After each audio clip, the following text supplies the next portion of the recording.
I'll be married alone, top and gold. Would you come from Woodkey? Would you come from Bacolado? I'll be married alone, top and gold. Would you come from Woodkey? Would you come from Bacolado?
不思議だね今の気持ち空から降ってきたみたい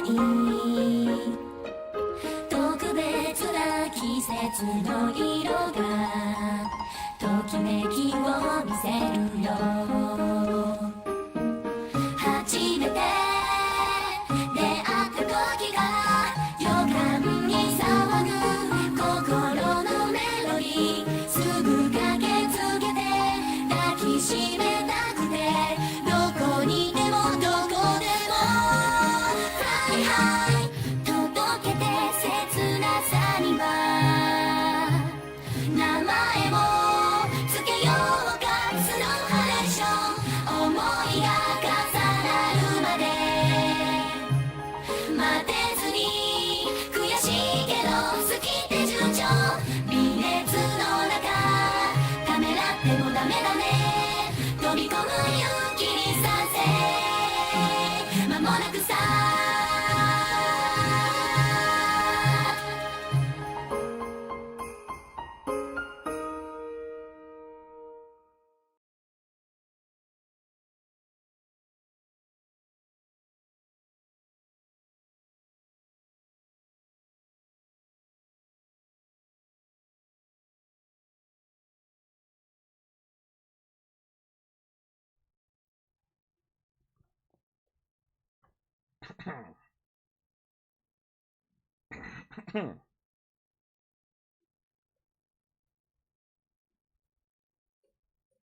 Hey.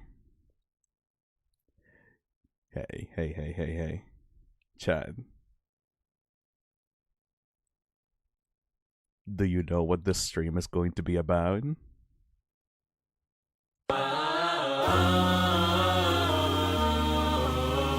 Story of Undertale. I fell from the light, talk or should I fight? Monster genocide, this my Undertale. I fell through a cave on Mount Ebot. I faced an evil talking flower in a pot. Explains the plot. Wants me Hey dead, Phil, wants me to hoping for a major rot. dose of autism today. Toriel saves me, takes me to her home, and hooks me up with a brand new monster phone. Leaves me alone, but I escape and need some bones. Should I be a pacifist, or should I use my fists? I'm feeling evil. Good lord, not this I beg you. I'm homicidal and I got a taste. I want to wipe out the monster race. Whoa, I got no patience, I've got no soul. I was trying to screw the devil up. I know the Undertale lore by heart, but want to hear you explain it. Monster genocide, this my Undertale. I'll slide her Undyne, I'll waste to I choose. With all this XP, there's no way that I'll lose. Now watch me move. I won't stop, I'm feeling rude. Asgore is shaking, he hears my approach. I'll slide her sands and squash his bro like a roach. Chara's my coach. All these monsters I will poach. Screw being a pacifist. I think I'll use my fists. I'm feeling evil, think I'll kill them all. I'm homicidal and I got a taste. I want to wipe out the monster race. Whoa, I got no patience, I've got no soul. I will slaughter, screw the devil. Pan, toy, knife, use a stick to take your life. Tough glove, ballet shoes, epic fight like front page news. King Asgore wants to collect human souls. 7 of them is his ultimate goal. Open the door to humanity's This song realm. ruins dog romance for me. Humans of our world. I'm homicidal and I got a taste. I want to wipe out the monster race. Whoa, I got no patience, I've got no soul. I will slaughter, screw the devil.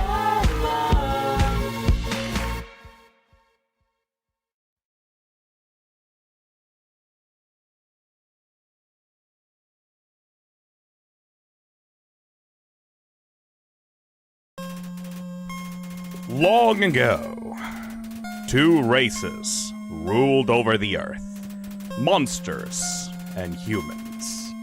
One day, war broke out between the 2 races. After a long battle, the humans were victorious. They sealed the monsters underground with a magic spell. Many years later, Mount Ebott, 2010X.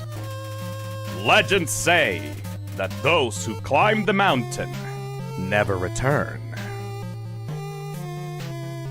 What happened to the human once they fell down into the underground underneath Mount Ebott?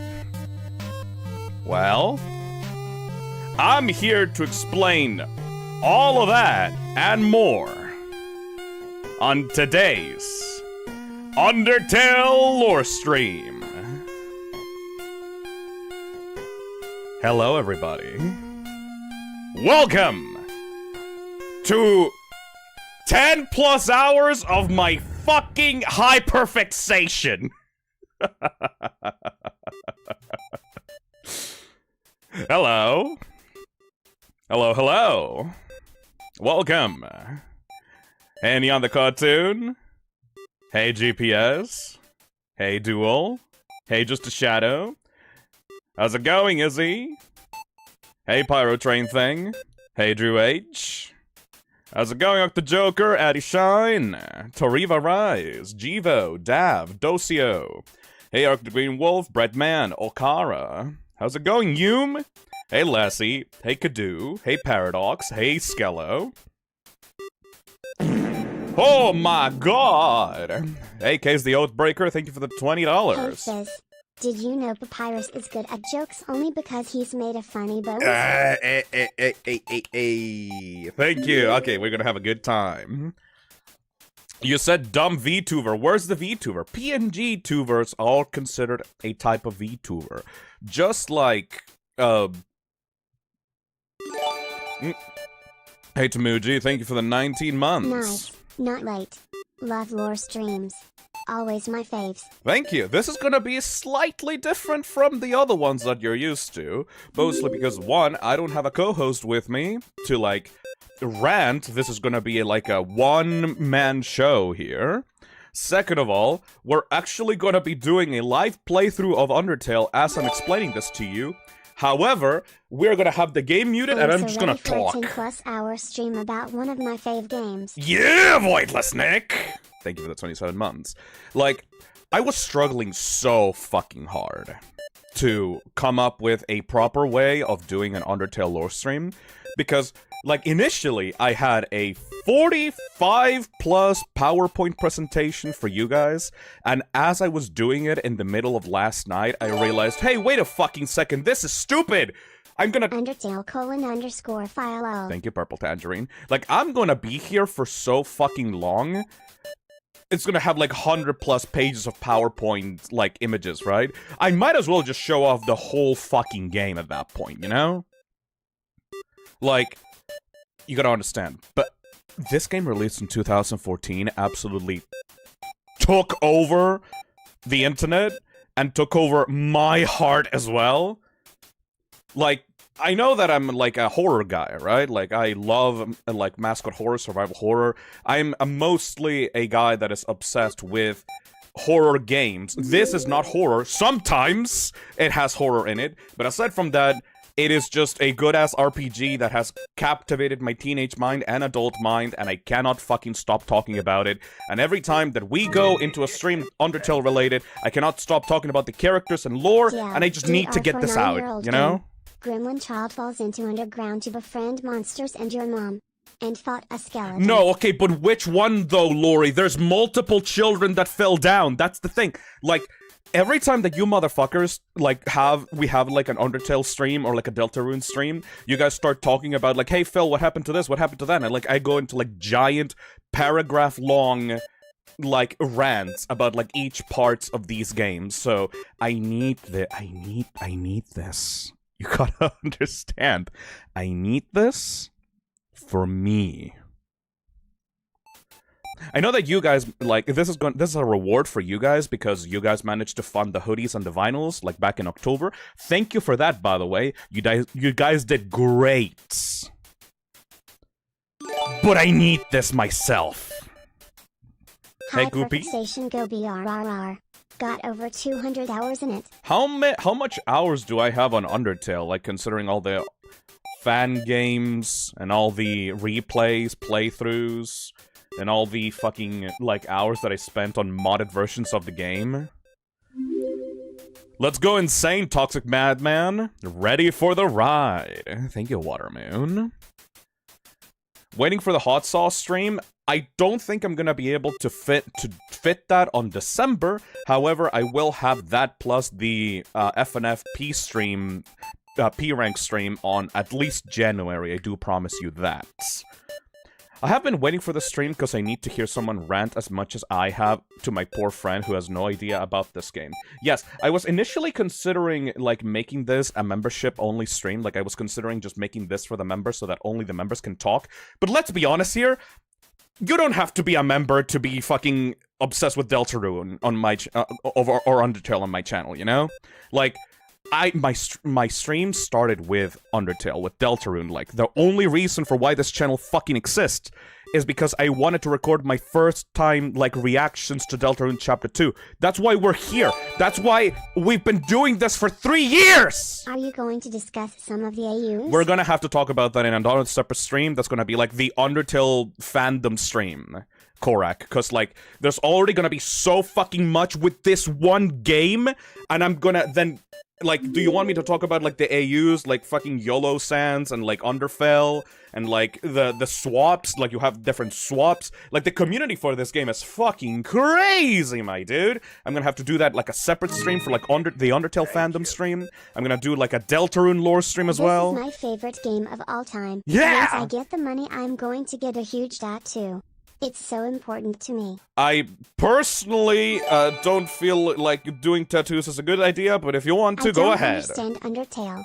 Time to learn. Oh, Glitch Crown, you're in for a ride. Redder says, I'm ready for the Mystery Man mentions. Okay, so, I have... I'm ready for Mystery Man mentions. I have many different avenues to be able to show you the lore. The main thing that we're going to be doing is we're going to be doing a playthrough of the game completely muted so that you can... Are you covering Undertale too? It's canon. No. I'm not going to be covering Undertale 2, though it is pretty fucking funny. I like it. Undertale Timeline, don't forget Last Breath 2. I will... Undertale Timeline, don't forget Last Breath 2. Just like the past lore streams that we are doing, we are going to be playing this not through the chronological timeline of the game. We're gonna be doing this as, like, if you just first booted up the game as you are right now, you know? I always feel like people that make videos, like, of chronological timelines usually get, like, not really good explanation videos, because the story of these games are kind of meant to be played in plot order.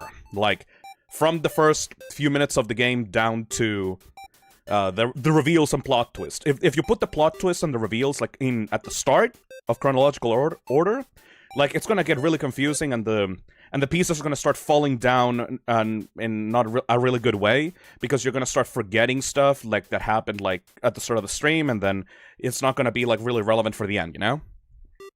Oh. Sorry. I have my energy drink. I boosted my energy up with energy drinks this morning to be able to, like, get prepared and, like, do a little bit of homework before we started, you know? Okay, I cannot wait any longer. Enjoy the stream, you guys. I shall greatly enjoy the VOD. Thank you, you. Hopefully you will enjoy this VOD. Chronologically confused, yes. Also, I got another super chat from you before. Phil, what is this? I guess for the people that are just joining us in, welcome to the Undertale Lore Explained stream. Like I said before, we are going to go through the game muted. This is going to be my playthrough of Undertale. But the game is kind of gonna take a backseat to us just talking about it. This is gonna be very self-indulgent, because usually when I do playthroughs of games, I usually let the game speak for itself, right? Hey, Jumbus, thank you for the $15. After binging all your re-streams and being obsessed for ages, I finally decided Oh my to God. play in Re-Game. Yeah! Remake is making me shit myself smile. Okay, good that you played RE3 Make, because that's the worst one out of the remake series, so there's not... It's nothing but up from there, boyo. There's nothing but up from there. Are you gonna do all routes? It depends on how long we're gonna be sticking to the pacifist route, though ideally, we should be doing pacifist and then genocide route, because the way that you play this game, chronologically, like in the player experience, is supposed to be neutral route, pacifist route, and then the genocide routes. A lot of people are very confused about that, because, you know, obviously, like, you're not technically supposed to do the genocide route, but for the people that want to complete Undertale, the whole idea is that eventually, at some point in your life, you will want to see everything in the game, so you will do the genocide route last, and that's when the game gives you everything that it can possibly give you, and it kind of shames you for it. This game is very meta, by the way. If you don't know anything about Undertale, welcome. I will try to explain the game like you're a baby. Hey, Jojo, thank you for the $5. Nobody to be your hostage this time? Did Azazel escape? Sadly, no one in my friend circle is as autistic about Undertale and Deltarune as I am. I'm sorry. I'm sure that Zach really loves Undertale. But if they were on the stream, I would tape their fucking mouth shut so that I would scream at them for 12 hours straight about this game. Like I would not be able, they would not be able to get a word in edgewise. You know how I'm already hyperactive, right? And right now, I'm just thinking about talking about the game. You know? Might actually play Undertale along with you, Phil. Try to get into the mood. Yes! That's good! Dominic says, are you gonna theorize about Deltarune as well? No, because that's a whole different kind of worms, you know? Like, I told you, I have so much to talk about here. There's not gonna be enough time to get into Deltarune or the fandom. I will have a Deltarune lore stream at some point, and I will theorize about the future of Deltarune. Shit, I think I'm starting to, like, lose people already. Maybe some people are, like, coming into here, like, trying to understand what even is Undertale. I talked to some people, by the way, like, lately. It's been 10 years. It's been 10 years since this fucking game came out. Let me check, actually. Let me check. Release date, Undertale. 9 years! Okay, I thought it came out in 2014. Okay, this game came out in September 15th, 2015. Nearly 10 years. 9 years. The number 9 is very important, by the way. Remember the number 9. Number 9, a number 9 large, a number 9, a number 9 with extra dip, a number 9, 2 number 9s, 1 with cheese, and a large soda. 9 is a very important number in Undertale. If you don't know why, like, don't worry. I'll tell you. We have a whole fucking thing going on. Anyway. Let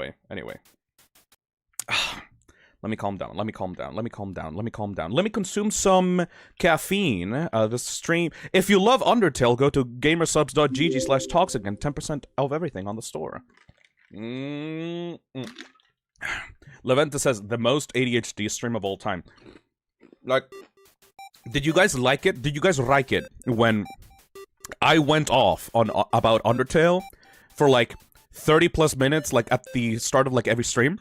On like when I did RPGs or stuff like that. This is gonna be just a stream all about that. Like, if you love that energy of me being autistic about Undertale in like other streams, you will enjoy this stream because it's just that. It's just gonna be that for like 12 plus hours. I am sorry. I contained myself during the AI streams because I wanted to read the dialogue of the characters and the dumb shit that happened on the AI stream or like the fan games or stuff like that. And some people were like, Phil, stop rambling about the fucking thing. Play the game already. But now, you guys have no excuse. Because, like, this stream is all about rambling, buddy. This stream is all about rambling.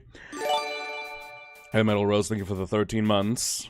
No one is as autistic to Undertale as Phil is Lamau. That is not really, because there's a bunch of Undertale autistic people. In fact, I assume that there will be a bunch that will be watching the stream right now and will correct me on stuff. You know? Hey, De-Evolution, thank you for the 4 months. Here's the thing. I love Undertale, but I have a horrible fucking memory. So, this game came out in 9 years, and even though it came in 9 years ago, I still remember a bunch of it.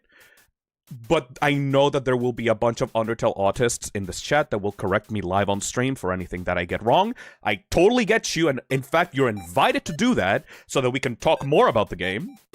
Also, I can imagine that after this VOD is released on YouTube, there will be a bunch of people in the VOD comments that will also correct me for a bunch of stuff I got wrong. That's also, like, I also invite you to do that. I just want people to talk about this game. I just want to invite conversation. I just want to invite the people that need an outlet for this. All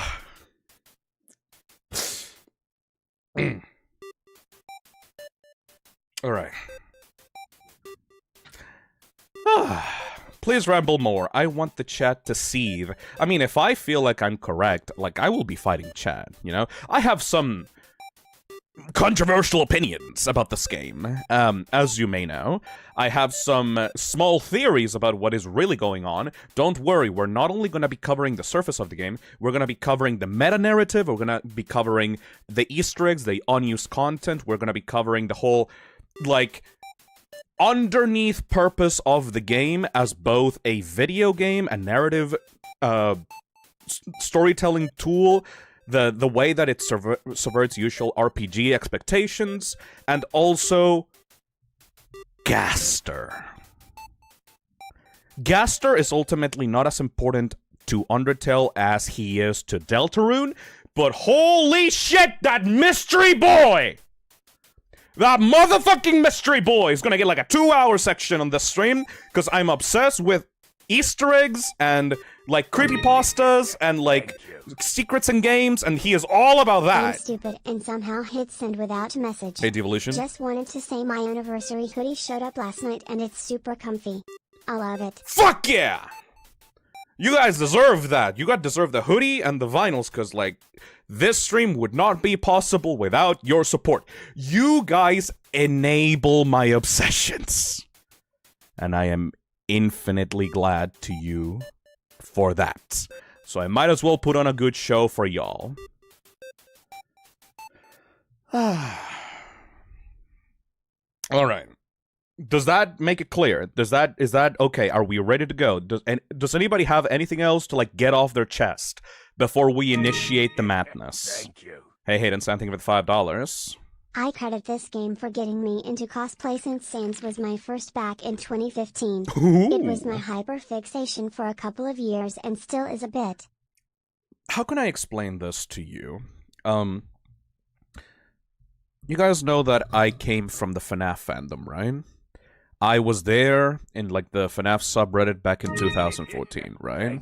However, thank you, Mario Fan, for the $10. Hey Phil, got my hoodie yesterday, wearing it now as a matter of fact while Fuck I yeah. work. It's nice and comfy. Hey Phil, got my hoodie yesterday, wearing it now as a matter of fact while I work. He got it It's twice! nice and comfy. Okay, so, the reason for why I'm telling you this is because ever since Undertale came out, I've been suppressing my inner fanboy. Because there's a point in my life, if Undertale had come out before FNAF, where I would have been elbow deep inside of the Undertale fandom's asshole. I would have been that motherfucker. I would have been that guy, you know? However, FNAF came first, and as I am a fan of horror, first and foremost, I was not able to let out my complete autism into, like, this game's fandom. However, in the back of my mind, like, deep in the recesses of my brain, like, back, like, in, like, the ondula oblongata, or whatever the fuck that piece of my brain is, like, that holds inner thoughts. I fucking adore this game, and I can't stop thinking about it, and I have to suppress that instinct to talk about anything else, you know? Hey, Jack of Aces. Thank you so much for doing this stream. It will be a pleasure to show this to some of my friends in the Undertale chat community. I like that you said that immediately after I gave you the mental image of, like, me fisting the Undertale fandom's asshole for me, like, being so obsessed with this game. Yeah, I'm sure that they will appreciate that mental image. Thank you, Jack of Aces. Look. All I'm saying is that I'm not as big of a fan publicly about this game as I am in my heart. Because I've been in a different community for, like, most of my teenage years. So I don't get to talk about this often. I only get to talk about this, really, when new Undertale news come out. When, like, new newsletters drop from, like, Toby Fox about Deltarune's development. I only talk about this when, like, I play fan games or, like, the AI mod bullshits, you know? So this is one of the few moments where I can really let my autism shine. Once again, this channel would not fucking exist without this game and Deltarune and Toby Fox. Fucking I literally owe my channel to this game and this franchise. Phil would have a green heart? No! No, he would not! If I was a human in Undertale, I would... Which heart would I have if I was like a human? Okay, for the Undertale lore heads here, out of the 7 human soul types, which one would I be?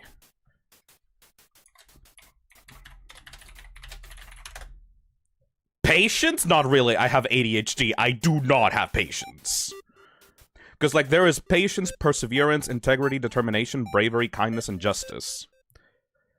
It would be either purple or like red, right? Because, like, kindness, like, you fucking think I'm kind, buddy? My whole deal with the channel is that I'm a toxic asshole. That's, like, the brand.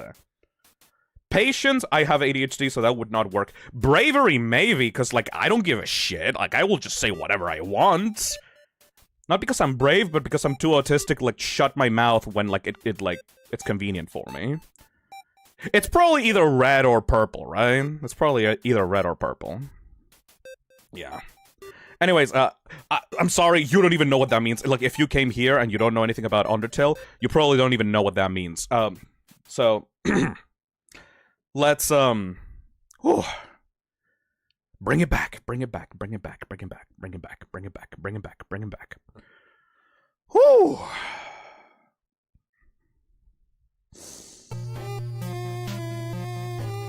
Na na na na. Na na na na na na na na na na. I also see integrity being possible. That's nice. That's a nice thought, actually. Na na na na na na na na na na na na na na na na. Welcome to the underground. How was the fall?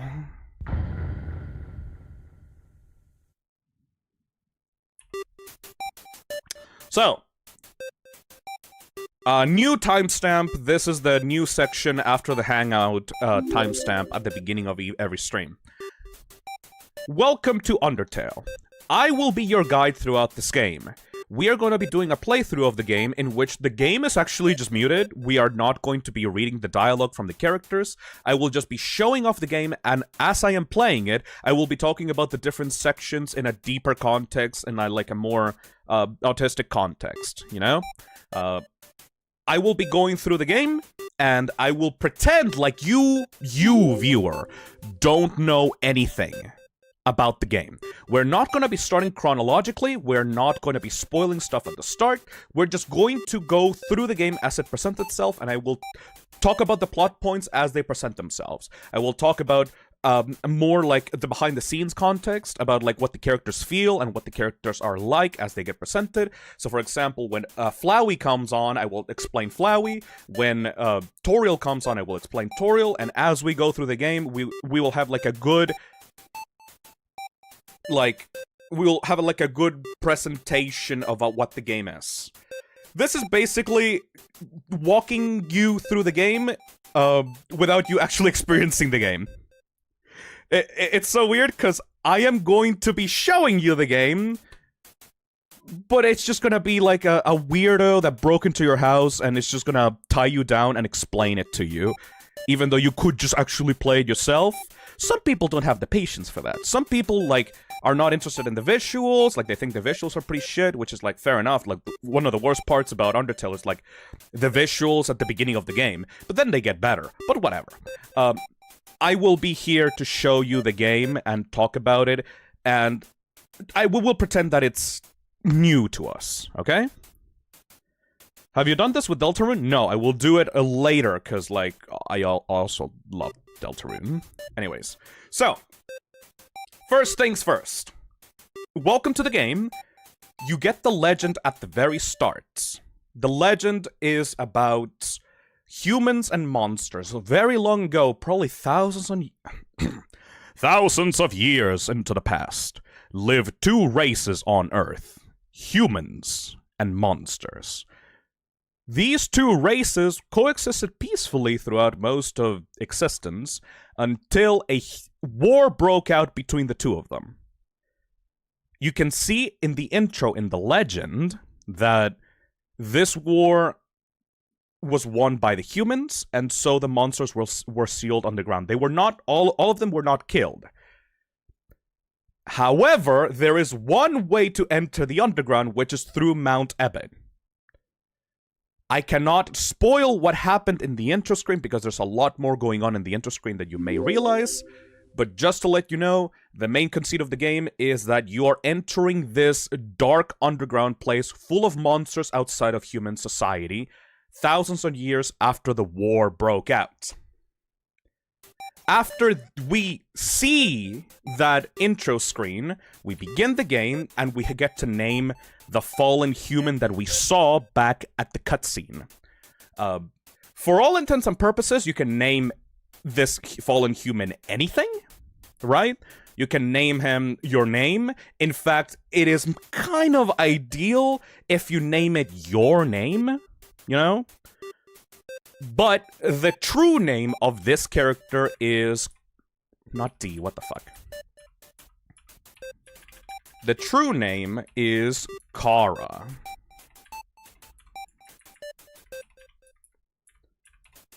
This is canonically the name of the fallen human that we saw at the intro of the game. Chara is an actual full realized character. A lot of people think that the fallen human is supposed to represent you. That is also true, it is supposed to represent you. But in the world of the game, Chara does have their own mannerisms, personality, likes and dislikes, objectives, and history. So, we're already getting a division between regular RPGs and, like, the story of Undertale. Whoa, whoa, whoa, whoa, whoa. But, like, in this world, the characters are alive. They're actual characters with depth. Even the human that you name at the start, that character has their own history. It's not just like a blank, mute protagonist that you control and is like, doesn't have any other thoughts or personalities beyond themselves. I'm gonna go right down there. The true name, Chara.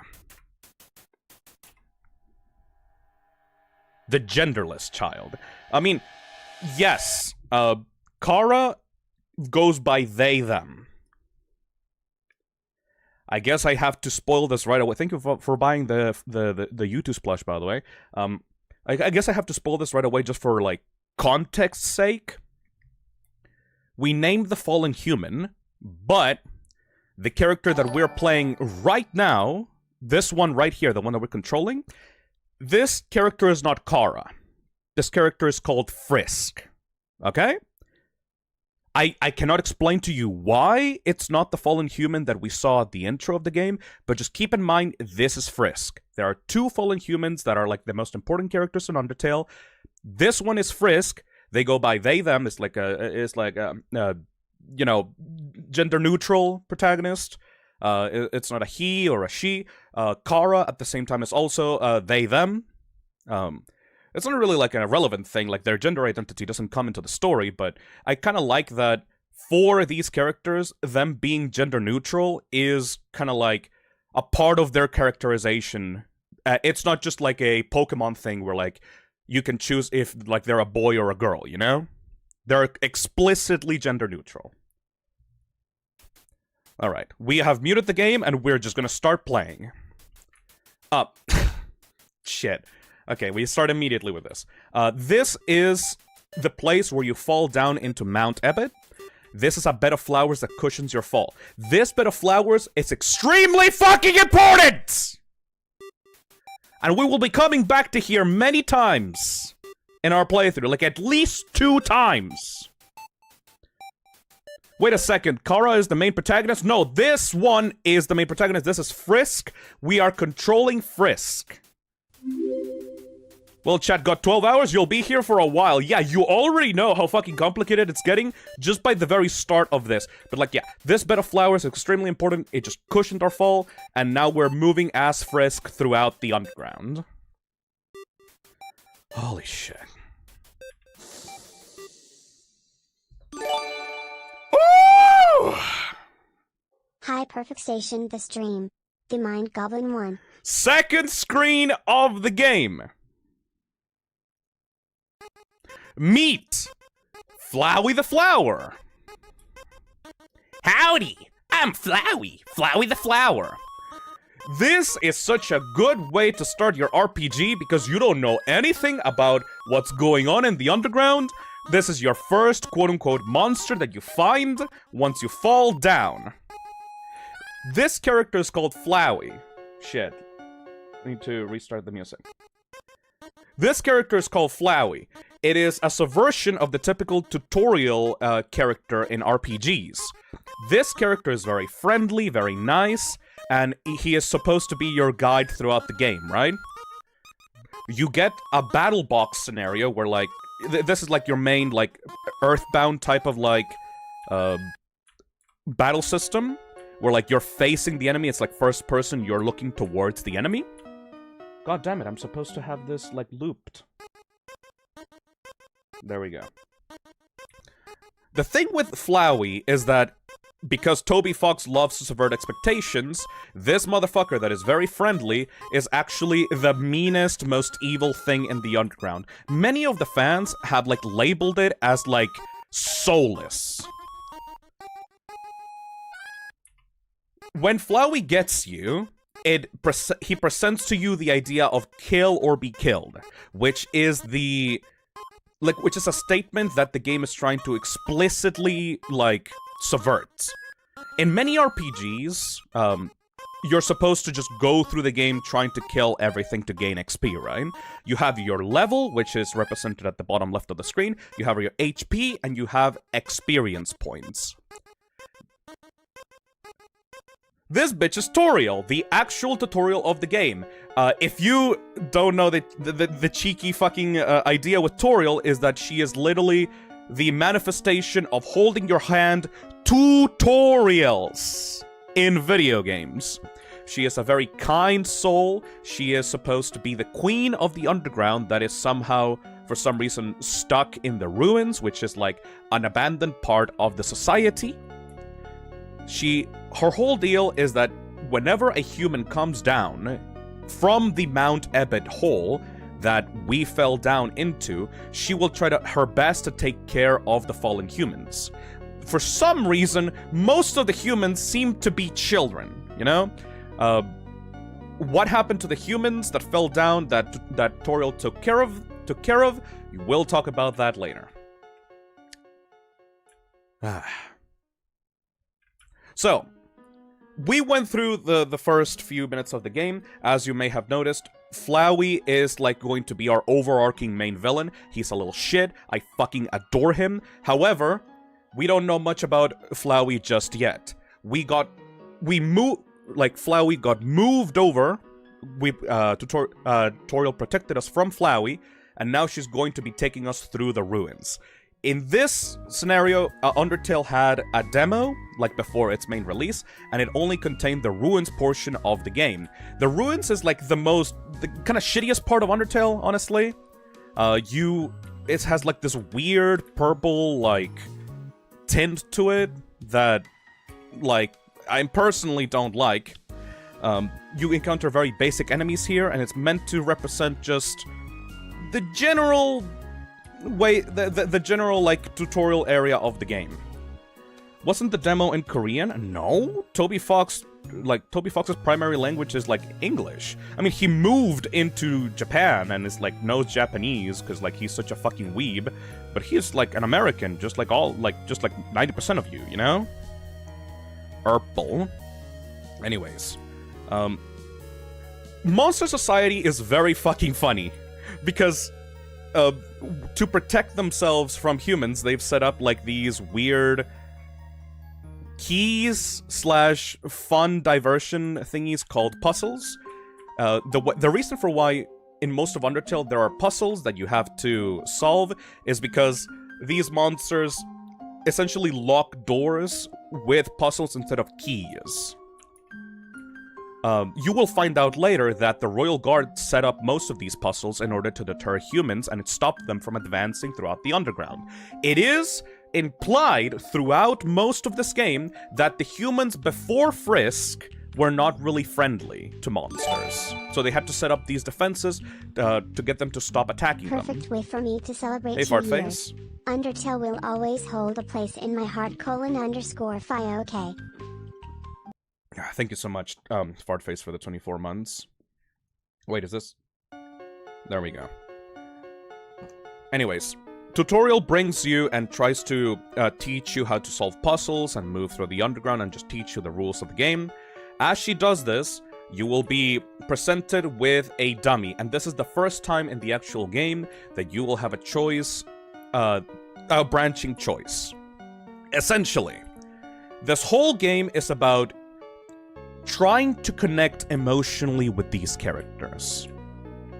Even with a simple dummy, the game is trying to teach you that fighting is not the only option. Tutorial is very direct with you. You're not supposed to fight people in this game. The main, like, ads and, like, trailers for this game make it themselves to be, like, an RPG where no one has to die, you know? Monster Genocide, this is my Undertale. The reason for why the genocide route exists in this game is because to have a game where pacifism and kindness is the frontmost thing, you have to have options for the players to break that pacifism. The whole idea with this is that the fight option is available at all times. You can just do it. It's easy. It is easy to close yourself off and hurt others for your own benefit. Each time you attack a monster, each time you kill a monster, your level will grow. You have to consciously reject the first option. It's the first option of the game. At the bottom left of the screen, you can see you have fight, act, item, and mercy. The game is teaching you that even though within your nature as a human, your first option is to hurt others, what you should do instead is act. Be kind. Check with them. Talk to them. Make sure that they're alright. Every single monster in the underground will attack you on sight, and some of them may just do it because they don't know any better. The nature of monsters is very interesting because as a species, they are made of love and kindness. Like a genuine empathy and happiness and kindness. The monsters here that were banished into the underground by humans, most of them don't really know what's going on. Most of them don't want to kill humanity, you know? They're still like, you know, characters. They still feel anger and resentment towards the humans for trapping them underground. But in general, they're just happy little guys that want to, like, be friends. They may start attacking you out of self-defense because they've heard how horrible humans are. Some of them don't even know that you are a human. Some of them will just greet you with their, like, bullet pattern attacks, because bullet patterns are actually ways for, like, monsters to greet each other, right? But those bullets hurt you as a human. So you have to consciously defend yourself without attacking back, and then strike up a friendly conversation and just be friendly towards what would be your natural attackers. So the monster is man, the real monster is man. That may be a corny way of putting it, but yes, Garbo. Like, monsters are, in this game at least, kind, and humans are the ones that are more prone to violence. It's in our nature to be more violent towards these creatures that seem monstrous on the inside, you know? But monsters are just frail. Like, they're objectively frailer than humans. So, if you really wanted to, you that are watching right now on stream, if you had enough hatred in your heart, you could kill most of these creatures easily, you know? Frisk here is like barely 12. That this might be a 9 to 12-year-old child. And if you choose to be violent towards these creatures, you could genocide them all. You could literally kill every single thing in your path if your heart desired it, you know? You have to steel yourself because usually people like are very like hesitant to kill everything around on the underground, but if you treat this as a video game, if you disconnect yourself mentally from the story and the characters and their emotions, you will be able to grow stronger and thus become a killing machine that will threaten all of the underground. A single human falling down here could spell doom for the entirety of the monster race. They are great at magic, they are great at bullet patterns, but their physical body is weak as fuck. It's a path of your mortal choice, if you will. Exactly, Caleb. The weakest human versus the strongest monster. Pritzy, you're memeing? But no, yeah, literally, Frisk may actually be one of the weakest humans around. Like, it was not... Will no-hit Bunnyman or be dunked by Fist ATK? Thank you, Devin, for the super chat. You make it stronger, but also presents a greater risk of being mentally damaged. Yes, because once again, when you level up in this game, when you check your stats, if your level goes above 1, that will basically show that you're stealing your heart. You're growing stronger, but as you grow stronger, your bonds with others will shatter, you know? They're literally just a random kid. Back in the war with humans and monsters, like, there were actual warriors, there were, like, magicians, there were wizards, like, humans thousands of years ago were much stronger, and they were easily able to throw monsters underground and banish them. Because they were cruel, and they were scared of the monsters coming to take their souls. Why were they scared of the monsters coming to take their souls? That is a whole thing that I will have to explain about in the future, but basically keep an eye on that heart that is like a representation of us in the battle system. Hold on a second. Anyways, let's talk more about the ruins. These purple ruins are basically the old home of the monsters. These are... When monsters first came into the underground, the ruins were their home. It was called home. This is where, like, Monster Society initially, like, generated when they were first banished. Eventually, monsters found more things in the underground, found other settlements, found Snowdin, found Waterfall, Hotland, and eventually a new home, which is where, like, most of Monster Society is currently residing in. We are going to go through a trek from west to east. As you see me walking around in this like Undertale, we will be going from west to east, trying to get to new home. We will be going from old home into the new home. Apparently, it was called home because Asgore is bad at names. Oh yes, the king of monsters is called Asgore. We will talk about him more later. But basically, King Asgore Dreamer is supposed to be the giant boss monster that is like commanding the entirety of the monster race. A lot of people adore Asgore. He has like 100% adoration status. There is no one in the underground that really wants to go against Asgore because he's actually such a good leader. He's kind of a goofster. He's kind of a goofball, you know? He is terrible with names. In fact, the children, one of like the things that Asgore gets to name are like the most basic-ass names ever. Home, new home, and we will talk about Asgore's children later. Anyways. 28 months, thank you, Free Spring. 28-month woohoo. As you may have seen in the background, by the way, Toriel is kind of overprotective. Toriel is Asgore's ex-wife, by the way. They are divorced. They are, like, hard fucking divorced. They are so divorced. Toriel, I'm not gonna explain to you why just yet, basically divorced Asgore and is now currently living in Old Home, and is trying to protect the humans and preventing them from leaving the ruins out into other parts of Monster Society. Asgore is kind. Toriel is just as kind as Asgore, but they have their differences. I love how these characters are so layered and complex that even though most of them want the best for not only themselves, but for, like, others, they are full of love and empathy, they still can disagree over their opinions and, like, ways of, like, moving forward.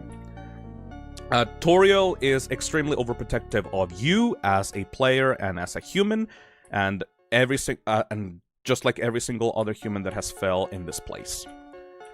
Now that Toriel has left us because she wants to go make some pie or some shit, she needs to go grocery shopping, we are finally left alone by Toriel in the ruins. And in this scenario, we can finally choose to start going on a genocide run. This game has 3 main paths that you can choose from this point forward. You can go a neutral route, which is basically just a normal playthrough of a normal RPG game. You can just move around, find random battles, get XP, and move on. You're just basically treating the monsters as monsters from any other RPG, and you can just kill them, get experience, and move on.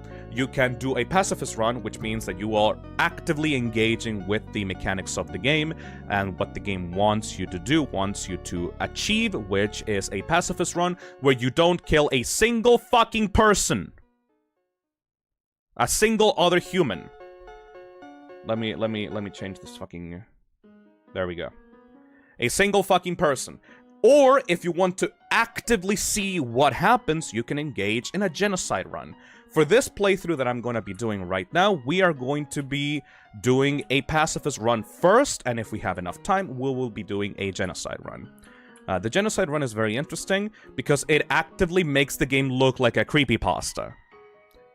Every single time that you start killing and grinding every single room and area of the game, more and more of the soundtrack will start slowing down, and everything will get way creepier. Characters will start breaking their intended, like, adventure pathing. You will start getting encounters where, like, it just says nobody came because everyone wants to, like, get away from you. Genocide is extremely interesting, even though some people have never completed it. It is essentially the end game of Undertale, the hard mode of Undertale, because a lot of the characters that you're going to be encountering will be harder versions of the ones that you find in the neutral or pacifist paths. There's also an exclusive boss in the Undertale Genocide route that we will be talking about in the future that is so dripped with personality and meaning that he basically made a fandom in and of himself. Sans Undertale is so fucking popular in the internet because of his genocide battle encounter. He has enough of a fan base that it basically eclipsed Undertale in and of itself. There have been so many AUs that focus on Sans as a character.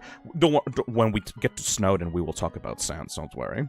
But just to let you know right now, Sans... There's a reason for why Sans is so popular. It's not just like, oh, funny bone meme man.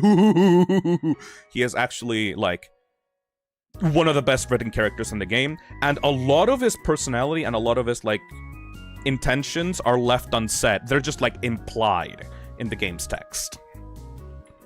Also, there's a lot of foreshadowing that the game does. There's a lot of quick little jokes and, like, options that you can get. For example, here you can choose between a cinnamon or a butterscotch pie for, like, Toriel.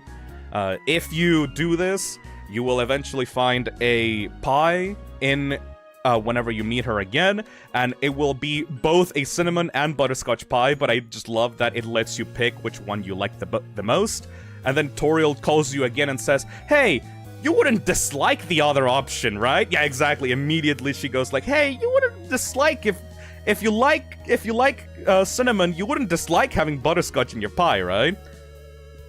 It's just like a funny little thing. The game either, for your choices, either takes your choices completely 100% seriously, or it makes little jokes out of them. All of the neutral endings near the end of the stream. That would be great. They have a lot of lore implications for different characters. Yes, this, Jack Ovasis makes an interesting point. I will not have enough time to be able to replay the game to get every single neutral ending, but basically, this game tries its best to accommodate for your choices. Even really small ones, like picking up items, or like to like big choices like killing characters. This game has 3 main routes, but the neutral route essentially keeps track of like who you've killed, when you've killed them, and like it varies up the phone call that you get at the end and like after the credits roll, you know? Papyrus is great. Okay, for everyone that's on the stream right now, which one is your favorite character? Literally just talk, like, which one is your favorite character? I will be talking about all of them eventually, but I just want to, like, get the consensus, I guess? Papyrus, says Chameleon. Waluigi, Papyrus. Temmie, they're so silly. Chara. Mettaton. Undyne. Gaster. Gaster's barely even a character, come on. Flowey is the best. Gaster, Alphys, Sans, Temmie. Papyrus 100%. I love Napstablook for some reason. Flowey / Asriel. Flowey, Temmie. Yeah, we're gonna talk about all of them. I mean, I don't have much to say about Temmie, because that is just, like, a regular monster / like, it's like joke character representing one of the artists that work on Undertale, but they're pretty cute. I loathe Flowey. I mean, I fucking hate Flowey as well, but you can't deny that they're not, like, an excellently written character, right?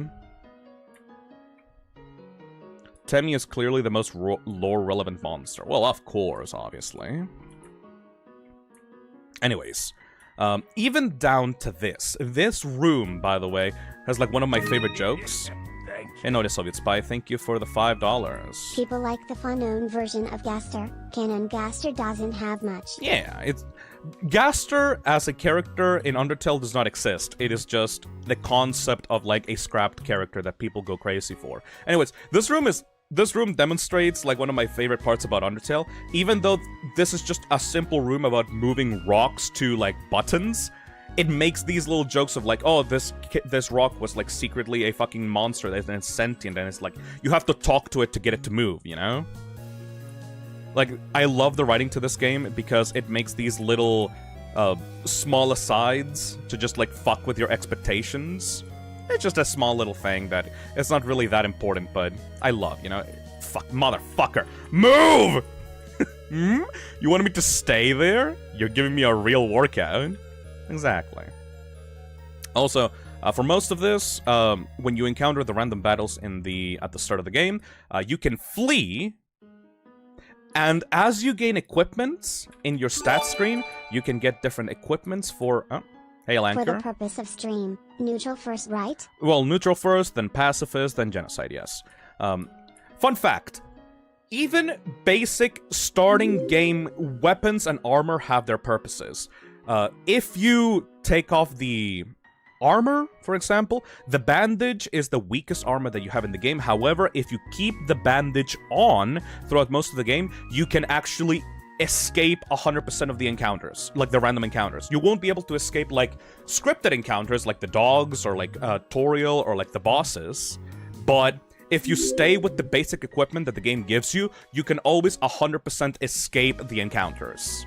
It is such a cool way for, like, people that just want to, like, move on and don't want to do the random encounters. You give them the weakest armor in the game, but it's technically the one that will save you the most time if you're, like, speedrunning or whatever.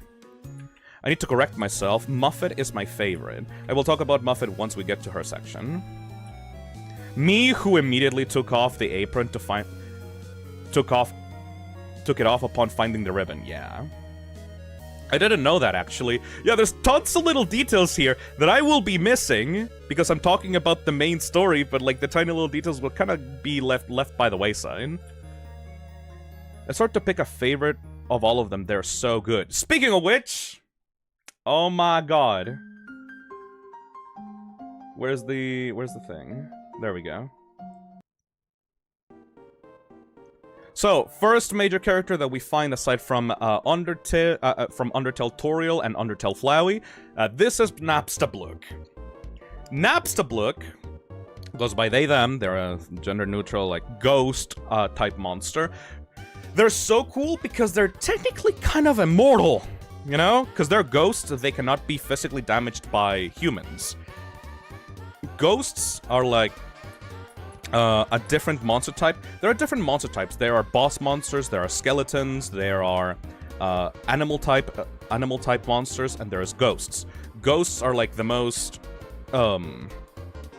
invulnerable type of monster. You cannot damage them. But the thing with Napstablook that makes them so fucking cute is that they are shy. They are so, like... They don't want to actually fight you. They have like self-confidence issues. They are an introvert. Most of what they do is just like... The only reason for why you're fighting them is because they're just trying to sleep in the ruins. And then once they realize that you are coming, instead of like moving away from you, they are trying to pretend to sleep so that you'll leave them alone. Once you actually get an encounter with them, you can just like try to raise their confidence, and that's how you spare them. You need to just be nice to this little guy. You cannot kill them. If you keep attacking Napstablook, they'll just leave you alone. Cause they just want to chill, man. They're like really not filling up for it right now. Sorry. Aren't they also depressed? Well, yeah. Like, if you go to Napstablook's house in the future in the game, like you can just go into like their house and like they have nothing in the house. But even though a lot of people like shrink down Napstablook into just, oh, like they're depressed, they're actually a musician. Like their interest is like making music and like hanging out, and like they want to be in a band with like Shiren and like other characters. Like they have their own interest aside from being depressed, right? Like, yeah, sure, they may be going through some stuff and they're emotionally unstable, but they still want to just hang out and have friends, you know? They're a DJ, yeah. My cat is purring, and Asriel, I would pet both of them. Does killing Napstablook abort the pacifist route? I'm not quite sure. I don't think so. Maybe if you gain a level. Because, like, the game keeps track of the routes based on your level, right? If you're an addict to Napstablook, I can imagine that your level would still rise. Let me try. And look, they just like make a little hat out of their tears. It's so fucking cute. Napstablook feels like Toby so badly wanted to make them a main character. Fun fact, Napstablook has a family. Napstablook has 2 cousins that are actually also really plot relevant in the game. One of them is a trans allegory, and like a really, really fucking good one. And the other one is, I guess, also a trans allegory? Kind of, actually. Both are trans, yeah. The whole idea with ghosts is that they are not only involved... They're one of the most interesting, like, monster types in Undertale, because they are not only completely invulnerable to your attacks, but they can also attach themselves to vessels. Both ghosts that we find throughout the game that are like Napstablook's cousins are attaching themselves to vessels in order to feel more complete. It seems that as a ghost, they are going through a transition period in order to find their vessels and find their final forms and their final bodies that they will be comfortable with. Napstablook doesn't seem to want one, though. They seem to be just completely fine the way that they are. They're a bit depressed, sure, but like they are not... They've never like talked about yearning for a different kind of body, though, right?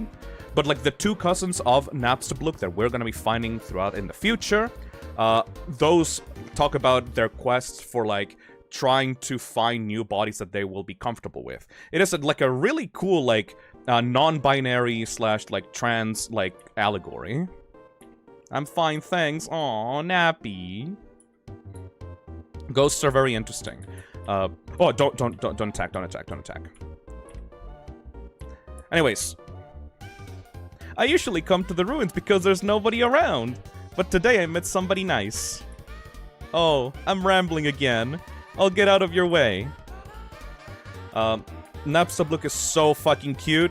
The only thing they want is to, like, just be alone, but they also want friends. Like, they also appreciate friends. They want to be a DJ, but are very scared of crowds. Like, it's this contradiction that I adore about Napstablook, that they are an introvert, but they're lonely, so they want friends, but they're usually fine just being alone and being chill and just, like, bed-rotting around. I don't think, like, Napstablook's bed even... Like, I don't think Napstablook's home even has a bed. They just kind of lay on the ground and just, like, melt, you know? He really is just like me, for real, for real, for real. A lot of people are like, you know, oh my god, like, they're so relatable. But it's like, no, like, it's fine. If you are like Napstablook, if you like are introvert and like don't know how to talk to people, you can still slowly come out of your shell and be happy. You just have to find the right people. In this scenario, if we were mean to Napstablook, if we told them that their hat was shit, if we just, like, insulted them, like, they would just leave, you know? You don't have to stay with toxic, like, company. You can just be either alone or find the right people for you. Also, on the right side, we can find the Spider Bake Sale. Just like I said, again, the ruins are like a demo for Undertale, and this was just a small little joke about buying certain items in a fucking store. You can buy a spider donut here. I do not have any money because I have I have avoided all the encounters in the game so far. But if you bought a spider donut in this shop, it will eventually come back as a relevant plot point in the future. You can hold on to this item and use it in the future. And this happens with so many items in the early game. And I adore that foreshadowing aspect of this game.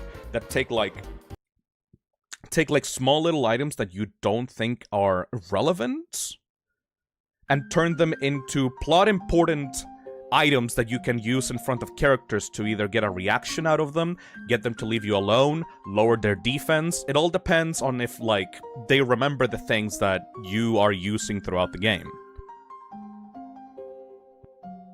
Hayden Sand says, it's a surprise tool that'll help us later, pretty much. There's a bunch of stuff in the early game that work for the future. Like, for example, we will get a pie. You can also save that. We can get the spider donut. Like, again, like I said, again, you can use the bandage. Oh, another, like, fun little thing about the bandage. If you take off the bandage that you're wearing right now, the armor that you have right now is the bandage. If you take it off, you can actually use that in combat as a healing item. You can eat the fucking bandage to regain health in a fight. So, like, when this was released as a demo, it had so many tiny little items that seemed meaningless that would eventually end up becoming relevant in the final game. Anyways, we will skip through there. Here, by the way, there are supposed to be 4 froggets. Another small detail. Chad, where's the 4th frogget? There are currently 4 froggets in this room. Can you find the 4th frogget? On the wall. There's an ant-sized frog in a crack in the wall. It waves at you.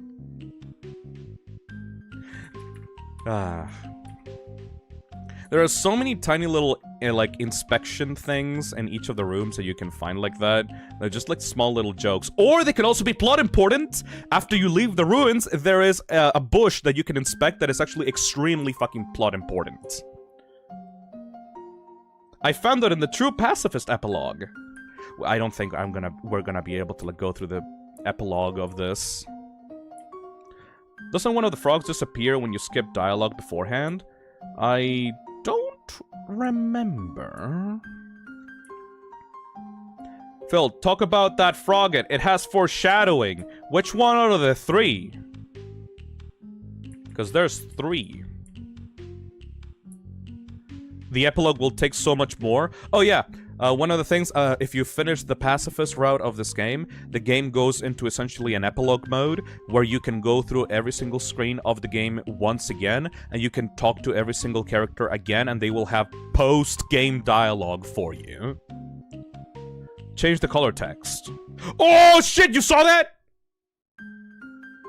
For like a split second. Did you see that on the left? Him! Okay, so, this might be a little bit this might be one of the things that I kind of dislike about Undertale. Even though this is one of my favorite games of all time, it may also have its faults. Flowey is extremely important to the plot of the game, but he really only appears like 3 times throughout the game. But, even though Flowey only appears 3 times throughout Undertale, he is always stalking you. Watching you. You escaped his grasp at the start of the game, but now if you sometimes go around these like big hallways and you turn back, you will see a split second of Flowey watching you in the distance. He is always monitoring you. Why?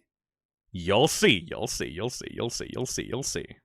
He is waiting for that opportunity. Anyways, one of these froggets also has like interesting dialogue.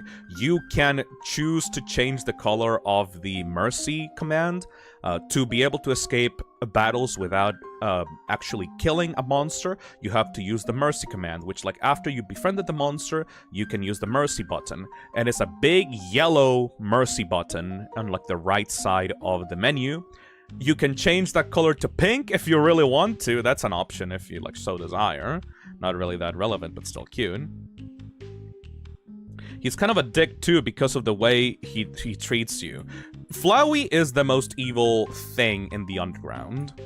You don't really know what he is until like you get to the true lab, which is like pacifist only content.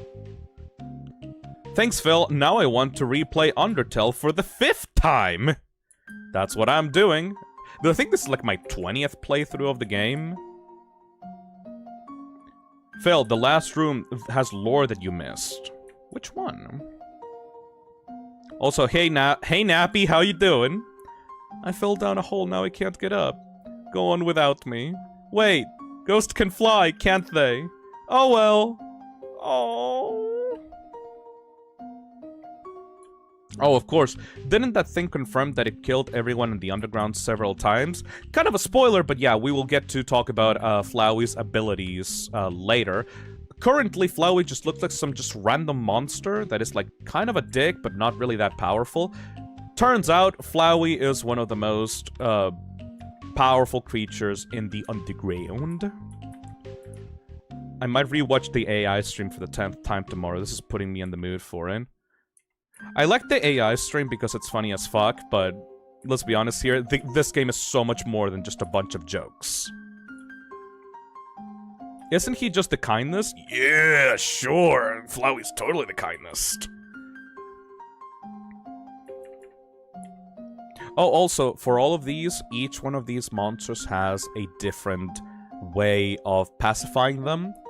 For the looks, like, they are very, like... They are very, like, insecure about their eyes, so if you don't pick on them and you show them kindness, they will, like... They will befriend you. It's very cute. I think that it's... Wait, why can't I hear the game? Because we're just talking about it. We are not experiencing the game itself. This is for, like... This is not, like, my first playthrough. This is just to talk about the game, you know?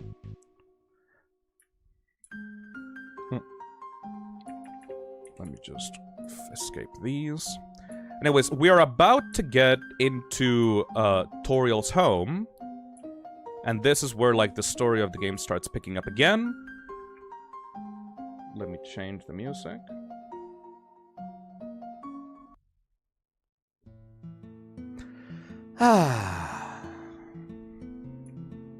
So, for home. Ribbit. Just between you and me, I saw Toriel come out of here just a little while ago. She was carrying some groceries. I didn't ask what they were for. We're all too intimidated to talk to her. Ribbit. About that, Toriel is a boss monster. She is one of the most powerful creatures in the underground. She is Queen Toriel, or was, I guess, Queen Toriel.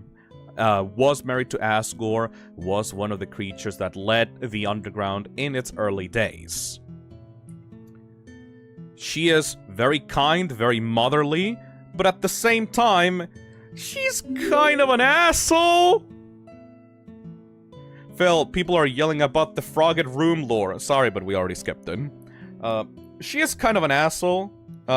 Whenever people talk about Toriel or Asgore, they always tend to shift the blame to one or the other for the divorce. I can't really tell you that, but both of these guys are like kind of wrong in their own way. Toriel is very strict and is very like hard-headed when it comes to her ideas. Asgore is kind of like a pushover. whenever she gets mad at someone, whenever she, like, someone does something that she dislikes, she tends to be very stern and very, like, kind of like a Karen, I guess. She is used to getting people to listen to her, you know?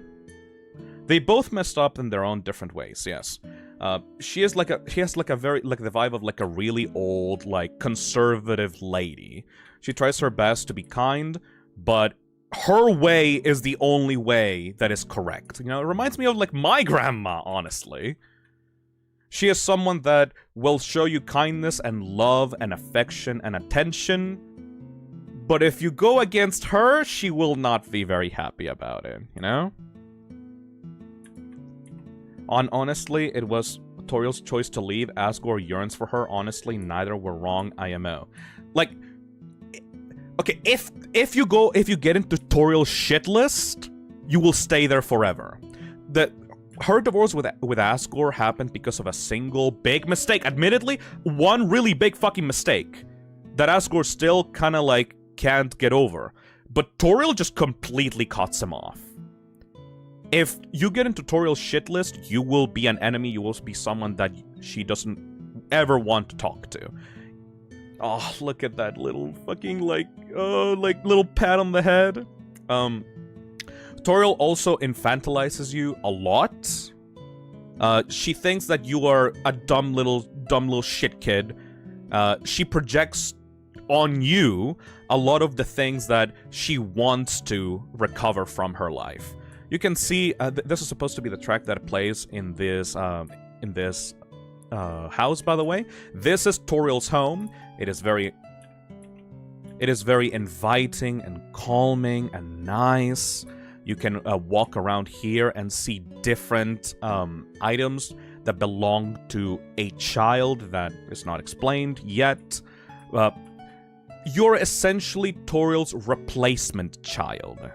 All the kids, all the humans that once fell down into Mount Ebott, Toriel brought them into this place and wanted to take care of them in order to feel like a mother again.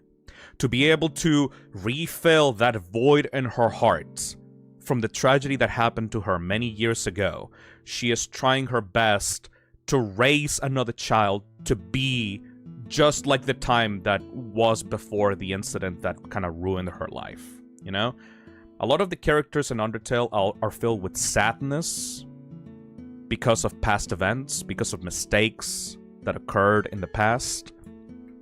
Toriel is one of them, and she is, for spoiler's sake, I guess, she is the first boss in the game. She is the first biggest obstacle that you have to push through in order to do your objective, because she will not let go of the past. She will not let go of the hurts that happened to her so long ago. She will not forgive Asgore. She refuses to move on. That's why she is in the ruins. She is an encapsulation of refusing to move on from that ideal life that she had before with her family.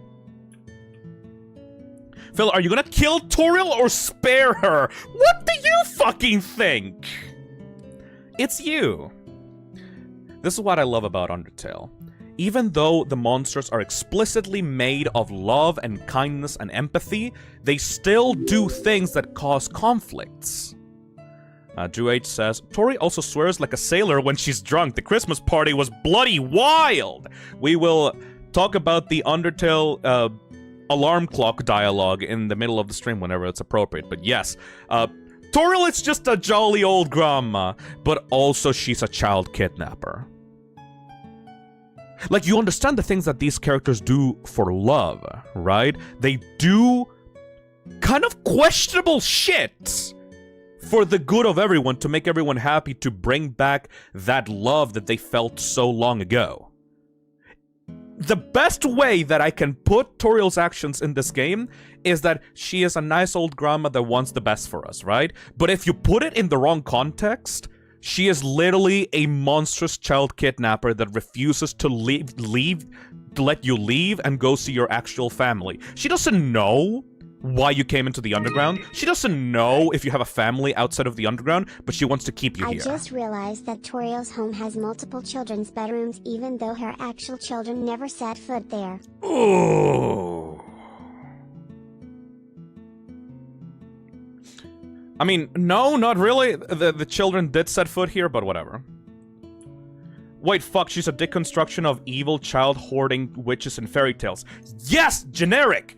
Very important, and this is something that people were screaming to me about reading the dialogue of the Frogget back in the Frogget room. There's a Frogget in the ruins that tells you, human, sometimes you will not be able to spare a character.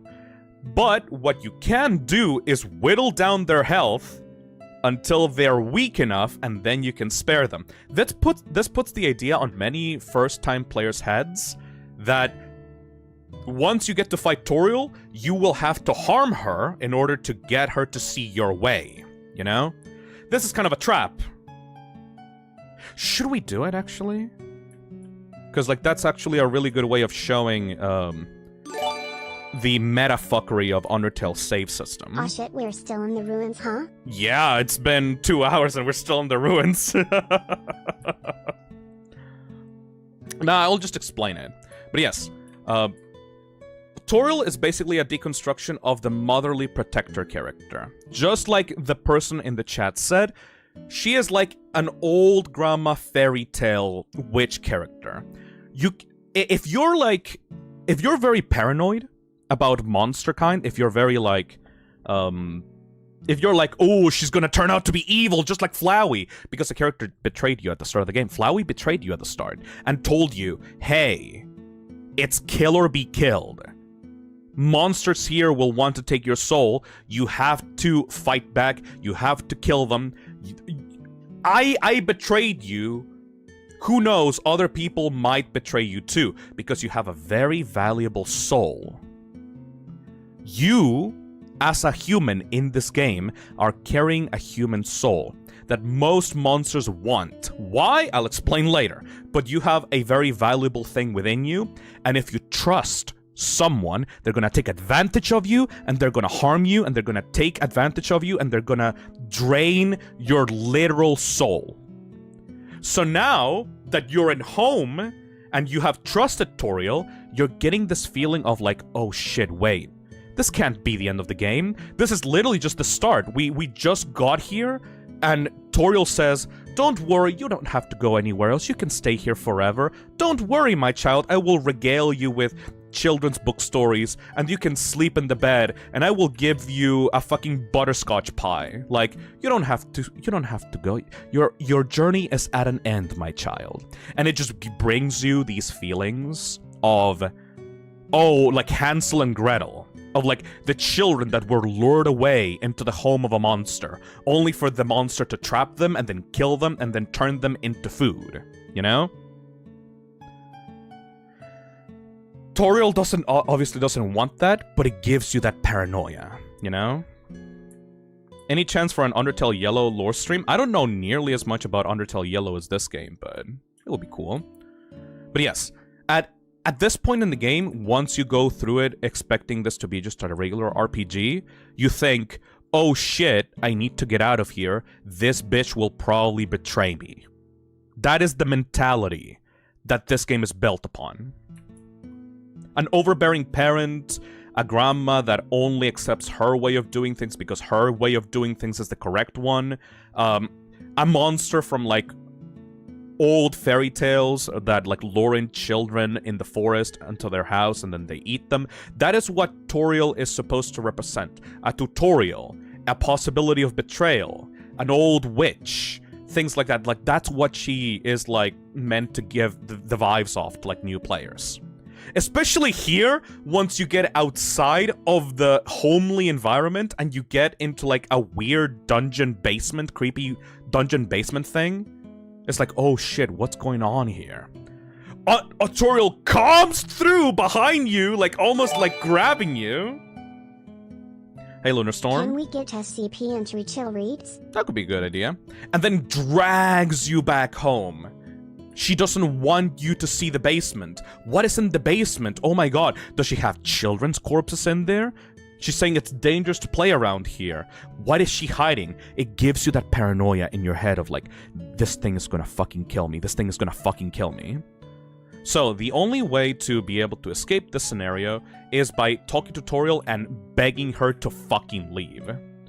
Rack says, I remember doing a Toriel fight. I killed her and regretted it immediately after and didn't touch the game for a while. Yeah, that's the thing, you know? Like, this game fucks with your expectations. This game gives you the feeling that, like, everyone is out to get you. But no, if you're just trusting and you believe in the kindness of others, you can always find a way forward without violence. That is the thesis of this area of the game. I like how AUs also dabble in this idea of a sinister Toriel like the Undertale and such. Yes, that's one of my favorite versions of Toriel, is the one that plays this idea of the scary monster luring children away straight. There's a lot of AUs in this game, because these characters are so malleable. If you just changed like a little bit of their personality, something completely different could happen in the story. So the reason for why this game became so popular is because the characters are so complex and layered and multifaceted that if you change them just a little bit, they become new and exciting and interesting again. Which is why so many AUs and like AU comics and AU fan games like started popping up. Anyways, only way of moving forward in this now is to just constantly beg Toriel to leave. Undertale is a genuinely fun concept that came from an artist aesthetic. I think there's a bunch of like fan games for like Undertale, but not like fully made ones. Anyways, there's also a reason for why this moment is so important, because it puts the idea in your head that you are on a journey. You're not here as a random human trying to be like trying to find a new home. You're here for a purpose. What is that purpose? It's not clear yet, but it has something to do with the number 9. So you're not here just as like a lost child with no purpose. You are here for a mission, and you have to get out of the ruins to complete that mission. Wait, so is this some kind of Undertale? Absolutely. Undertale made the multiverse / alternate universes oversaturated before Hollywood started doing so. I genuinely... this may be a little bit of cope. This may be a little... this may be genuinely like a little bit of cope from me, but I genuinely believe that the multiverse fan craze of like the MCU and other properties was kind of influenced by Undertale's AU. Also, thoughts on the endless versions of Just Sans, like Ink and Error. I think it's a little bit cringe to focus on Sans and ignore everyone else in Undertale just to make Sans the protagonist of an AU. I believe that Sans works best when he is a side character that barely kind of hints about like what he's doing in that version of the story. My favorite AU right now is TS Underswap. I believe that the writers and the developers of TS Underswap have the characters of the story nailed down, and they're doing wonderful things by twisting around and changing the purposes of the characters in like that AU. I think that it's like beautiful. Anyways, we will finally go into a confrontation with Toriel in which she is trying to sell you on the idea that if you leave this home, you will get killed. All the monsters outside, they're trying to kill you. Asgore, with big red letters, this king of monsters, will hunt you down and destroy you. She is trying to justify her actions for protection's sake. But as we all know, if you actually go into the rest of the game, you will realize that she's talking shit. She's completely out of her goddamn mind, you know? Most of the monsters outside of the ruins are still just as nice and awesome as the ones inside of the ruins, but she just has this idea of like, oh, people that follow Asgore are like murderous, like they want to kill you, they want to escape and continue waging war against humans. Why? Because in the past... Shit, I need to leave that for later, I'm sorry. Anyways. One of the small little details about this fight is that you can't lose it. Toriel is a boss monster. You know what? Let's actually explain what a boss monster is. You guys, what kind of animal is Toriel? Guys, like, what kind of animal, creature, monster is Toriel? She's a giant goat demon lady, right? She has horns. She's, like, stereotypically, like, the evil kind of monster, king, queen type of dealio, right? Boss monsters are inherently more powerful than other monsters in Undertale, so to the point that their souls even can persist outside of death. You know this little heart thing that we've been using to control the character in our battles throughout this playthrough so far? This is your soul. This is a human soul. It is colored red. There are also other human souls of different colors, but our soul is the soul of determination. This soul is the thing that helps us save and load throughout the game. It is the essence of our being. Monsters also have souls, but they're not represented by a red heart. They are represented by a white, upside-down heart. And boss monsters have souls that are so powerful that they can exist upon death. If you were to kill Toriel, if you were to, like, you know, actually fight her, she will stand her ground, and she will not let you pass until you actually kill her. This proves Toriel's own, like, not determination, but own conviction of, I need to protect you, I need to protect my children, I need to protect you from the horrors outside. She will literally give up her life to make sure that you are prepared to kill.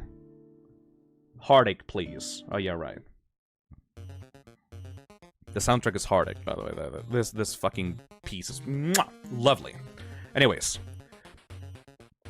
Just as the pinnacle of a tutorial character as she is, she will not let you die throughout this entire fight. Even though she's putting up this front of this, like, super, like, protective, super powerful lady. With no context of the story, what do you think you would end up doing? Also, my favorite URN is Dusttail. I miss you. If I was in Undertale with no context of the story, I would probably kill Toriel, feel really fucking bad about it, and then go on to be a pacifist throughout the entire rest of the game. Because these characters are so nice, you know? And this is a test of your kindness. This is a test to see, will you kill for your freedom? Will you kill a kind person that only wants the best for you, so that you can attain what you want? She tries to be stern, she tries to be horrible, she tries to be this, like, super strict mother. But she won't actually kill you if you go against her. She can still accidentally kill you. Oh yes, if you run into the bullets as you have 2 HP, you can actually get Toriel to kill you. I can't do this right now because it requires, like, exploits and stuff. But if she gets to kill you in this battle, you will actually have a sprite of her going, like, covering her mouth and going like, oh no! Because, like, she genuinely didn't want to do that. She just wants the best for you. Only one character can never kill you. That we will be talking about him later. Technically, the Toriel killing you thing is just like a spare thing from the Undertale demo. She tries her best not to kill you in this fight. Anyways. If you were, like, a typical RPG player, you would kill Toriel accidentally. She is one of the characters that tries to make herself, like, look the most friendly to you, and most people feel really fucking bad about killing her. You can also do this funny little thing. If she gives up on fighting you, you can betray kill her, which is another way of, like, killing really powerful bosses. If you get them to pacify themselves to you, if you get them to stop fighting, and then before you press the mercy button, you can attack them by surprise and they will just instantly die. I don't want to do that, though. Should we do it? I kind of want to do it. I'm not sure if I should do it in this playthrough, because, like, it's a really good way of showing. It's a really good way of showing how the meta system of this game works, the meta saving system.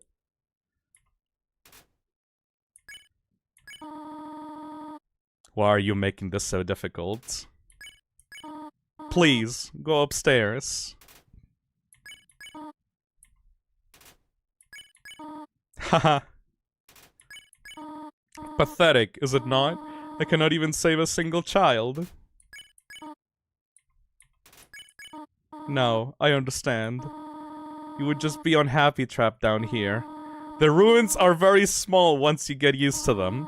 It would not be right for you to grow up in a place like this. My expectations, my loneliness, my fear. For you, my child, I will put them aside. Oh, okay, I didn't do it. Okay, nice. Woof. Put it to a vote. We did not manage to do it. Okay. Woo! Thank goodness. But yes, if you were to attack Toriel in that moment, you would insta-kill her, and her soul would remain for a little bit, and then it would just vanish or be destroyed. Many players in Undertale accidentally have killed Toriel and have reloaded their saves. Show a gameplay bit at least. Okay, you know what? Might as well. Because I kind of want to show it. I kind of really want to show it off. I'm sorry, you guys are going to have to go through some heartache again. But it is actually incredibly important to the game story. She makes a comment on reload. I didn't know that. Okay, time to talk about the reload system. This game is incredibly self-aware to the point that it will make multiple flags based on your behaviors, and it will keep that on a separate file away from the main saving system. A lot of the characters in Undertale will comment about things being, like, off. Like, they feel a certain deja vu feeling whenever you talk to them again after a save. People will start commenting on how you look weird, or how you look like you've seen all of this before, right? This is happening because the game actually keeps track of your saves. In lore, in universe, you going back and reloading a save is part of the game's world. You have the Soul of Determination, and the Soul of Determination allows people to, as the word implies, determinate, aka go back and stop the end, or stop yourself from terminating. You can use this power to time travel around and fuck with many characters and their, like, expectations. And a little bit of their memories will still slip through, but not enough for them to actually change most of their behaviors in the game. The only character that remembers fully what you're doing is Flowey, which is why he is so not there in the game, because imagine having to code and write a character that remembers everything you do throughout the save system. Like, that would take literally, like, dozens and dozens of novels worth of dialogue to get Flowey to act as if he, like, remembers everything that you've done, you know? Alright, this happened to me with Papyrus, because, like, I closed the game after meeting him, and when I reopened my save, he asked me something to Sans, like he swore he met me before. Yes, a lot of people think that this is exclusive to Sans, but no, many other characters kinda remember what's happening, but it's only the ones that are smart enough that will act upon it in the future. That would add at least an extra 3 years of development time at least, yes. We're going back in time to my previous save to get Toriel off the menu. That's right! We are going back in time to my previous save to get Toriel off the menu! Oh, lordy. Alright, boys. For this lore stream, I kinda have to explain this, and this is the best way that the game explains the save system fuckery, so I'm sorry. It's time to kill a goat lady!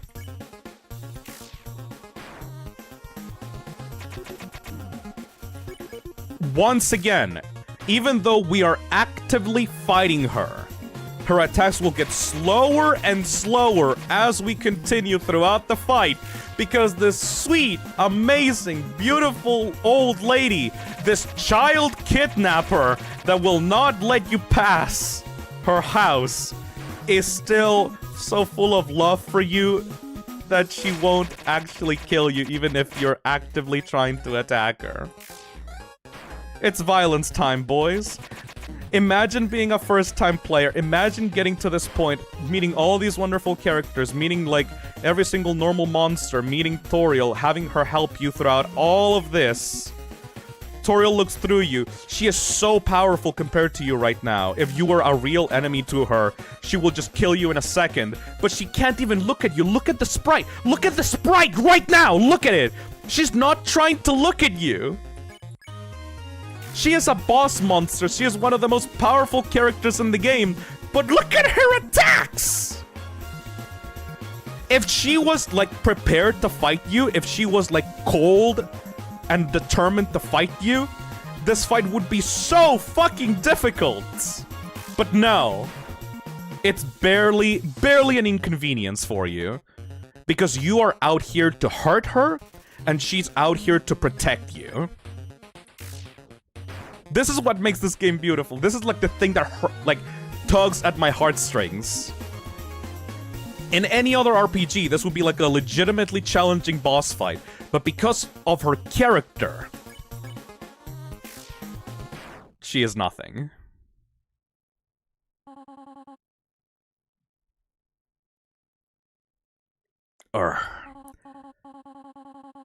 You're stronger than I thought. Listen to me, small one. If you go beyond this door, keep walking as far as you can. Eventually, you will reach an exit. Asgore. Do not let Asgore take your soul. His plan cannot be allowed to succeed.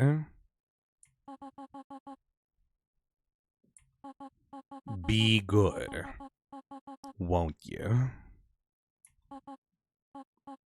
My child. That's her soul. That's her boss monster soul, by the way. And it's gone. So she's against the freedom of the monsters? Yes! Let me explain this to you. Toriel, and a lot of people are going to be angry at me once I say this, but Toriel, at least in this moment, is just like Flowey. In this moment, what she is doing to you is teaching you that it's kill or be killed. Just like Flowey at the start of the game. She's teaching you, this child will be miserable if they stay here. So, I am going to let them kill me. So that they will learn that they have to defend themselves against Asgore and the Royal Guard. It is kill or be killed. Child, I won't allow you to die, but I also can't force you to stay.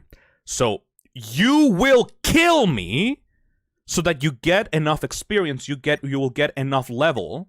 Look at our stats right now. We went from level 1 to level 5. Because to her, in her mind, it's kill or be killed. Asgore's guards will get you and will kill you. I cannot allow that to happen. I cannot allow another child to die by my negligence. So I will literally allow you to kill me. So that you can get strong enough to be able to survive Asgore and get the fuck out of here. And she is so wrong for it, you know? Like, even though she's doing all of this because of love, she is so fucking wrong about this. She is subscribing to Flowey's mentality of it's kill or be killed. She is allowing other people to die by your hand because she so desperately wants you to survive. And as you may have noticed, hey, you think about Asgore, the main villain of the story, the one that wants your soul for whatever purpose that it's not explained yet. Asgore also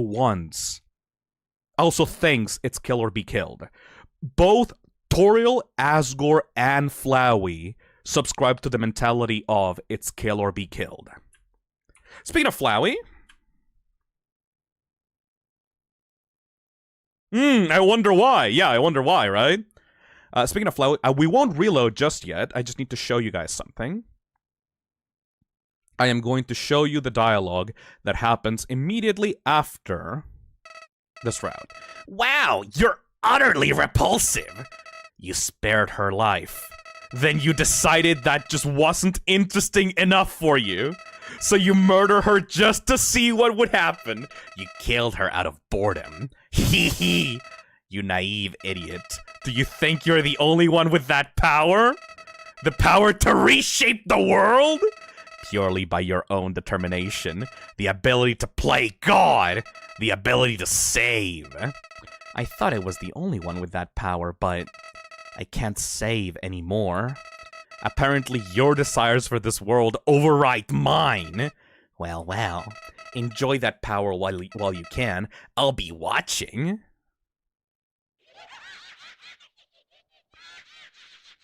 He knows what we fucking did! Like, I hope that you understood that, right? Like, I was trying to show you guys what would happen to Flowey if we reloaded, but I accidentally spared Toriel's life, so I quit out and then killed Toriel just so that I could show you guys what Flowey would say about it. And not only did he expect that, but he expected us. He knew what to say in the eventuality that we spared her first, and then we went back to kill her. Because the game keeps track of, like, all of your choices. What you did before you saved or reloaded the game.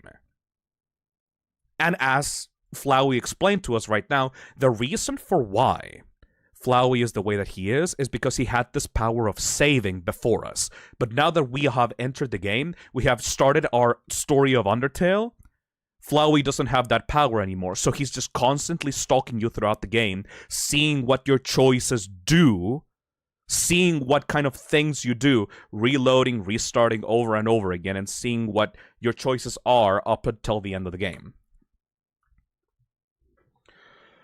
Ooh. Let's talk more about that. I'm gonna open up the game again. That's so clever.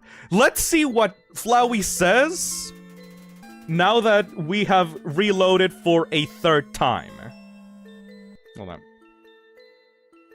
Dude, there is not enough time to talk about this game, goddamn. Yeah, we are 2 hours into the stream, and we haven't gone past Ruins.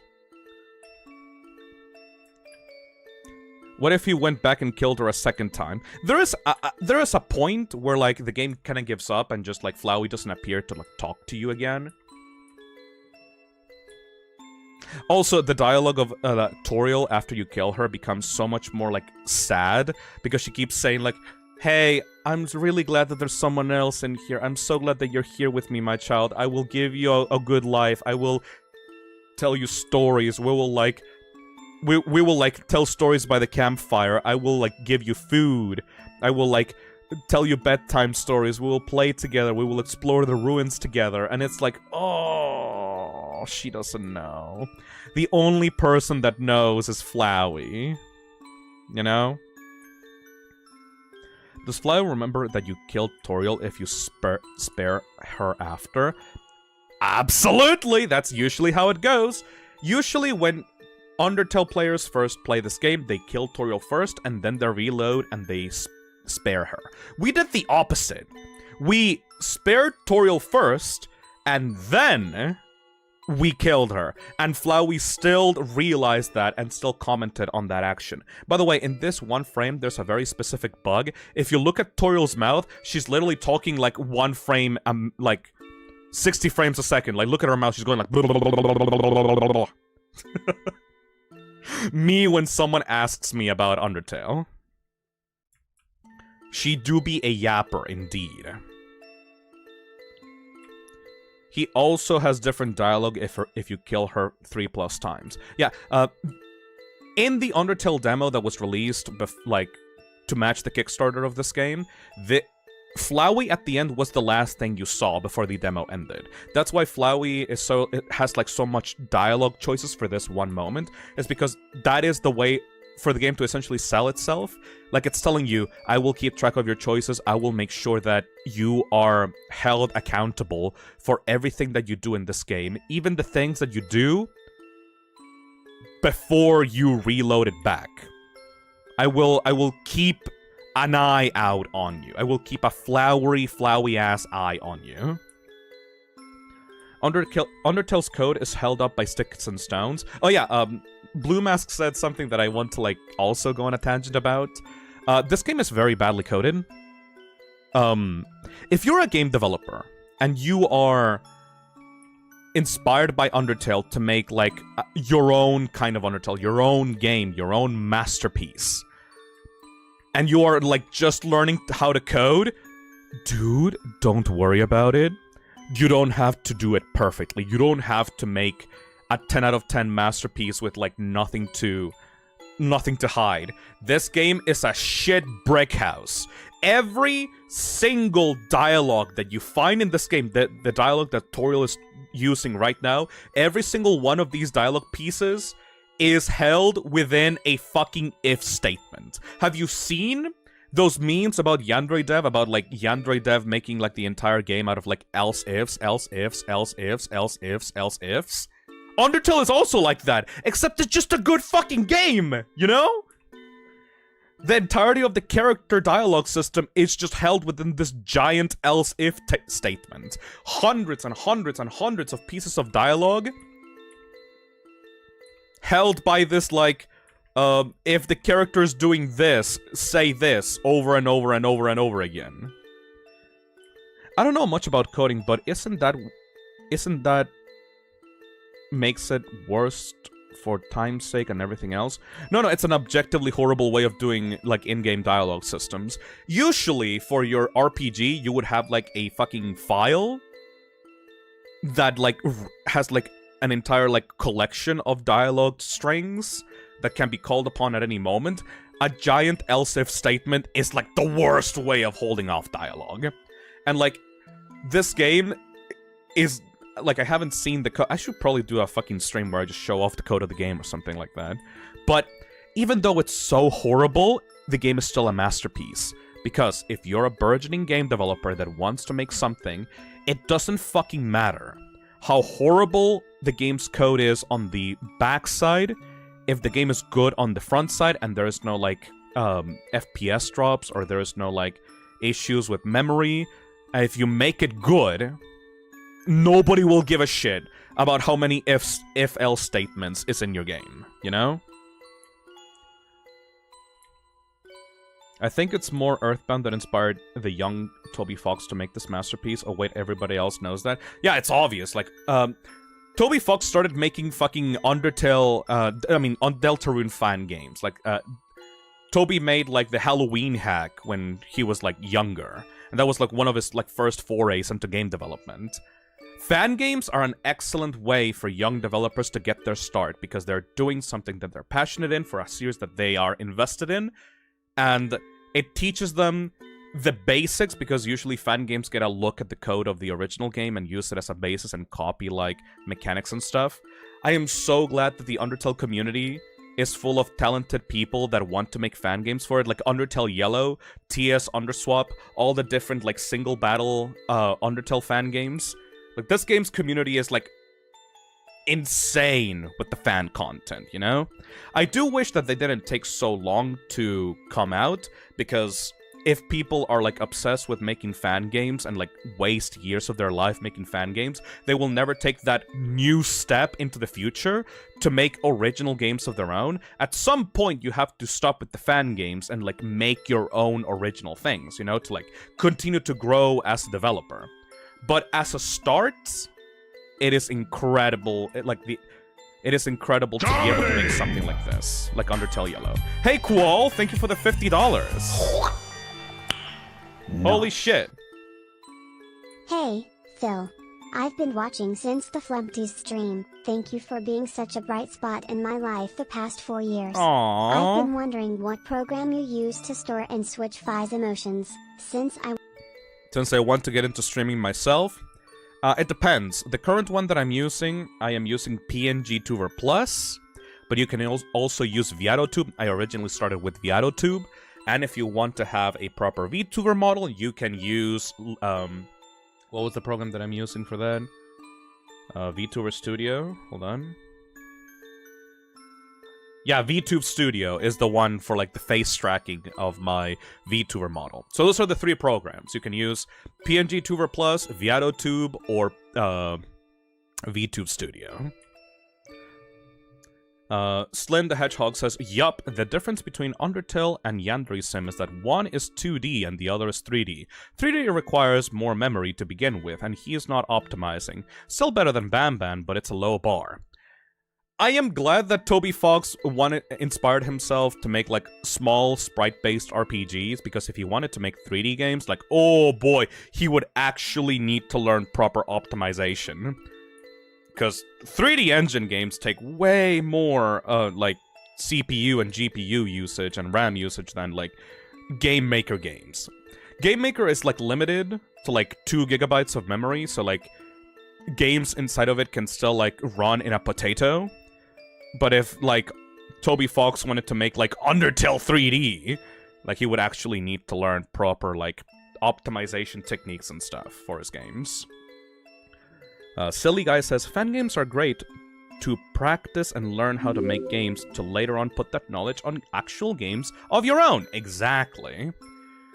Hey Nova, thank you for the $5. Of course you have Earthbound and Toho, but the game Live Alive inspired Megalovania and the kill and spare concept. Yes, I think that I haven't played Live Alive, but there's also one other RPG that Toby was inspired by that I've never played, that inspired like Deltarune. I don't know what it was called. I can't remember.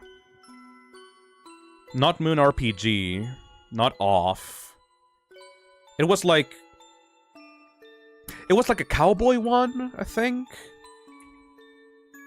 Wild Arms, yes, Chrono Trigger and Wild Arms, yes, that one. If Toby made Undertale 3D, it would look like that shitty 3D Toriel from the Kickstarter Twitter. Oh shit, I have to show you guys 3D Toriel. A little bit of a pause from playing the actual game. So, let me open up this right now. So for the Undertale trailer, you had 3D Toriel, which is a 3D model of Toriel that appears in like every single fucking Undertale trailer in some capacity, and it also showed up in like the charity stream that they did to like promote and to celebrate like Undertale's anniversary. So it turns out Toby said this like on a stream. This bitch is canon. Like, 3D Toriel, somehow, some way, is canon to the story of Undertale. He said so. Toby Fox said so on stream. So it is canon in some way. How? Theorists have to, like, figure out a way. Maybe she will show up in Deltarune in some capacity. Like, there will be a chapter, like, based around 3D graphics or something, and 3D Toriel will appear as like a mini-boss or something. I don't know! But apparently she is indeed canon, even though it's stupid as fuck. Anyway, let's continue. Asriel is also an amateur game dev and made that. Ooh, could also be an option. Oh. Goodbye, my child. Okay, so now that we have fought Toriel 3 times, we've spared her twice, and we've killed her once. What the hell is Flowey going to say to us? Let's see. I hope that you guys are enjoying this first part of the stream, by the way. I am desperately trying to focus on every single other part of Undertale aside from Sans and Papyrus, because once we get to Snowdin, it's just gonna be Sans and Papyrus party, like all over for like hours. I am focusing on Toriel and the ruins and the basics of Undertale and its save system right now, because once we get to Snowdin, it's just gonna be all about Sans and Papyrus. Let's see what this bitch says now. Clever. Very clever. You think you're really smart, don't you? In this world, it's kill or be killed. So you were able to play by your own rules. You spared the life of a single person. Hee hee hee. I bet you feel really great. You didn't kill anybody this time. But what will you do if you meet a relentless killer? You'll die and you'll die and you'll die. Until you tire of trying. What will you do then? Will you kill out of frustration? Or will you give up entirely on this world? And let me inherit the power to control it. I am the prince of this world's future. Don't worry, my little monarch. My plan isn't regicide. This is so much more interesting.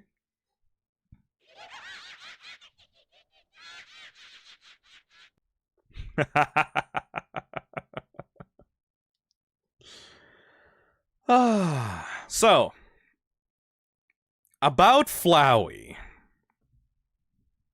Isn't he a little bit of like an edgy bitch? Isn't he like, you know, like he kind of seems a little bit like an edgy teenager, doesn't he? You know? Like, nobody else in this game talks like him. He keeps saying dumb shit like, ooh, I'm the prince of the new future. Ooh, what will you do now? This is like all a game to me. These are like, we're playing chess. These are like our chess pieces, and we're like having a little game together, and we're playing this game, this Undertale game, and like we're gonna meet a relentless killer, and like I'm going to be the god of the new world. It's like Yagami, you know. Flowey is so cool because even though he's one of the most powerful characters in this game, he's actually just an immature prick. He is not cool. He's trying so hard to appear edgy and cool, but he's actually just a stupid little shithead kid. You know? He is... You know that trope? Have you seen that, like, Doctor Who episode of, like, the child that is able to control others with, like, his mind, or, like, her mind, and everyone has to follow her commands, because otherwise she'll turn you into a fucking doll or something like that? Flowey is basically a bored child playing God with this universe, because he sees through the veil. He sees the world as it is, a game. It's a game to him. Just like you, because you're actually playing a game, right? Flowey doesn't know that this is actually a game, but like he is not like meta aware to that level. He doesn't actually know that you're playing Undertale, but he does treat this world as a game and characters as NPCs, and he is so evil and edgy because he's just bored, you know? He wants to see what happens. He's letting you go through this game to see what happens, because he was able to reload, save and reload so many times over that he's just fucking sick of this shit. He literally just wants to have fun with you. The only other person that kind of matches him in power, you know? 826lol says, no, he outright speaks to the player after you try to reset a pacifist route. No! No, no, no, no, no! No, no, no. Actually, you're wrong. No. A26. He does not speak to the player. Flowey, in that moment, speaks to Chara, the fallen child, the fallen human child. Very important distinction. Flowey straight up doesn't actually know that he is in a video game. Every time that he refers to you, the player, he is referring to Chara, the fallen human child. Very important distinction. None of the people here in this game know that they are in a game. Sans doesn't know that they're in a video game. Flowey doesn't know that they're in a video game. The only one that actually knows is at the end of the genocide routes. Anyways.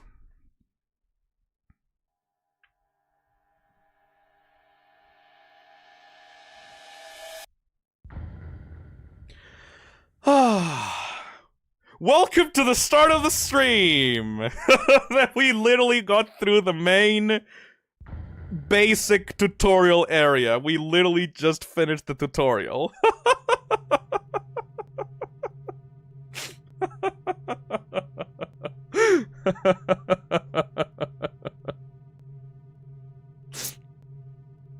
It's been 2 hours, oh my god. Also, like I said about like hidden interactables, there is a camera hidden in the bushes here.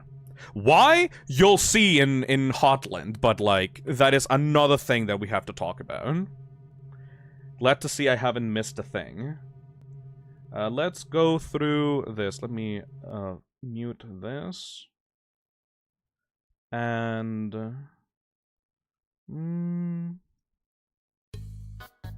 okay, so once you escape the ruins and you actually go into the main game of Undertale, you go into Snowdin. This area is supposed to be a contrast with the ruins section. Once Flowey talks about a relentless killer, you immediately get a spooky moment with the new breakout character of the game. You get chased around by a shadowy figure that is stalking your every movement. You go like, oh my god, what is behind me? Oh my god, I'm gonna get killed. Oh my god, was Toriel actually right? Am I gonna get killed by one of like Asgore's minions or stuff or something like that? It's this like super tense moment that maybe you're gonna encounter something that is going to like kill you like immediately. Like the game is gonna turn out to be like, oh, it's gonna be difficult once again. You turn around to face this character, and guess who it fucking is?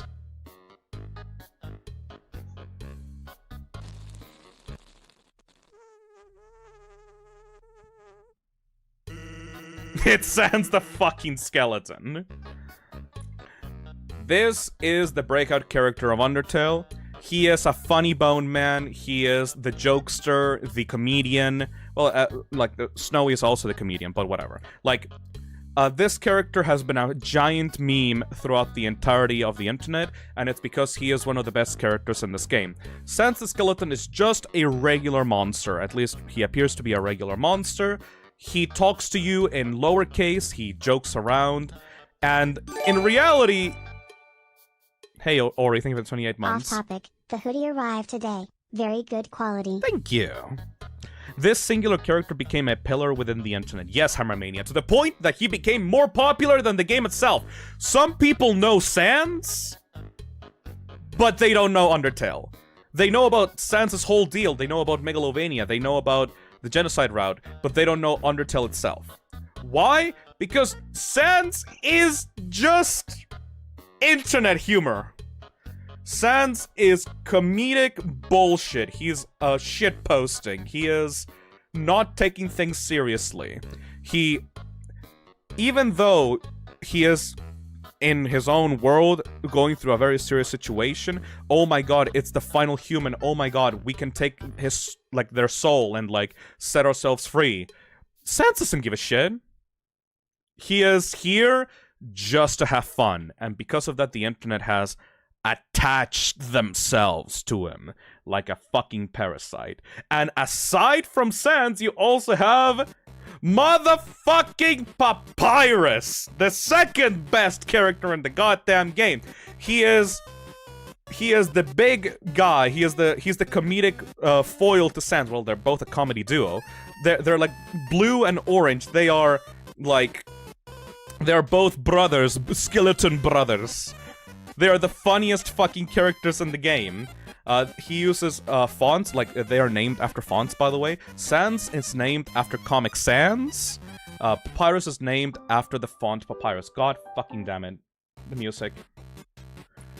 Papyrus is very loud, very rambunctious, very, like, hyperactive, very childish sometimes, but in general just as much of a jokester as Sans. Sans is much more laid back, much more, like, I don't know, doesn't give a shit, sarcastic type of dude, but they're both, again, really cool and awesome and kind and, like, just the best. These guys, like, are so fucking cool, man. Apathetic? Yeah, kind of apathetic. Papyrus is actually supposed to be red, and there is a pile of snow with Sans written on the same color, but the game calls it red. I don't know why. It's very clearly fucking orange. I'm not, like colorblind. They're very clearly, like, blue and orange, but whatever. But yeah, you have the slow, like, uncaring, like, silly fat guy, and you got the long, lanky, hyperactive dude. They're like a comedy duo between the two of them. Let's go more into their purpose in the story as we're going through this. Papyrus, here, is supposed to be, like, the most active of the two in this area in Snowdin. They're both, like, the antagonists of this area. You're gonna get to fight Papyrus at the end of Snowdin. Papyrus wants to capture you, a human. Sans is just there along for the ride. Papyrus wants to capture you to present you to Undyne. He is, like, he is trying to, like, become part of the Royal Guard. He is very, like, proud of himself. He is, like, he has, like, this ideal of, like, hey, Topaz Rabbit, thank you for the 11 months. Let's G. Honestly, besides how funny they both are, I love their dynamic as brothers. Yeah! They both genuinely care about each other. Papyrus has dreams of becoming popular and prestigious and, like, awesome and, like, he wants everyone to adore him. He wants everyone to, like, look up to him as, like, this amazing hero that will, like, help out, like, the Monster Kingdom. He is very childish, but he is very kind. He doesn't actually want to kill you, just like Toriel, but he wants to capture you, not because it's, like, a personal deal or anything, but just because he wants to climb this ladder of monster society to get to the people that he admires himself. Papyrus is, like, the main instigator of the conflict. Sans is just a jokester. He wants to have fun with his brother. Sans really fucking cares about his brother so fucking much. Sans is lazy, he barely takes care of himself. If you go into his room later on in the game, it's like a single fucking dirty mattress with, like, a bunch of, like, dirty socks on it. Sans doesn't give a shit about himself, but gives a shit about his brother. And the only thing he wants to do while you're here is to have fun with his brother. Papyrus is harmless, incredibly silly, incredibly goofy. He will make a bunch of puzzles for you in Snowdin. He will make, like, fun little diversions for you and, like, get to essentially befriend you through the puzzles. And as long as you, like, play along, Sans will be happy with your, like, with your behavior. There's a little vortex consisting of trash in his room, yes. Hate to bother you, but can you do me a favor? I was thinking, my brother's been kinda down lately.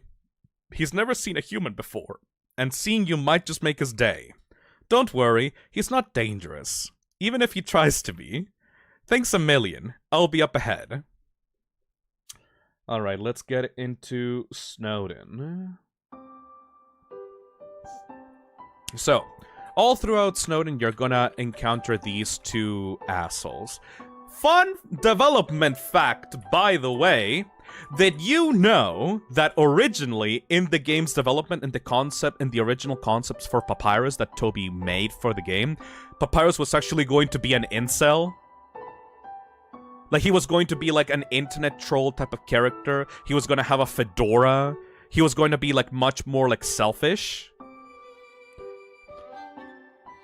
This is a thing that Toby does, where like Papyrus is supposed to come across as this, like, self-important, selfish character, right? And he was originally going to be just a straight-up incel, you know?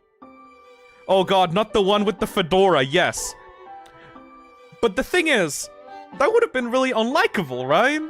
Papyrus is not supposed to be unlikable. Most of these characters are not supposed to be unlikable. So, he got slowly changed to be, like, the sweetheart, like... Yeah, he still wants people to adore him. The main conceit of the character is that, yes, he's desperate for attention. And usually, that would be, like, annoying, right? Like, oh, this annoying asshole wants to make it all about himself. He's so self-important. He thinks he's so grand. He's so big. He's so, like, important. He wants everyone to love him. But it's like... He wants to do it because he wants to be part of the fun, right? He wants to have friends. He doesn't have many people in his life. The only person that Papyrus genuinely actually talks to on a daily basis is Sans and Undyne. And Undyne just kind of thinks of like, oh yeah, Papyrus is just chill, he's a nice guy, he desperately wants to be part of the Royal Guard. But like, they're not really that close, you know? The only person that Papyrus can be close to is his brother. He's so sweet though, yes! He is so... Like, he will never put himself... He will never fuck you over just to get something, you know? Internet and sell Papyrus AU. The cursed timeline. Like, he doesn't have this rage inside of him.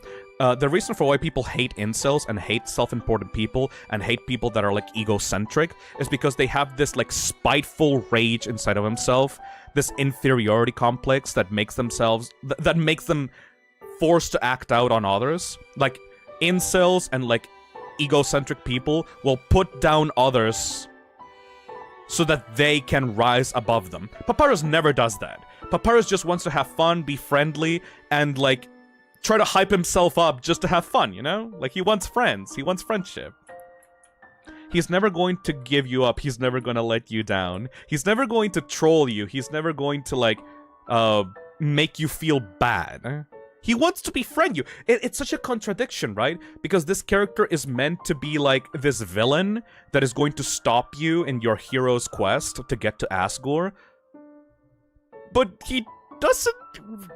He also thinks you're so cool. Like, oh my god, like, you're the human. Oh my god, Sans, is that a human? You think you're... Like, he thinks you're so fucking cool. Just because of the way that you are. So he wants to become friends with you. You know? And, oh, look, this stupid boy. Just having fun with Sans. Put on bone trousel. Okay, fine, I'll put on bone trousel. But yes, these two are just a comedy duo throughout Snowdin. Papyrus has this contradiction of he wants to be popular, he wants to be amazing, and to do that he is going to capture you. But also, oh my god, the human is so awesome and amazing, I want to be their friend. So, throughout the entirety of Snowdin, he will set up puzzles that you can solve easily, and he will, like, hype you up. It's like, oh my god, you can do it, human! You can solve my puzzles! You can, like... You can, like, get through this! Oh my god, I believe in you, human! You're so fucking cool! And then obviously it's like, oh wait, no, I have to capture you! You have to be delivered to the capital! I love these contradictions of these characters. Actually, this is... yeah, this is the normal the normal Papyrus theme. I love him so much. If you go into Papyrus's, like, room, you will eventually find, like, a bunch of figurines and, like, a pirate flag and, like, a race car bed. He's really just, like, a big, like, softie. Like a big child. It's a problem, though, as well, because a lot of people tend to infantilize Papyrus, which is something that I don't like. Most of the early fandom treated Papyrus as, like, a kid.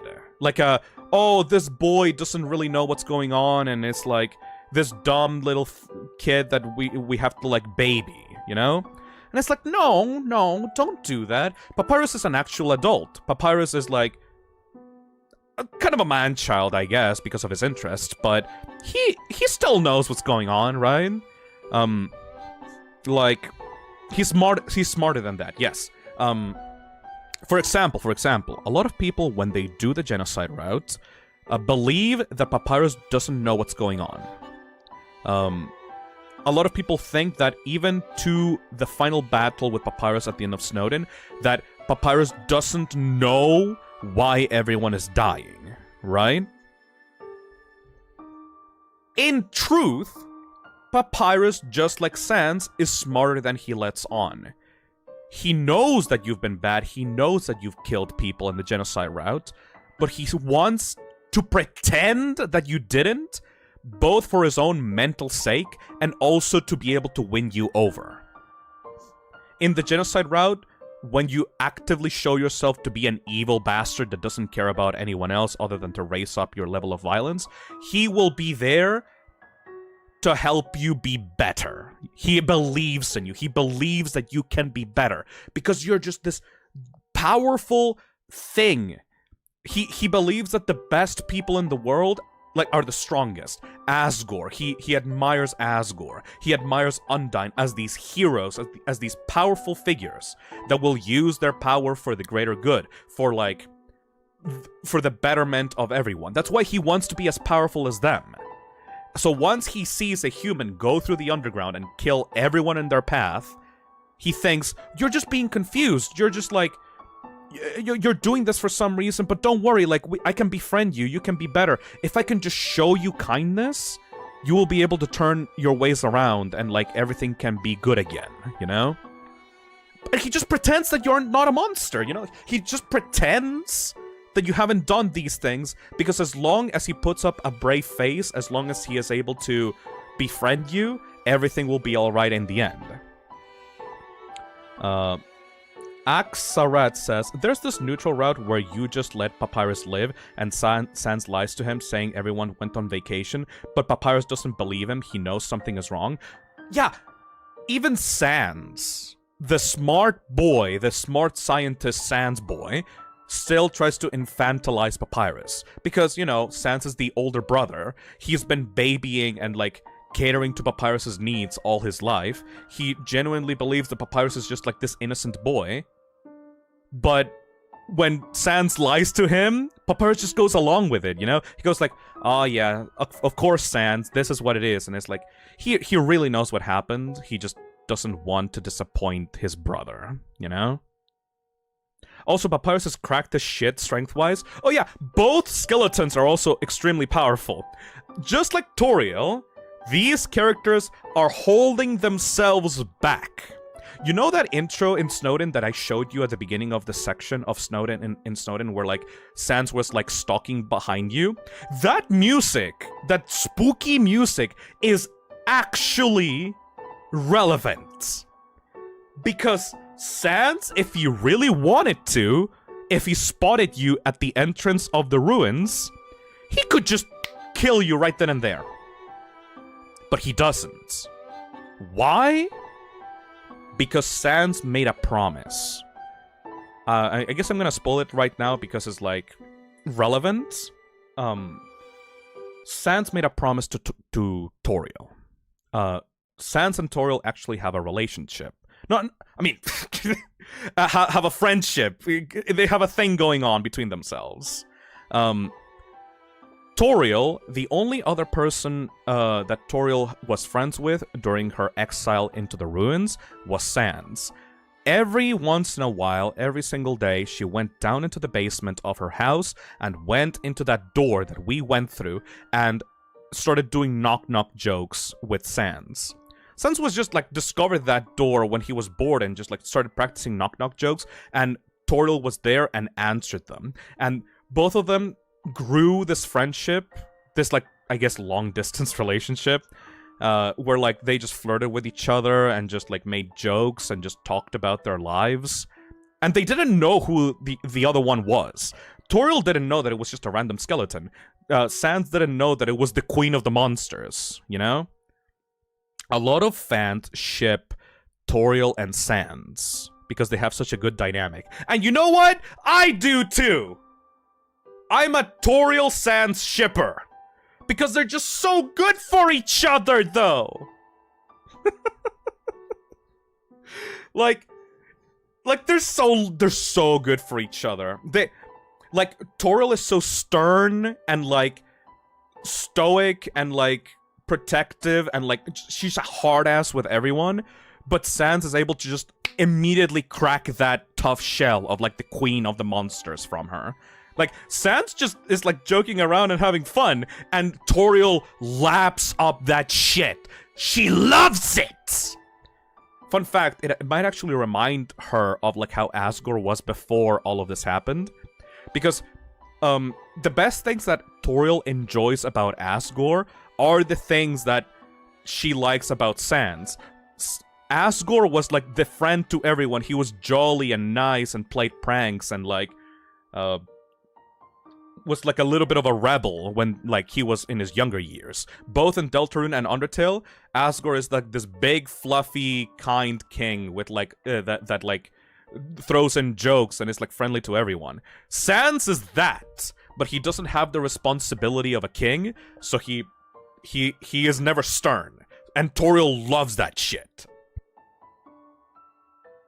Okay. Hold on. I need to recover. Anyways. Jesus Christ. Hey, Matrix, thank you for the $5. He likes big women with the same terrible humor as him. He just like me. For real, for real. Yeah, Sans love those thick goat mommy legs, if you know what I mean. Oh! The fandom is very fucking weird about Toriel. Anyway, so the reason for why Sans didn't just immediately fucking kill you when you got out of the ruins is because of Toriel. Remember back in this like presentation where like Toriel got out of the chair and then went into the basement and like was facing the door to the outside? She was talking to Sans in that moment, and with the friendship that she built up with Sans, she essentially like begged him, dude, a human is probably gonna go through this door. Please protect him. Please make sure that he is safe. Please make sure that he is, like, going to have a good, safe journey after me. And she doesn't say that she's gonna die.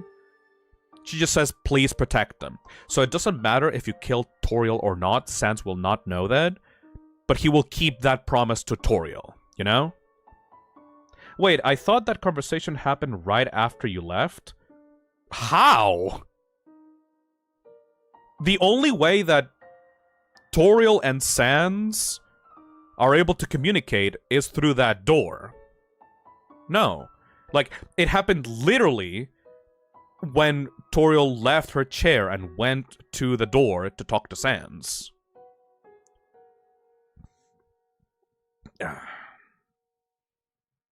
Yeah, like Toriel doesn't give, like, Sans, like, her phone number or anything. The only way that they talk is through the door. I thought the promise was made before you started the game? No, it is literally made in that moment. That's why Sans is in front of the door in the first place, stalking you at the start of Snowdin. Like, he says, oh, I was just making my rounds over here and I just find you, human, ooh. But it's like, no, like, he was there the moment that Toriel was dying, or you killed Toriel, like, he was there on the other side of the door. And he doesn't know if you killed her or not, but he is keeping that promise that he made to the lady behind the door. And then Sans gives an ominous threat as to what would have happened if she never said anything. Yes, we're kind of getting ahead of ourselves here, but just to let you guys know, just like Toriel, who was a boss monster that could have easily killed you but didn't, Sans and Papyrus are also incredibly fucking powerful compared to most other monsters, but they don't try to kill you too much, you know? Anyways, aside from Sans and Papyrus, we also have the guard dogs of Snowdin. It is such a funny little meme that most of the Royal Guard in this game is composed of dogs. You know? Like, they are literal guard dogs of the underground. They're doggos. They're like friendly little thingies. They're so fucking cool. It's also really funny that the guards of the monsters are all dogs, and guess who wants to become part of the Royal Guard? Papyrus, the skeleton. You know, the guy that is made of bones. You know, it's like, it's such a funny little thing of like, oh wait, this guy that is literally made of bones wants to become part of the Royal Guard, the institution that is exclusively made up of dog characters. It's so fucking funny and something that I've never seen anyone bring up. Like, the doggo here, the character that I just fought, is a blind dog that is like holding a fucking like bone in his mouth in the shape of like a cigarette. I didn't even think of that. Like, why do you think that Undyne is, like, hesitant to bring Papyrus into the Royal Guard? One, because Papyrus is, like, again, Undyne thinks that Papyrus is too innocent. And, like, you know, he kind of is, but not really. But also, because most of the Royal Guard of Snowdin is made up of fucking dogs that love bones.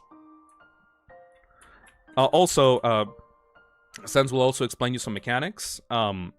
In this Snowdin area, you also unlock the ability to... Essentially, you unlock a new type of attack, which is a blue attack. Those attacks are different types of magic. The blue attack will only harm you if you're moving, so you have to stay completely still to avoid that attack. There will also be another type of attack in Hotland, which is the orange magical attack. Those will only harm you if you're staying still while you're inside of that hitbox.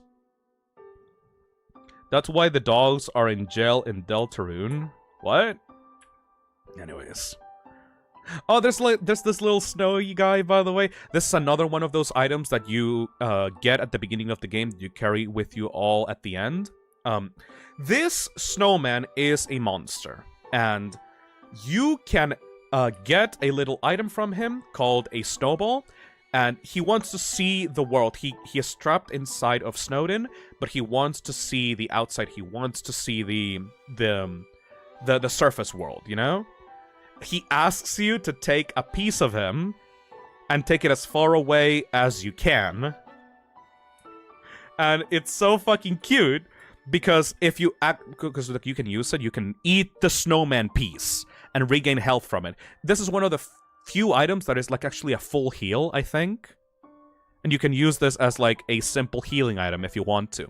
But if you're kind and actually bring the snowman piece with you to the end of the game in the neutral route, so, like they will call you, like someone will call you up in the neutral route and tell you, hey, you made a snowman very happy today.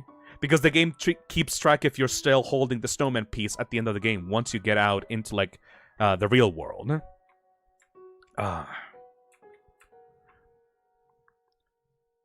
Hold on a second. Let me switch back to Papyrus's like theme for this.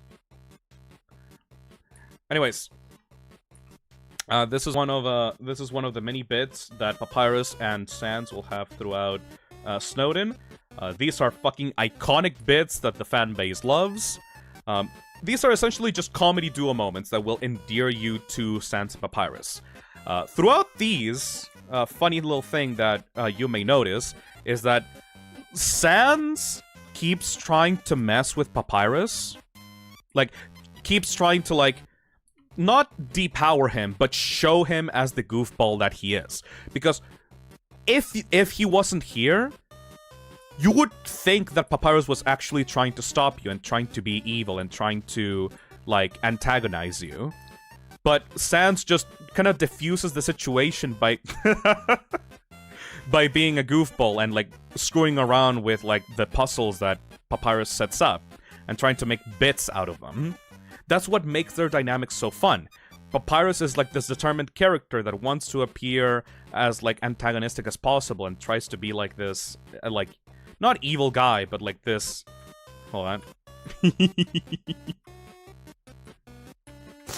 Tries to be this menacing figure. And Sans just makes fun of it and just tries to watch out for both you and Papyrus. And then he leaves the whole puzzle solution down. It's fucking wonderful. This was where I got that dialogue of Papyrus asking if Sand has seen me before. Ooh, nice. Hey, thanks. My brother seems like he's having fun. By the way, did you see that weird outfit he's wearing? He made that a few weeks ago for a costume party. He hasn't worn anything else since. Keeps calling it his battle body. Man, isn't my brother so cool? I guess I have to talk about why Sans loves Papyrus so much. Okay. All throughout here, you may notice something very important. Sans legitimately loves his brother. He wants to make him happy, and the reason for that is because Sans is miserable. Like, another thing that makes him so relatable to people on the internet is that Sans is hiding his, like, inner sadness and, like, discontent with the world through comedy and jokes. The reason for why he loves Papyrus is because Papyrus is this little ray of sunshine in his life that he desperately wants to keep and protect, you know? That's why their dynamic works so well. Sans is trying to be jokey and, like, disconnected. Ooh. I will talk about these later. Sans is trying to be jaded, like, and disconnected because he wants to not have to deal with the struggles of daily life. So he just jokes about it and tries to, like, be as distant as possible. Meanwhile, Papyrus lives for the moment. He is, like, actively trying to make the best out of every single situation. He's celebrating. He's trying to become the best. He's trying to be the hero of the underground. And Sans legitimately thinks that's cool. It's like, oh my god, there's this precious little ray of sunshine in my life, and he is the only thing that I can protect. I need to make sure that he's happy, you know? Oddity says, Sans is doing his best to be so cynical, but he's failing so hard. Yes, even though Sans tries to be as disconnected as possible, and constantly, by the way, will tell you throughout the game that he doesn't really care. He's like, oh, I'm just having fun, you know? Like, I'm just a little funny guy. Like, I'm just messing with you. He genuinely can't bring himself not to care about Papyrus. It's like the one thing that keeps him going. And so he dedicates all his life to make his brother happy. He is so full of love for his brother. Every time you talk to him, 90% of the time he's going to be talking about Papyrus. He's gonna be like, oh, did you know that Papyrus did this, like, funny little thing last week? Or like, oh, Papyrus, like, did this thing for Halloween, and, like, he loved it, and he's, like, carrying around his, like, Halloween costume all over, and he never makes fun of him.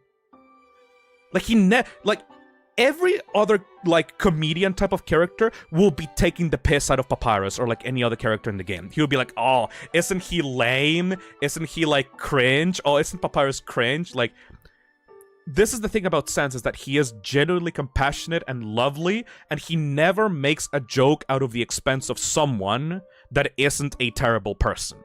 You know? He's a good older brother. Yes, he is someone that's here to have a good time and make everyone happy. That's why I don't like some of the Sans interpretations in the fandom, because they make Sans out to be a troll that's mean to people to get his kicks in, you know? And he's never that. He is always there to either make a joke out of the situation, to take like the seriousness out, to put some levity in a situation, or to hype someone else up. He's like, oh my god, Papyrus is so cool. Oh, watch out, Papyrus is, like, gonna bring out his, like, special attack. Or, like, he prepares himself and, like, talks about how cool his brother is and how strong he is and how awesome he is. He is never cynical about people. He sees the best in everyone and tries to, like, tries to not badmouth them, even though some of them may have made some really fucked up mistakes. Sans is also friends with Alphys, and he knows a lot of fucked up shit that Alphys went through, and he knows a lot of the fucked up shit that Alphys did in the past, but he never badmouths Alphys. He never says, like, Alphys committed, like, a terrible mistake, or, like, I hate Alphys, or, like, Alphys did something horrible. It's like, no. He tries to understand people and like, extend the hand and, like, try to, like, rationalize their actions in, like, the best light possible, you know? Does he? Yes, Sans does know about what happened in the lab. We will go about the lab on later once we get to, like, Hotland. But yes, Sans is just the coolest guy ever, but he doesn't hype himself up as the coolest guy ever. In fact, he is very humble. He doesn't think that what he's doing matters at all. He doesn't think that he is powerful. He doesn't think that he is cool. He just tries to... He raises everyone else above himself. He doesn't think that he's anything special, and he will raise everyone else above him, and he will help them out.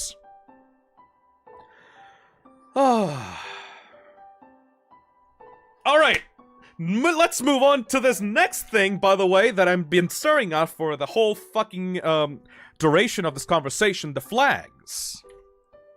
Purple. Even when you felt trapped, you took notes and achieved the end of Ball. What the fuck is this, Chad? Purple. Hey, you got your color. See, okay. Let me see. Ball game, how to get colors. Undertale.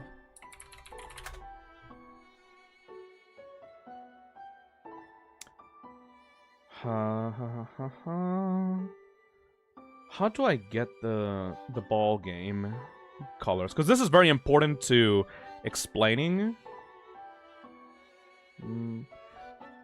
Light blue, play in any way, but wait for the ball to become small and then get into the hole.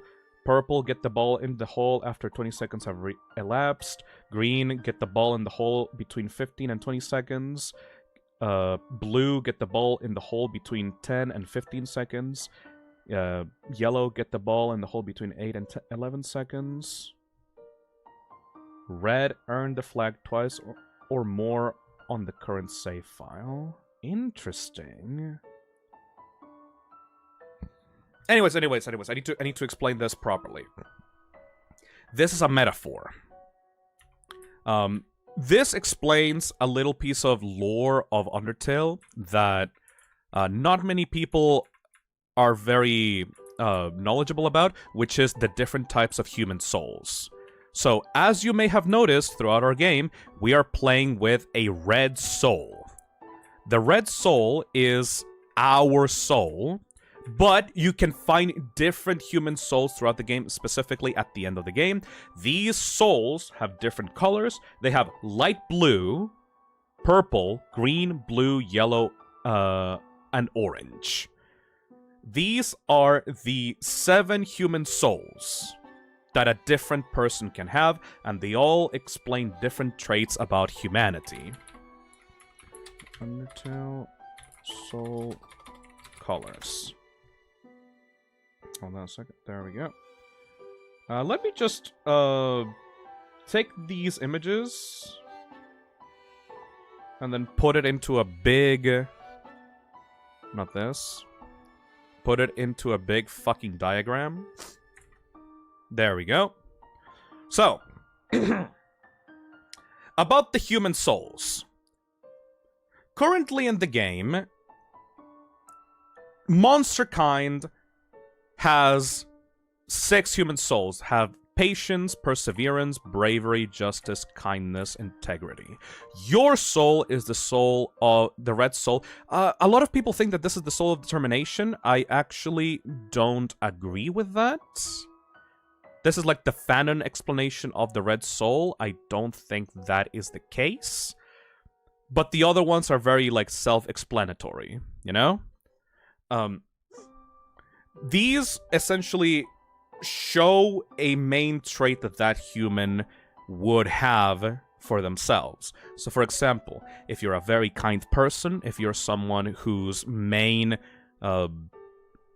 trait is putting others above yourself, if you're someone that wants to like not engage in any violence or fighting or not try to put yourself above others, you would have the kindness soul. If you are very true to yourself, you would have the integrity soul. Let me actually explain it as the game itself explains it. If you win this ball game that we have right now, the Snowdin ball game, it will explain to you the different soul traits.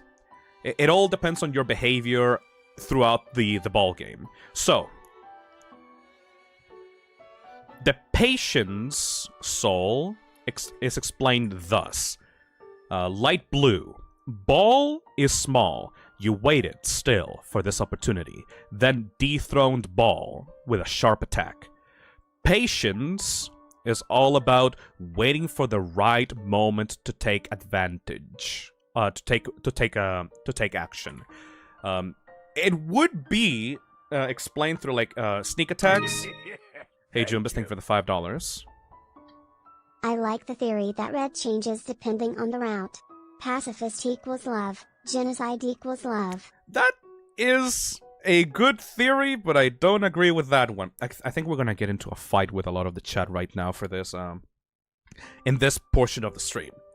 Okay, so these can be these can be like blah, blah, blah, blah, blah. Anyways, patience is all about waiting for the right moment to strike.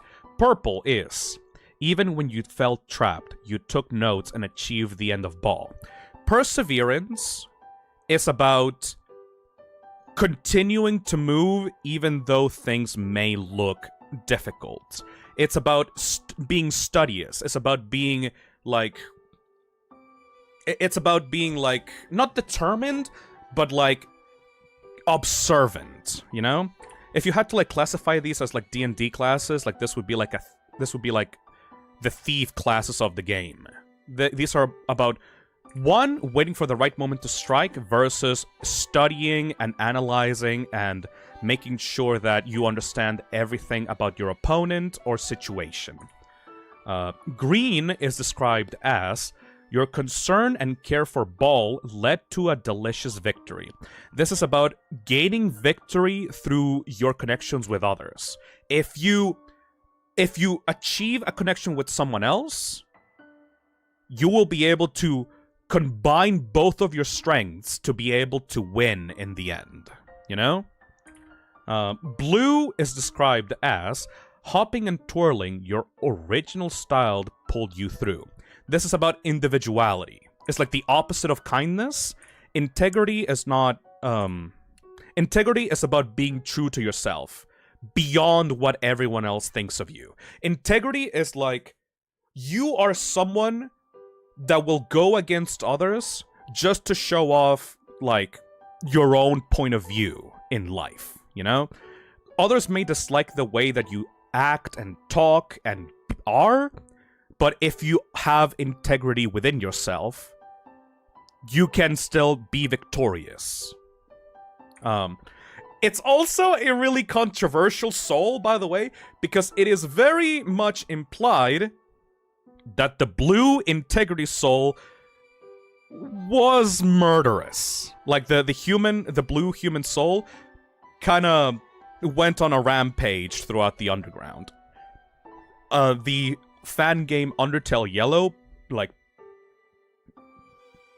ran with this idea, but it is still implied in the main game that the integrity soul was actually capable of murder and murdered the monsters of the underground. You know, Undertale Yellow expanded on that idea, but it's still in the text of the original game. You know. Random user says the tutu being dusty and the shoes apparently being described as dangerous in its info. Yes. Oh, by the way, about that.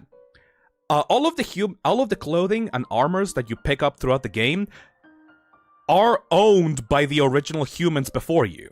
There were 6 humans, technically 7, but whatever. There were 6 humans that came into this Undertale journey before you, And the clothing and weapons that you find throughout the game are owned by them. I don't quite remember all of them, but I'm pretty sure that the kindness soul had a pan for like a weapon and an apron for armor, which describes the human as like a chef or like someone that cooked food for others, which is perfectly like Some encapsulates people think that the red soul actually represents control, since it's what allows us to assert our will on Frisk and Chris. You're kind of right, actually. You're one and only, but like, I'll get to that later. Okay. Anyways, yes. The kind soul is the one that was like a chef that had like healing items and essentially was able to form connections to like it was the friendliest soul. I think like everyone kind of agrees that the green soul is the one that went pacifist most throughout the game. I'm pretty sure that the purple one had like books for the attack weapon. And what was the armor for the purple soul, Chad? The book and glasses. Yes, the armor was glasses and the book was a weapon. This perfectly explains the whole identity of the purple soul, because they are studious, they are nerd. They like try to study the patterns of the different monsters. Would red represent curiosity? No, but kind of close. Laughing Bear says bravery, the bandana and boxing gloves, justice, gun and cowboy hat, perseverance, notebook and glasses, patience, toy knife, and ribbon. Yes. What was integrity then? Integrity is the ballet shoes and the tutu. Yes. These humans that appeared before the events of the game are never shown. Like, their personalities are never explained. But I love this game because it says so much. It leaves so much to speculation and theory crafting by just putting these little details, you know? Like, Ball Game explains the traits of the souls, and like the different armors explain the personalities and like different talents of those fallen, like, before humans, you know? So like most of this section is me theory crafting, but I'm pretty sure that I'm right about these different like soul types. Anyway, let's continue. Yellow is described as... Hey, Mr. Seal, thank you for the $5. How goes the lore? I don't know, am I being too rambly? Like, Chad, is this a good lore stream? Because, like, I'm kind of going insane right now. I'm not sure if this is, like, better or, like, worse than before, but, like, I'm just having fun just talking constantly about this shit. It's fine. Yeah, don't stop, please. It's your stream. Ramble as you like. All right. I'm way more scatterbrained than before, because, like, this game has so fucking much to talk about. You could go in a giant tangent about a single fucking ball minigame and some armors that you find throughout the game. Anyways. Let's restart. Okay. Light blue, aka patience. You wait until the right opportunity to strike your opponent and attain victory. This would be a character that is like based on sneak attacks. That's why they have the toy knife.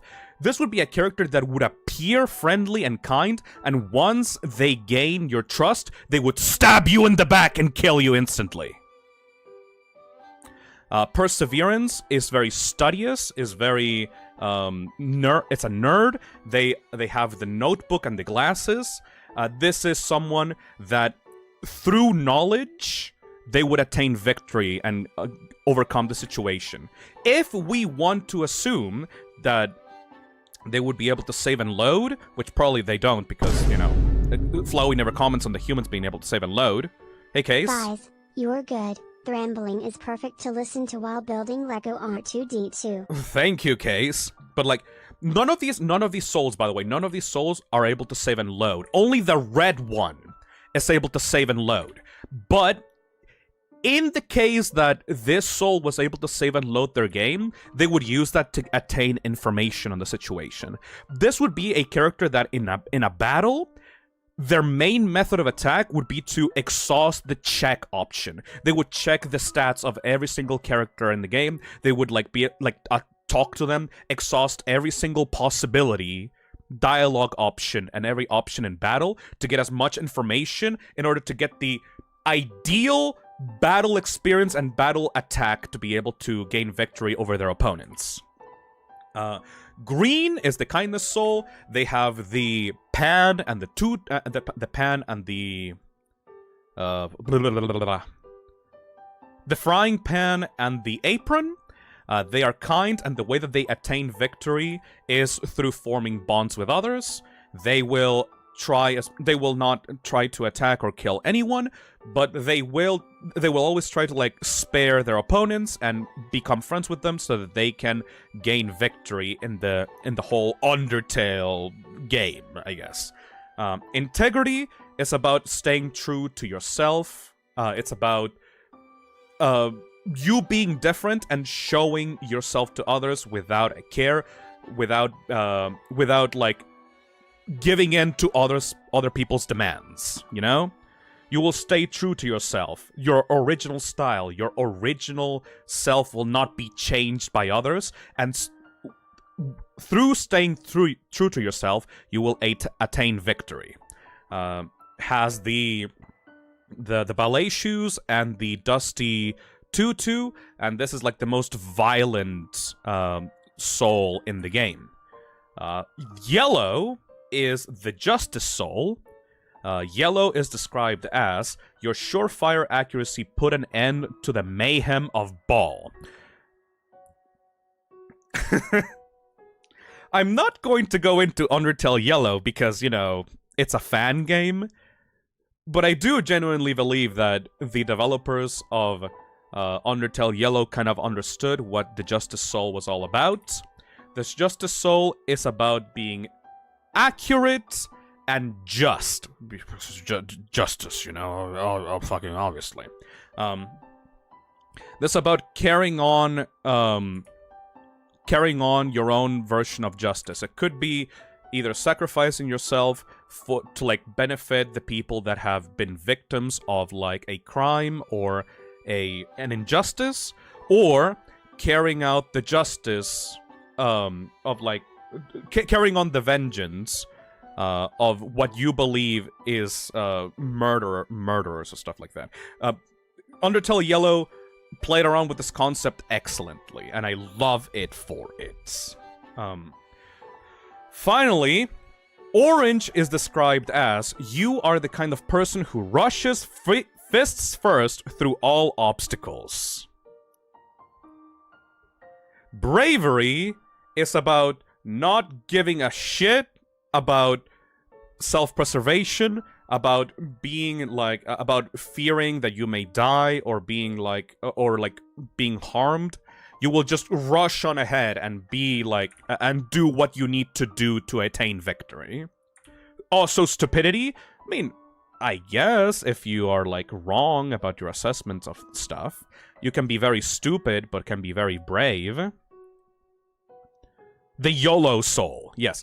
It is also, it's kind of funny as well, because, the equipment that you find for the Bravery Soul, which is the tough gloves and the bandana, those are one of the first items that you find throughout your journey through the underground, so it is kind of implied that the Bravery Soul, through its stupidity and, hard-headedness, was the first one to die. Low self-preservation, high success. Exactly. Bravery died very quickly. Pyro TF2 says, so are these types of soul the ones that every human is one of, or just how the souls of the specific humans that fell into the underground were? There is no details given about human society in Undertale. The only glimpses that we can get about human society are through these types of souls. From my personal interpretation of the events, it seems that humanity as a whole is structured. It's structured around the souls. It seems that for humanity, there are different types of people that project one of these traits most strongly, and society may be divided on these types of souls.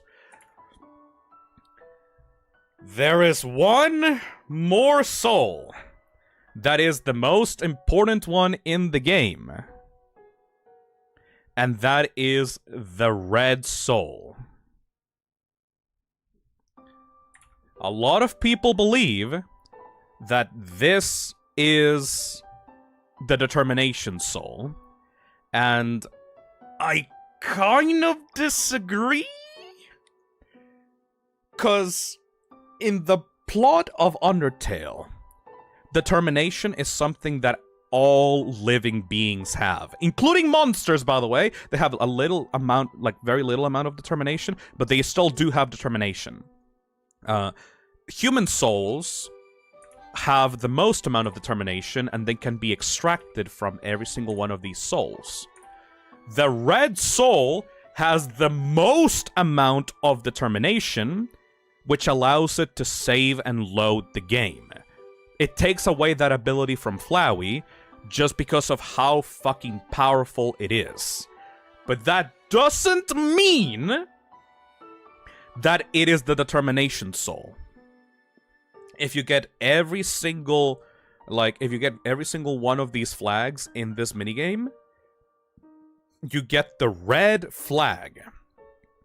And the red flag is described as thus: bravery, justice, integrity, kindness, perseverance, and patience. Using these, you were able to win at ball game. And ball game is written in red.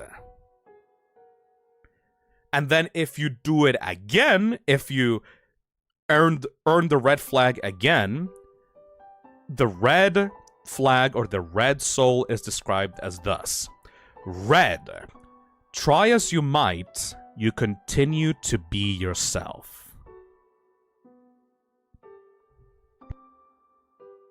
Now, oh boy, let me change this fucking shit, let me change this music. Now, time for my personal headcanon on what the red soul is.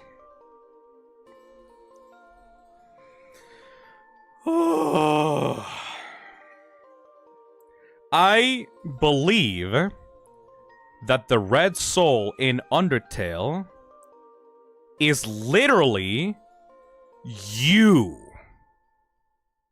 Like, it's not determination, it's not love, it's not connections. It is literally the physical manifestation of you. That, okay, if you open up Undertale, if you open up the fucking game here, what happens on the top left of the screen? Look at the window, look at the window, look at the window, look at the window. What is that? What is that in the middle of the window? That is the red soul. That is Undertale. You know why the game describes the red soul as ball game? It's that. It's the game. It's you. The red soul is you. The communism trait. No. That might be very, like, you know, kind of lame, because it's like, wait a second, so it's not an actual soul trait? It's not, like... It's not a trait like the other human souls? Yes, because the human soul, the red human soul is an anomaly. It is outside of the context of both the story and the world around itself. The red human soul has the ability to save and load. It is outside of anything that the world encounters. The red human soul is the only thing that keeps our connection between ourselves and the world of Undertale and Deltarune. It is an anomaly.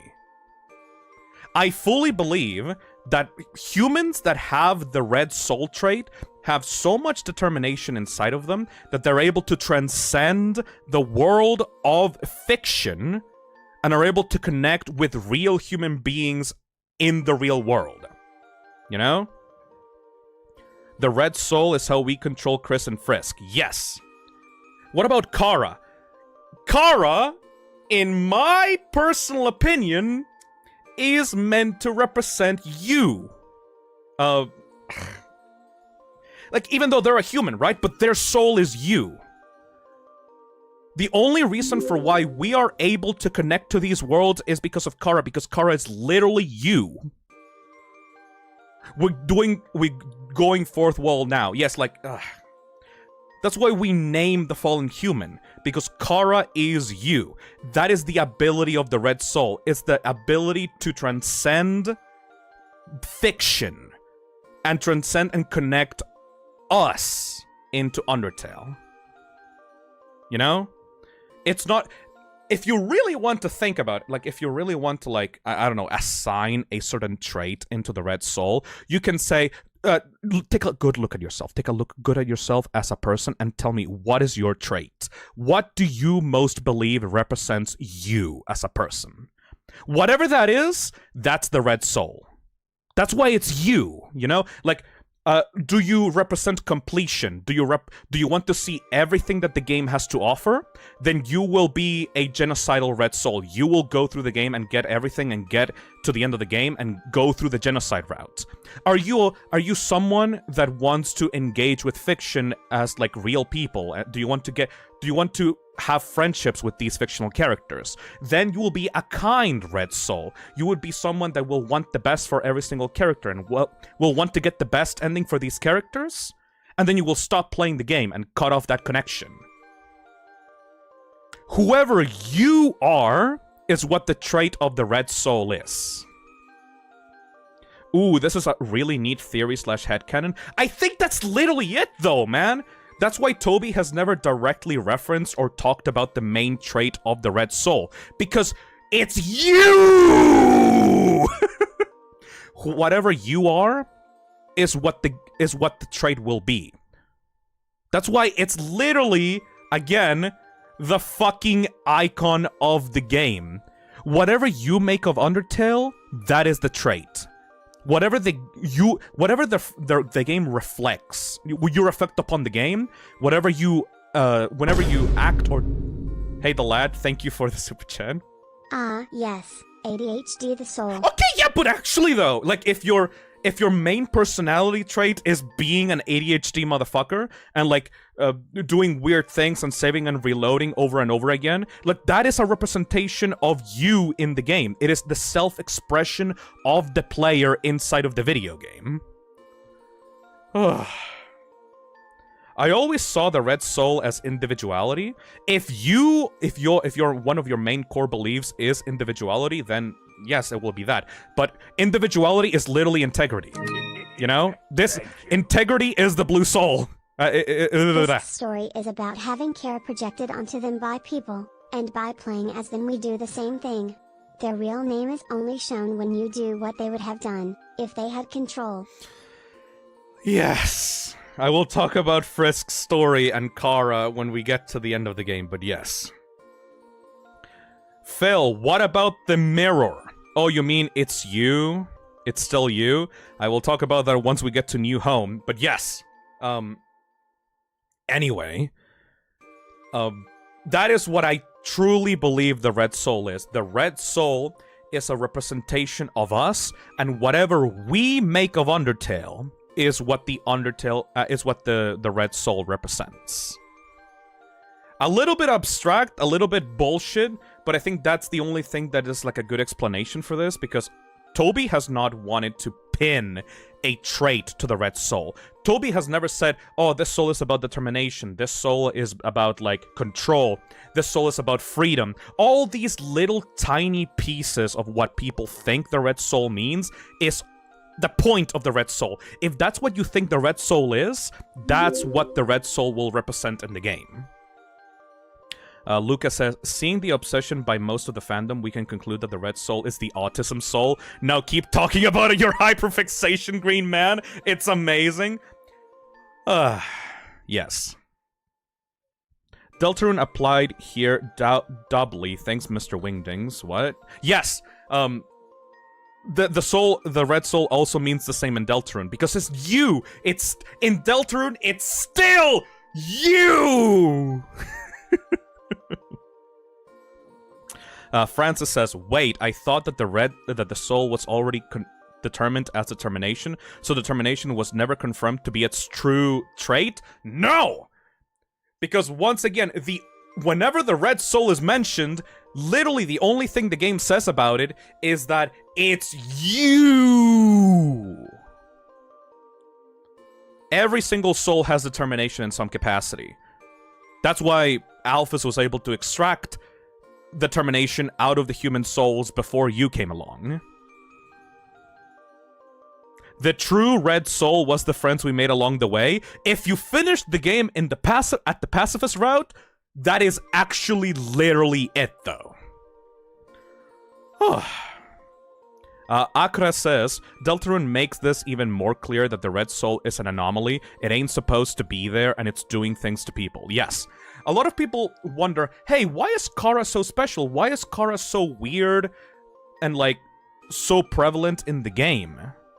And it's because Chara is an anomaly and naturally gained the red soul, the connection, the thing that punches a hole through space-time and grabs us by the balls and lets us into the Undertale world, you know?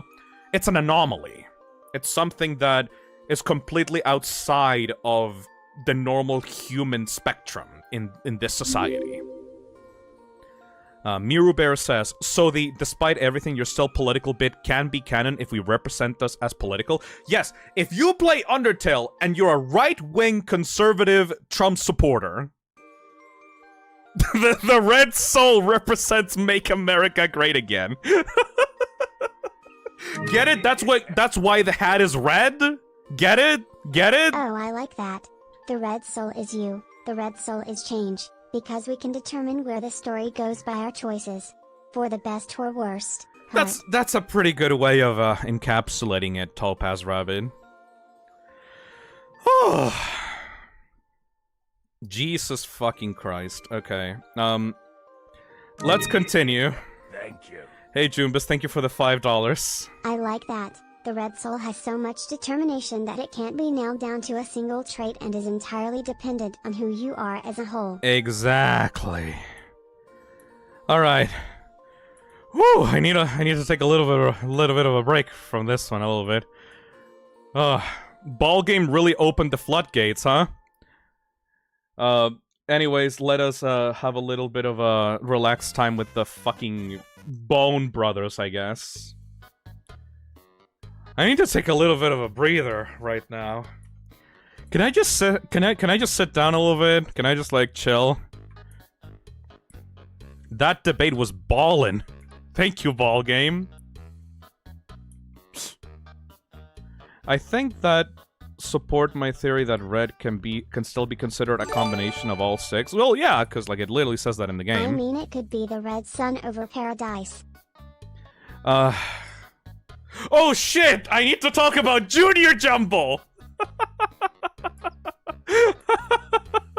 Wait. Hold on. Okay, wait. This is actually lore important, everybody. Hold on a second. This is actually extremely lore important. Oh my fucking god, oh my god, oh my fucking god, oh shit. Ah, fuck. We go from one screen in the game that is extremely lore heavy and important and something that you need to pay attention to in order to understand Undertale as a fucking meta-narrative and what it's trying to say about you, the player. And now we go into another screen that has this Monster Kids word search. And this, if you can fucking believe it, is also a super important lore drop about the nature of monsters and the extended meta-universe of Undertale and Deltarune, and how it reflects, like, the connection between these two worlds. You see this, bitch? You see this? I see it! You see this guy?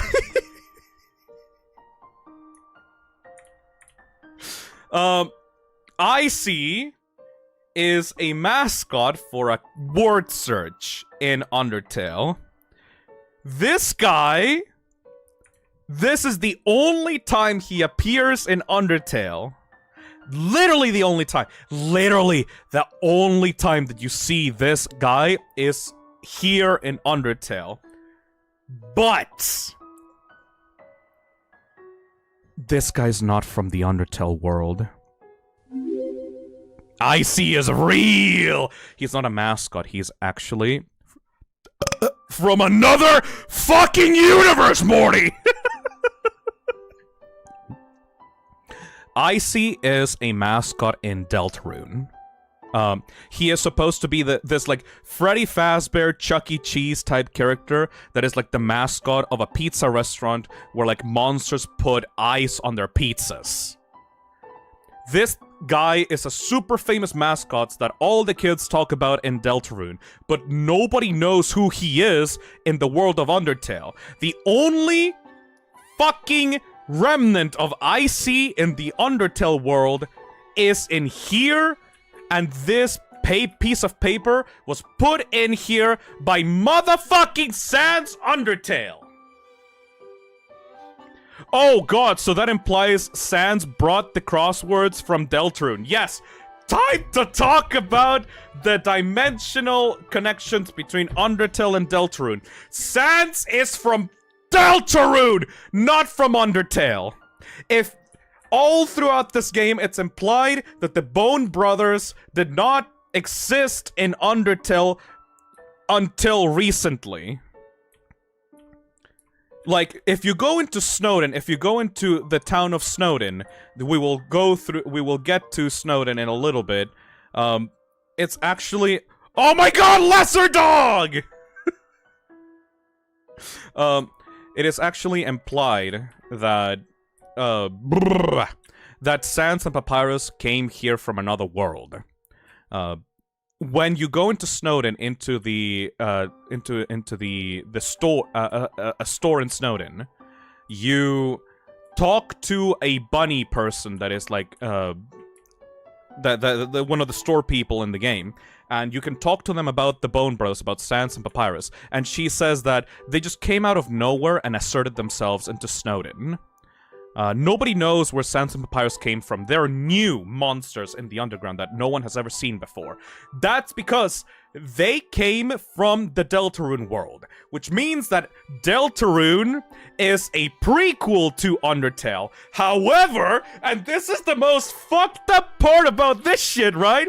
Is that Deltarune is supposed to be played only by, not only, but like, Deltarune is supposed to be played by people that have completed Undertale. Deltarune as a world, you play as the Red Soul from Undertale, because you can get dialogue, you can do dialogue choices in Deltarune that imply that you have already met these characters before. How can they use magic if they are from Deltarune? I don't know! I don't know, but like, it'll be explained later in Deltarune. I legitimately don't fucking know. Maybe once, like, you go through the dimensional portal or something, and they get chucked into the Undertale world, they're now able to use magic because they are in the underground or something like that. I don't fucking know. But the main idea is that Sans and Papyrus came from the Deltarune world. However, the Red Determination Soul has to have completed Undertale down to the fucking genocide route in order to play Deltarune. Okay, but didn't we speculate Gaster saw our soul here and then took us to Deltarune or something? So by this logic, are we causing a bootstrap paradox? It's a paradox! Yes, it's a paradox! Deltarune itself, the world of Deltarune itself, is a prequel to Undertale because the events of that game happened before Undertale because the Sans and Papyrus from Deltarune came into Undertale. However, the Red Soul from Undertale was taken by Gaster and repurposed for Deltarune before the events of the game. We are technically doing like a bootstrap paradox. It's like which one came first, Undertale or Deltarune? It's like a self-fulfilling fucking prophecy. Oh. What kind of Doctor Who paradox shit is this? It's really cool. That's what it is. Christ. Do you fucking get it? Do you fucking get it now? The answer is both or neither, yes. I will talk more about this in, like, the Deltarune stream itself. But for the purposes of Undertale as a game right now... Pet. Basically, all you have to know is that, shit, I'm gonna get my ass kicked by these dogs. Fuck. What was I saying? Oh, yeah, the only thing that you need to know about this is that... You pet dog Arisa. Is that Sans is from another world, and therefore, you have to understand that he has given up from going back to his home planet. The game is a prequel, the player is a sequel, exactly, Lugigi. So are Sans and Papyrus there for a good reason, or are they just trolling? So, if you do some optional dialogue sequence, it is implied that both Sans and Papyrus are stuck in this world and they can't get out. This is why Sans is so apathetic. Because Sans knows that this world is either fake or not the world that they were used to. He tried desperately to go back to the world of Deltarune, but has never actually been able to achieve it. And so he has become apathetic and just kind of stuck in this like, oh well, it doesn't really matter what I do, nothing really matters, this is not really like... this is not really my place. I only have Papyrus because Papyrus came from my world. Papyrus is the one thing that I have to protect! And the creator? The question is this. Who put those notes and phrases together? Who really composed Beethoven's Fifth Epic Guitar? Da-na-na! Da-na-na-na-na! Yeah, it's beautiful. I love the time paradox bullshit that both of these game pulls. Also, very important to explain, Sans knows that they are in a different world, but Papyrus doesn't. Thiago says, what if Deltarune without us leads to Undertale, then Deltarune with us leads to something else? Cannot wait for Tail Under, I guess. Nor, because Deltarune is a journey, an experiment made by Gaster, it's an experiment made by Gaster, to test out the limits of the Red Soul. Voidless Nick says, there's also a photo in Sans's lab with faces that aren't recognized by the player, which could mean people from Deltarune. That is explicitly what it is hinting towards, yes. We are still in Snowdin? Oh, you bet your ass we're in fucking Snowdin. Is it really Gaster? Yes, I need to fucking explain what Gaster is. Holy fucking shit. Anyways. What was I gonna say? Oh, yes. Papyrus doesn't know that they are from another world, but Sans does. That is why Sans is so apathetic. Like, Sans is trying to shield Papyrus from the knowledge that they're from another world. Papyrus just thinks that he lives here. He doesn't have any memory of this place. Which is why, by the way, I am of the belief that the Papyrus that you will encounter in Deltarune is not the grown-up Papyrus that we see in Undertale, but he will be a baby. I fully fucking believe that the reason for why Papyrus doesn't remember the Deltarune world is not because of some weird memory time fuckery, but because literally he is too young to remember. He will be a minor A minor! Papyrus has not shown up in Deltarune just yet, but Sans has been talking about him and he wants to hang out with his brother. I fully believe that Papyrus in Deltarune will just be like a lost kid. Hey Papyrus, hey the lad. Is just a goober. He is a gooba. What the fuck was I gonna say? Geez, then how old would make Sans Undertale then? I think that Sans gives me like kind of like a 30-year-old man kind of vibes, like 30 to 40-year-old, you know? He is definitely the bigger brother out of the two, at least.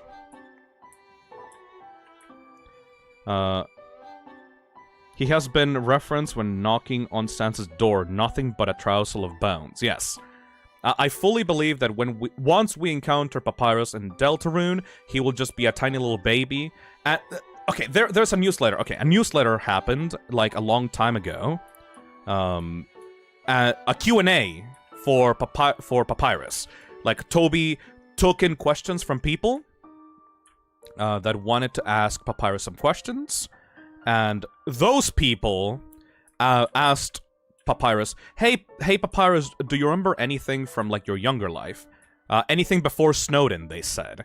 And Papyrus said, I remember, like, grass. Like, green grass. And fun fact, nowhere in Undertale, there's nowhere in Undertale that has green grass, except for the very beginning of the game with the flowers, and the throne room of Asgore. And I don't think that Papyrus would be from the ruins, or the surface, or the surface world. I think that it implies that it's the green grass from hometown in Deltarune. Holy shit, what the fuck are we talking about now? Yes, anyways.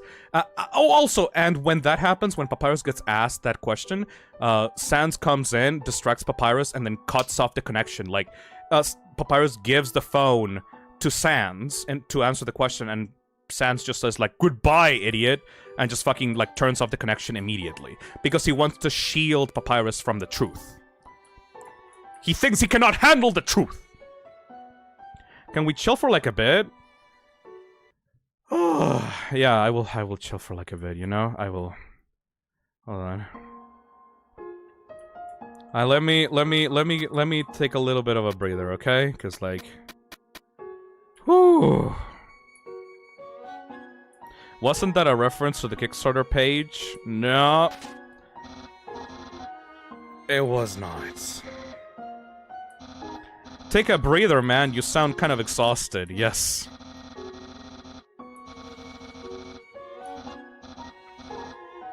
Are you failing the puzzle on purpose, or are you so overwhelmed that you can't do it?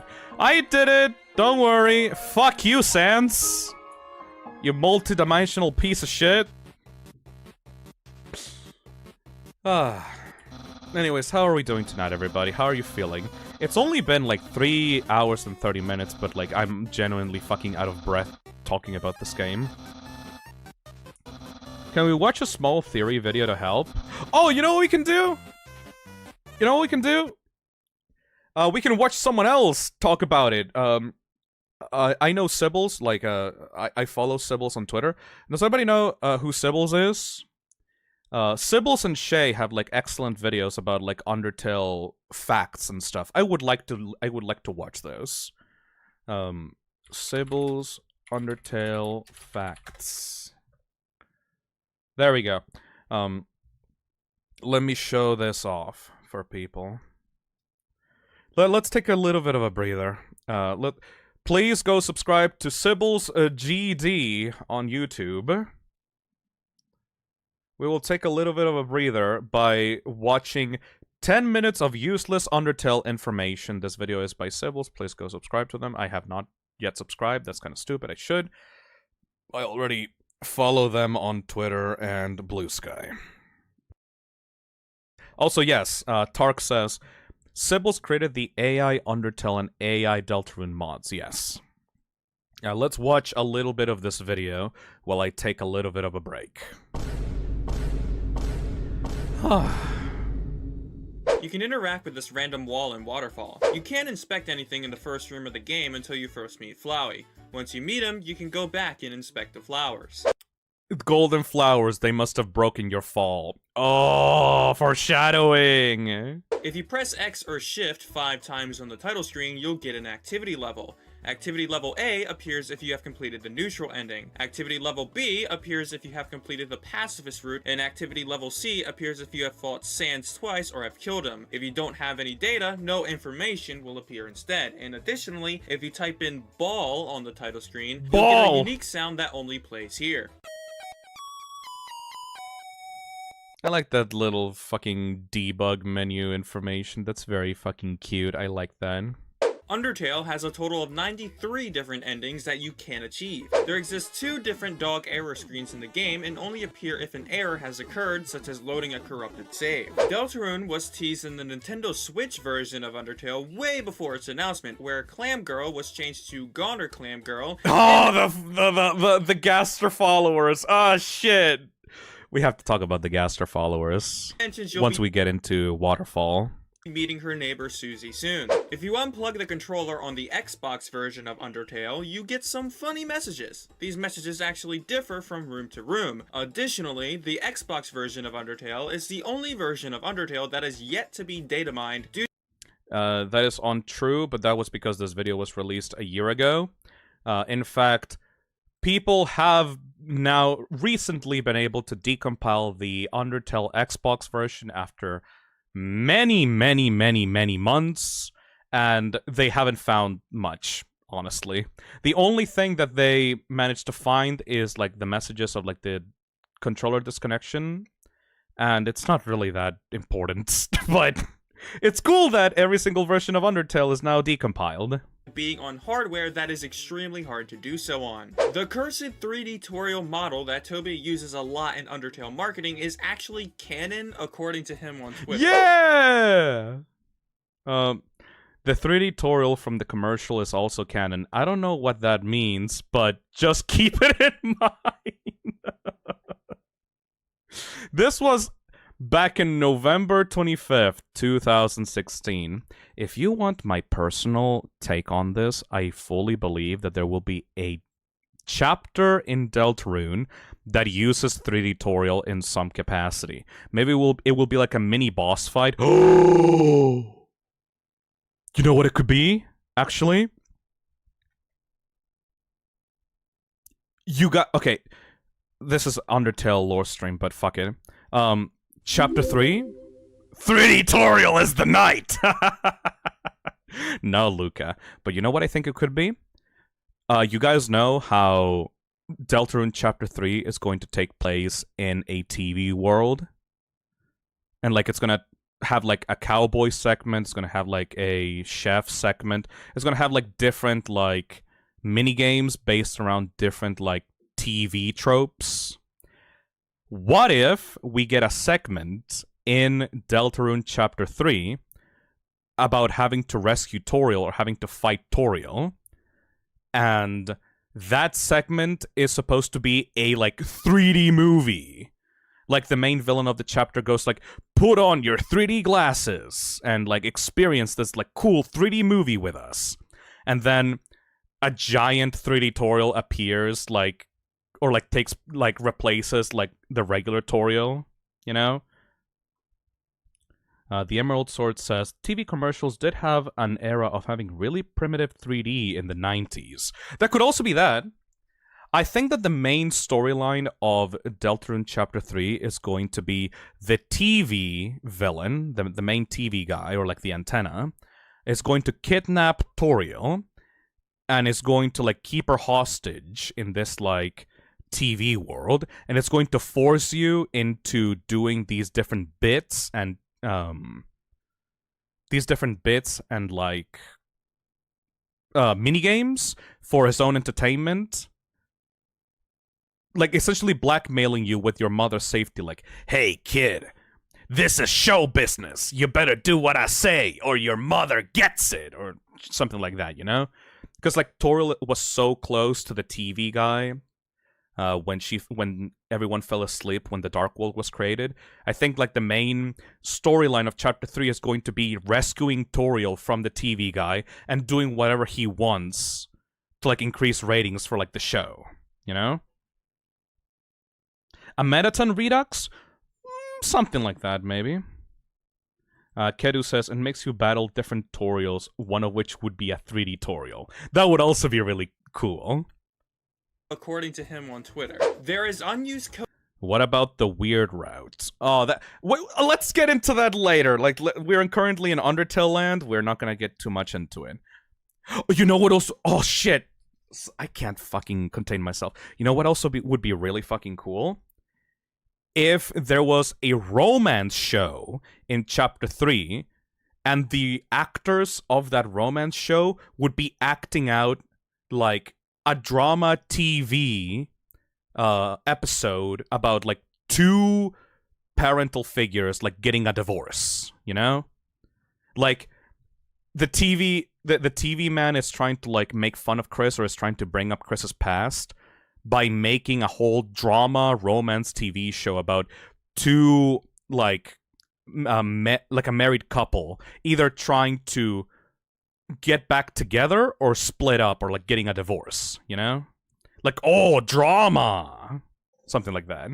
Code in the game designed for monsters to drop items. It is unknown as to why this ended up getting unused. Toriel has red eyes in her battle sprite. This is actually a mistake left over from Toby Fox from the demo version of Undertale. Additionally, Toriel isn't meant to kill you either, and was also something left over from the demo. Yes! If you actually sit still and wait for Toriel to come back to you in the ruins, she'll actually call you and say that a dog is trying to steal her phone, stating that it'll take longer than she would have thought, implying that you should progress forward. Oh yeah, the dog! Should I fucking talk about the dog, chat? Let's talk about the dog. Let's talk about the dog! Undertale Dog OST. Okay, so in Undertale, you have a little guy called the Annoying Dog. Annoying Dog image. The Annoying Dog is actually God. Annoying Dog is a representation of Toby Fox. Cosmic Candy says, imagine Sans is forced to be an actor for the show. That would be lovely. But, like, the Annoying Dog is supposed to be Toby. Like, this is how Toby represents himself online. And the Annoying Dog is actually a character that appears all throughout both Undertale and Deltarune. He appears there when, one, he wants to make, like, a funny bit, or when he wants to justify something in the narrative. So, for example, the thing that Cibles just said about, like, a dog stealing her phone, that is, like, a way for Toby to take away Toriel from the story for a particular amount of time.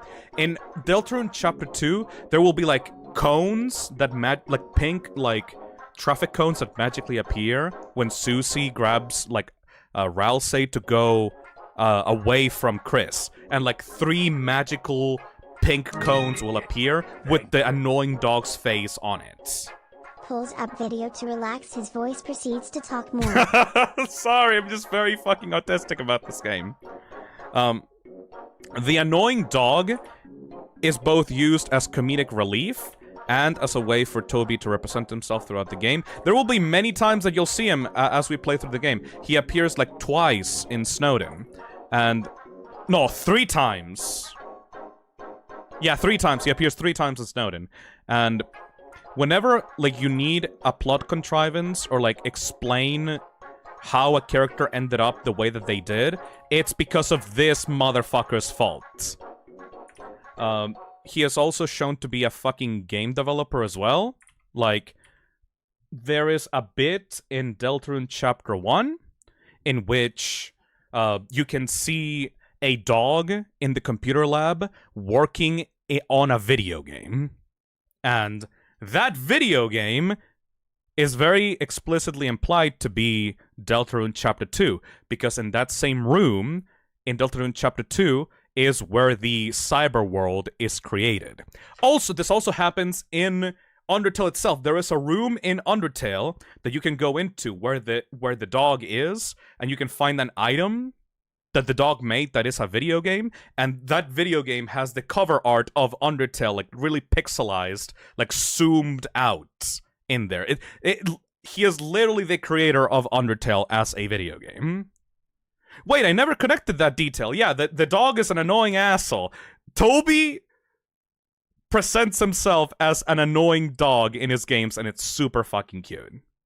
Originally, in Genocide, the game was going to delete itself. However, Toby couldn't get it to work properly, and instead went for what the game does today. Yes, Toby is a very, the annoying dog is kind of a shit programmer. He doesn't know how to delete the game.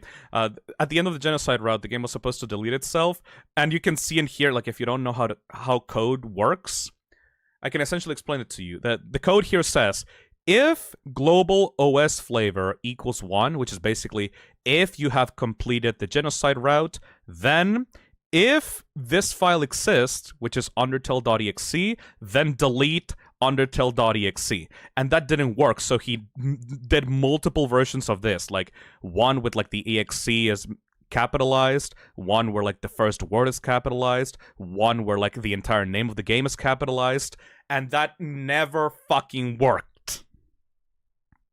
The reason for that, because like I've actually played around with the engine that Toby Fox used to make the game Maker. The reason for why this doesn't happen is because the command file exists and file deletes only work for the file path that is the asset file path for Undertale.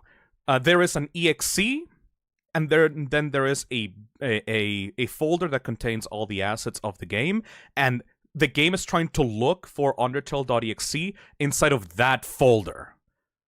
But undertale.exe is not in that folder. It's like in outside of that folder, so it can't actually find undertale.exe.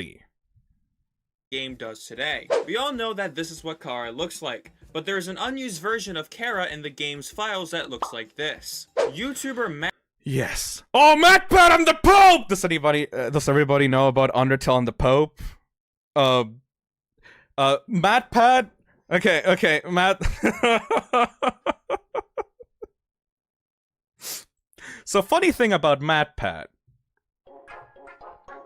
MatPat made a theory about Undertale, and because like Undertale was super fucking popular back in like 2015, 2016, right?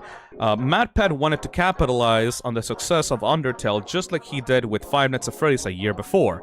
He made like either one or a few more theories about Undertale, one of which is Sans equals Ness. Because he wanted to do like a thing of like, ooh, Undertale is actually secretly connected to Earthbound, and like, turns out that one of the characters from Earthbound is actually like a character in Undertale that is like Ness. Ness from Earthbound is actually secretly Sans the Skeleton, because like they both kind of look the same, and also Papyrus's battle body has like the same design on the badge as like a Star Walker from like Earthbound, and like the human city on like the surface of Undertale at the end of the game kind of looks like one of the cities from Earthbound. Therefore, for some fucking reason, Sans equals Ness. It's not it, but hey, it's just a theory, a game theory, and everyone fucking went insane because it's like, what the fuck are you talking about? This game has so much lore and intrigue and cool shit. Why are you trying to do a fucking clickbait thumbnail saying that Undertale is secretly a fucking stealth sequel to Earthbound just because Toby Fox is like a super massive fan of Earthbound and that was one of the major inspirations for Undertale? It doesn't fucking mean that it's legitimately a fucking Earthbound fan game. What people don't know is that MatPat just does this for like the funny, right? Like, he doesn't actually believe that those theories are real. Like, theories are just theories. They're just there to have fun, right? But people took that super fucking seriously. And then MatPat did the cringiest fucking thing ever. he was selected to, like, bring a game to the Pope, a game that would, like, essentially, like, I'm dying. Anyways, MatPat wanted to bring something to the Pope, to, like, show off how important gaming can be. And he chose Undertale. He chose to give Undertale to the Pope to signify how games are important and how, like, meaningful and important Undertale is as a game. And so, the Pope canonically has a copy of Undertale, and I'm not sure if he actually played it. But, after MatPat gave Pope a copy of Undertale, the Pope actually got to hear Megalovania in one of his fucking, like, Pope events, or whatever they're called. Hello. Pope listens to Megalovania. Megalovania being played in front of the Pope. Yes. So, there was this event. I don't know what the fuck context it is, because, like, I don't know shit about, the Christian faith. But after MatPat gave the Pope a copy of Undertale, years after that, there was an event where, like, Megalovania, aka Sans' battle theme at the end of Genocide Route, was played in front of the Pope.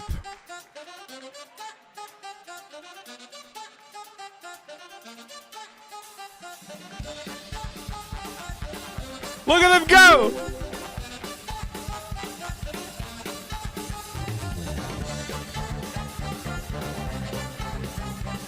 Look at him! Look at that little fucker! Look at that little fucker! He's loving it!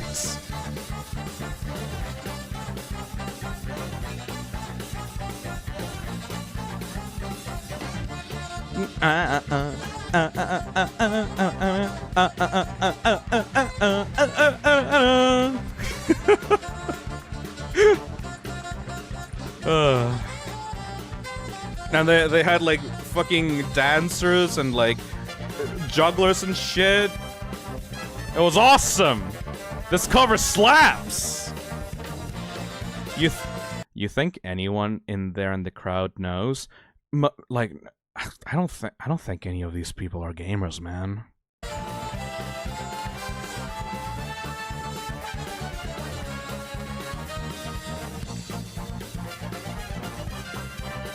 Why does bro have a fucking Final Fantasy boss behind him? That is Jesus Christ of Nazareth!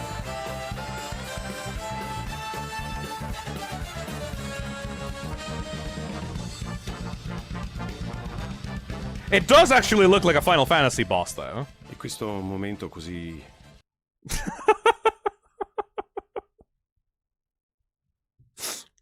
You know the best part about that fucking thing?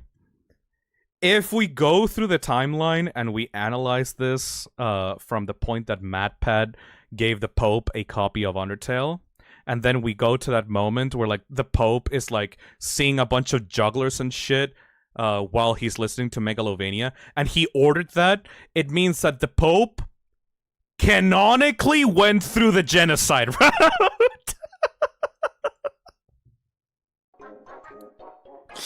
It means that not only the Pope played through Undertale, but he got the pacifist route, and then went back and did the genocide route just to see what would happen in the game. And I'm not sure if he beat Sans or not. I'm not sure, honestly. It was probably just a coincidence, not that he played it. I don't care. I don't care if it was probably a coincidence. I choose to believe in my heart of hearts, in the lore of the real world, that the Pope canonically played through Undertale and then did the genocide route. Why are you saying canonically like the Pope is a fictional character? Because we're talking about Undertale lore. The Pope is canonically a part of the Undertale lore. I'm explaining it to you people. Anyways, let's continue. Let's continue watching Cibles' video. Matt Pat from Game Theory gave the Pope a copy of Undertale. Years later, Megalovania was played for him during a performance. It then proceeded to go viral on the internet. If you died to a Mega Flowey on the original PlayStation 4 version of the game, originally the game would crash like the PC version. However, it was changed in an update to simply reboot the game automatically because it scared console players. This version of the game, where it simply reboots, is now used for all console ports. Speaking of console versions of Undertale, every console version of Undertale has something unique to them underneath Papyrus' sink, and they are actually connected and tell somewhat of a story. And Shit, we need to talk about Mad Mew Mew. PlayStation 4 version, there's a dog shrine, which you can donate to with gold. The more gold you pay, the more decorated the room becomes. On the Nintendo Switch version of the game, the dog shrine is completely wrecked, and after you— I love Mad Mew Mew. Who is Mad Mew Mew? Don't worry, I will get to Mad Mew Mew once we get to Mad Dummy. return to the room when you beat Mettaton, there's a unique battle with Mad Mew Mew, which is a battle that contains a special soul to demonstrate the power of the Nintendo Switch's Joy-Con controllers. Mad Mew Mew is actually Mad Dummy's ghost, as after you fight with Mad Dummy, they go on to possess the Mad Mew Mew doll. But you know, Cibles explained it better than me, never mind. Finally, in the Xbox version of Undertale, the dog comes back, cleans up the room, and then allows you to gamble, which, funnily enough, raised the rating of Undertale to T in the ESRB, making the Xbox version of Undertale the only version of Undertale to have a T rating. After defeating Mettaton X in the Xbox version of the game, Mad Mew Mew will end up taking the casino job. Speaking of Mad Mew Mew, the— Hold on, is that just a fucking JPEG of set? That's just a JPEG of Sans, like, stretched out, like, vertically. the game, Mad Mew Mew will end up taking the casino job. Speaking of Mad Mew Mew, the Nintendo Switch version of Undertale is the only version of Undertale that contains the ghost fight leitmotif in the 4 main areas of the game: Nabsab Look in the Ruins, Mad Mew Mew in Snowdin, Mad Dummy in Waterfall, and Muffet in Hotland. And if you're wondering where— interesting. Why does Muffet have the fucking leitmotif of the ghosts? It would make more sense if Mettaton did. Where Mad Mew Mew is now, according to the Undertale alarm clock dialogue, they're now a virtual streamer. Speaking of the alarm clock, originally there was going to be an Undertale alarm clock app that would deliver dialogue from different characters of the game. Okay, I need to ask questions for the people that are like more versed in Undertale lore than me. I need to ask questions because like this. Toby made a lot of promises for the Kickstarter of Undertale. And one of those was the Undertale alarm clock, which we did get dialogue from in an update. But, let me see, Undertale Kickstarter. Okay, if we want to go back, if we go into the Undertale Kickstarter. Yeah. This is the thing that started it all, by the way. This is like, these are the people. Oh, Toby Fox only got $50,000 to bring Undertale to life. I don't know, but that shit is pitiful money, by the way. I just want, like, okay, $50,000 may seem like a really huge amount to you people, and it is. It's a really huge amount of money. However, $50,000 to make a full-ass video game like Undertale is like almost fucking nothing. Like, it's crazy that he was able to make a full-ass RPG game from that little amount of money. Just to put that into context, Indigo Park Chapter 2 Kickstarter. Like, if we compare that to fucking Indigo Park... Like, Indigo Park got, like, nearly $300,000 to be able to make Chapter 2. Keep in mind, he only asked for $5,000 initially. Oh my god! Well, let me do the math for this a little bit. Hold on. Let me do the math for this. 51,000 divided by 300,000. Okay, so Undertale got only 17% of the money that Indigo Park got to make a full-ass game compared to Chapter 2 of Indigo Park. That's like crazy! Why are we talking about Kickstarters? Don't worry about. Just let this stream guide you. Let the flow of the stream guide your consciousness. Okay. I'm fucked right now. I think I need more gamer subs because like I'm starting to like deteriorate mentally right now. Don't worry about it. We're just gonna be talking right now. Anyways. Ooh, I kind of want to see the original trailer for Undertale. Hold on a second. Oh, the logo looks so weird. This is the original art. Look at the logo. Ew. Why does it look like that? Let's watch the original Undertale trailer. Oh, look at that fucking logo. Oh, that is Toby Fox's logo. Ew, why does it look like that? Ew.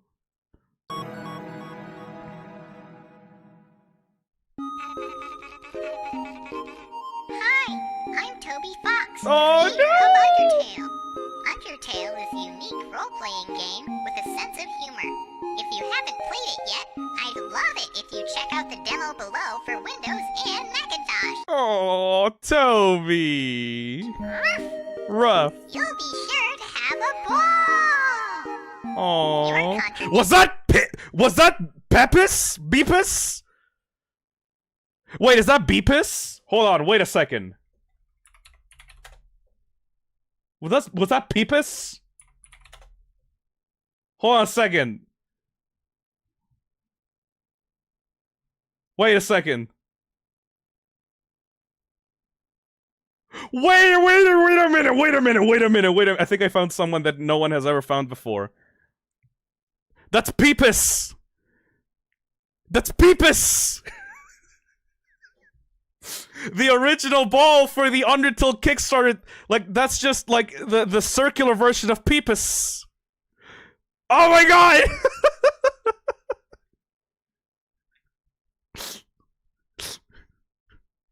It's different shape. No, but it has the same color, though. It's the original Peepus. But it's, like, less round, and it's, like, more circular shaped instead of, like, an oval. The ball is more round, Peepus is oval. Yeah, but it's, like, the same color, though. It even has, like, the same outline, though.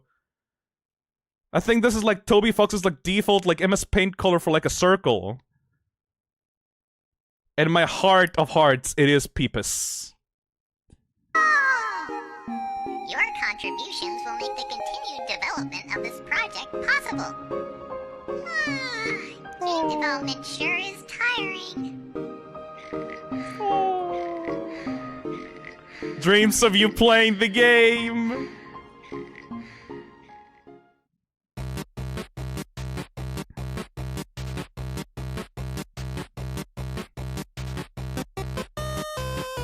Oh, this is so fucking humble.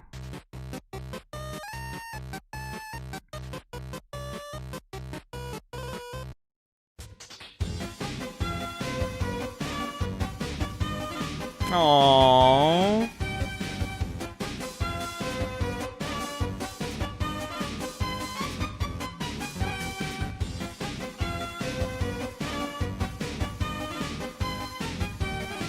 That's just footage from the demo, I think. Yes.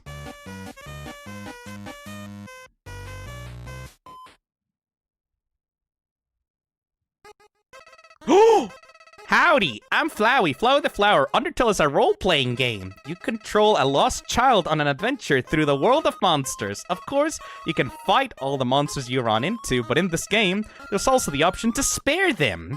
After all, you wouldn't want to hurt someone like me, would ya? There's also humor, great characters, and original soundtrack. You might even break a few hearts along the way, sugar! Golly, after all the fun we had in the demo, I can't wait to see what we get up to next. Ah, do not be afraid, my child. Oh, I've never seen that animation before! She just summons a fucking glass of water for you? I made some lemonade. Proper hydration is important. Otherwise, you might shrivel up like a thirsty snail. Oh yes, about Undertale. I think you might be too young to play that. How about a game of chess instead? I will set it up.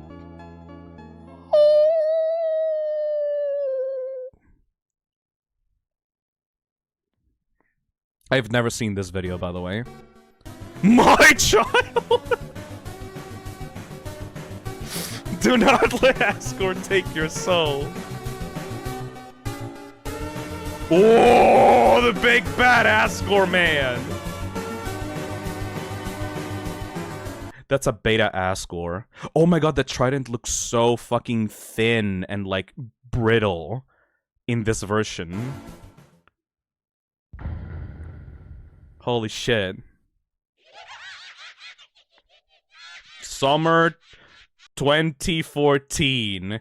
And the game was released on September 2015, so I don't know if you managed to get that date right. Why were we talking about this? Oh yeah. Okay. Okay. I wanted to ask the people that were like knowledgeable about like Undertale lore and trivia and stuff. So the game managed to like break all of its stretch goals, right? Aerith says, this stream has been really fun so far. I fell off of Undertale after a sour recent experience with other fans, but this year's stream, it's comforting. Thank you. I'm just being autistic at this point, man. I don't know what the fuck the stream is anymore. Like, you see why, like, I didn't want to invite any other co-hosts, right? Because, like, this stream is a fucking mess. I don't know what the fuck I'm doing anymore. Anyways, so, like, all the stretch goals were completed for Undertale, and, like,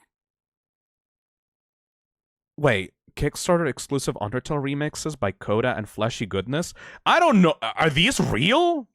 Were those able to be delivered? I've never heard of those remixes. Huh? The Undertale alarm clock app, like, I know that was not able to be completed. Undertale concept art, I think that was released like a long time ago, and $45,000 gets you the Undertale Extra Comics. Did we ever get the Undertale Extra Comics? That's the art book. Okay, very good. Did we ever get the Undertale Extra Comics? We didn't get the comics! No, that's not the Undertale newsletter. Flashy Goodness made a version of the Asgore theme played in the game, also the same composer of Tower of Heaven. Ooh. Where's my fucking comics, Toby? It's fine. The game is so fucking good that, like, I don't think anyone really minds that these stretch goals were not completed. But yes, like, this is something that I actually wanted to find when, like, I initially, like, learned about Undertale, because, like, I wanted more extra story of the characters and stuff. Why, like, this was never, like, you know, done, and, like, I would have really liked some official Undertale comics. Because, like, I love these characters, and I would have loved to see them in, like, a drawn form that I can read and stuff, like, as, like, extra bonus material for the game, but I guess it was just never completed, right? Why does it say "and"? Question mark. I don't know! Like, oh my god! Tuyoki.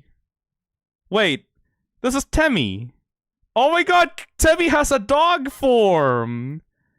Isinam, Marigo, Gususuru, Frogget doesn't know what he's here. Aww. This is early Temmie. Aww. Alright, I think I've relaxed enough. We should probably go back into the game.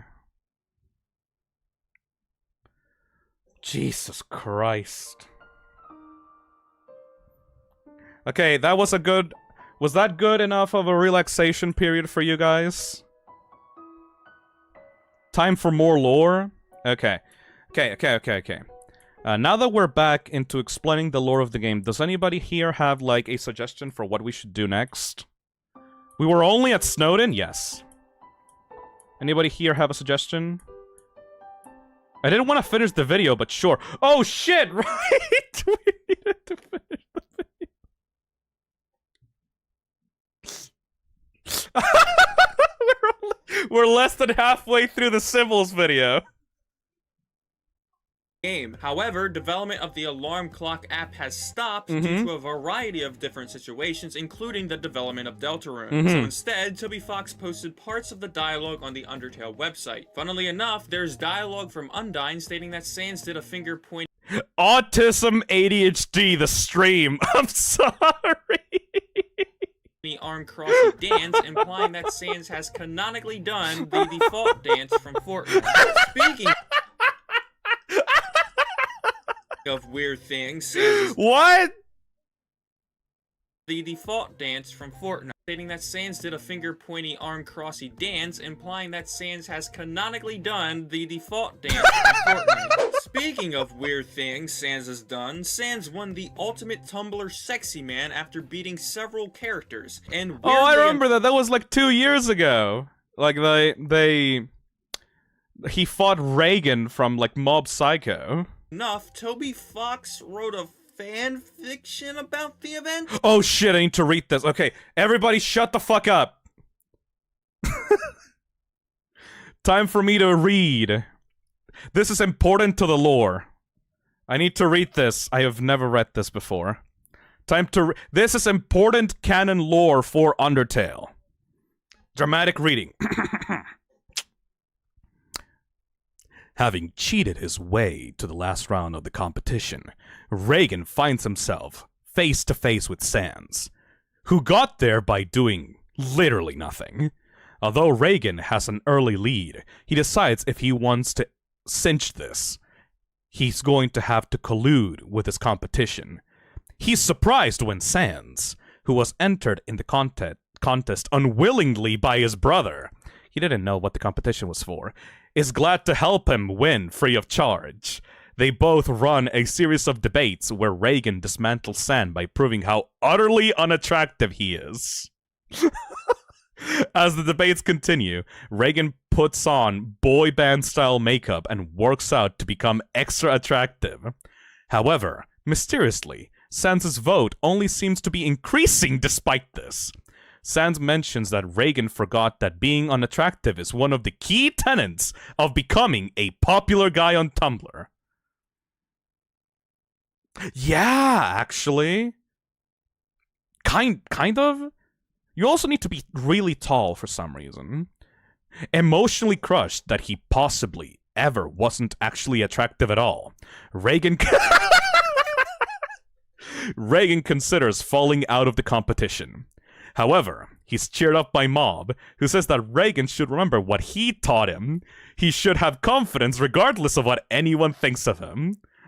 On the final day of the campaign, Reagan shows up with rings under his eyes, a 5 o'clock shadow, and a dad bod. Without saying anything, he takes out a sandwich on stage and stuffs it into his mouth. He follows up with his special attack, putting his fingers in his mouth, like that one picture of Peter from Spider-Verse. The audience cheers, and Reagan's polling makes a massive comeback. In the end, the results are revealed. Sans won by a single vote. Reagan can't believe it. 1 vote? How could he lose by 1 vote? Even that stupid skeleton voted for him. Mob shows up and says offhand that since Tumblr sexy men are unattractive, he wanted Reagan to have self-confidence, not to rely on what other people think of him. Therefore, he voted for Sans. Reagan doesn't know how to feel about this. Oh my god! What the fuck did I miss? When did this happen? It's canon. A very old livestream of an old build of Undertale was played on Fangamer's Twitch and is still viewable today. There's even a stat included called EN, which is unused for the final game. In all media regarding Sans, he is always depicted as wearing pink shoes, such as in Super Smash Bros. Ultimate. However, nowhere in either Undertale or Deltarune does he actually wear pink shoes. Additionally, in Smash That looks so fucking weird. Can you believe that an indie game like Undertale managed to get into fucking Smash Brothers. That's fucking weird, right? That's really fucking weird. I love it.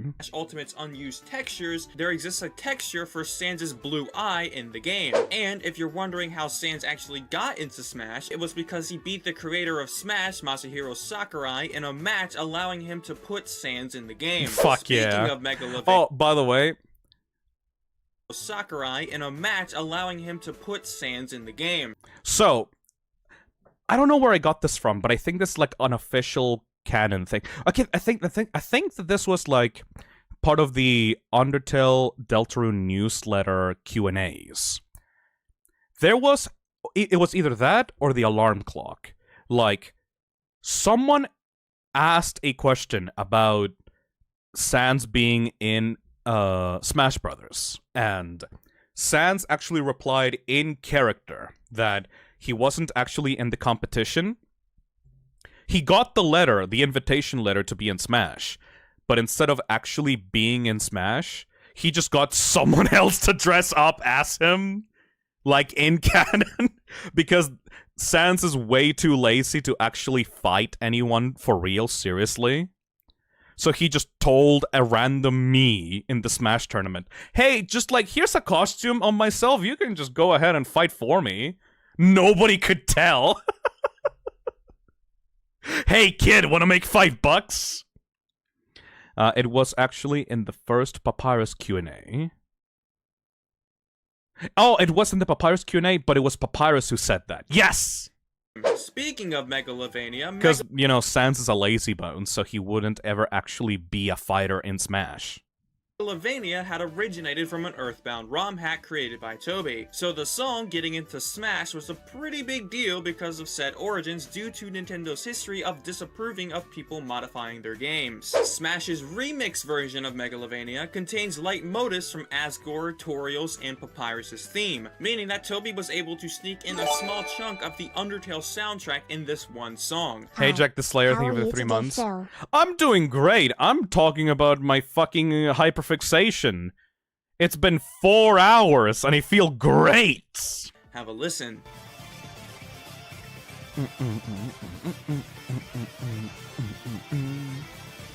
Toby took a lot of stuff from SpongeBob to make this game, as in Flowey's theme you can hear the SpongeBob Fun song. F is for friends who do stuff together. U is for you. I don't want to get copyrighted. It's for you and me. Considering Flowey's theme appears in numerous locations in the game, you can hear the fun song in a lot of parts of the soundtrack, including Hopes and Dreams, which is pretty hilarious, and once you hear it, you can never unhear it. Additionally, Sans' voice is literally just Patrick. No, I would never use anything from SpongeBob. At the end of It's kind of disgusting the amount of, like, stuff that Toby took, like sound fonts that Toby took from other places to make Undertale. Like, Toby put like random McDonald's commercial voice lines from Ronald McDonald and used them for Flowey in the game. He took like various like sounds from like SpongeBob. He used like leitmotifs of like other games and like sound from like other games, from like fucking Mario Paint, from Mario World, from like games that he likes. But because you can legally do that if you don't actually use the music from those games, just the sound fonts. Indra predicted me Gunner as Sans in Smash because I would make Undertale Mies in Smash 4 and used me Gunner for him. Papyrus was Sword Fighter. Yeah, that's lovely. Undertale True Pacifist, if you go Thank you, all the Hayden way Sam. back to the very first room, you can meet Asriel there where he says someone has to watch over these flowers. Spoilers! This also happens if you go all the way back to the first room after beating Toriel for the first time, where she'll also appear there and say, someone has to watch over these flowers. Spoilers! If you actually buy the Spider Donut or Spider Cider in Hotland for 9,999G, Muffet will actually detect it, and a different cutscene will play where Muffet doesn't even initiate her battle. A task also revealed that if you buy 500 Spider Ciders in the Ruins, Muffet will act as if you bought the 9,999G Spider Donut or Spider Cider in Hotland. Flowey's voice in Undertale Genocide is actually taken from an old McDonald's commercial. That's a wonderful idea. The jukebox in Undertale is broken, and the one in Deltarune is also broken. There's even dialogue that states that you may never find a working one in Deltarune. That is also another connection that the Red Soul has from Undertale into Deltarune. That is like a small little joke, like a running joke between the two games, but it continues to prove that the Undertale soul is you because you initially played Undertale and now you're playing Deltarune, and your knowledge of Undertale carries over into Deltarune. The jukebox is also a dimension traveler. No, but the player is. This is the real Undertale lore we should be worrying about. The Undertale Fan Gamer merch store lists all figurines as little buddies. However, Papyrus is labeled as an action figure, and Sans is listed as an in-action figure. Aww. Some of the pixels on the conveniently shaped lamp are different colors. You'll never unsee this, you're welcome. Minecraft Story Mode includes— That is right, and also there's a bunch of sprites in the game that are like weirdly fucking colored. For example, one that I do know by heart is that if you go into Hotland and you go into the front of the laboratory in Hotland, in the front of the laboratory, the ground in front of the laboratory is slightly a different brown color than the rest of the pixels of the sprites of the ground in the rest of Hotland. It's like the rest of Hotland is like slightly more reddish tinted orange, and the ground in front of the lab is like brownish. There's a lot of Undertale quotes, which is weird but also pretty cool. If you use the sink multiple times in the true lab in Undertale after beating Memory Head, there will be text that says you really like to wash your hands. The ground in front of the lab is a different color orange than the rest of the ground. Yeah, you can see it. You can see it. It's like slightly brown on this side, and it's slightly oranger, lighter on the left side. Hopefully the YouTube compression doesn't fuck this up. I bet you are now questioning your entire existence. Yeah, it's fucked up. If you check Mettaton I wonder if that's in Undertale Yellow, actually. 3 times during his battle, the narrator will get extremely annoyed with you every time you check him. The screenshots on the Steam version of Undertale are ridiculously outdated for some reason. I guess Toby just never bothered to update them. We all know that Undertale is an anagram for Deltarune, but it's also an anagram for Nut Dealer. Finally, the third game. Some item names are abbreviated in battle, such as the— Why is this image like super smoothed out? Oh, that's weird. Butterscotch Pie, which is abbreviated to the Butts Pie.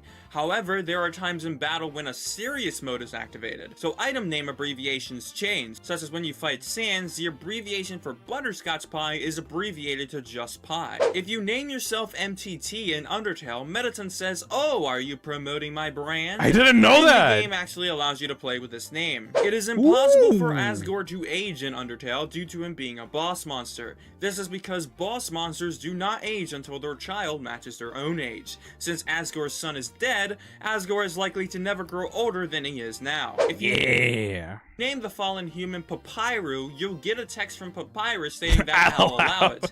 This is due to the character limit during the naming process and doesn't actually replace Papyrus's name. Speaking of character naming, if you name yourself Alphys during the naming process, it isn't allowed. However, if you name yourself Alfie, you'll get text saying, okay, and the name is allowed to be used. If Undyne jumps after Monster Kid after he trips and falls off the bridge in Waterfall, in the following battle with her, her HP will be lowered. Toby actually stated that he wanted her armor to be cracked as well for a more visual effect, but he forgot to add it. That's cool, but have you ever wondered what would happen if Deltarune had hide and seek? That would be nice. Oh, shit. Okay, bye-bye, Cibbles. Thank you, Cibbles, again. I'll put the link to the YouTube video in the description after the stream is over.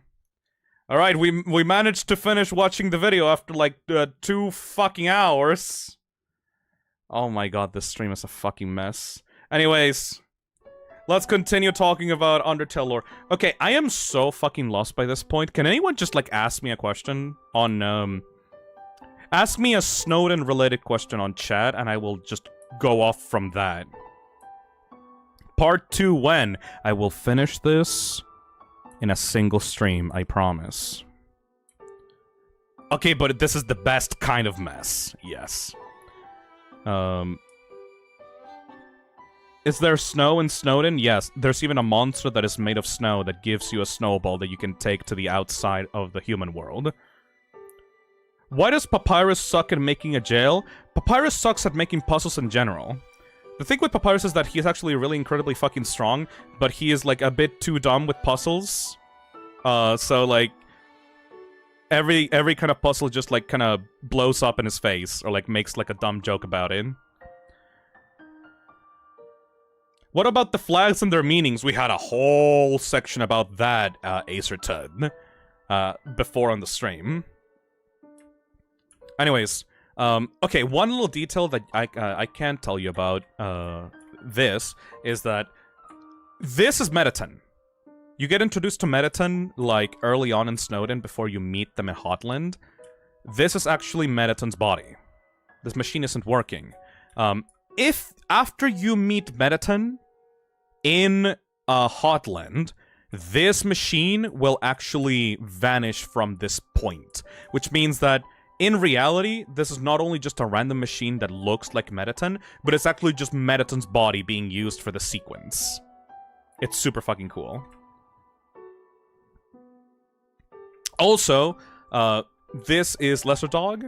This dog is staring blankly into the snow, waiting for it to turn into art.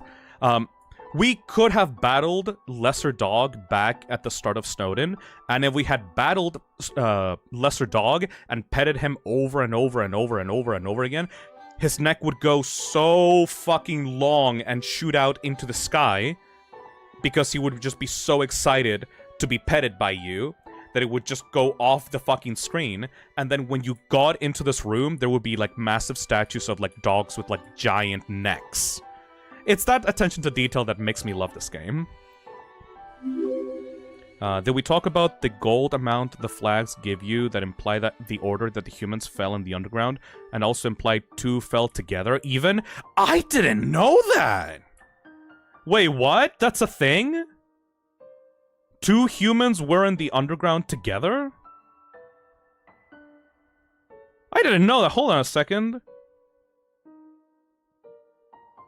Wait.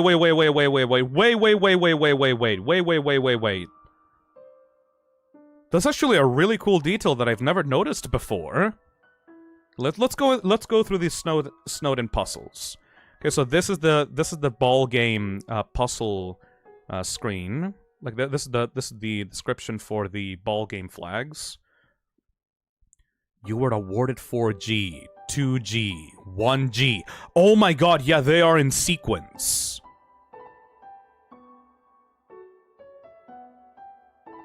Yeah, they're in sequence. Okay, so if this is true...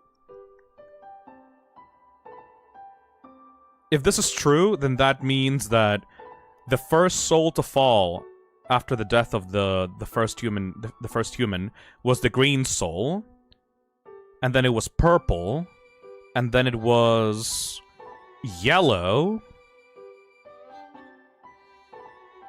and then it was patience, and then it was orange. Oh. 1, 2, 3, 4, 5, 6, and then 7. And then you would be the last one. Now yellow can't be canon. Oh no! Yeah, because, like, Undertale Yellow implies that the penultimate soul to fall into the underground before, before the events of Undertale, it was implied in Undertale Yellow that, Clover was the one that fell before Frisk. But no, this would make Yellow the third soul that fell down. Oh no! I didn't know that! Oh shit! It ain't confirmed though, so I'm just gonna gaslight myself. It could also be a coincidence. I mean, it's like 1, 2, 3, 4, 5. Yeah, no, that's pretty good, man. Ah, shit. Wait a second. Wait a second. 1, 2, 3, 4, 5, 6. 1, 2, 3. Where's 4? Wait, hold on a second. 4, 5. Where's 6? 1, 2, 3, 4, 5, 6. Where's 6? 2, 3, 4, 5. Oh, there's 2 2s? Oh shit! Wait. Yeah, okay. It's purple. Purple and blue fell down together. That's interesting. Milliard says, do you think the person calling you in the wrong number fun event is Spamton, or is it someone else related to Gaster that we haven't seen yet? I think we have to talk about the fun events. Oh shit. Okay, let's go into the fun events. Undertale fun events.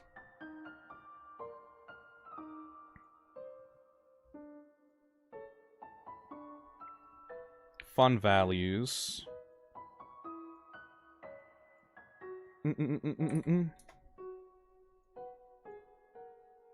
Alright. So, how can I explain this? Mysterious place? Yeah, this song works, actually. Okay, so. In Undertale, there is this system called the Fun Values. With this system, every time you start up a new version of Undertale, you will, in your save file, you will get a fun value. This is a number between 1 and 100 that determine a bunch of random events. Essentially, the game throws, like, for example, like, having like 100-sided dice, right? Hey, Thiago. Some people say integrity and perseverance are similar as criticism. Well, of course they are. They were in there together, it seems. That's also really cool. Anyways, when it throws that die, depending on the number that it lands on, it has a probability to, like, perform these events. So, for example, the wrong number song. If you have a number between 2 and 39, at the start of Snowdin, you will get a call in your cell phone. That is the wrong number song. And this is someone that calls you up on the phone and asks if they can speak to G. Who is G? I'll explain later. You can also get a call from Sans or a call from Alphys. The thing about the fun value is that it doesn't really affect much of the game. It all has to do with Gaster. Most of it, at least, has to do with Gaster. Including Sans and Alphys' call. Gaster is a very mysterious figure in Undertale because he's supposed to represent game Easter eggs and, like, caught or hidden content. Gaster is the former royal scientist of the underground. The royal scientist is supposed to be the person in charge of both expanding the technology of monsters inside of the underground and also find a way to free them from the underground. Before Alphys was Gaster. This person was a brilliant man, a brilliant scientist. I'm not sure if he was supposed to be a skeleton originally, but he is not, like, not much is known about what he did, aside from the fact that he created the core, which is something that we will see later in our playthrough of the game, and also he created something that he fell into. He fell onto his creation. It seems to me, in my personal opinion, this is my headcanon, in that as a way to escape from the underground, Gaster tried to invent a machine that would help monsters escape into another world. Like a world created by darkness. He has made experiments in the past about negative photons, you know? Like photo readings negative. He made like a entry in his lab, like entry 17, I think it was called. I think it was entry number 17, yes. In that entry, he was talking about negative photon readings. I genuinely believe that Gaster was playing around with darkness as a way to liberate monsters from the underground, and accidentally, through there, fell into his creation. Entry number 17, thank you. When he fell into his creation, as told by the Gaster followers, he was shattered across time and space. You know? When he was shattered across time and space, he basically fell into the code of Undertale. He fell into the code, the fabric of reality. In my personal opinion, I think that he tried to create a dark world inside of a dark world. He went deeper than anyone would ever do in a dark world and tried to, like, dig down and down and down and down until he fell out of the world. He became this thing that is only known through random events and random chance. Stuff that people could see out of the corner of their eye. Small little apparitions of, like, reused sprites that are meant to represent his followers, made in black and white. Glitched code, glitched audio, glitched textures, glitched NPCs. You know? Gaster is so fucking cool because he is both a man with history and meaning and a relationship with the characters of the world, but he's also meant to represent the entire concept of Easter eggs and secrets. I, myself, as a kid, I was obsessed with Easter eggs and secrets in my game. One of my favorite games of all time in the PS2 era was GTA San Andreas. Because that game, I went onto forums in, like, the early internet and scoured the internet for, like, GTA San Andreas myths and legends. If you go into, like, the woods of, like, San Fierro, you will be able to find Bigfoot in, like, this mountain shaped like a foot, right? Or, like, if you go into this building and wait for, like, X amount of seconds, like a bunch of, like, aliens will appear on the horizon, stuff like that, you know? That kind of stuff I was obsessed with when I was a kid. So Gaster took off most of my interest when I first played Undertale, even though I never actually originally met Gaster in my playthrough of the game. Like Mew being under the truck, exactly Flight of Icarus. Like, Gaster fell into his creation and became this manifestation of hidden or caught content in the game. Many of the Gaster followers that you can find in the Fun Values 61, 62, 63 talk about his backstory as being a previous royal scientist, and the biggest event of them, 91 to 100, is Goner Kid. Goner Kid doesn't talk directly about Gaster, but talks about the concept of, like, hey, wouldn't it be sad if, like, one day you vanished and nobody comes looking for you and you can just watch the world go by without your influence? Everyone that you knew never speaks your name ever again. They just pretend like you never existed and they continue their lives without you. That's essentially what happened to Gaster. Once he fell into his creation, the world rewrote itself to pretend like Gaster never existed. It's like a perception filter, like a Doctor Who perception filter. Like, his actions remained in the world, his creations still exist in Undertale, the core still exists, but nobody really knows what happened to him and nobody really thinks about him. That's why when Alphys was put as the new royal scientist, she talked about having, like, all these blueprints and, like, weird things in this lab that the previous royal scientist made, but he never acknowledges Gaster's existence, you know? The work that Gaster did for the monster kind is never really attributed to him because of this weird perception filter that the monsters have that no one can really acknowledge Gaster's existence, you know? Oh, is that why Sans and Papyrus suddenly appeared? Yes, Reeser. The whole idea with Gaster is that his experiments caused a memory hole where, like, well, Sans and Papyrus existed because they came from Deltarune, but, like, the history that Gaster had in this world never became acknowledged by anyone else, you know? That's how academic research works. Pretend the whole idea was yours.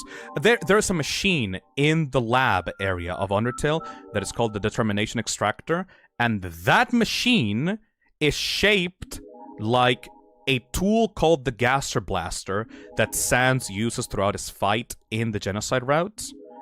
And that machine also looks like Flowey, aka like Omega Flowey, aka the final boss of the neutral route, who is the one that has like the most amount of determination and is using the souls to like extract their determination to power himself. Like, Gaster knew about all of this shit behind the scenes before the game even started, and all of these people use like Gaster's like influence and Gaster's knowledge without them even thinking about it, you know? Nova says Papyrus also likely had the ability to use the Gaster Blaster. Yes, Sans talks about watch out for Papyrus's special attack, and then throughout Papyrus's fight with him in Snowdin, he hypes himself up as like, ooh, I'm gonna use my special attack, ooh, watch out for my special attack. And then it's like really powerful and shit, and then the annoying dog specifically takes the special attack away from Papyrus, implying that Toby did not want Papyrus to use the Gaster Blaster, you know? Because, like, Toby Fox is, like, an extension of... and the annoying dog is an extension of Toby Fox, you know? Also, Clam Girl. Clam Girl, 80 to 89, that's also a Gaster event. Before the release of Deltarune, Clam Girl was just a random NPC that you found in Waterfall. But after the update that teased Deltarune, Clam Girl was changed to reveal herself to be an actual Gaster follower, and she talks about Susie from Deltarune, and saying that you will meet Susie very soon. It is implied through Clam Girl and all of these different fun values that Gaster is monitoring you. He's watching you from the shadows. He's seeing you. He sees that connection that you, the Red Soul, have to this world and thinks, wait, I can use this. I can use this wild anomaly that came into this world to my advantage. I can make a connection with it, and I can grab it, and I can use it for my own experiment. That is the Deltarune world, you know? Scamelion says, but wasn't Susie written as Susie without a Y? Is it the same character? Yes, it is the same character. Honestly, probably. Originally, Toby wanted her to be called, like, Susie with a Y, but probably changed his mind halfway through. Like Toby is not, like, 100%, like, it's a small, like, discrepancy in names, but it's still definitely intended to be the same character, you know? Ram says, and it's very much implied that he is the one that hijacks your naming and personalization screen. Yes! Nova says, the final secret boss in Deltarune might be Gaster. Well, here's the thing. A lot of people get this wrong about Gaster. Let me actually bring this boy up. Like, Gaster sprite. Let me bring this boy up.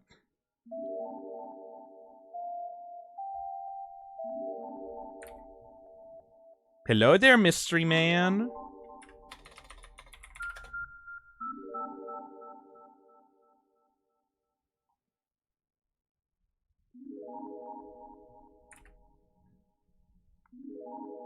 Right, so we're never gonna be able to get Gaster in our playthrough, so I might as well just bring it up in the MS Paint fucking Room of Death or something like that. Anyways, one of the biggest, most important fun values occurs in Fun Value 66. In Fun Value 66, in a random room in Waterfall, you can find this room with a gray door, and behind the gray door is this figure of what's called the Mystery Man. If you go up to this Mystery Man sprite, it will just make a weird sound and then disappear. You know? Many people think, okay, maybe this is not Gaster, this is someone called Mystery Man. Like, it's never outright stated to be Gaster, but like, come on, guys. You find a random gray door. The NPCs that are called Gaster followers are gray. He makes a weird sound that, like, can only be heard in certain areas that are associated with Gaster. Like, it's not directly implied to be Gaster, but it's definitely fucking Gaster. Come on. Oh, Phil, don't forget about the scrapped tarot card. Yes, I love that shit as well. It's maybe the 6-6 thing other than the looks. Oh yeah, also 6-6. The number 6 is associated with Gaster a lot. When Deltarune was first released, the version number in Chapter 1 was version 66666. The fun value when you meet Mystery Man in this room is 6-6. There is an unused enemy in the game that is ID 666, and the attack is 666, and the defense is 666. Like, the number of the beast, I guess, is Gaster. It's also, by the way, 6 is a mirrored upside-down version of the number 9. Which is also still important. Don't worry. I will get to number 9 at the end of the stream. Don't worry. But yes, the Mystery Man, aka Gaster, is associated with the number 6 because the number 6 is a mirrored version of the number 9, just like Undertale and Deltarune are mirrors of each other. Get it? You get it? You get it? Because the Gaster tarot card has him as fuck. As 9, as 1x, aka 9. Yeah, it's also a mirrored version of 6. Fuck. A number 9 with extra dip. Random user says, so Gaster is an Easter egg that you can get by chance. That explains why I haven't heard about them. Gaster came from the Undertale world, but is actually most important in Deltarune. A lot of people get this wrong about Gaster. I'm sorry, I'm gonna cut off the music because, like, I need to actually concentrate for this. Gaster's not a bad guy. I know that he looks kind of evil, guys. Like, oh my god, look at this, like, creepypasta characters. Like, oh, he's so spooky. Oh, he's gonna have, like, glowing eyes, and he's gonna be like, fucking jump scare, and he's gonna kill you, and he's gonna reach out through the game and kill you, the player. It's like, no. He may be a sad figure, he may be, like, a monster, like, he may be outside of the game's context, like, be, like, very mysterious and, like, very, like, spooky. He's very clearly inspired by Uboa from Yume Nikki as well. But he just wants to experiment. He just wants to gain knowledge. Gaster is doing what he's doing in Deltarune as a way to get information about the Red Soul. Getting ripped apart by the universe does that. Yes, Drew H. Because Gaster, alongside Chara, is one of the few characters in Undertale that truly knows that everything is a game. He cannot interact with the world of Undertale or Deltarune, but he can influence things around it. He is not like, oh, a brilliant mastermind that is going to conquer the world by, like, taking advantage of your soul and he's going to become all powerful and shit. No, he's just doing an experiment. He's seeing the anomaly that is you, the player, and he's trying to test you. He's trying to prod at you. He's trying to take advantage of your natural curiosity and see how far you will go to meet him. And this is a perfect metaphor for why Deltarune is a thing.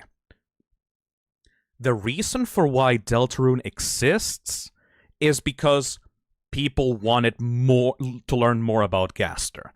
Just like he said on Twitter, just like he said, just like when like Toby Fox was role-playing as Gaster on Twitter, he said, "You've been looking for me for a long time. I've also been looking for you for a long time. I'm so glad that we get to meet each other again." He saw that players were obsessed with finding him in Undertale, and he realized, oh wait, I can test this thing. This person that injected themselves into this world. If you have enough determination to be able to open up a connection to this world that I can't go back to anymore, maybe I can use your soul as a way to affect this other reality that I can actually control. You know? The reality of Deltarune. Obviously, because he is an extra-dimensional being, he doesn't really care about the characters living inside of the world. Maybe he like cares about them in like, oh, they're cool characters, but he doesn't actually think of them as real people anymore because he sees behind the veil. He sees through the matrix. He realizes that all of these characters are just lines of code. And so he has an attachment to them as just pieces of fiction. But just like between Chara and Flowey, you and Gaster have this relationship of like, you two are having fun together, are experimenting together, and are having fun with the lives of these fictional characters in this world, you know? Ah, Jesus Christ.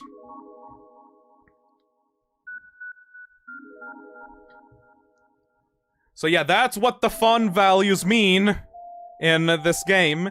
The fun values are a randomized element of like of Easter eggs that can be found throughout the game, and they're also your only window into the mind and history of this like otherworldly being that can barely be seen on the other side of the screen, of this like being trapped inside of the code of the game, where like his entire existence was forgotten and everyone in this world lives on without him.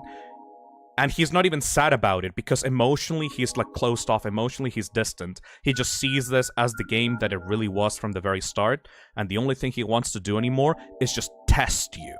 Try to see how you will react, what you can create with your own determination.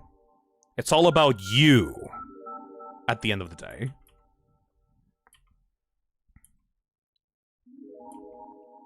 I don't think Gaster is truly forgotten.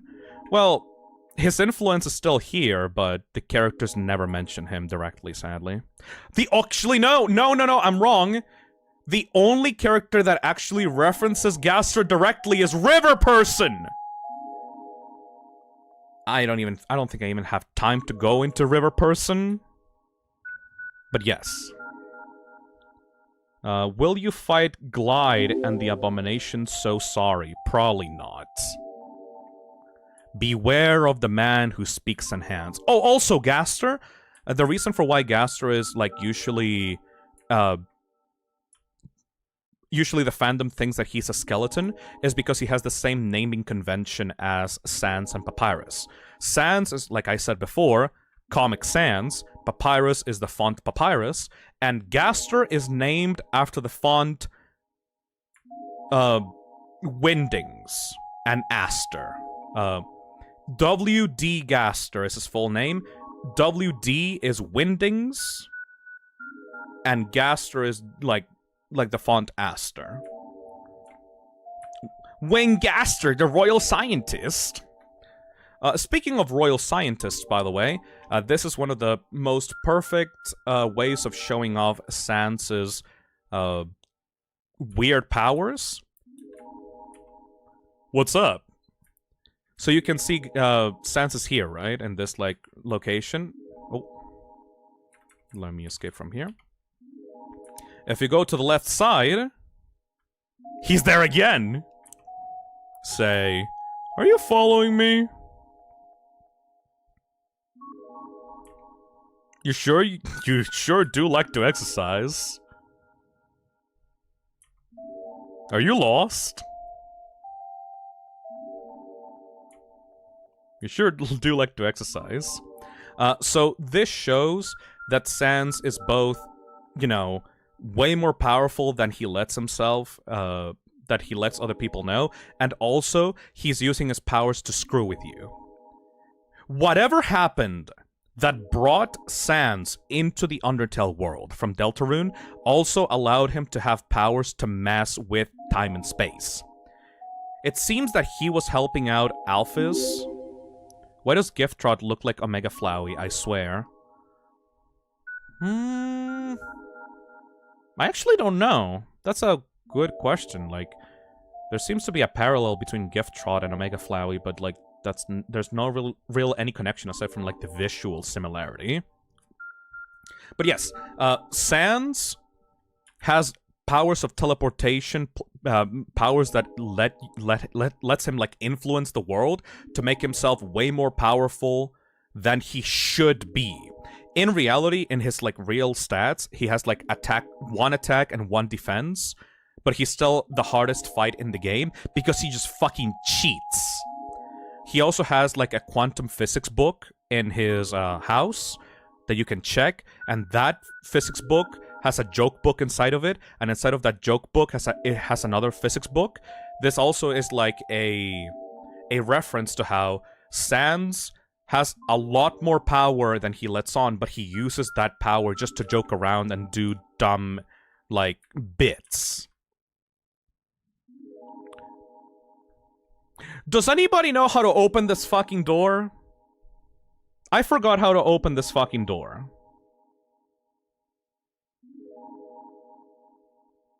Yes. Nope. No hit the credits. You have to no hit the credits. Okay, I am not gonna do that. Behind this door you can find Toby Fox and like a copy of Undertale. Also, if you stay here for long enough, you will find Glide, which is like an optional boss enemy type of thing. But yes, it seems that Sans has a connection with Gaster because during his fight he uses the special attack called Gaster Blasters, and also he can just do this. Teleport himself around the map, make shortcuts, take people out of time and space and plant them somewhere else. The boy is weird.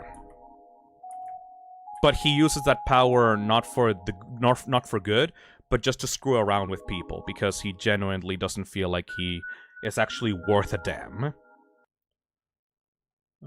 Let's see.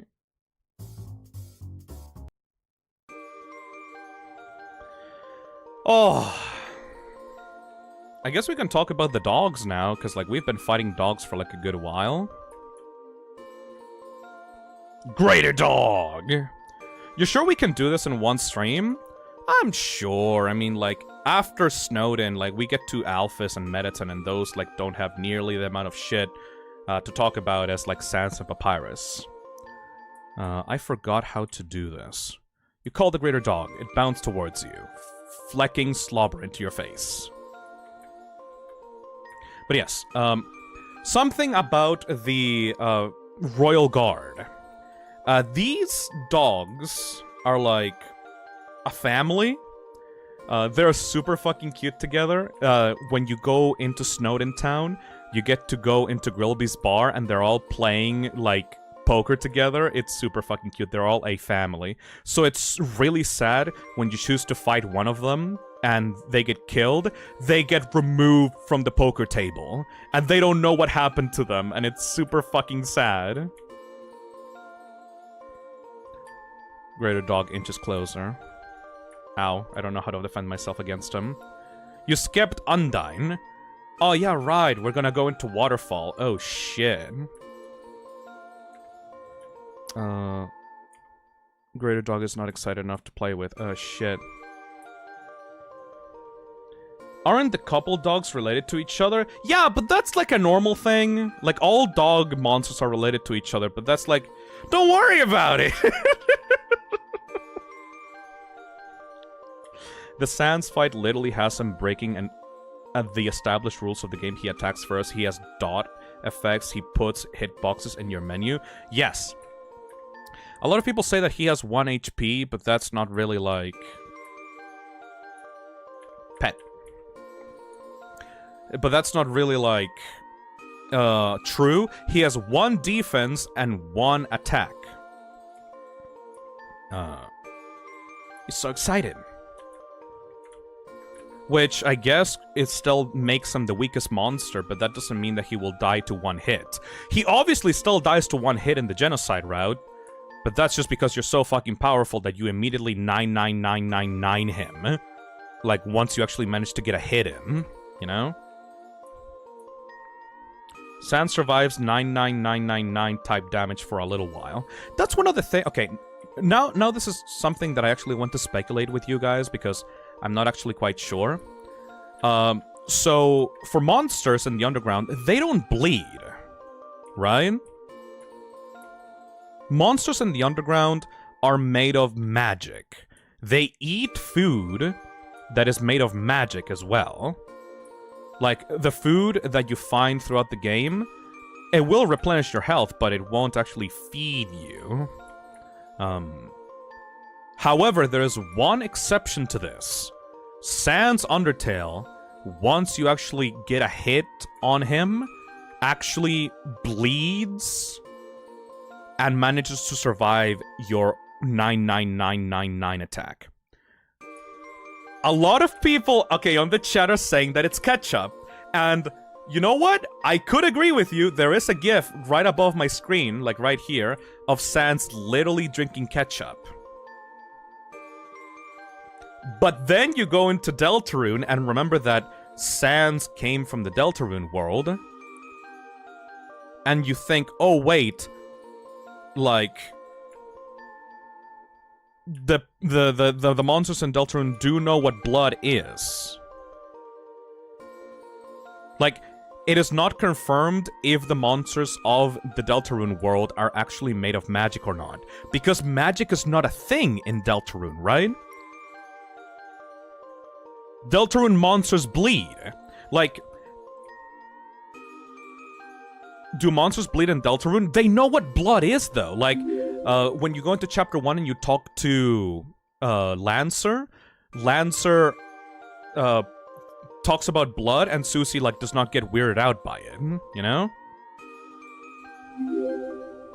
Thiago says, before you imply Sans is from Deltarune because he bleeds, explain the one door in Deltarune that asks, how does it feel to me to be made of blood? Please do.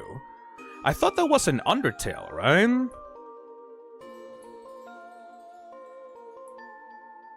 Susie says everybody bleeds as well. Nope, that's Deltarune. Huh. Tonberry says, he chugs a lot of ketchup and he doesn't really have a way to get it out of him. Susie human race theory. Papyrus doesn't bleed. That's true. It's probably ketchup in that case. It could be an elemental monster. I don't know what that is, dude. Emerald Sword says, well, everybody bleeds is just a common phrase. Yeah. I think it might be just a way to, like, show, like, the terrible thing that you did by harming Sans at the end of the Undertale genocide fight. Regardless, just because, you know, Sans doesn't bleed, it doesn't mean that he's not from Deltarune world. There's a whole list of reasons and arguments as to why he's from Deltarune. Like, that monster specifically could be made of fire. Oh yeah, like Grillby. It'd be really funny if it was just an oversight. Oh yeah, this is the last that you get to hear from Sans if you kill Papyrus. So, we have gone through the Snowdin chapter. We're finally getting to fight Papyrus. If you kill Papyrus, this is the last time that you see Sans in the game before you get to the Judgement Hall. Sans is a fun-loving guy, he loves to make bits, he loves to make jokes. But if you kill his brother, he does not fucking forgive you. He immediately disconnects from the entire story.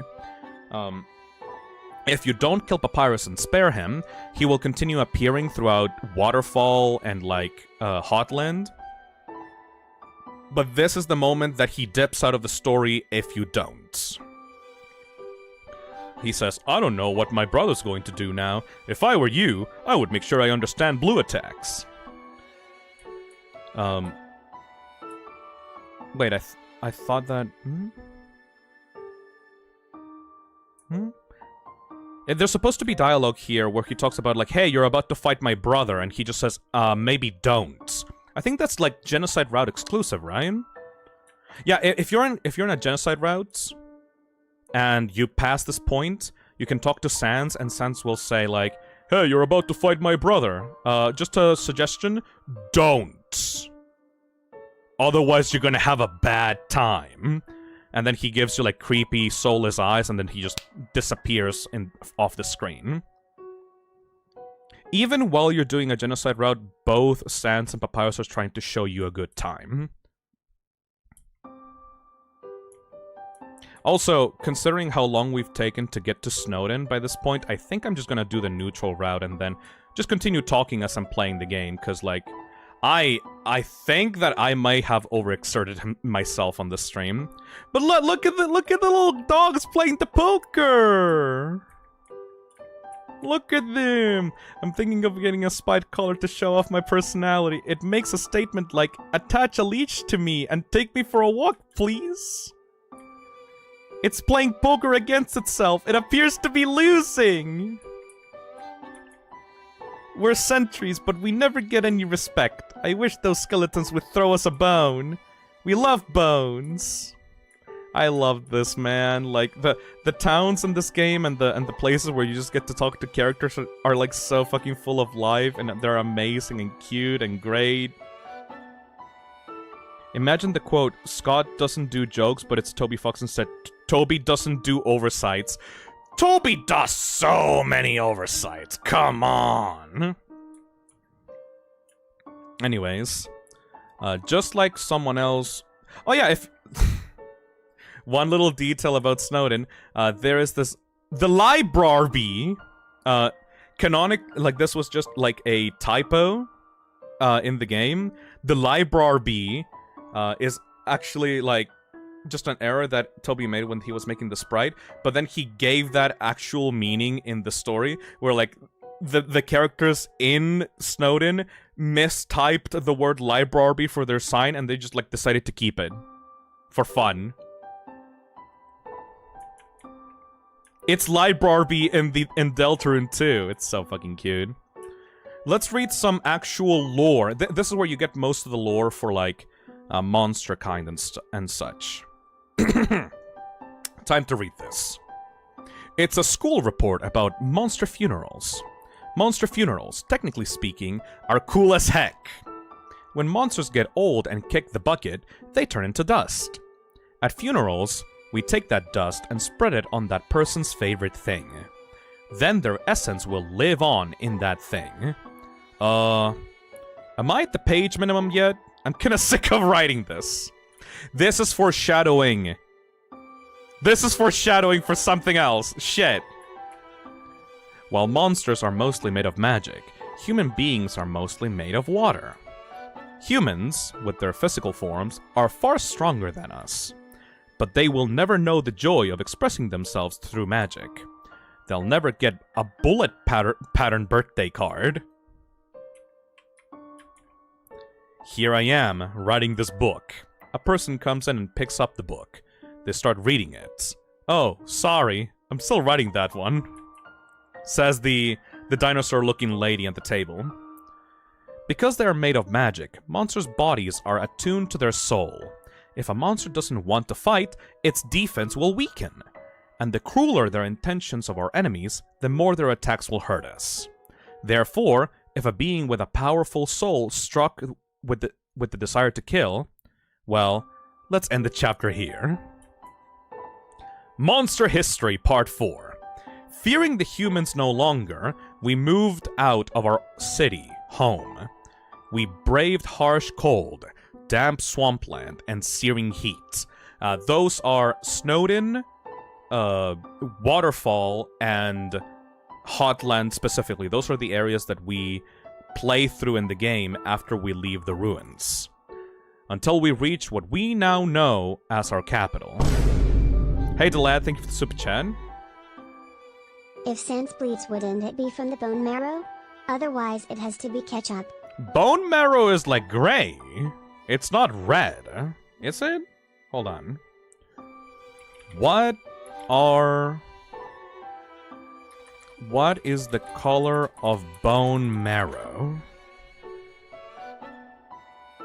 Oh shit, it's red and yellow. Red bone marrow contains blood stem cells that can become red blood cells. Ooh, I didn't know that. That's neat. Thiago says, by the way, that book also implies that you can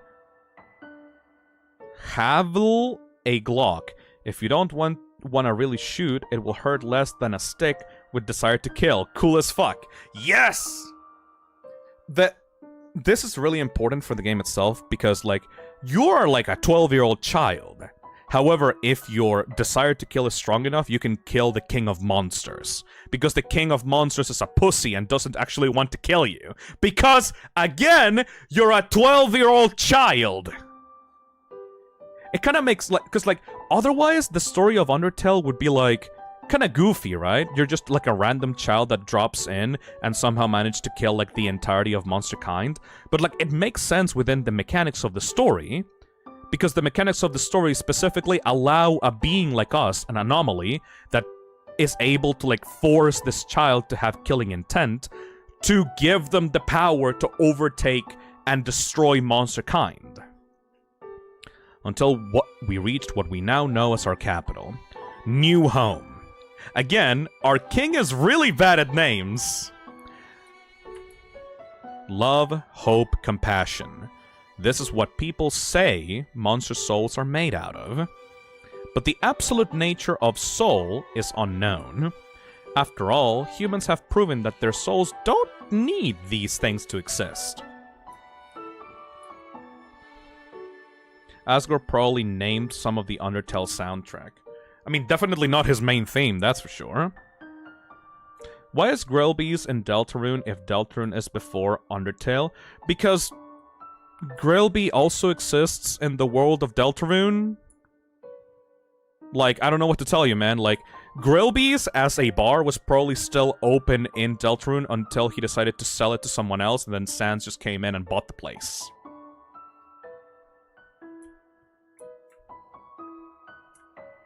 His theme literally means Mountain King. Yeah, but in German, which is cool.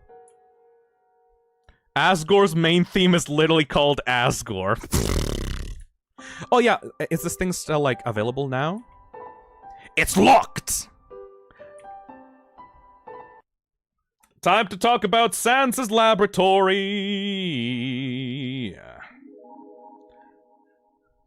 Sans basement lab.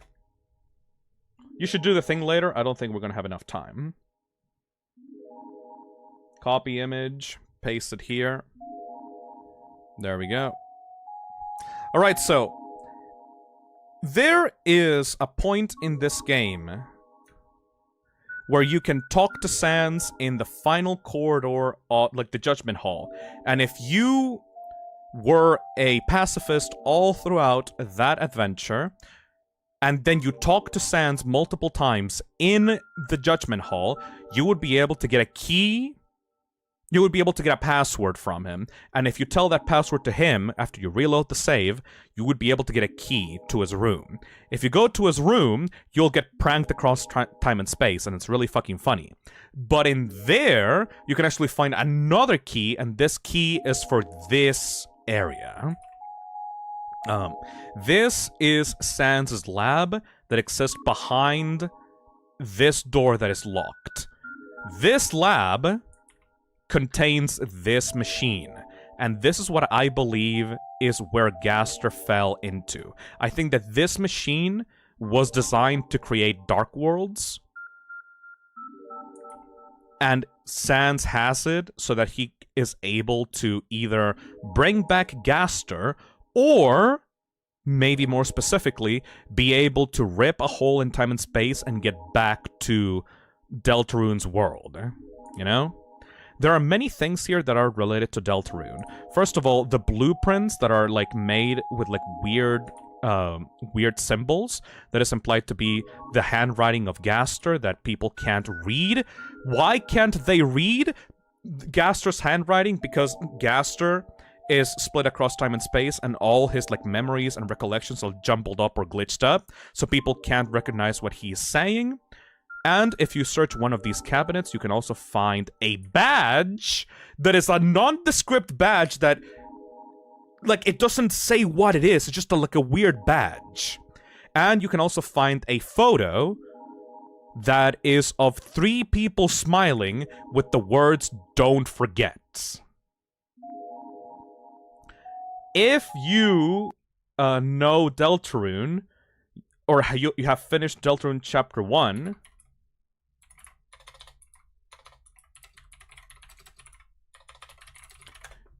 you may recognize the words "Don't forget" by this track. When the light is running low and the shadows start to grow and the places that you know seem like fantasy, there's a light inside your soul that's still shining in the cold, with the truth, the promise in our hearts.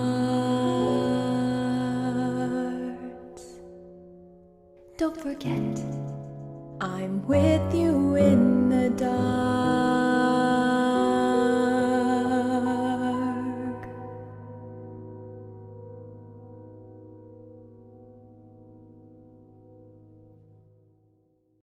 Fun fact, that song is sung by Laura Shigihara, aka the singer of the song "There Are Zombies on My Lawn" from Plants vs. Zombies. If you know that song. That's the same lady. But yes, Don't Forget is kind of like... Thiago says, thing though, is the third person Noelle or Ralsei? Thiago?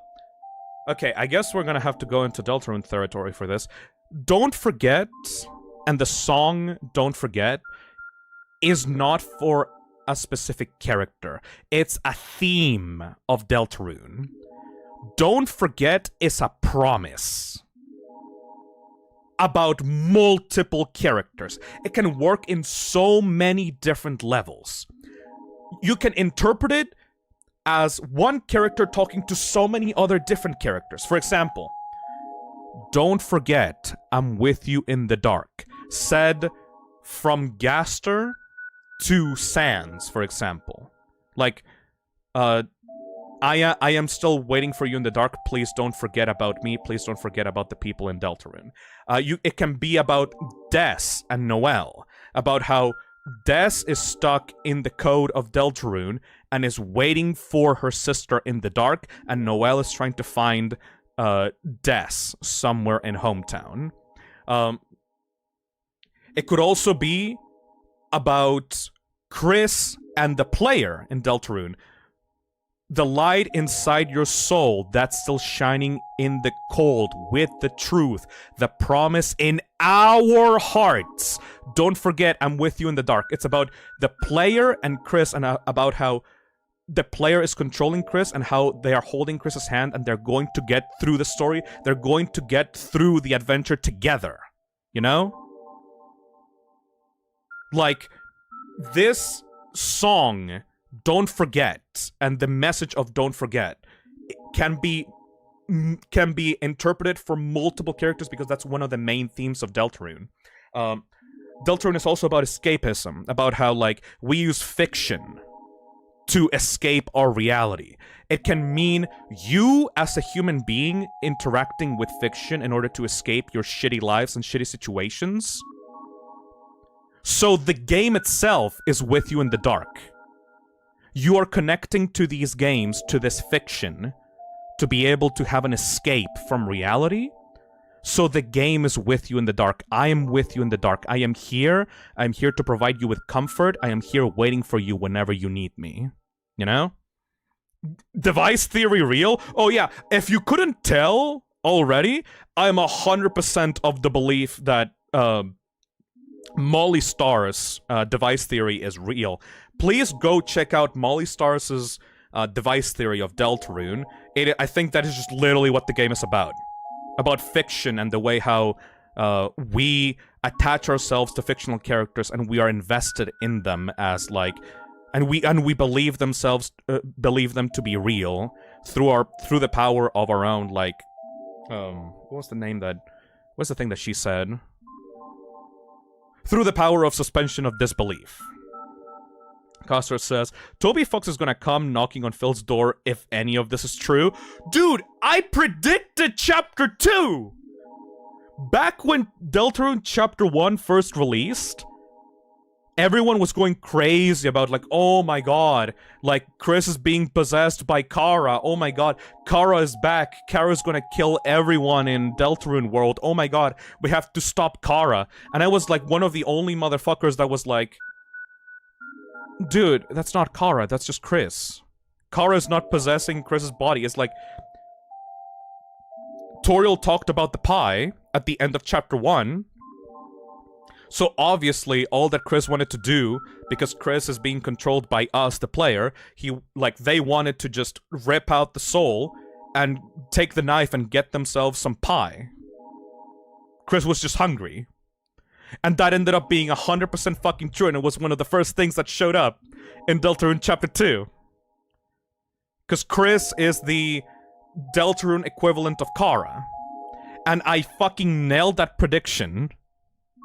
Because I know the type of shit that Toby is into. He loves to, like, subvert the expectations of players, and he loves to play around with fan theories and stuff like that.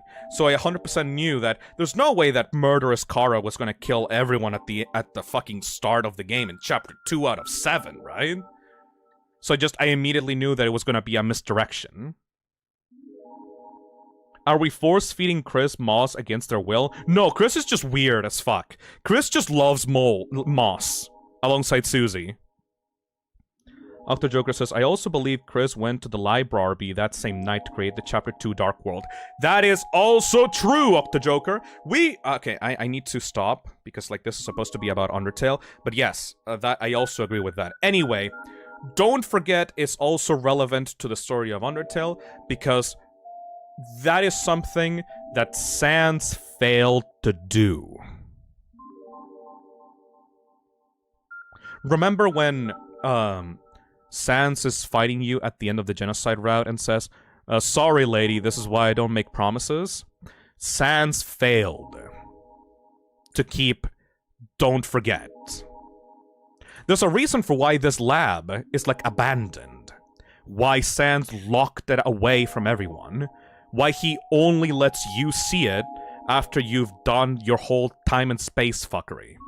Because this lab is not something that Sans is actively working on during the game. This is a regret, a deep regret of Sans. That no matter how smart he is, no matter how powerful he is, no matter how many times he, like, contacted Alphys and tried to, like, get back to his original world, he failed. He can't get back. He has to live with the fact that he can never go back to the place that he was once from. He can never see the people that he knew back from that world. He has to live with the fact that what happened in Deltarune happened, and him and Papyrus are the only things left from that world, now living in a weird, mirrored, alternate reality of Deltarune, which is the Undertale world. A lot of people are spamming this on the chat, and yeah, you are right. As his lost soul says, just give up. I did. You'll never see them again. Sans, even though he promised to not forget the friendships that he made in Deltarune, to not forget the events of Deltarune, to not forget and be able to bring back the things that he lost, he failed and gave up. That's why Sans is so depressed. That's why Sans is so apathetic. That's why Sans doesn't really give a shit about this world. Because he knows this is not really his world. And also, like, an entity like you, the player, being able to save and reload and change things all over means that his life ultimately doesn't matter. And the only solace that he can find in this world, the only thing that keeps him even alive, is the fact that he can bring a little bit of joy into his brother's life. It's so fucking sad. It's such a big brother moment of like, I know everything, I regret everything, I literally can't do anything to make things better. The only thing I can do is give my brother a little peace of mind. Let him play around in this, like, meaningless world. Have fun with his reactions, like, be jokey, make a little, you know, joke around, like, smile through the pain, essentially. Erdem says, you'll never see them again. He says something along the lines of that during Asriel's fight, yes. Sans is such a sad and fascinating character. Yes, and he's also incredibly relatable. Because let's be honest here, all of, like, our lives are kind of shit right now. The reason for why Sans Undertale, even though he's such a memester, is also such a revered character in online culture, is because most of us are fucking losers, let's be honest here. Like, if you're a fan of Undertale, if you're in this right now in this channel, if you're watching this and you're listening to the sound of my voice, you're probably a fucking loser. Because I'm a fucking loser, you know? We all retreated to the internet as a way to cope with how shitty our current life is. Like, we know that the world is fucked, right? Like, most people that are leading the world right now are like billionaire assholes that only want to feel good about themselves. You know? Like, most billionaires and politicians just, like, want to keep the world as shitty as it is right now because it benefits them. And, like, we know that, we know that climate change is gonna ravage our planet. We know that, like, we can't really affect or change the world for the better because everything is just, like, way too out of our control. So instead of, like, trying, instead of, like, standing up and making, and trying to make a difference, most of us just want to just take a break, man. We're too tired. We're sad. We're tired. We're, like, sick of it all. And so, instead of being serious about the state of our world, we just kind of joke around. We make bits, we make art, we make silly little doodles of our favorite characters. We just try to have fun in the small little spaces of, like, our little corners of the internet that gives us a little bit of meaning in our lives. Because that's really all we can do for ourselves. That's why Sans is such a beloved character. Because it represents all those people that had given up to make a difference in the world. And we just want to have fun and we just want to joke around and, you know, have fun before everything goes to shit and we die and fucking everything goes horrible. I hate reading about the state of the world and how much people bicker about it. Just live life and have fun, man. Exactly. That's why Sans is such a amazing character and why people love him nowadays. Pink Blue Sapphire says, so in summary, Sans is popular because he's just like me for real? Yep. I mean, look at the state of his fucking room, right? It's, like, pathetic. Like, Sans doesn't take care of himself at all. Because, like, why the fuck would he? Like, he doesn't fucking care. The only thing that we care about are the people closest to us. For Sans, it's his brother. For you, it could be, like, your internet bestie, or, like, your girlfriend, or, like, your family. Most people that have given up on their life, that are depressed and have no meaning, if they're not dead, they at least have someone else that they care about, and they will not die because they want to make sure that this other person is at least okay. They want to keep company with this other person. They want to continue being with this other person. Because it's what keeps them going. And that is what Papyrus is to Sans. An anchor to reality, exactly.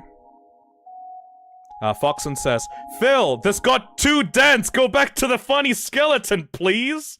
Yeah, anyway, right. Anyway, so Sans is like a very funny bones character. He's like a very silly guy. He loves to make jokes about bones, and like, I love his joke when he says like, how many skeletons would it take to like screw in a light bulb? A skeleton! Hey!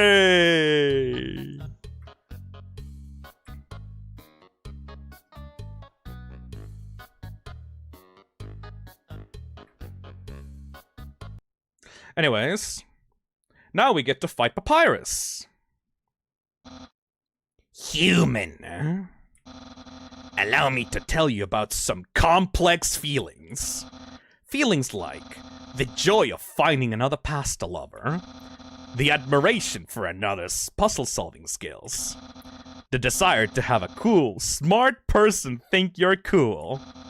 These feelings, they must be what you're feeling right now. I can hardly imagine what it must be like to feel this way. After all, I am very great. I don't ever wonder what having lots of friends is like. I pity you, lonely human. I worry not. You shall be lonely no longer. I, the great Papyrus, will be your... No! No! This is all wrong! I can't be your friend. You're a human. I must capture you. Then, I can fulfill my lifelong dream. Powerful, popular, prestigious. That's Papyrus, the newest member of the Royal Guard. Alright, so let's talk about Papyrus. Now that we got Sans out of the way, this little skeleton boy is the sunshine of everyone's life. Papyrus represents the younger brother, the innocent, like, little boy in, like, all of our hearts. Papyrus is very, like, Papyrus is very powerful. He's very smart, but he also is just, like, has this childlike wonder that Sans doesn't have. A lot of people adore Papyrus because of the way that he is. He is, like, lonely and wants to have friends by, like, you know, being an anime character and being, like, a cool, heroic boy. He built himself a battle body for, like, Halloween, and he has been wearing it for, like, I don't know how many fucking years by now. Papyrus is the sweetest goober, yes. Fun fact, Papyrus is literally the only character that literally actually cannot fucking kill you. Like, no matter how hard you try to run into his bullets, he will never actually kill you. Imagine he and Pap got forced back to his OG universe. After post-pacifist that never got reset, and he finally became happy with his life and moved on. I don't know, man. I think that Sans regains a little bit more hope after the true pacifist route, when he gets to enjoy himself around in the human world. The tragedy of these characters is that they can never return to their original worlds, but that's okay, as long as you have people that you care about. Your home can be any place, you know? The beauty of Sans and Papyrus is that even though they may be from other worlds, everywhere can be home as long as you have people that you love. Anyways, with Papyrus here, you can see the game basically spells out the contradiction of his character. The world is trying to force Papyrus to be, like, angry and tries to make him to be a villain. He wants desperately to be a Royal Guard member because he sees those people as heroes.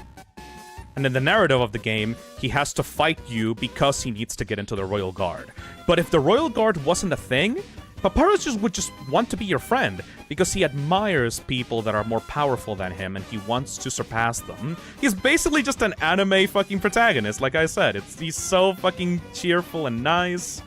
And there's like a fucking Undertale, like underground, like internet social media that you can join in the Hotland chapter, and Papyrus makes like a bio in there, and his bio is called Cool Skeleton 95, and it's just like a fucking selfie of himself, like taking a picture of himself in the mirror, and he has photoshops like giant muscles on his like mirror self. It's so fucking cute.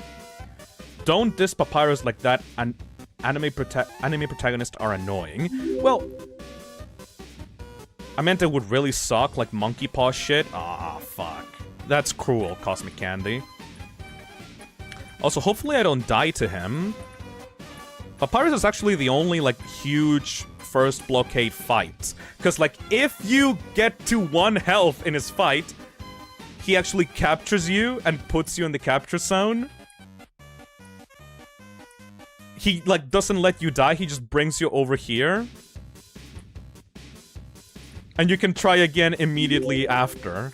Like, once again. Thiago says, weird theory. What if Sans didn't just go from A to B? What if Sanses from each universe swapped places? Because Deltarune has Sans and Undertale has buildings and stuff?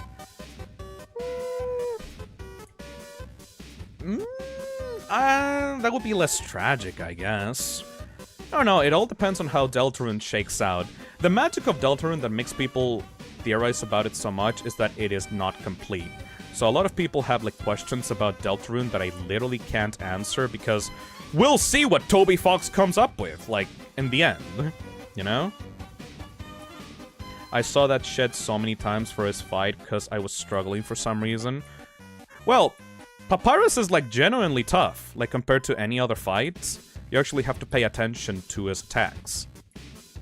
Oh, also, for Sans and Papyrus, they are the only 2 monsters that are able to manipulate your soul directly like this. Like, that's another weird thing about them, right? Like, both Sans and Papyrus have this blue attack that, like, turns your soul blue. Sans can actually, like, adjust gravity and, like, flip you around across the, like, battle box. But, like, they're the only ones that are able to use this blue gravity power thing, and it's super fucking cool. Oh my god! If we want to be, like... If we want to, like, read super into the powers, because, like, you get to do this again, but in other, like, areas. You get to have, like, a green power with Undyne. You get to have a yellow power with Alphys. And you get to have a purple power with Muffet. And it is kind of implied that what the monsters are doing is they are using magic in order to lock your soul into a certain soul type. Remember what we talked about the soul types in the ball game? Technically, this is the gameplay of the Integrity Soul. Integrity has, like, a power of just, like, being pulled into, like, the ground, you know? Has, like, a fucking gravity platformer kind of, like, gameplay style. Justice, because, you know, cowboys and guns and shit, they have the ability to shoot out projectiles out of their soul. Purple is all about, like, following lines, because the purple soul is like a bookworm, so, like, they're like, literally reading the lines of, like, a book. Kindness is, immobile, because they don't want to fight, they don't want to avoid, they just want to be kind and embrace, whatever comes ahead of them. So you have to protect yourself with a shield when you're using the green soul, you know? It's like these tiny little, like, gameplay ideas that, like, actually fit perfectly with the concepts of those different soul types, you know? Also, technically, in the Undyne fight, when you turn your soul green. Technically, that's like Undyne giving you the spear to protect yourself, but the soul themselves has a shield in the battle box, you know? What about patience and bravery? I mean, they're not shown in the game, but it is implied that they also have different gameplay modifications.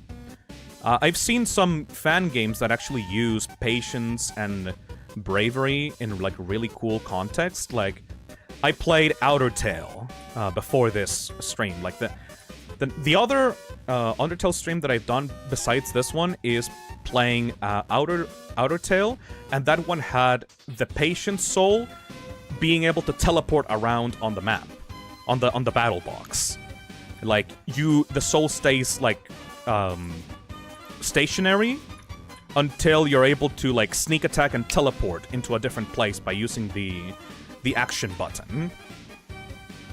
And there was also the bravery soul, which I think exploded?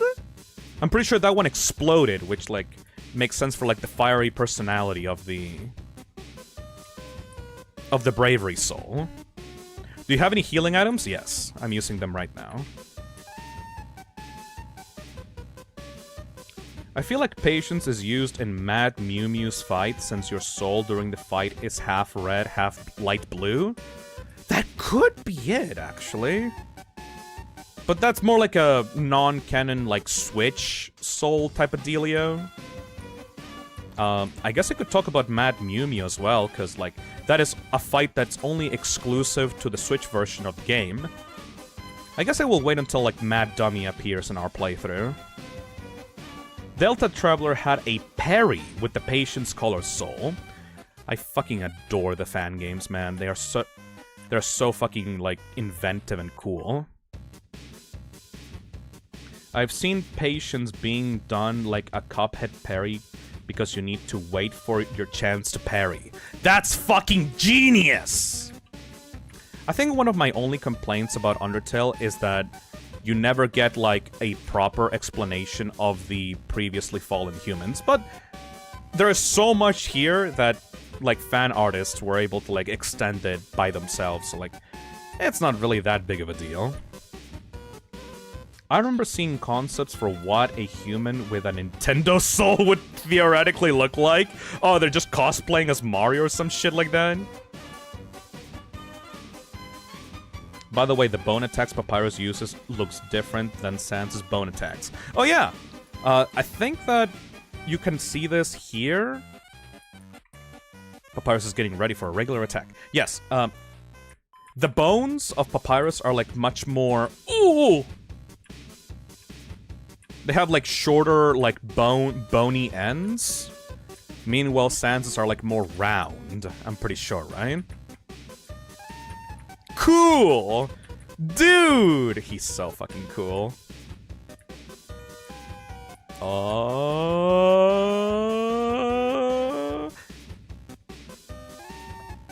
Hey! Oh! Oh! Oh! Oh! Oh! Oh! Hey! Well, it's clear you can't defeat me. Yeah, I can see you shaking in your boots. Therefore I, the great Papyrus, elect to grant you pity. I will spare you, human. Now's your chance to accept my mercy. Wouldn't it be really fucked up if, like, we attacked Papyrus right now? Yeah, it would be really fucked up. Don't do that.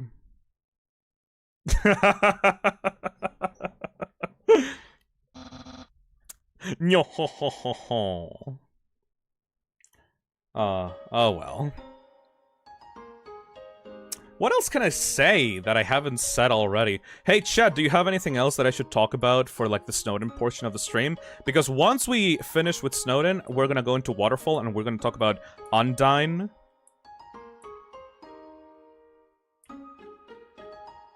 Ice Wolf? Undyne. Why does Papyrus make a Hamlet reference when you kill him? Not quite sure. That's probably just a bit.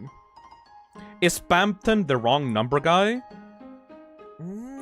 He doesn't talk like Spamton. River person. Yeah, okay, the game has a fast travel system where, like, you go down and follow a river across the underground, and you can meet a person called the river person.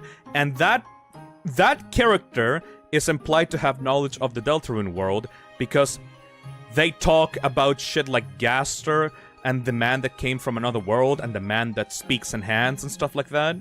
And I have no idea why they know those things. I guess you can talk about how you can flirt with Papyrus. Okay. So, like, Papyrus would probably get cancelled if this game came out in, like, after 2020, right? Because, like, you can date characters in this game. You can actually go on a date with Papyrus and, like, be romantic with Papyrus, even though he's, like, a man-child, and you're, like, literally, like, a 12-year-old, like, child. But it's like, nothing actually romantic actually happens. You're just having fun hanging out with your friends, you know? Even at the end of, like, your hangout with Papyrus, like, they make it clear that they don't see you as a romantic partner. Papyrus may actually be Aroace now that I think about it. Because he's just like a little dumb boy. He doesn't know about romance or anything. They literally had to pull out a dating guide. I don't really see those dates as dates, just friendship dates. Yeah, you're just hanging out with your little guys. But I think I would find it hilarious. There's like, imagine like a Twitter post in like 2020 going like, actually, like, Undertale is like a problematic, actually, because like, you're like a 12-year-old child and you can date this like fully grown adult skeleton. Like, I can just imagine the fucking Twitter post, right?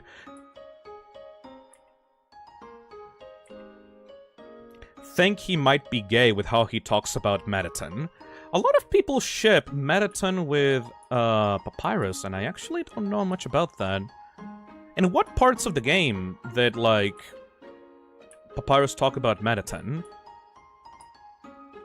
Date doesn't need to be something romantic or sexual. I mean, it often is. Most of the time it is.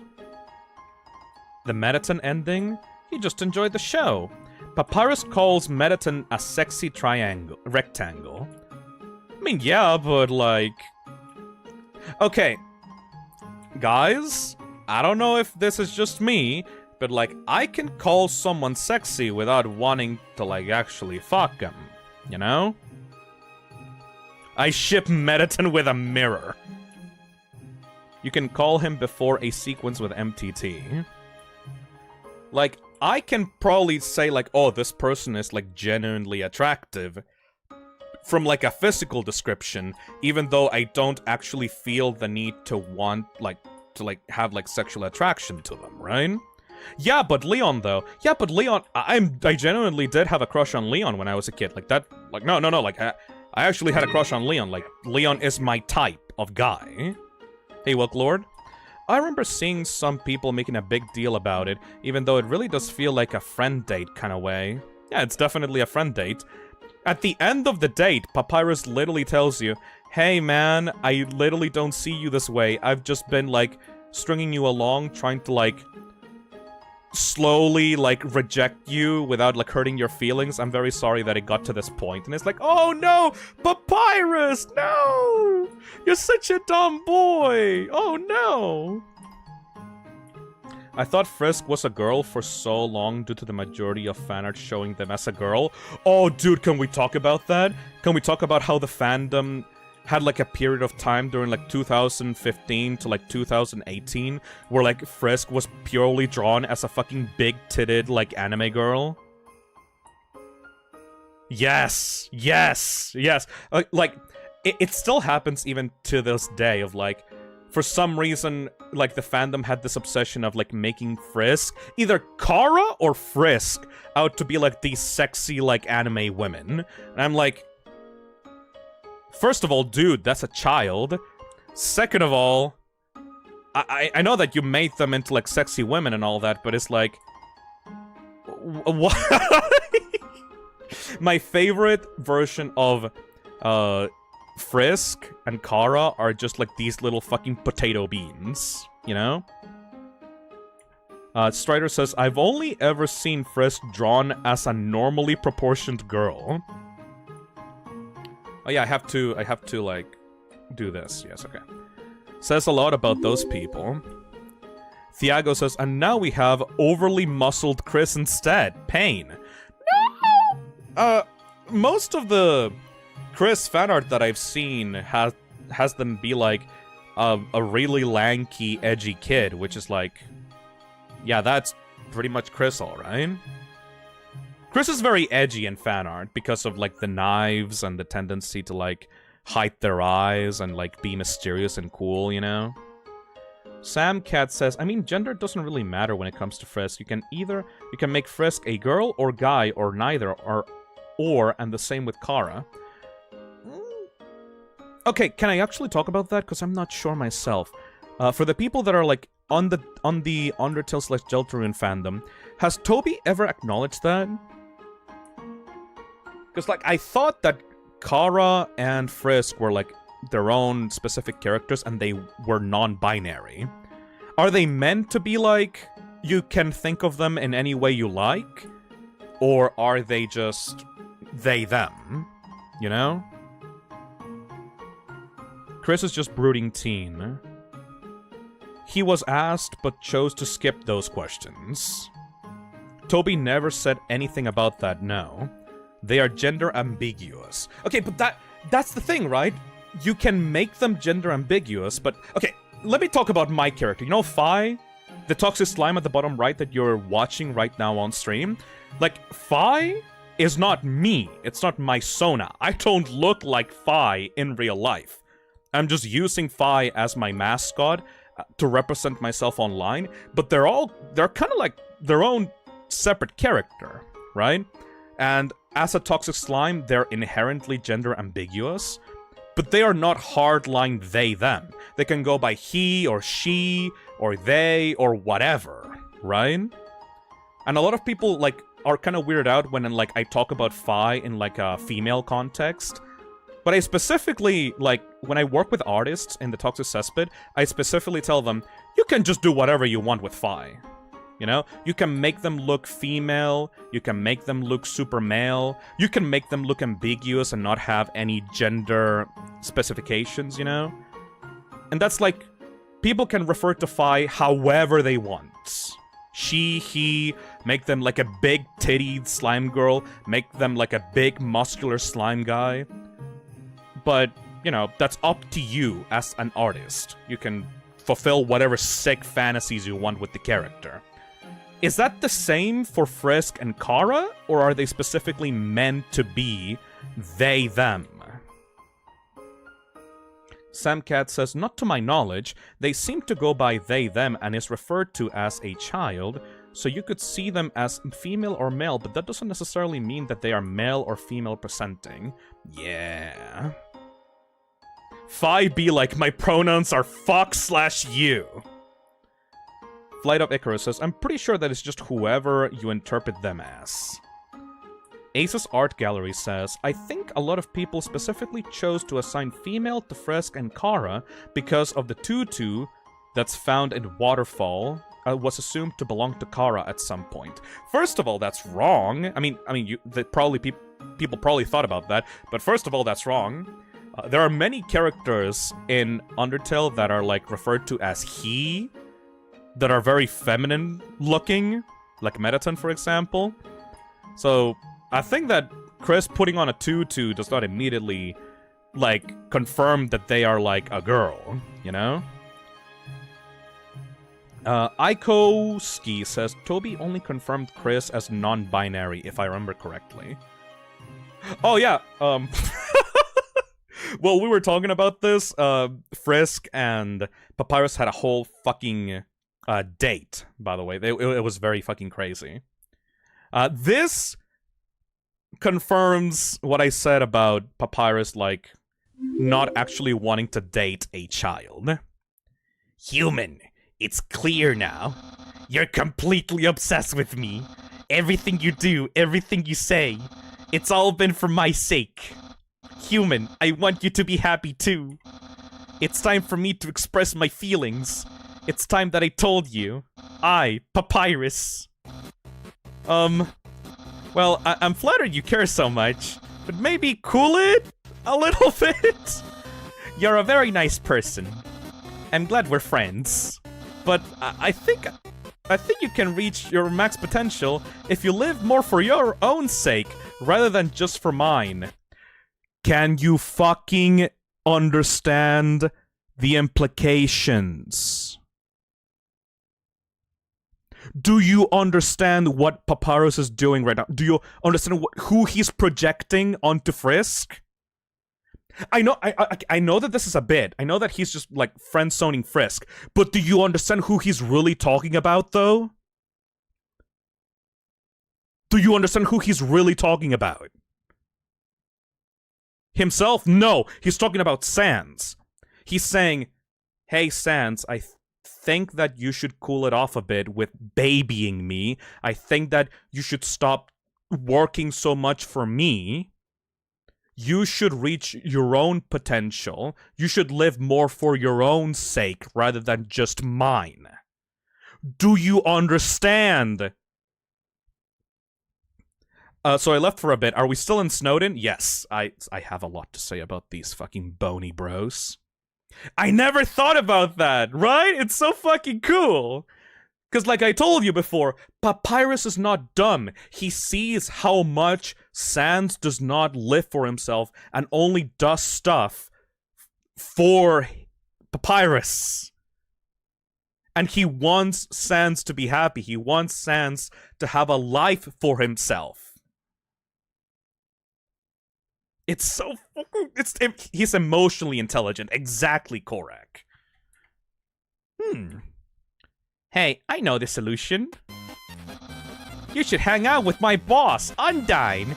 I think if you spread your friend energy out more, you'll have a healthy lifestyle. Yeah, let's be friends with Undyne.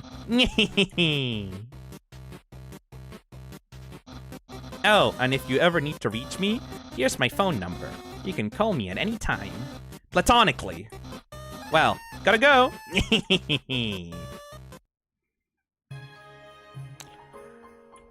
Sans is the brains, Papyrus is the heart. Yeah, they are such a fucking dynamic duo.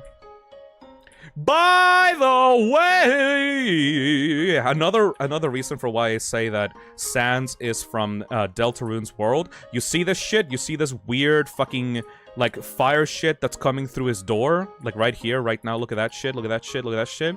That weird fire thing, that is the same fire animation that you can find of the Dark World doors in Deltarune. Please wrap it up. We're literally only in the middle of the stream, Nick. So why is it there? Because Sans's powers come from Deltarune. It will be explained better once, like, the Deltarune chapters are released. Those are the fast travel doors, my boy. We got 6 hours left. What about the Papyrus true strength theory? I mean, yeah, Papyrus is objectively fucking powerful, but he, just like most characters, doesn't go all out. Even, like, this is not a theory, by the way. Like, Papyrus is canonically fucking strong as shit. Undyne says so. Undyne does not want to let Papyrus into the Royal Guard, not because Papyrus is weak, but because he is too strong and innocent and doesn't want him to get hurt. With proper training, Papyrus would absolutely be stronger than Undyne. Wait, you're going to go the entire 12 hours? Fuck yeah, Glitch Crown! Like, I'm sorry! Like, if you guys want to step out for a little bit and, like, collect your thoughts, that's completely okay. Because, like, this stream is for me. I am letting my autism out on this stream. You have to understand. We're not even halfway fucking done with this shit.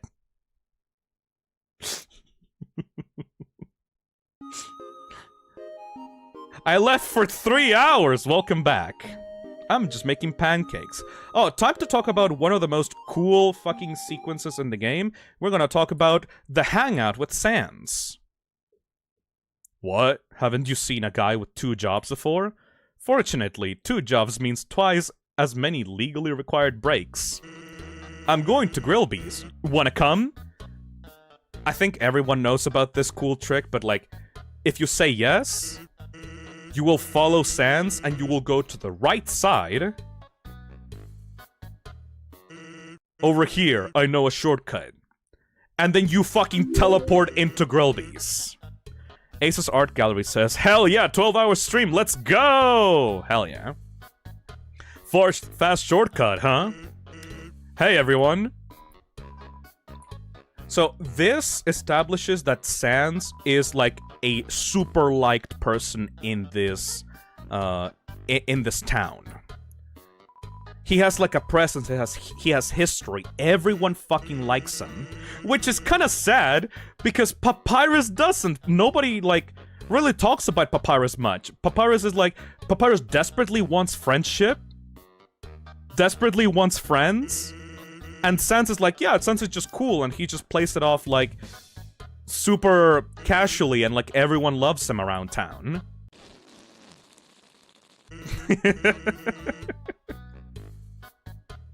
On my first playthrough, I was convinced he just teleported us. Random user, you're right. He did.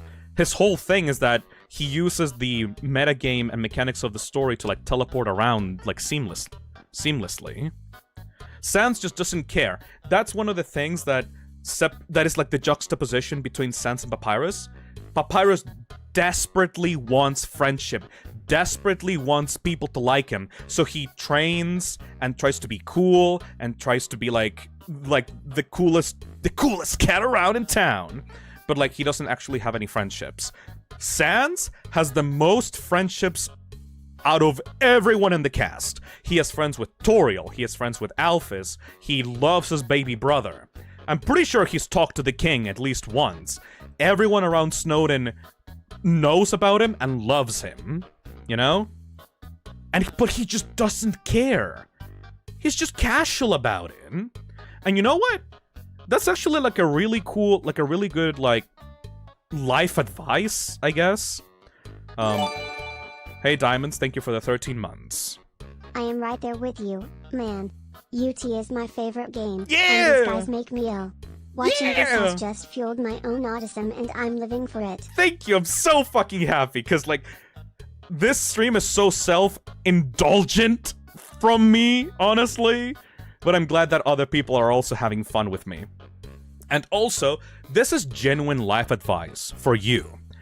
If you are someone like Papyrus, if you are someone that is desperately trying to get people to like you, not in like a selfish way, just like genuinely like you feel lonely and want to have friends that you can take care of and like help out and like just, you know, be friends with, you have to realize that the desperation to do so, the loneliness, the introversion, is the thing holding you back.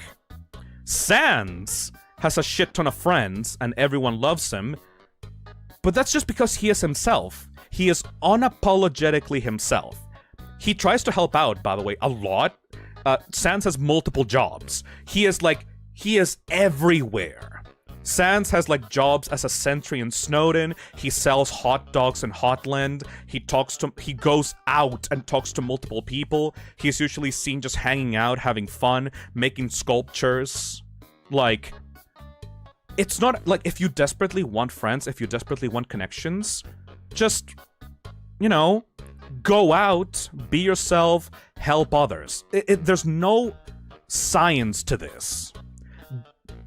You just acting casual and being yourself will eventually attract people that are interested in you as a person, you know? Sans is a living example of when you less search, it is more that you find. Something like that, Hags. Like, he is not desperate. He is not trying to improve himself to, like, be the best version of himself so that people can like him. Papyrus spends so much time alone improving himself, becoming better, becoming stronger for Undyne. He tunnel visions himself and doesn't realize that people can just love him the way that he is, you know? Thiago says, friendship math. You plus genuine equals friendship. Yeah. Like, are you an artist currently? Are you an artist that are trying to improve in your craft? And you're like a perfectionist that doesn't show their drawings to anyone because you're too afraid that your drawings are shit and people are gonna make fun of you and people are not gonna care about you because your art is not like the best it could possibly be, you know? Like, that's nonsense, man. Most people are not gonna care about that. They're not gonna care about how awesome your art is. If your art, like, can reach out to people, can, like, if like, they connect with your art on a deeper level, like, they are not gonna care how detailed the shading and the line art is going to be. Same about your personality. Sure, you may have your issues or, like, your problems, or, like, you may be a little bit annoying at times, but, like, as long as you keep in mind other people's feelings and just try to keep, like, a chill mood and a chill atmosphere, people are just naturally gonna be drawn to you. If you take everything super fucking seriously, then people are not gonna feel safe around you because you're gonna look so desperate and like not chill, and like it's gonna feel weird to be around you because it's gonna feel like, oh, you're trying to find that thing with that person. If you're just chill and just casually help out people along the way, people see that, people like take that way better than if you like try to force yourself into their life, you know? Hayden Sand says, what if I don't love myself the way that I am? In that case, you can improve yourself, but not for others, but just for yourself. Always make sure to improve yourself just to, you know, make your own life more pleasant, not to make others like you more. If you feel like you don't like yourself, you need to work on that. You need to find things that you like about yourself or improve things until your own perception of yourself improves. Kipley says, for me, it's what I draw. I've been made fun of for drawing a bunch of characters. They also call my art style anime, even though it's not. Coster says, Phil, have you ever thought about being a motivational speaker? No, because most of the shit that I say is just word salad that comes out of my brain. I spent literally hours talking about random tangents online, and barely anyone is gonna have, like, the mental capacity to, like, understand all of what I'm saying. It's just, like, nonsense that's coming out of my brain right now. Anyways, going back to Undertale, Sense is just a cool guy. He's just a chill guy, you know? Okay, for the artists that are like, for the artists that are struggling to, with art. You know, one of the biggest art accounts on Twitter is called fucking Fallen Chungus, right? Fallen Chungus is a Twitter account of, like, MS Paint drawings, like black and white MS Paint drawings of, like, shitty memes. And it is one of the most popular art accounts that has made, like, a bunch of, like, super popular memes nowadays. And people give Fallen Chungus, like, a lot of followers and likes and stuff on Twitter because the art is just funny and chill, you know?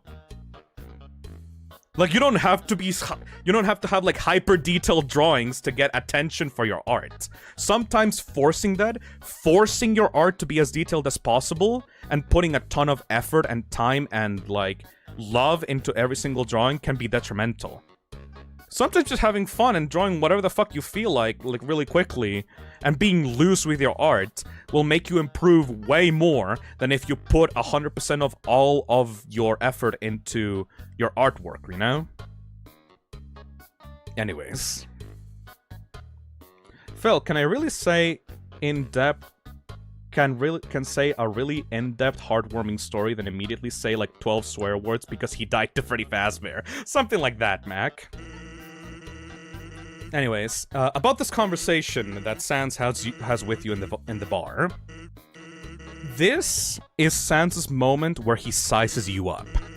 Now that you have spared Papyrus, he is trying to communicate with the anomaly here. He's not trying to communicate with Frisk.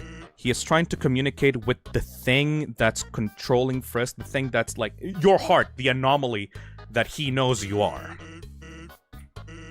He's like, first of all, thinking about Papyrus, obviously, but there's a moment in this specific cutscene where he tries to warn you about a flower. Here comes the grub. Want some ketchup? More for me. Glug glug glug glug glug glug glug. Scratching his ass. Anyway, cool or not, you have to agree Papyrus tries really hard. Like how he keeps trying to be part of the Royal Guard.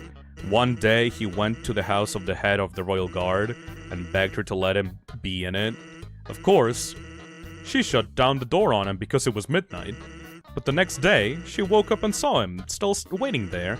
Seeing his dedication, she decided to give him warrior training. It's still a work in progress. Oh yeah, I wanted to ask you something. Here it comes. Have you ever heard of a talking flower? Now, pay attention to what's going on in the background here. Of course, most of the characters are just sprite work, so like, they don't really move unless you interact with them. But look at the bartender here, Grillby's. Even though Grillby's is like a sprite, he also has an idle animation of his flame moving on his head. But when Sans does this little moment where like he focuses the view on you and him sitting in the bar, Grillby's head stops moving. It's implied that he froze time in order to have this conversation with you. Because once again, Sans has these powers to manipulate reality, and he just uses them casually in order to get where he wants or get people to, like, talk to people one-to-one. Ari Thorne says, I don't think Sans can stop time. I feel like this is just so you can add intensity to the scene, because why wouldn't he use this in Geno? I mean, because he can't do anything to you, either. Like, you're just talking. You can't fight in this scenario, you know? Anyways. Also, really cheeky storytelling bit here. Sans is talking about a talking flower with yellow text.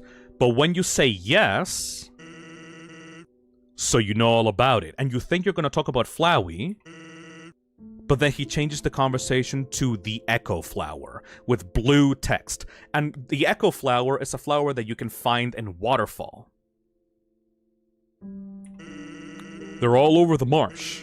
Say something to them, and they'll repeat it over and over. What about it? Well, Papyrus told me something interesting the other day. Sometimes, when no one else is around, a flower appears and whispers things to him.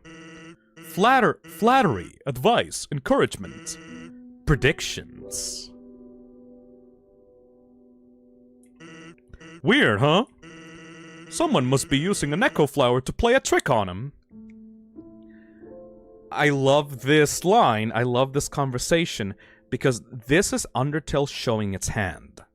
It's telling you, we can take this as a cool little RPG, we can take Sans as a goofster guy, and we can just pretend that nothing weird is happening. You can take this as a little adventure between you and the game, and you can just have this little fun moment between characters. Or you can read more deeply into it and realize that he is actually still talking about Flowey in code.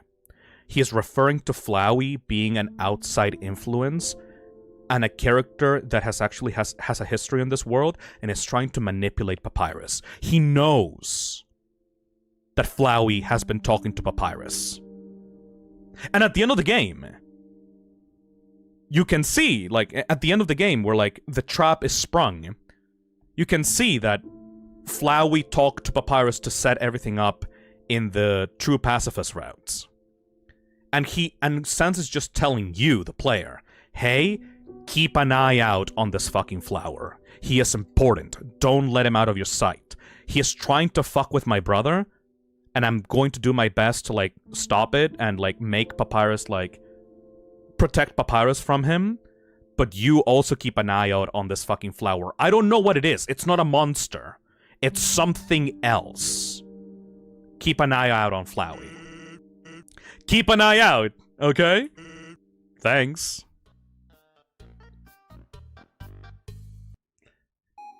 Well, that was a long break. I can't believe I let ya pull me from work that long. Oh, by the way, I'm flat broke. Can you foot the bill? It's just... it's just 10,000 G. Just kidding. Grilby, put it on my tab! Oh, he's so fucking cool!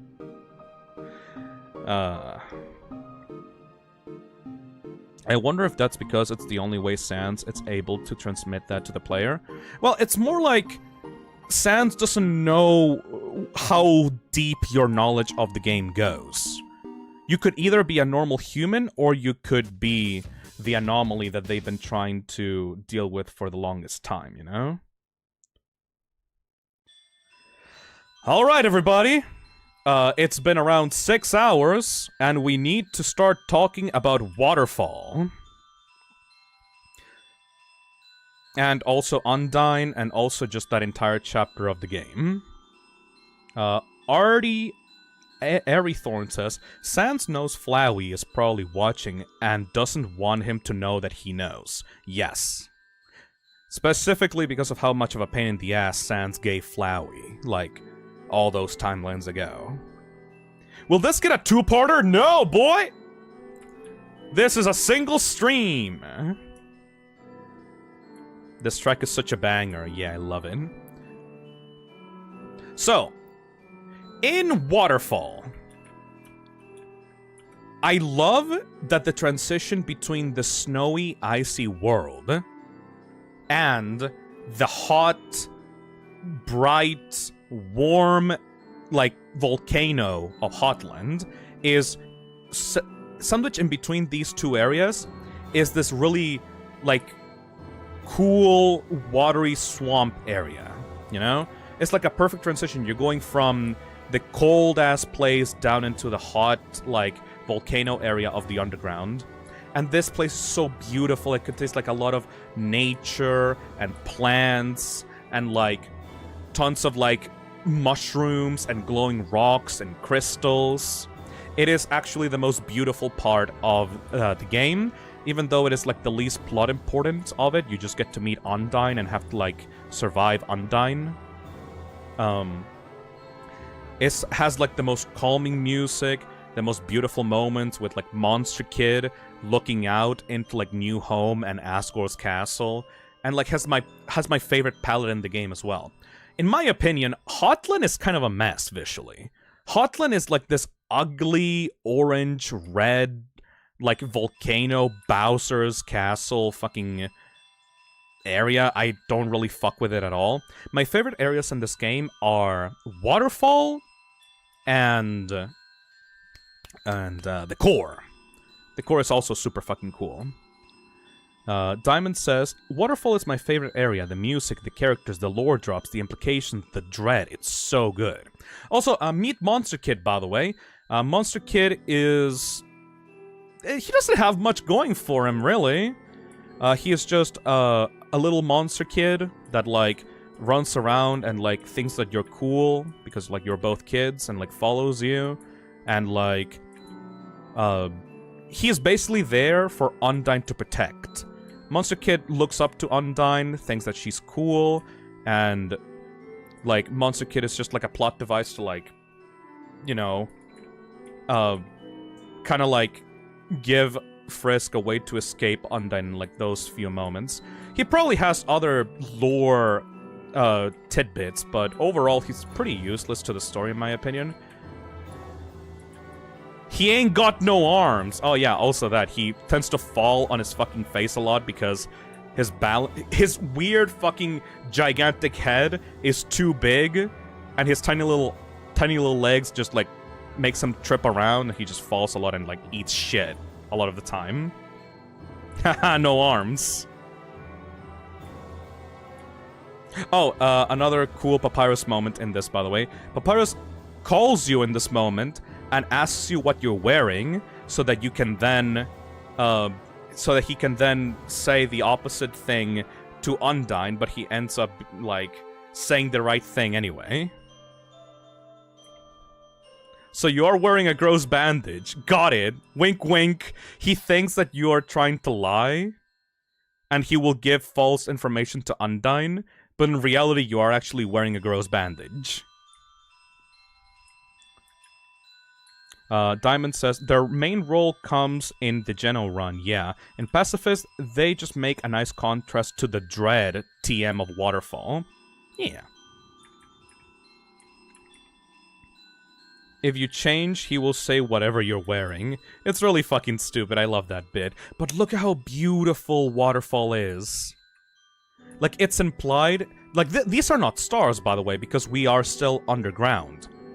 It is implied that these are just, like, shiny crystals and rocks that are, like, lining up the ceiling of this cave. And it's just, like, this beautiful little light show of, like, a permanent night sky. Also, shit. Let's actually read some lore that the game gives you.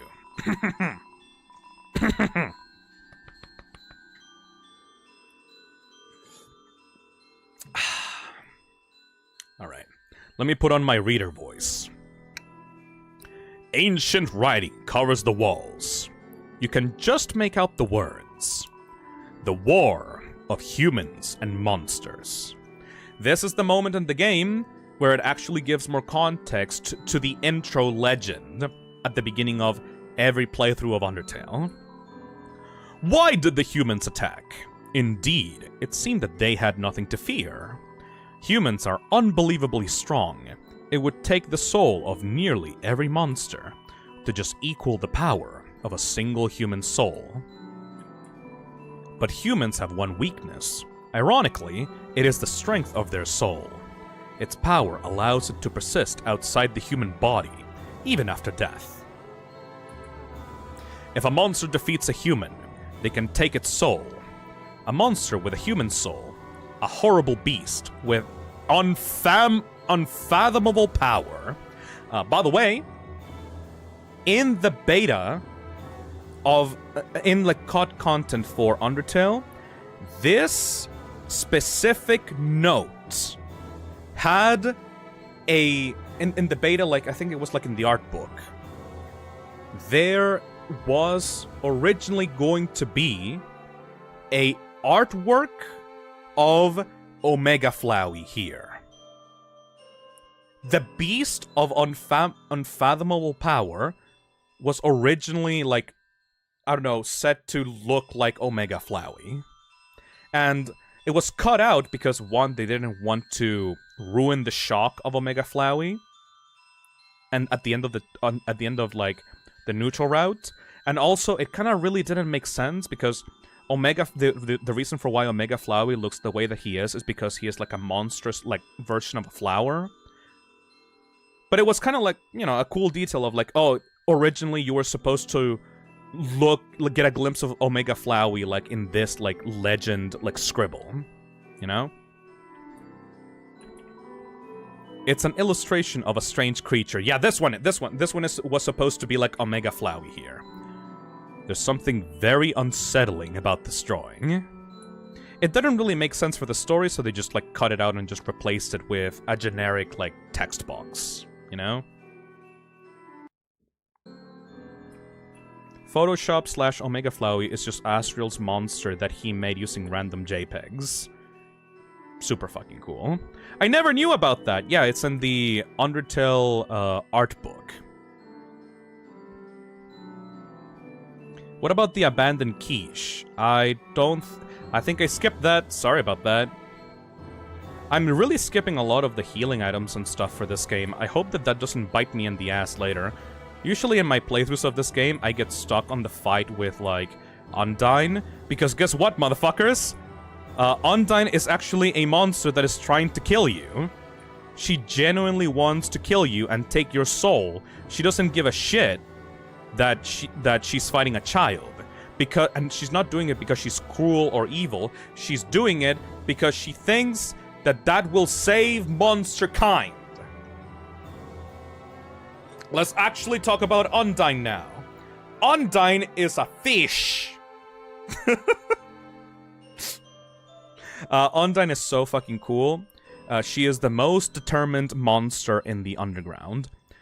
When she met Alphys, Alphys showed her a bunch of, like, anime, like, movies and, like, shows from, like, the human world, and she became obsessed with anime, and she basically lives by the code of being, like, a true anime hero, you know? The reason for why she's so determined to, like, free monster kind and, like, make Asgore's plan come true is because she literally was watching, like, trigger animes where, like, the hero saves, like, their race by, like, being really cool and, like, having speeches on top of mountains and, like, crossing their arms and, like, fighting with a true warrior spirits. A warrior of justice! Exactly. I love that fucking fish. She has the hope for Asgore's plan that he himself is unable to muster, which makes her one of the most difficult fights in the game. The thing with Undyne is that she's kind of like a skill check for people that are playing the game and not taking it seriously. If you go through the game and... because, you know, like... Papyrus was, like, slightly difficult, but, like, he never actually outright killed you. Undyne will fucking kill you if she gets her hands on you. Low-key glad they cut it instead of waiting for a prophetic monster. We see this horrible amalgamation of unpredictable experiments who is clearly not supposed to be well put together. Exactly, Tissov. Mello says, and being as determined as they are, if she does end up dying, we get an early glimpse into what DT does to dead monsters. Oh yeah, in the genocide route, if you fight Undyne, she will transform into... what was she called? Not advanced Undyne, but it was like something else. But she actually ends up transforming herself into, like, a true hero of legend. Because monsters can't just do that. The power to take their souls. This is the power that humans feared. Undyne the Undying! Yeah, it's so fucking cool. The true warrior. Also, fucking meet Onion-san, I guess. Hey. Hey there. Noticed you were here. I'm Onion-san. Onion-san, you here? You're visiting Waterfall, huh? It's great here, huh? You love it, huh? Yeah, me too. It's my big favorite. Even though the water's getting so shallow here, I have to sit down all the time, but... Hey, that's okay. It beats moving to the city and living in a crowded aquarium, like all my friends did. And the aquarium's full anyway, so like, even if I wanted to, that's okay though, you hear? Undyne's gonna fix everything, you hear?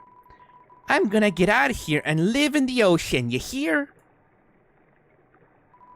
Hey there, that's the end of this room. I'll see you around, have a good time. In Waterfall!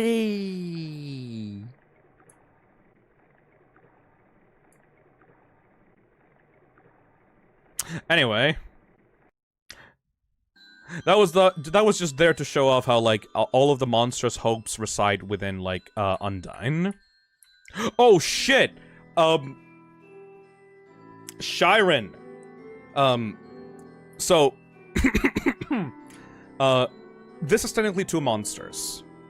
You see two bodies here, but Shiren is actually the thing above this body. Shiren is just the fish, like, above this other monster body at the bottom. We're gonna start humming.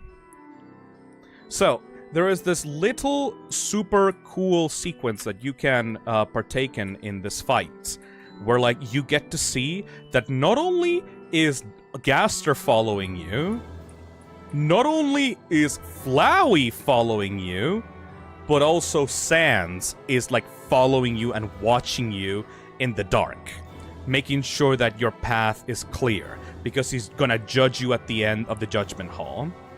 You hum some more, monsters are drawn to it. Suddenly, it's a concert. If you, like, go through this fight, Sans is selling tickets made out of toilet paper to, like, the monsters in the concert.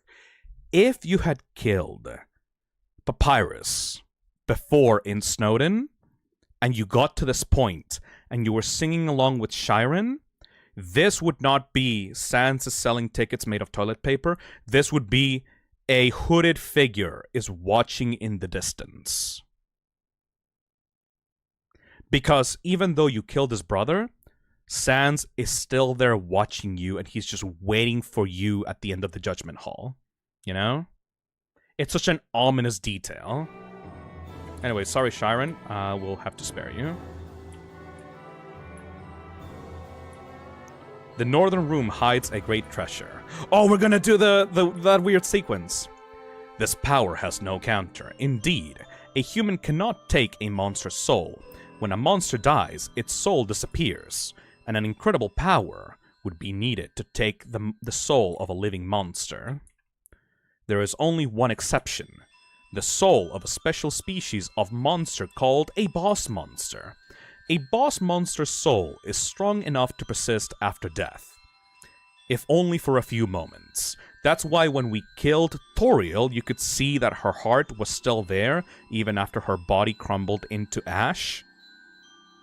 You could still see the upside-down white monster hearts.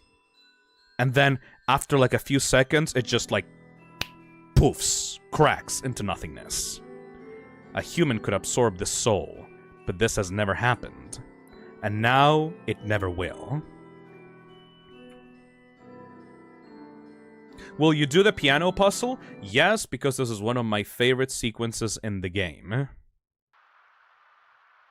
Hag says, knowing all of this, it would have been really cool if in this section any symbol had been shown related to the beast, and in the end Omega Flowey has that symbol. Yeah, it would have been cool. The previous lore tablet that we read in the previous room does kind of make me think, hey, wait a second! If Toriel wanted to protect you, and wanted to ensure that you got through the barrier, why didn't she give up her soul to you to both guide you through the game and also let you go through the barrier? That's kind of like a plot hole, isn't it? Because, like, the whole idea with this is that once you get to the end of the game and you get to Asgore's throne room, Asgore explains to you that the only way to get past through the barrier is by having the power of a human soul and a monster soul combined. And the only way to get past through Asgore is to kill him, take his soul, and move through the barrier. Like, that's what happens at the end of the neutral route. Right? She wants you to kill Asgore. She is an old lady with dementia. Maybe she didn't know, because Alphys holds the information about needing a boss monster soul and a human soul from mostly everyone. I guess that's true. I guess maybe Toriel just never, like, involved herself with, like, the mechanics of, like, how to break the barrier, you know? Maybe she just didn't think of it. Yeah, but she realizes this at the end of the True Pacifist route. Oh yeah, right! At the end of the True Pacifist route, Toriel straight up, like, said to Asgore, Asgore, you dumb motherfucker, instead of waiting here for thousands of years, waiting for humans to arrive down here, you could have killed one human, taken his soul, gone through the barrier, killed 6 more, and then liberated our people. And this fucking hypocrite does not offer up her soul to get the one human out of the underground without killing anyone else. I mean, I'm not saying fuck Toriel, but I'm saying that a lot of people that are giving Asgore shit are not really, like, criticizing Toriel much for her actions, you know? I'm not saying that I'm an Asgore apologist, I'm just saying that Toriel also has her own faults and issues, you know? Again, she wanted you to kill him and take his soul. That's a bit too extreme, right? That's kind of fucked up in its own right? That's like saying, hey, my child, I know that you're literally 12 years old, but why don't you kill my ex-husband and get out of here? It's like, whoa, lady! Christ, you couldn't have told the child that ahead of time? You fucking asshole! Anyways, this is supposed to represent, Toriel and Asgore's, dead kid. It's a statue. The structures at its feet seem dry. You can take a little umbrella from here and give the little monster with horns the umbrella. You place the umbrella atop the statue. Inside the statue, a music box begins to play. I guess I haven't talked about it during the stream, so I guess I'll talk about it now. Asgore and Toriel had a child named Asriel. The funniest part is that you can tell that Asgore was the one that named Asriel, because Asriel's name is literally just Asgore's name plus Toriel. Asgore, Toriel, Asriel. He's so fucking bad at naming things. Thiago says, if a child passes the barrier, more would fall later, if she's dead. So who is to help those new children? If she dies for one, she kills many more. True, Thiago, but when you were fighting Toriel at the start of the game, Toriel basically wanted you to kill her to prove that you were strong enough to pass through the door. And then you see her die. So why wouldn't she give up her soul in those last moments to allow Frisk a chance to pass through the barrier without killing anyone else? Anyways, dot up right, dot down down right. Let's go solve that puzzle. Listen, she's stupid. Everyone forgives Toriel because she's a hot goat mommy. There's a piano here. Play it? Yes.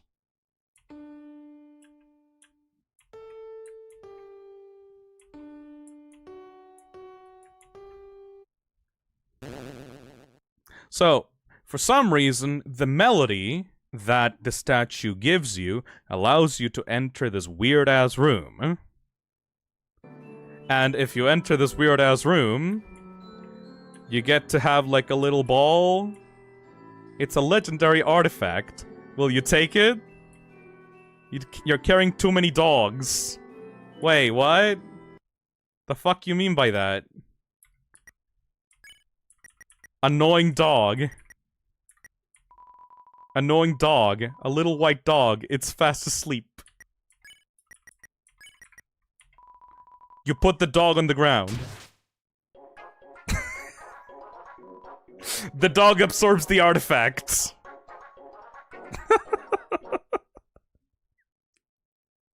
It's just this stupid shit that I love about this game, man. Like, I have been literally talking about it for like 6+ hours, but like, even though I've talked about it for 6+ hours, like at the end of the day, this game just makes me smile, you know? It's just dumb shit like that that is beautiful and stupid that like I'm in love with. Damn you, Toby.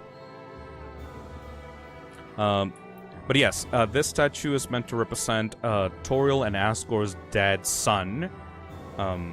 This statue, from what I know, is supposed to be the statue that originally was in MTT Apartments, or at least that's what I got. Apparently, Undertale Yellow didn't invent that.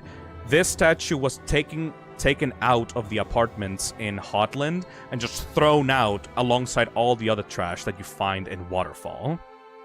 Yeah, Mettaton trashed that statue, and I can imagine that Asgore would be pretty fucking pissed about that. Because that statue is meant to represent the future of monster kind. Like, Asriel was meant to be the future of monster kind.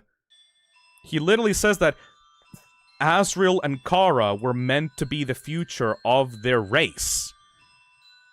But Mettaton doesn't give a shit. He just trashed the statue because he didn't understand the symbolic nature of that statue. So he just threw it in Waterfall. And Asgore's too much of a pussy to, like, call him out on it. Wait, Mettaton did that? Friendship over with him? That's one thing about Mettaton that, like, never gets really brought up, in the game. Mettaton is kind of an asshole and, like, abusive towards his employees. More specifically, Burger Pants. Like, I don't really like Mettaton. Like, he is, like, way too... Like, he is full of himself to the point that he steps over others to get what he wants. Which is something that Papyrus, like, doesn't do. Papyrus specifically tries to make everyone happy. But, like, Mettaton will absolutely take advantage of you and of, like, his creator, of everyone, to get what he wants. Oh, this is beautiful.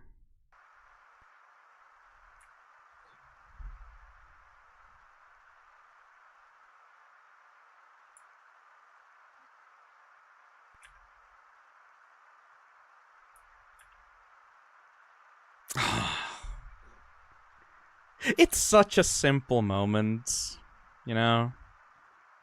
Like, this is literally just a silhouette of reused sprites, a couple of colors at the bottom, a simple drawing of a castle, and, like, some reused sprites of, like, shiny stars in the ceiling. But it just gives you a mood, you know? Ari Thorne says, this scene inspired, like, 1,000 fan art pieces at least. It's such a quiet moment, you know? The simple moments, when used well, are the most powerful. Bone... Oh, hey, Thiago. Fun fact, in the files, this is the Disney room? Oh, yeah, because of the Disney World Castle. Aw, that's kind of cute, actually. I like that. Flight of Icarus says, do we actually ever get to visit this castle? A lot of people theorized about that. I mean, yeah, that's New Home. That's where Asgore resides. That's the end of the game. You're halfway through the game. By the way, congratulations everybody that's been here since the start. You're in the middle of the stream. We're in the middle point of the stream. Hope you realize that. Yeah, that's Asgore's place. Bone the Cat says, Phisnom, so this also implies that the war started because of speculation, because a monster had never taken a soul before back then. Yes, the truth about the monster and human war is that humans are bastards. And that they sealed away the monsters in the underground, not because they actually did anything bad, but because they were just scared of them. Like, I like this idea of, like, monsters being called that, and then in the human society, monsters are, like, seen as, like, these boogeymen, you know, like, oh, watch out for the monster on your bed, he's going to eat you, woo! The main reason for why monsters are here is because humans retaliated before the monsters could actually do anything. You know how in today's society, we live in a society, but like, you know, in today's world, how like, everyone is kind of mean and angry at each other because we're all paranoid that the other person has like ulterior motives? Like, people tend to like be angry and critical and judgmental of others, not because they themselves did anything wrong, but because they've heard these stories of like, these kinds of people doing horrible shit, so you have to judge them for who, like, for what kind of race they are. It's like, you know, in reality, everyone is just a normal human person, and just because these people are, like, of a certain race, it doesn't mean that they are, like, out to get you or anything. Just because, like, you're part of the LGBT, it doesn't mean that you want to convert other people into, like, ooh, your gay ways, ooh! It's just because of fear. Because people fear the unknown, feel the other, fear the stranger, the other one from the other tribe. And in this scenario, Undertale uses that as a metaphor of like, oh, these literal monsters are actually just as kind as any normal human being, but because of the way that they are and because they're so large and imposing and weird and strange, they were marginalized and then eventually driven out of society into a fucking cave on the ground. And they were forgotten about. Racism!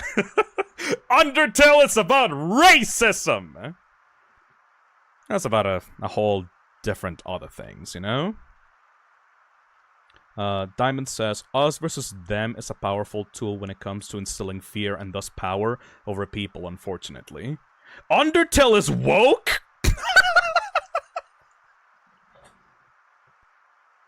Okay, I've seen generic name on the chat, so I know that's a joke. But, like, imagine being... Like, I know that generic name, like, knows about Undertale and stuff. But, like, imagine being a random person that has gotten to this point on the stream and, like, genuinely thinking, wait a second, is this game woke? Really? What tipped it off? Like, oh, like, what? Like, the multiple trans characters, both, like, main characters and side characters? The focus about individuality and being true to yourself? The message about kindness and not, like, spreading fear and hatred?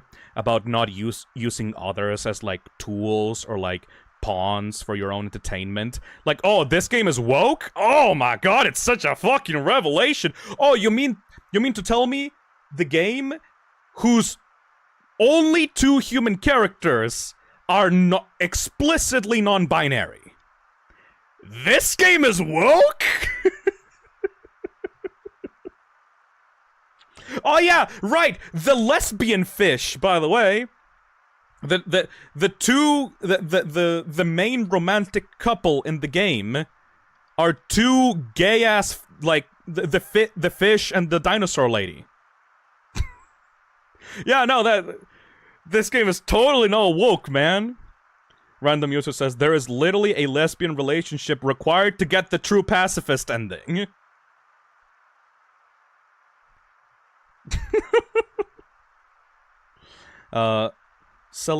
Accelerator says, Phil, try calling Papyrus. He will give dialogue depending on which room he is in. Yeah, there's way too much dialogue with Papyrus.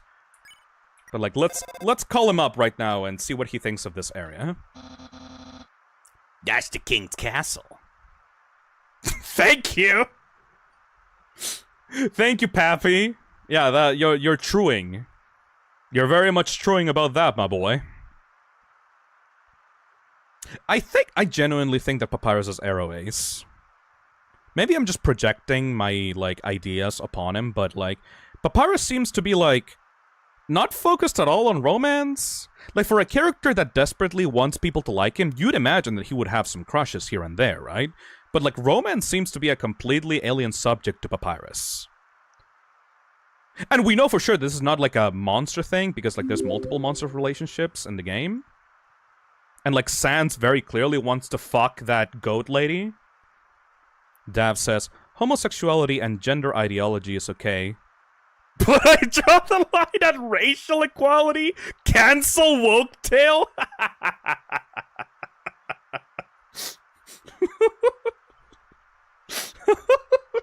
Look, I can excuse LGBT, but I draw the line at not being racist. This is why it fucking, like, makes me giggle so much when I see, like, an Undertale fan that is, like, transphobic, you know? Or, like, an Undertale fan that is, like, Islamophobic, or, like, just, like, in general is acting like a fucking, like, inconscientious, like, fucking asshole to someone else just because of the way that they were born or the place that they were born. It's like, do you know the game that you're fucking, like, playing, you know? Do you know the game that you're even taking part of in the fandom for, you fucking idiot?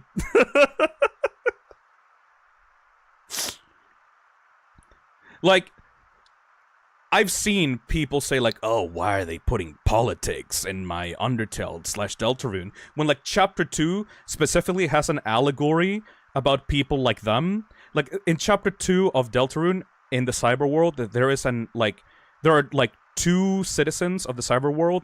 No, one citizen of the cyberworld that says, like, oh yeah, this tyrannical ruler is taking over our cyberworld, but, like, I don't think it's really gonna affect me. So, like, I don't really have an opinion on politics. And then, in the next room over, you can see the exact same citizen wearing the exact same hat that he was wearing, but now he's taken over by the plug mind control device. You know? Diamond says, consider Arrow Papyrus and A Sans, the Aspect Bros. That's kind of cool, actually. That's kind of cute. Anyway, we should probably move on from this. Your one and only says they bring up some shit about how Frisk and Chara's gender are up to interpretation, or how you don't have to agree with art to enjoy, which is bullshit. Yeah. Enough wokeness for one day. Oh, God. Hayden Sen says, not gonna lie, I used to be transphobic and a fan of this. I've grown up since then. We shouldn't shun people who have changed because this game shows people overcoming their prejudices. Hey, if you know about Flowey's story, you kind of know that this game is all about, like, yeah, even the worst people can change if you give them a chance. Hey, Nick Creator, thank you for the $2. Literally just got my hoodie, and wow, you're truing. Thank you.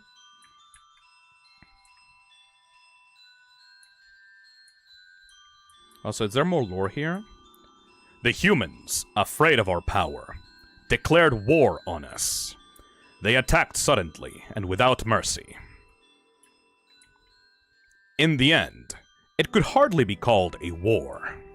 United, the humans were too powerful, and us monsters too weak. Not a single soul was taken, and countless monsters were turned to dust. But Flowey stays a little shit. I guess we will have to talk about Flowey whenever we get to, like, the neutral ending of this game. Thiago says, in Chapter 2, we have a character being surprised by having his face plugged when not caring about all the... all faces get plugged party. Yeah, like the leopards eating faces party. By the way, we're currently being chased by Undyne. If you are actually a gamer god and you manage to, like, avoid Undyne throughout most of this section, which I am not. I'm not a gamer god. But if I was a gamer god, you can actually frustrate Undyne a shitload. She will continuously get faster in her attacks until, like, you actually get hurt. And it like, continues to grow and grow into, like, like a stupid amount of like attacks. It's so fucking funny because she is visibly getting upset at you being a little shit and evading every single one of her attacks. It's really fucking funny.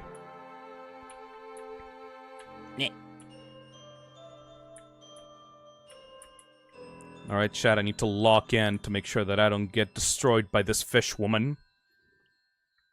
Okay, since we're talking about sexuality and gender again when it comes to Undertale, I want to, like, just check.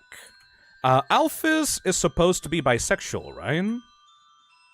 I know for sure that, like, at least Undyne is lesbian, but from what I understand, Alphys also has a crush on Asgore, right? Like, it's not just Undyne. Oh, shit. I don't want to die! No! Oh my god, so close. Yes, she has a crush on both Undyne and Asgore. Bisexual queen. Very nice. I think she calls Asgore hunky at one point. She does not have a crush on Frisk. No, absolutely not. You can choose between like who has a crush, like who Alphys has a crush on, and you can choose the human, Mettaton, and Asgore and Undyne, and like both Asgore and Undyne are like correct choices. The fanfic? Did she make a fucking fanfic about Asgore? She does have a thing for Asgore, according to Mettaton. She's also kind of attracted to Mettaton because she would get sweaty when working on his new body. I mean, you know. Oh, also, shit, I kind of missed this. This is a very important flashback. Shit, I missed this sequence, shit. Okay, so once Undyne gets you to the end of that chase sequence, she throws a spear and makes you fall down into the depths of the waterfall, and then Frisk conks out.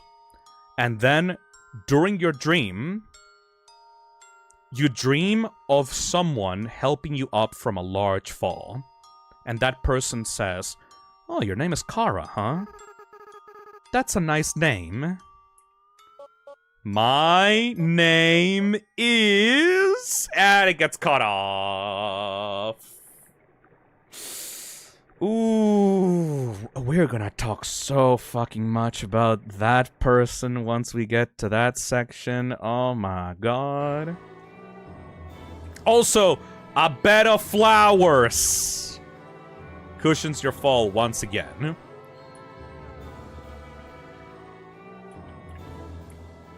Piles of garbage. There are quite a few brands that you recognize.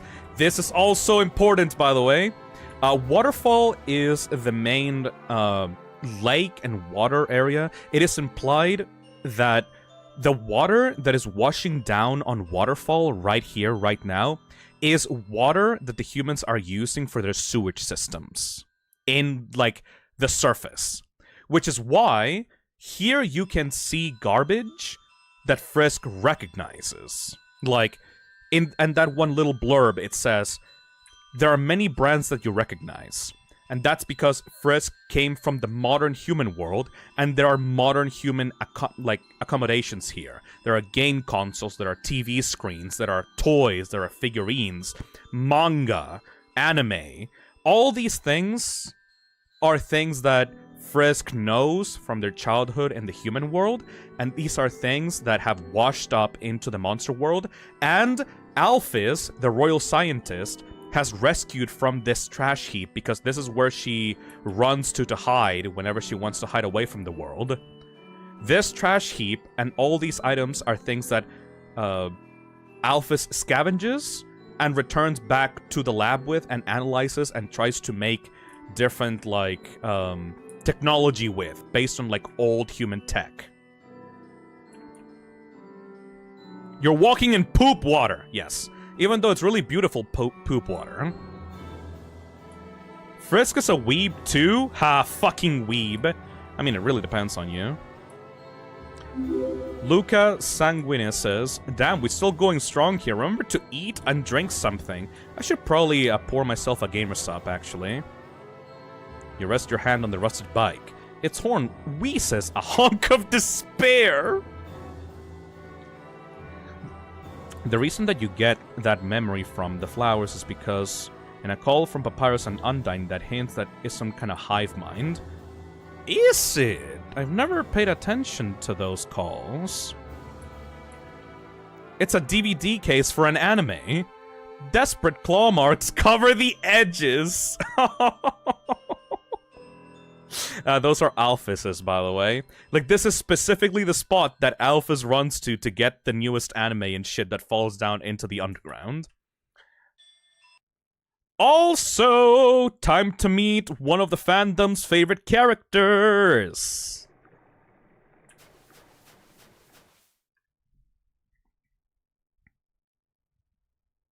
Oh! Ha ha ha! It's just like you to run away. I am a ghost that lives inside a dummy. My cousin used to live inside a dummy too, until you came along. When you talked to them, they thought they were in for a nice chat. But the things you said, horrible, shocking, unbelievable. It spooked them right out of their dummy. Human, I'll scare your soul out of your body. Mad Dummy blocks the way. So, Mad Dummy is a ghost, and they are the cousin of Napstablook. There's also one other cousin. Actually, there's 3 cousins now that I think about it. But yeah, they are a cousin of Napstablook. They are the ghost family. It's no wonder she is the way that she is. She's consuming anime people throw away. Exactly, Matrix. Anyway, so the thing with Mad Dummy is that they are very explicitly a trans allegory, but their journey of transition is exclusive to the Switch version of the game, which kinda pisses me off a little bit. The thing with Mad Dummy is that they very clearly have anger problems, like very big anger problems. Ghosts in the Undertale world are like... they are looking for a vessel. They are intangible. They're like ghosts in the real world, you know? They're trying to find a vessel that they can inhabit. The real world? But, so you have characters like Mad Dummy and like Mettaton that were originally ghosts that are now inhabiting physical forms. Mad Dummy initially uses this body, a dummy, and they seem to be very unhappy with it. They have very clearly a lot of anger issues. They take out their anger on you, the player. But if you bought Undertale for the Switch, you can actually go, after this fight is over, you can go back to Snowdin underneath the sink in Papyrus's and Sansa's home, and you can find a secret room where you can find a doll of Mew Mew Kissy Cutie. Mew Mew Kissy Cutie is a cat girl anime that washed up in Waterfall that Alphys is obsessed with. It seems to be based off of Tokyo Mew Mew. Hold on a second. Tokyo Mew Mew. This is actually an anime that I watched as a kid. Yeah, this one. Gonna show this off to Chad. It seems that Mew Mew Kissy Cutie is inspired by Tokyo Mew Mew. I watched this when I was a kid, and the main character is a magical girl, cat girl fucking thing. In Tokyo Mew Mew, it's the different magical girls are different types of animals and shit. But the main character is a cute ass cat girl. So in Undertale, you have this, like, super, like, low-quality fucking anime show that Alphys is obsessed with. And while she was working on getting a body for Mettaton, she made this sculpture of Mew Mew Kissy Cutie. And, you know, I think she just gifted it to Papyrus at some point or something like that. Like, it's just sitting in, like, the basement of their home. I'm not quite sure why. But eventually, if you interact with this doll, you can find that, actually, Mad Dummy has managed to possess the Mew Mew Kissy Cutie doll. And she fights you, once again, in that optional boss fight in the Switch version. And all throughout the fight, she starts realizing, oh wait, this body is actually really fucking cool. I love this body. This powerful, feminine body is, like, ideal for me. And she manages to actually properly fuse with this body permanently. You know? Axolotl Boy says, Mad Mew Mew possessed it and stole it from Alphys' lab. Oh, so it didn't remain in... It wasn't gifted to Papyrus, it was just... It was in the lab of Alphys, and then she escaped with the body. And it's now hiding underneath Papyrus' fucking sink. Okay, yeah, okay.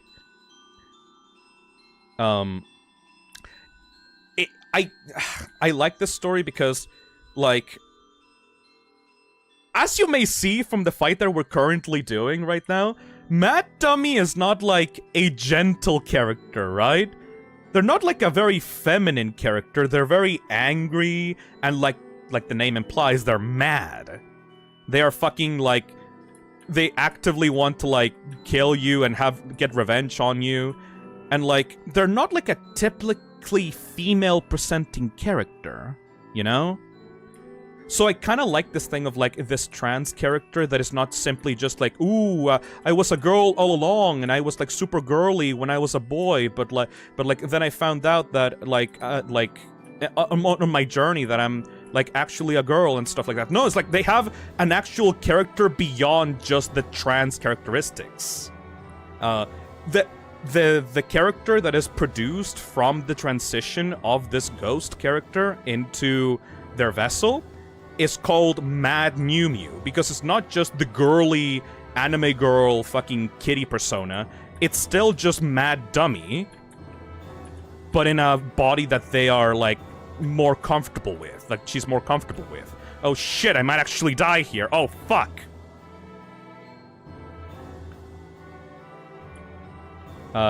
Cameron Jensen says, Sans opens the sink cabinet one day, finds a life-sized anime doll, takes the Clorox, and walks away. Ari Thorne says, her character basically doesn't change, she's just happier now. Yes, that's what I fucking love. Like, in this fight, like, Mad Dummy is, like, kind of miserable. Like, she says, oh, like, I don't need friends, I don't need minions, I don't need anyone, I can do this myself, like, I just need violence, I just need anger. They're, like, so mad and, like, fighting the world, essentially. But once, like, she completes her transformation into Mad Mew Mew, like, they're still, like, rash and violent, but, like, they're happier. And that's, like, so fucking cute, you know? They still got anger issues to work through. Very obviously, look at that fucking thing. But the fact that they find themselves a body that they can actually feel happy with is so fucking cute. Hayden-san says, Mad Dummy is also had a crush on Undyne, but when they love someone, she accepts us and is supportive. Oh yeah, Mad Dummy is kind of like a masochist, actually, because, like, she is Undyne's training dummy. The dummy that is in this, like, is like the dummy that Undyne uses to fight, and she loves it. She loves to get beaten up by Undyne. In fact, during the Switch fight with Mad Mew Mew, like, when she is talking about her new body, she's basically like fantasizing. It's like, oh, I can't wait to show Undyne this new body and like have her fight me with this new like fragile body. It's like, ooh, this bitch is freaky. Damn, didn't know Mad Dummy was kinky like that.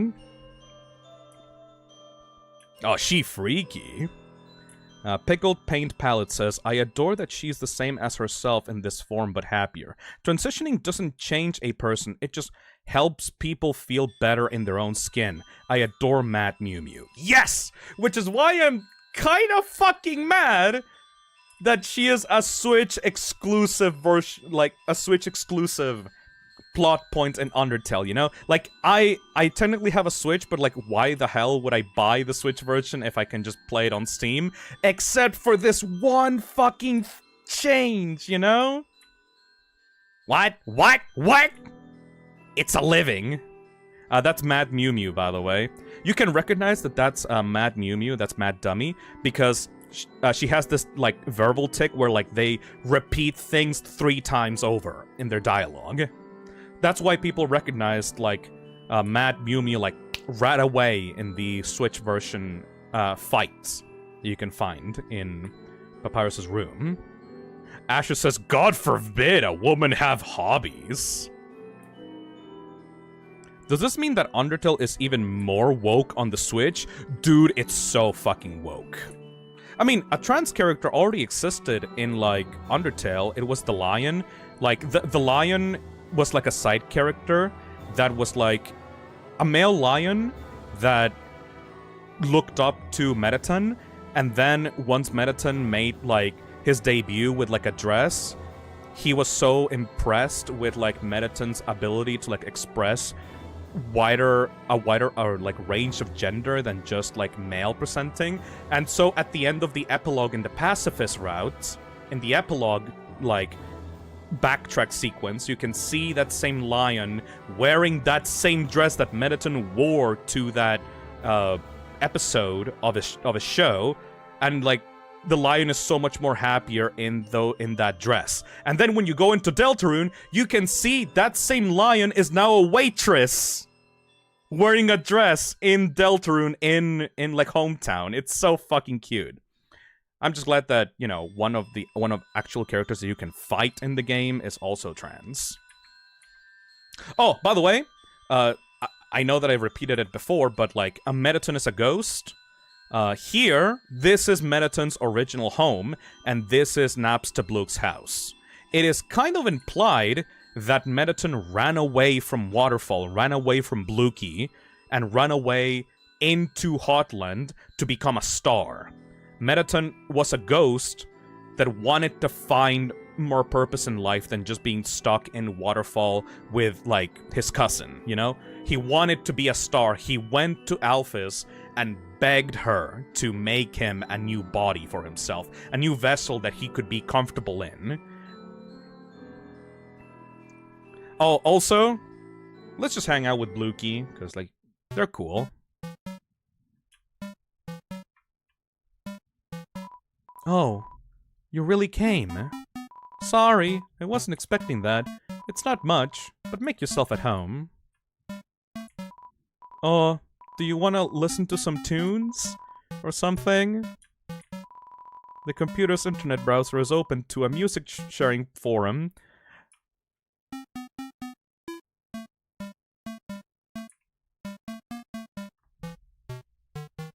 I love BLOOKY so much.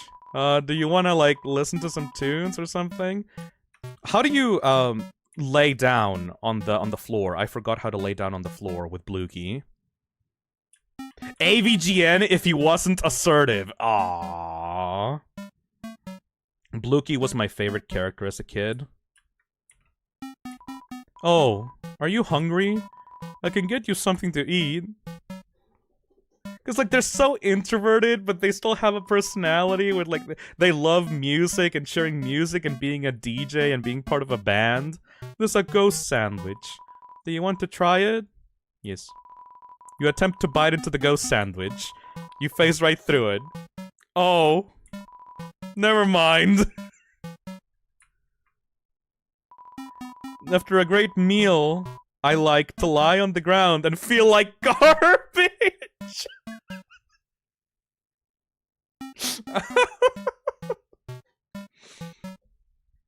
They're just like me for real. It's a family tradition. Do you want to join me? Ari Thorn says, Napstablook just needs to work on their self-esteem and they'll be going places for sure. Yeah. The main flaw that Napstablook has is that they're actually genuinely cool and talented. Like, Napstablook can just make a fucking hat out of, like, their own tears. That's genuinely a cool trick. But, like, they kind of go away and, like, leave before they're even able to, like, get other people's opinions on it. Like, they genuinely think, oh, it's garbage, like, it's probably garbage, I'm sorry that I wasted your time, and they just, like, fucking run away.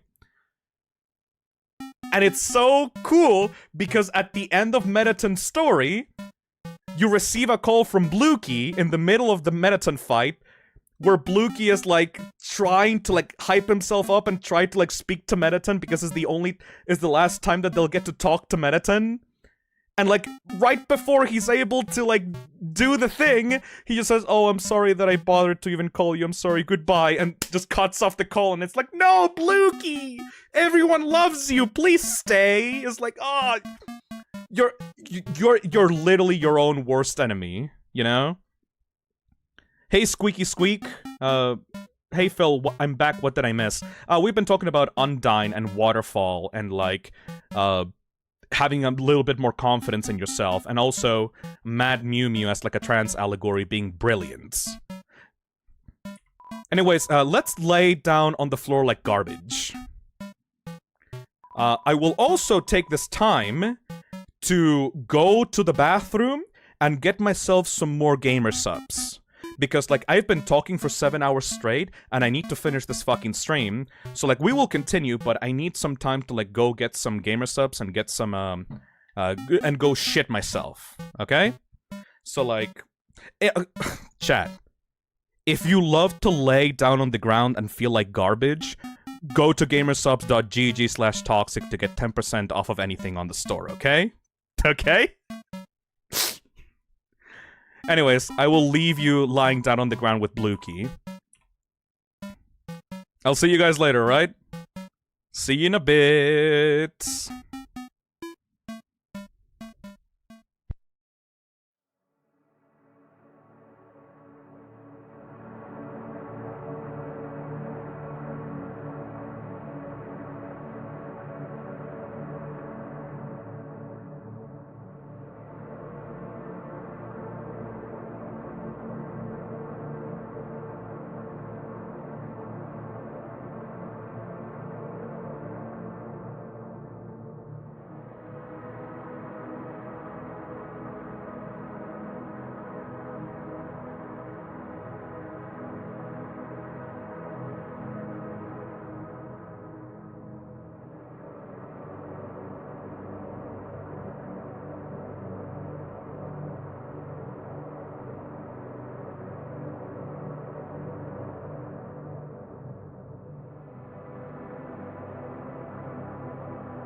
I'm back!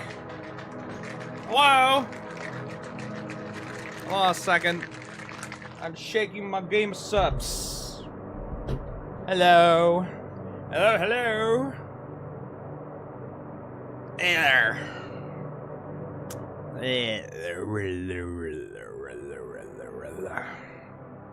What? What's going on? Hey, Ashers. I got my doctor paper to wake me up. Hell yeah, Ashers. How's it going, Azazel?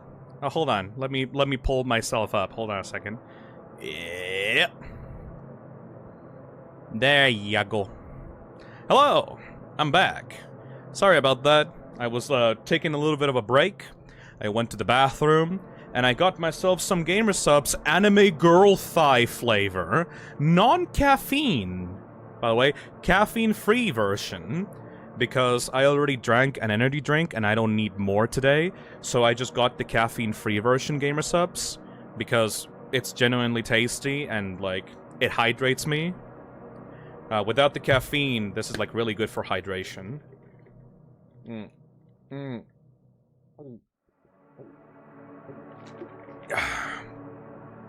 It may sound like a fucking genuinely disgusting name, but it actually tastes like orange slimesicle.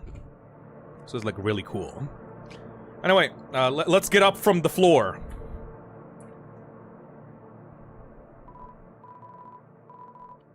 Well, that was nice. Thank you. Aww. I love you, BLOOKY. Let's continue our journey through Hotland, okay? I mean, through Waterfall, okay? Okay, so chat, you got some reprieve from my fucking voice. I hope you enjoyed that. Because I will be continuing to talk about this game for 5 fucking hours straight. Is there anything that you guys would like me to cover before we continue?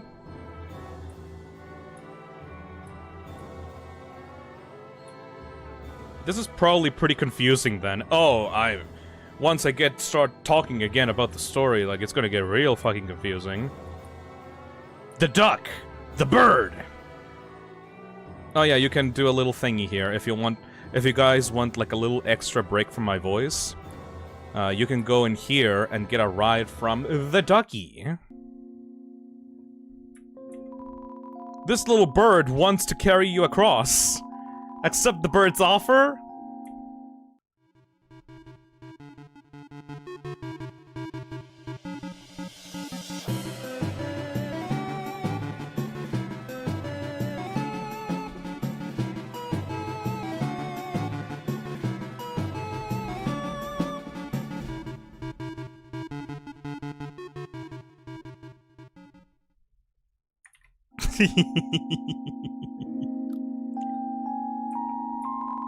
This little bird wants to carry you across.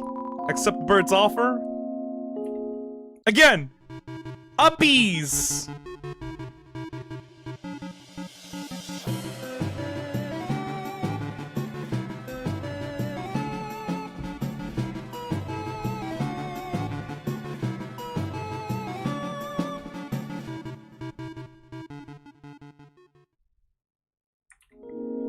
Amazing.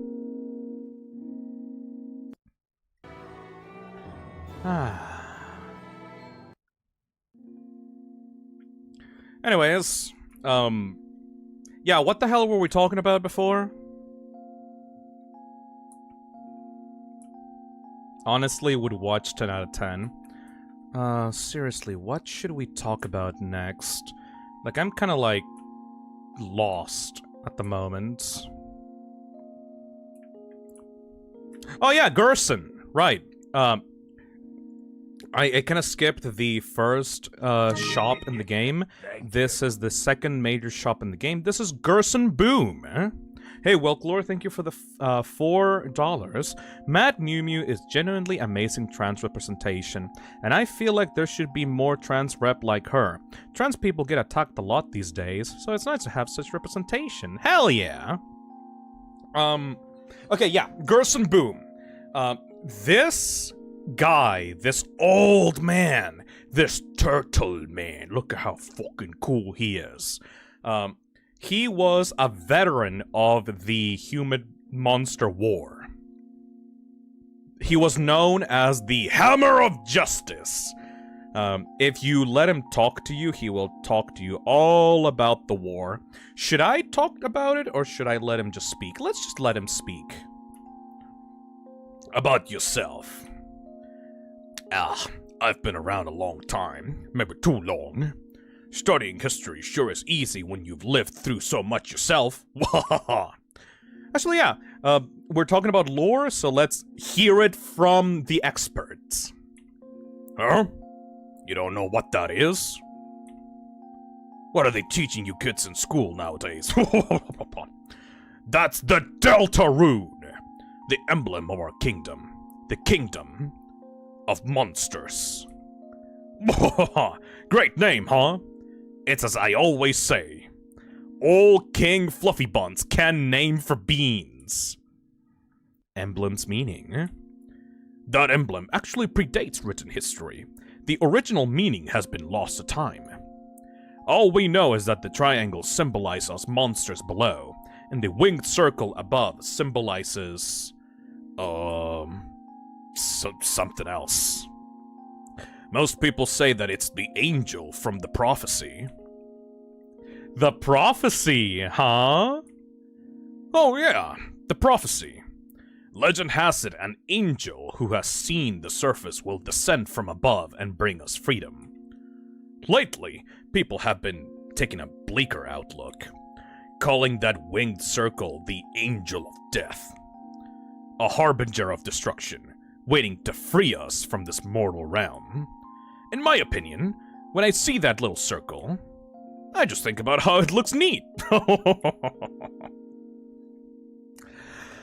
Let's fucking talk about that, shall we? That's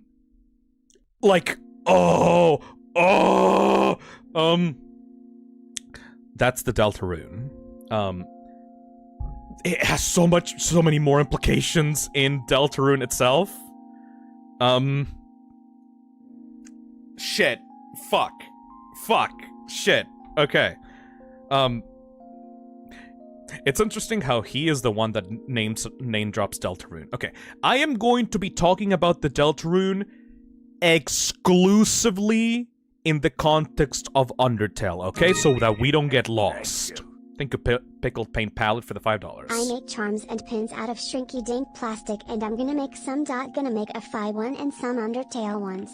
Any suggestions of characters? Please, for the love of God, make a Mad Mew Mew one. I beg of you. Please. And also Queen from Deltarune. I would very much like that. Anyways, the Deltarune and the prophecy in the world of Undertale tells of an angel that will descend down upon monster kind, and within it will bring down freedom to all monster kind. The thing about the Deltarune is that it has its own meaning on Undertale, and then it's repurposed for Deltarune, the game. The symbol represents us. Like, we are the angel.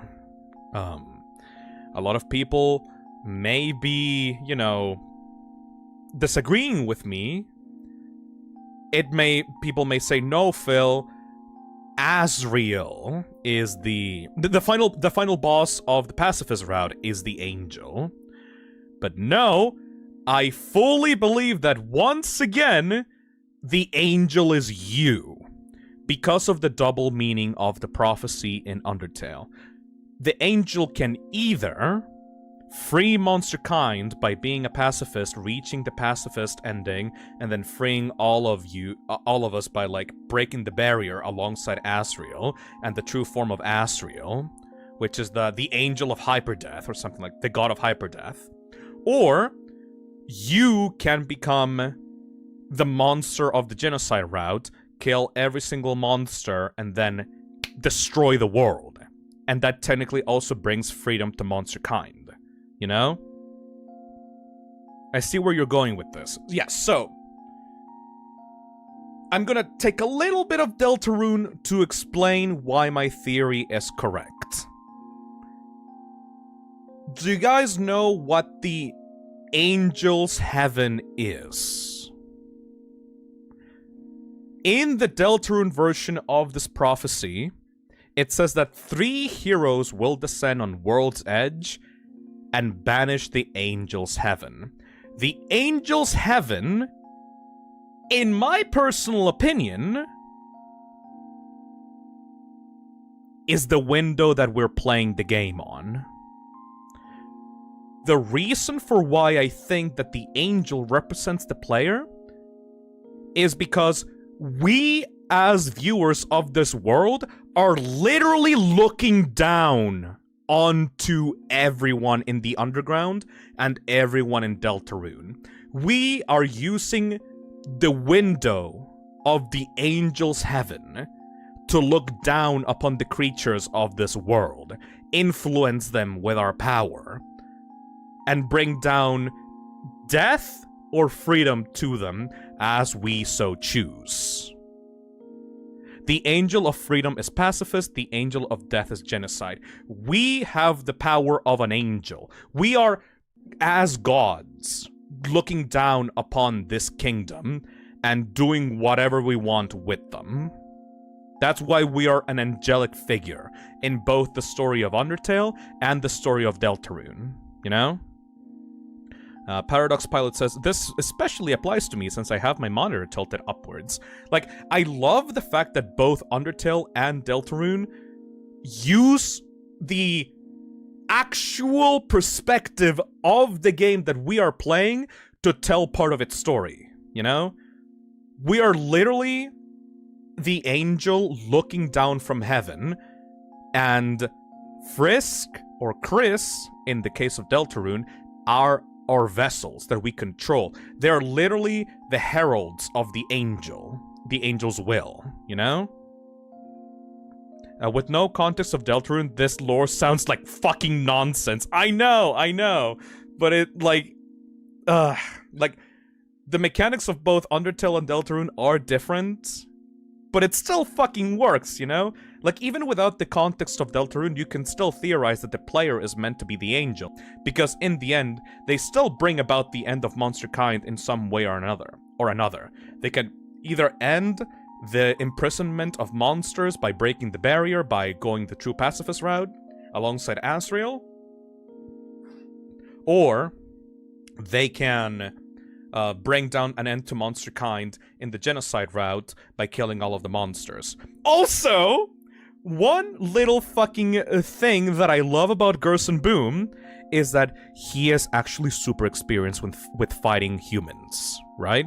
He didn't manage to kill any humans, but he knows how they work.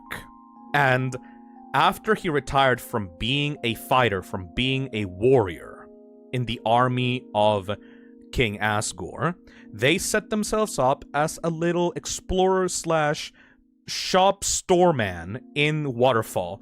And yeah, he survived them. Exactly correct, the Mad. He survived the humans.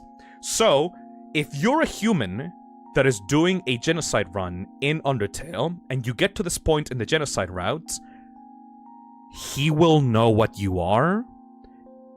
And when you try to threaten him, he will not actually be scared of you, because he knows that metatextually you can't actually harm him in this room because he's a shopkeeper. I love the fact that Gerson doesn't know about the mechanics of the game, doesn't know that he's in a video game, but he's experienced humans to the point that he knows that acting like a shopkeeper will prevent them somehow, through some means, will prevent them from actually being able to harm him, you know? He doesn't know why this is a thing with humans, but in his brain is like, oh, this human is going to kill me, I'm gonna act like a shopkeeper, and so with that, I will be able to survive them. I've been staying alive this long because I'm smart, you know? A26lol says, I love how the game mechanics are just fundamental rules of the world. Yes! And how the characters are aware of that and use those mechanics to their advantage to survive the player.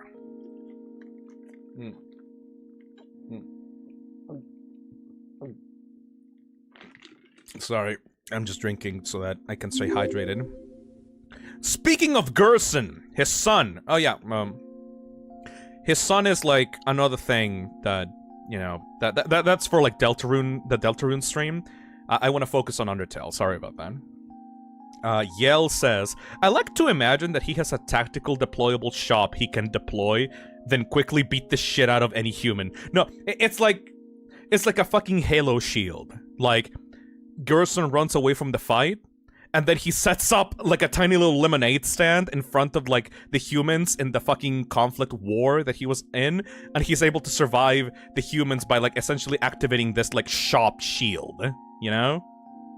Shop of protection! Anyways, let's continue talking with Gerson. King Fluffy Buns? He's a friendly, happy-go-lucky kind of guy. If you keep walking around long enough, you'll probably meet him. He loves to walk around and talk to people. Eh? Why do I call Dreamer Fluffy Buns? Oh, that's a great story. I don't remember it. But if you come back much later, I'm sure I'll have remembered it by then. Does anybody remember the story of that? I think it was like an embarrassing story between like Asgore and Toriel, right? Because, like, yeah, him and the king were friends. Sets up the lemonade stand, wags his eyebrows. Yeah, Toriel called Asgore King Fluffy Buns in, like an official, like, royal address or something like that. About Undyne. Undyne? Yeah, she's a local hero around here. Through grit and determination alone, she fought her way to the top of the Royal Guard. Actually, she just came through here asking about someone who looked just like you. I'd watch your back, kid, and buy some items. It might just save your hide. Oh, I actually have enough money to do that, actually. Let me buy myself some healing items.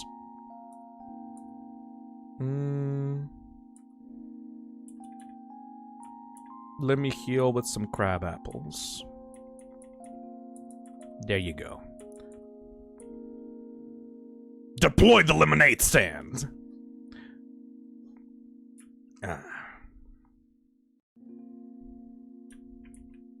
Hurt, beaten, and fearful for our lives, we surrendered to the humans. 7 of their greatest magicians sealed us underground with a magic spell. I like to theorize that the 7 magicians had differently colored human souls. You know what I mean? I like to believe that it took all the human soul traits combined to be able to create the barrier, you know? There's like fan art of like the 7 wizards, 7 souls. That makes sense, you know? I like the idea that the red soul wizard was like also an anomaly, and that's why the barrier is so fucking powerful and why it needs 7 human souls to be able to break in. I don't think the monsters understand the difference between the human souls, you know? I think they just think that they're different colors because they're different colors. It just happens to be that the human children went down into the underground and they all had different soul traits. Anything can enter through the seal, but only beings with a powerful soul can leave. I like that, Chad loves the idea of, like, Gerson deploying a lemonade stand to be able to fight the humans. For some reason, Chad loves that idea a lot. There is only one way to reverse this spell. If a huge power, equivalent to 7 human souls, attacks the barrier, it will be destroyed. But this cursed place has no entrances or exits. There is no way a human could come here. we will remain trapped down here forever. That's what they want you to think! Turns out there's a giant fucking hole in the middle of the mountain of Mount Ebed. Oh shit, we should probably talk about Temmy Village. Does Temmy Village have any lore? Like, should we really talk about Temmy Village? Special enemy Temmy appears here to defeat you!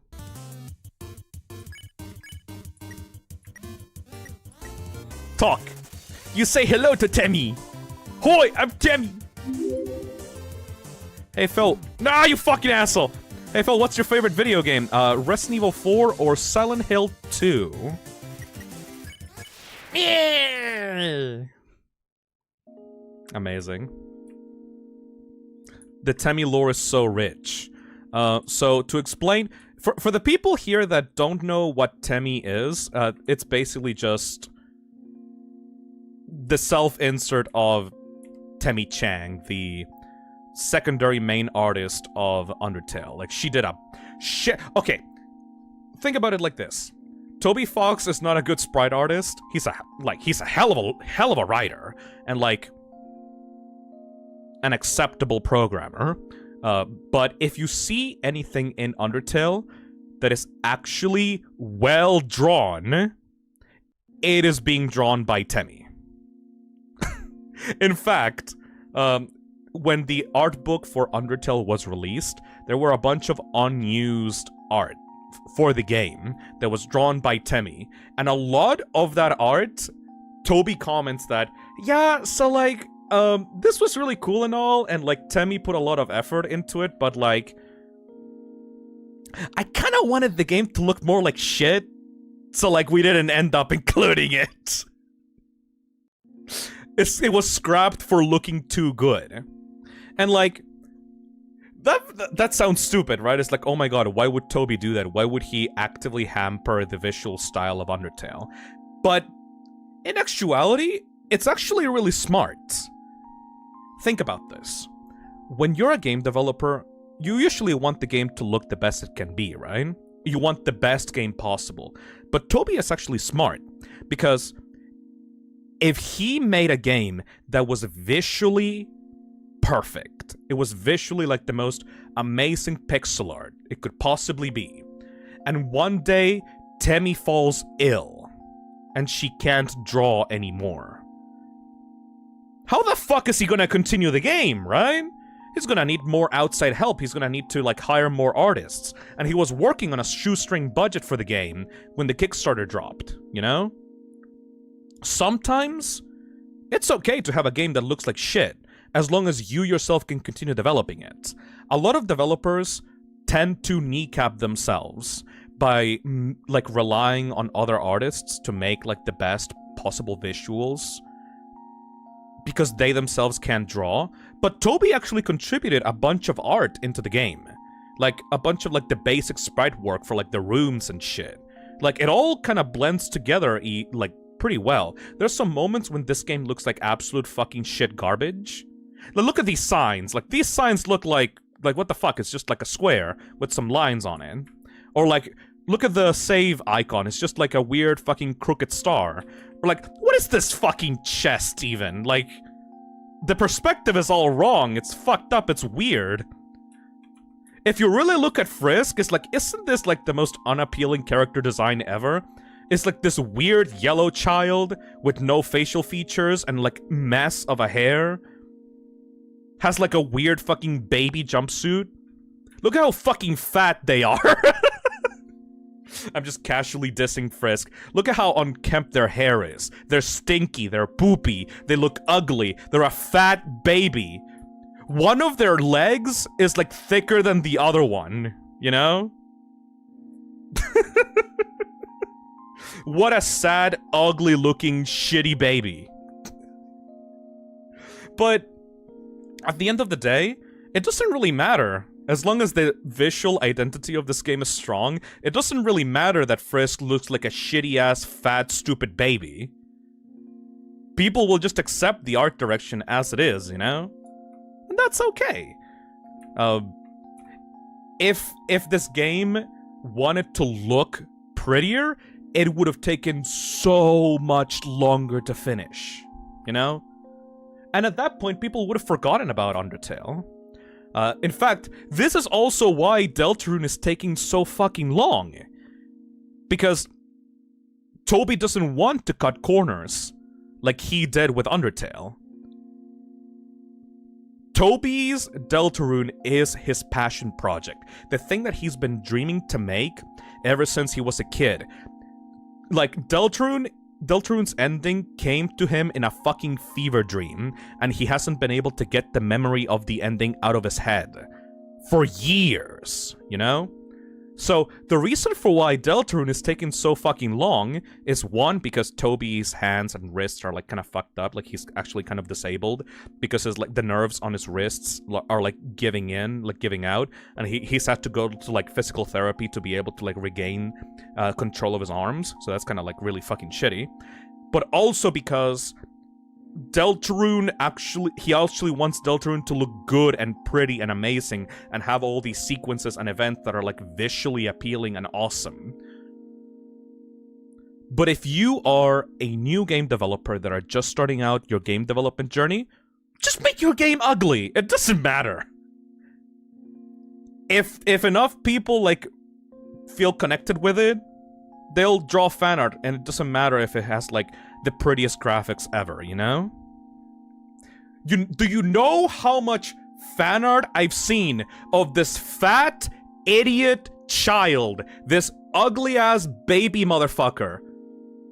You know how many times I've seen this fat, ugly baby child being turned into like a giant, pretty anime woman?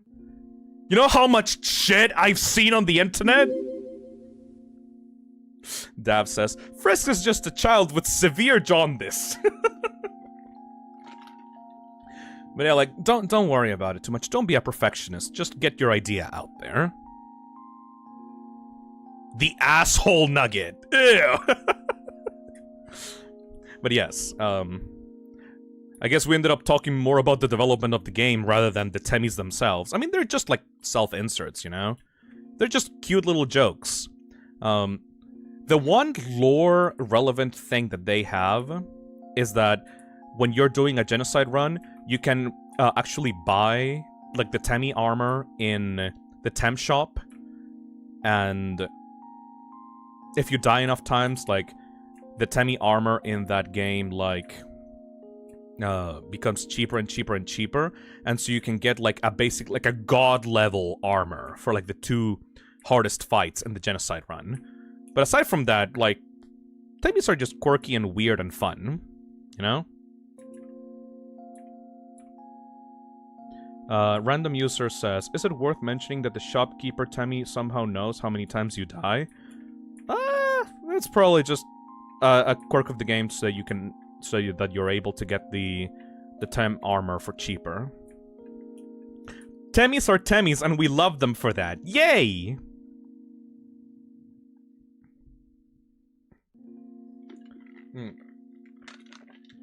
Asher says, "You don't know the things you don't know the things I've seen."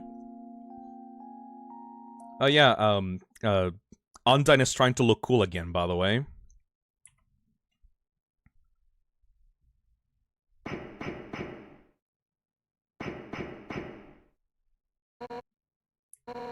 Seven human souls. With the power of 7 human souls, our king, Asgore Dreamer, will become a god! With that power, Asgore can finally shatter the barrier. He will finally take the surface back from humanity, and give them back the suffering and pain we have endured. Understand, human? This is your only chance at redemption. Give up your soul, or I'll tear it from your body. 7 minutes. Undyne, I'll help you fight!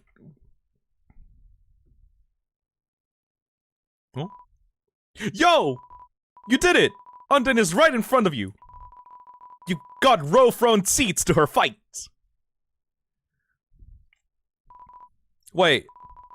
Who's she fighting? Hey! You aren't gonna tell my parents about this, are you?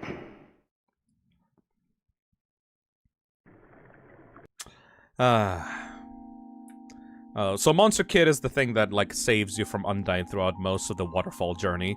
He's just this bright-eyed little kid that represents the future of monster kind. And, like, Undyne... It's kind of cute because...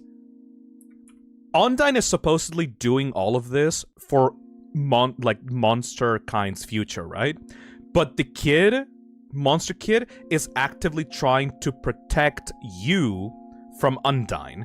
So, throughout the story of, like, Waterfall, you have this, like, disconnect of, like, Undyne trying to do this for essentially Monster Kid so that Monster Kid can have a better future.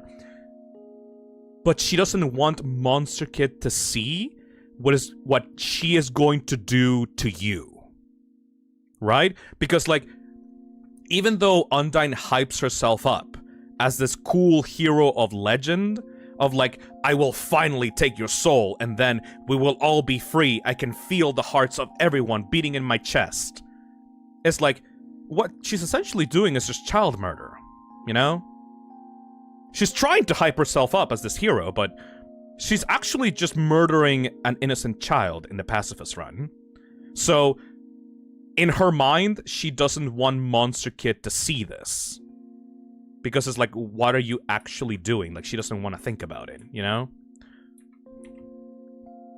However, there is a prophecy. The angel, the one who has seen the surface, they will return, and the underground will go empty.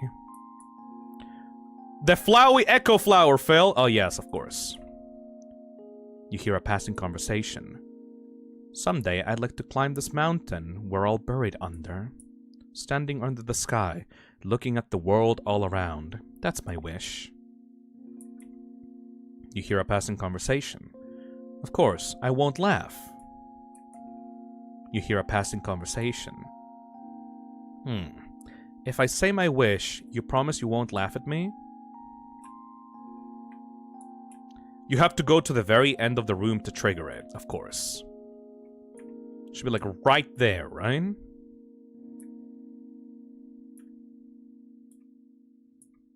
You saw it! For a split second, right? You saw the yellow petals? You hear a passing conversation. Where is it? Where, oh, where could that child be? I've been looking all over for them.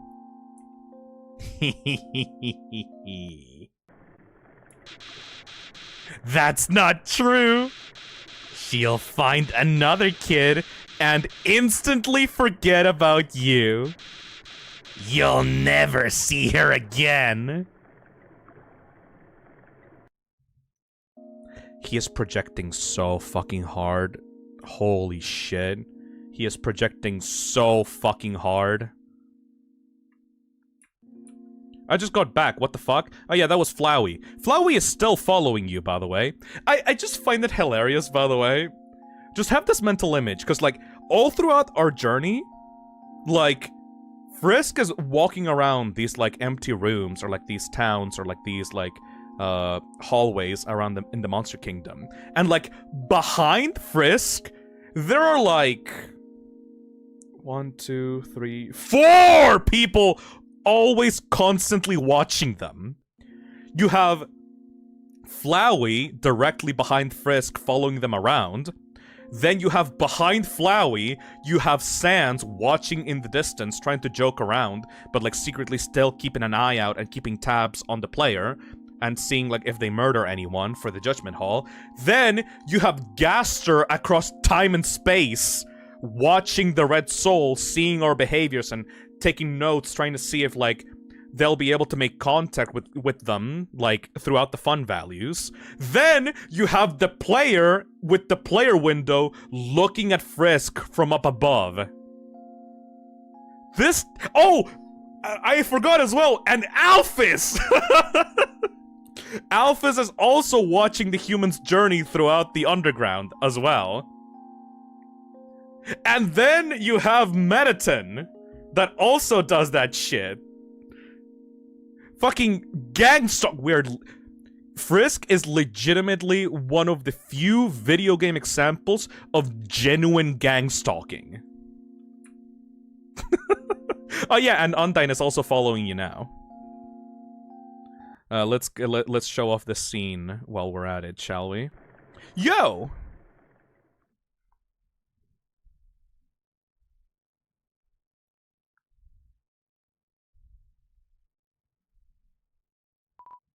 Yo!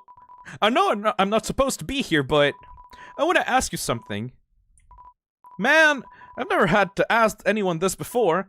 Yo, you're human, right? Oh man, I knew it. Well, I know it now. I mean, Undyne told me to stay away from that human. So like, I guess that makes us enemies or something. But I kinda stink at that. So like, yo, say something mean so I can hate you. Oh, oh, the poor boy. He genuinely can't bring himself, like, themselves to hate you. You know? It's like, oh, please, oh god, this would be so much more easier if you were just like a generic bad guy, you know? Please? No. Yo, what? So I have to do it? Here goes nothing. Yo, I hate your guts. Man, I'm such a turd. I'm gonna go home now. They're just a little mean. Yo, wait, help! I tripped! You can choose to help Monster Kid or not. I'm gonna choose to help them.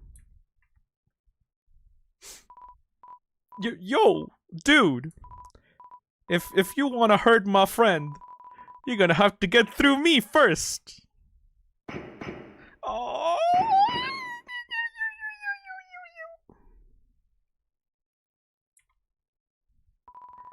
She's gone!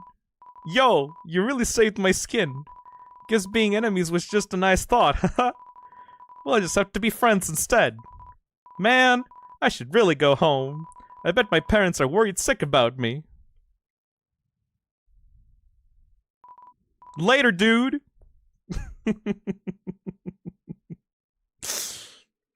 What a cute little plot line.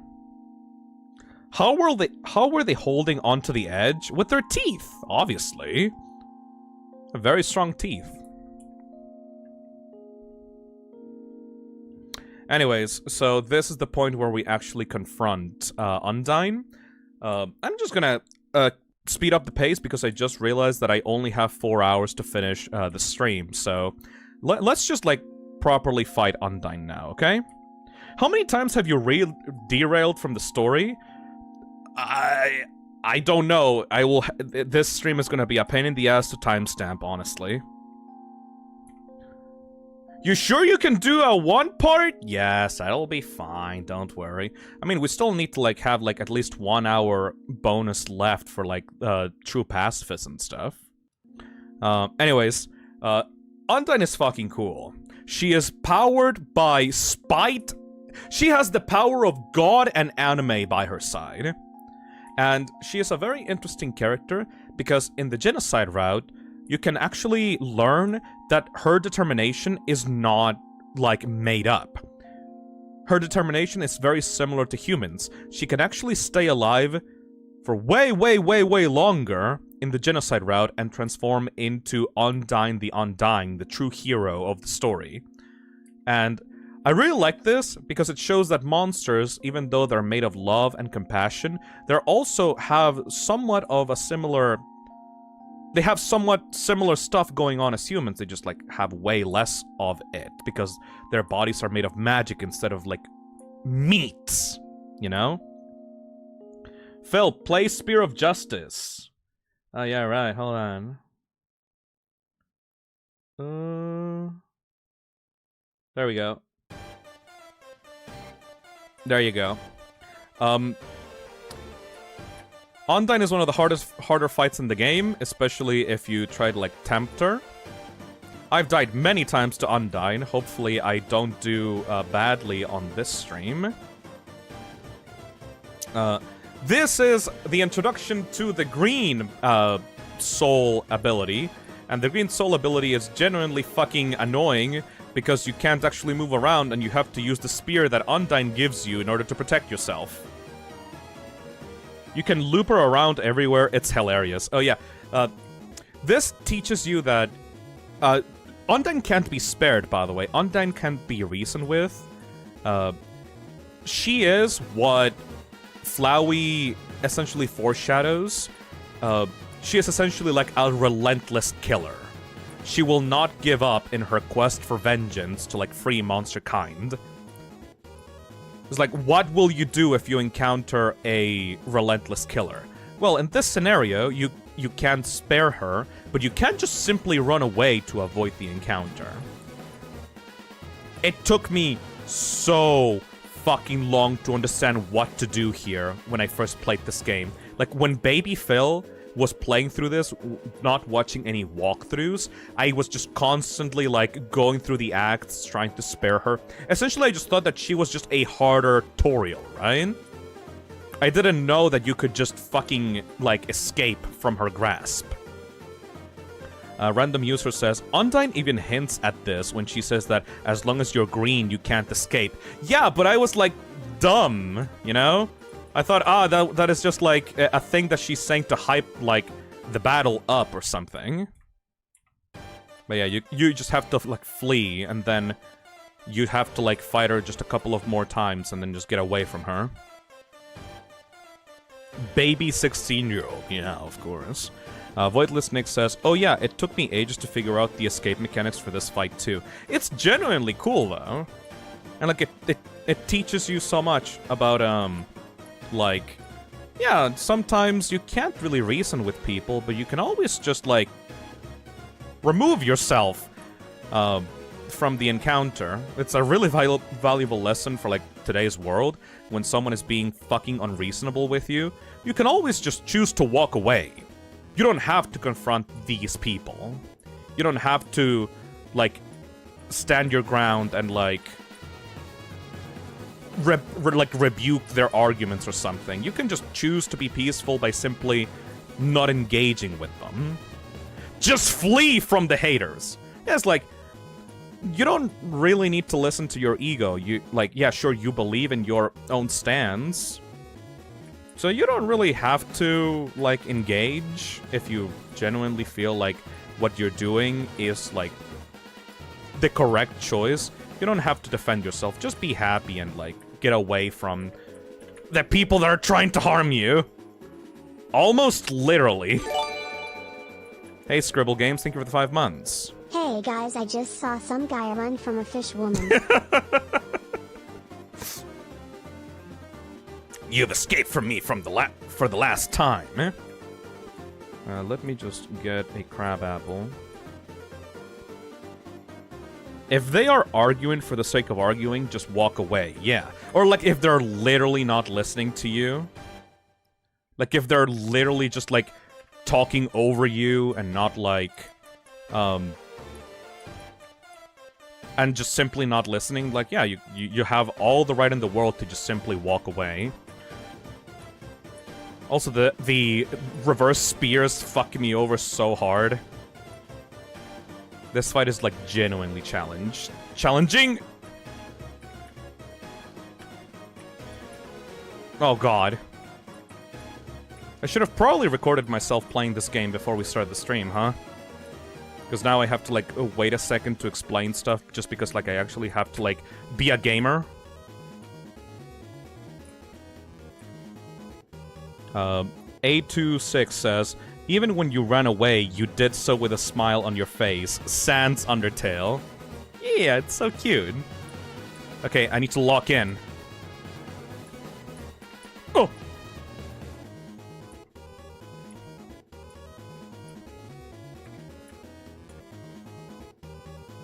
I guess this also gives me a break from talking.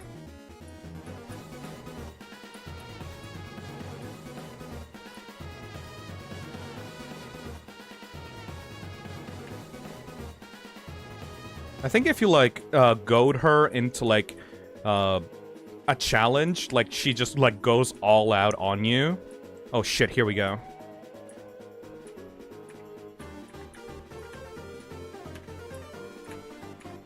Oh my god, I've never been able to actually dodge all of those attacks. Fucking flee. Anyways, god damn, I left for 5 hours and he's only in Waterfall. Yeah, because I took a little while to, like, watch a, like, Cibles' video and, like, talk about timelines and talk about Gaster and talk about the human souls and talk about fucking so fucking much. At least we're finally in Hotland, right? Tark says, I would say the Undying is just hard, but Sans is hard and a long fight. Fun fact, I actually believe that, Sans is actually kind of easier than, Undyne. Cause when I went into the genocide road, like, I've gotten so used to fighting Sans that, like, Undyne is more unpredictable to me. You know? I struggled more with Undyne than with Sans, to be honest. Yeah, like, Sans is, like, more climatic of a boss fight, but honestly, he's just way easier. And now that I've gotten so used to, like, hard Undertale fan games, I can actually just do Sans in, like, one try. I've done it for, like, a fucking, like, relaxing stream, because, like, it's genuinely relaxing to fight Sans. And that's kind of fucked up if you think about it, right?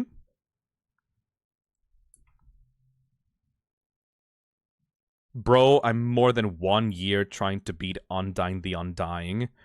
It legitimately took me longer to beat the Undying than Sans. If you guys want, we can do a little break where I just, like, boot up, like, Bad Time Simulator and just, like... and just, like, fight Sans for fun, and then we can continue. I won't really do that, though, because we legitimately have so much to get through. Let's go into... Not that one. I guess that's a track. Anyways, the gays.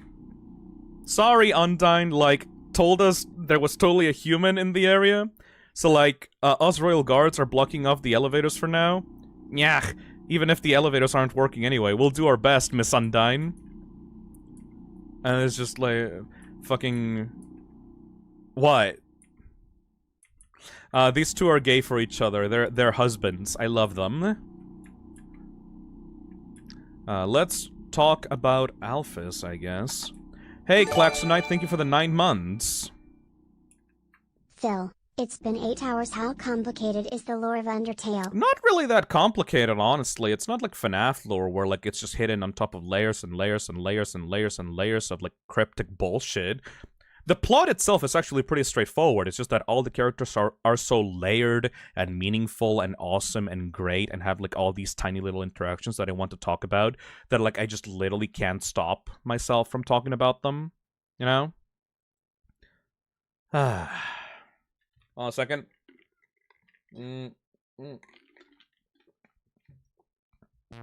Anyways, finally, once you get to the lab in Hotland, you discover that you've been being watched all this time by a fucking anime nerd. I think that's Pikachu. It's too dark to see near the walls.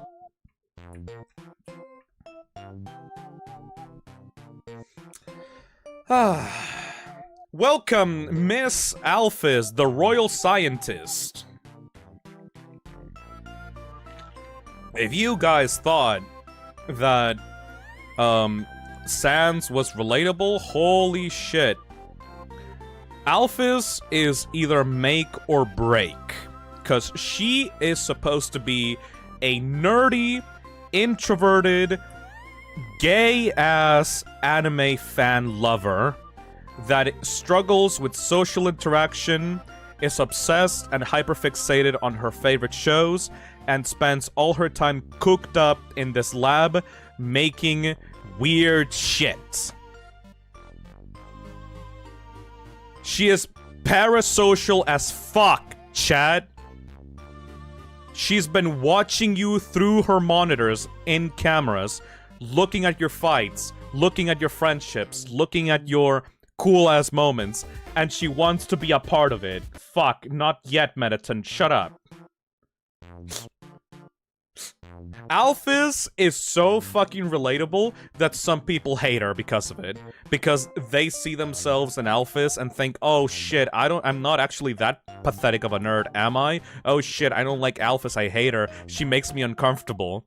And it's like, no, dude, it's like, Alphys is cool. Alphys is nice. She's so smart and, like, exaggerated and, like, full of energy. Hey, you're one and only. Thank you for the $5. BTW Phil, the official UTDR account just accidentally tweeted out that chapters 1, 2, and 3 were updated, even though CH3 isn't out yet, Lamau. What? Thank you. Hey, Jumbus, thank you for the $5. I finished Remake and you're at fucking Alphys lab? To be honest, even if you say that, Jumbus, RE3 Remake is barely a full-ass game. It is not worth $60. That's more of a fault of, like, RE3 Remake being short than I am of being slow. What the fuck do you mean? Hold on a second. Let me take a little bit of a break here. What the fuck do you mean by that? Undertale... Wait, no. Deltarune Chapter 3 updated?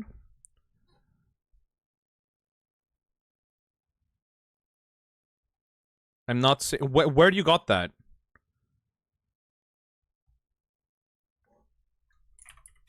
UTDR. Which account are you talking about? Just the official Undertale accounts? They haven't... Oh, 12 minutes ago! Deltarune Chapter 1+2 LTS version. Another patch has been uploaded to Steam and itch to fix more issues. Feel free to check it out if you want to. It's likely there won't be another version unless GameMaker updates again to change game change function.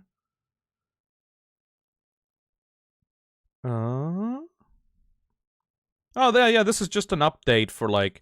It doesn't add new features. It's just to update the game.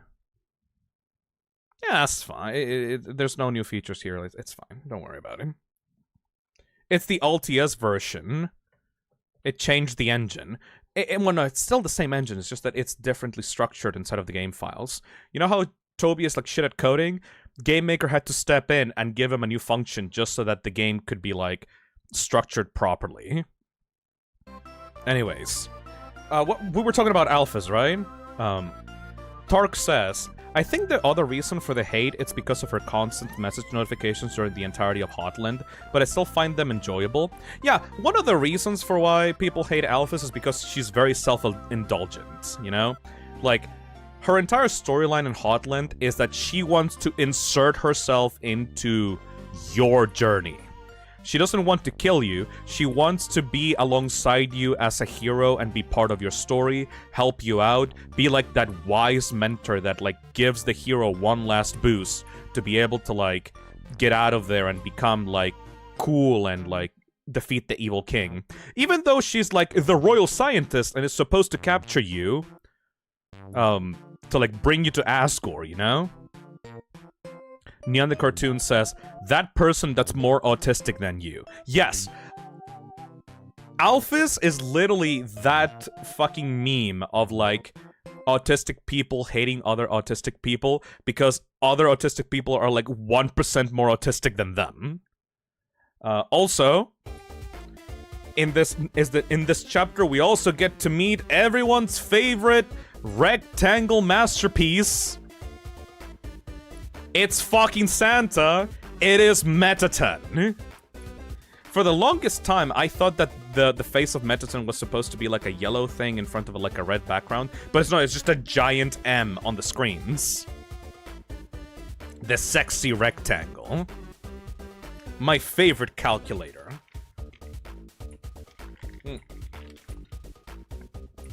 Also, one thing about Mettaton that, like, builds upon Alphys's character is that Alphys is, like... I'm gonna, like, come out and say it. Alphys is a fucking coward. And... a coward and a procrastinator. She feels really fucking bad about not being able to finish her experiments and projects and stuff. One of these things that she hasn't been able to finish yet is Mettaton's body. Oh shit. Mettaton's body, the current one that you're seeing right now, is just meant to be a temporary body for, like, the ghost of Mettaton to possess until Alphys is supposed to finish the body. But the thing is, Mettaton's final body is so fucking hot that Alphys can't finish it. Because the final body of Mettaton makes her, like, sweat and be, like, sweaty and nervous. It's so fucking cute.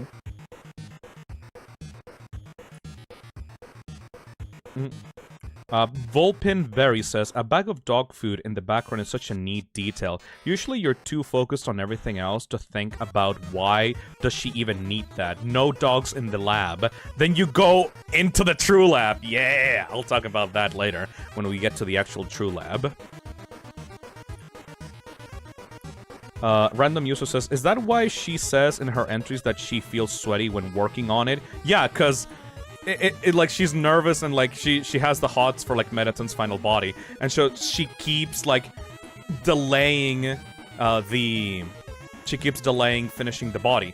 It's also, if you want to, like, stop joking around, it's also because Alphys fears that if she finishes Mettaton's body, Mettaton is not going to need her anymore, and then Mettaton will just leave her and forget about her. She straight up says that, by the way. I know that, like, I changed the tone of this, like, really harshly, but yeah, that's actually an actual relatable, like, real emotion, like, worry that she has. And let's be honest here, considering how much of an asshole Mettaton is, that might actually be true. If she actually manages to finish Mettaton's body completely, Mettaton might actually just forget about her.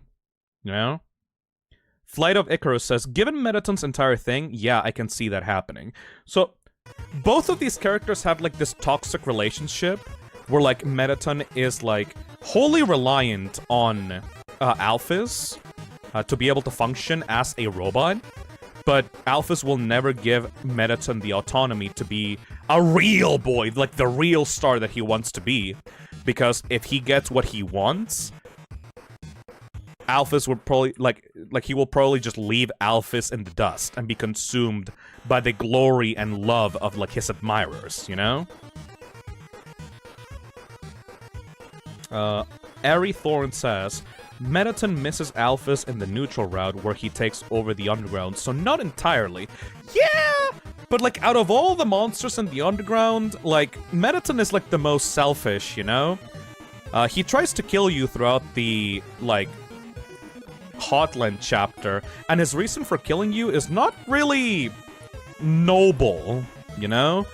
The reason for why he wants to kill the player is to take his soul and then be able to go out into, like, the human world and then become a star in the human world, you know? Hayden Sen says, remember that Alphys offs herself in the Mettaton ending. Ugh. Yeah, like... Alphys cares about Mettaton a lot. Like, this is what irks me about their relationship. Alphys cares about Mettaton a lot. Mettaton cares about Alphys only, like, a little, you know? 826 says, he cares about people, but he has to have an arc in pacifist to not put himself first, yes. I didn't know that, yeah. I mean, I don't think that Alphys directly, like, ended herself, ended her life, because Mettaton, like, died. I think that she did that because it was kind of like the straw that broke the camel's back, you know? Because Alphys is kind of going through a lot herself.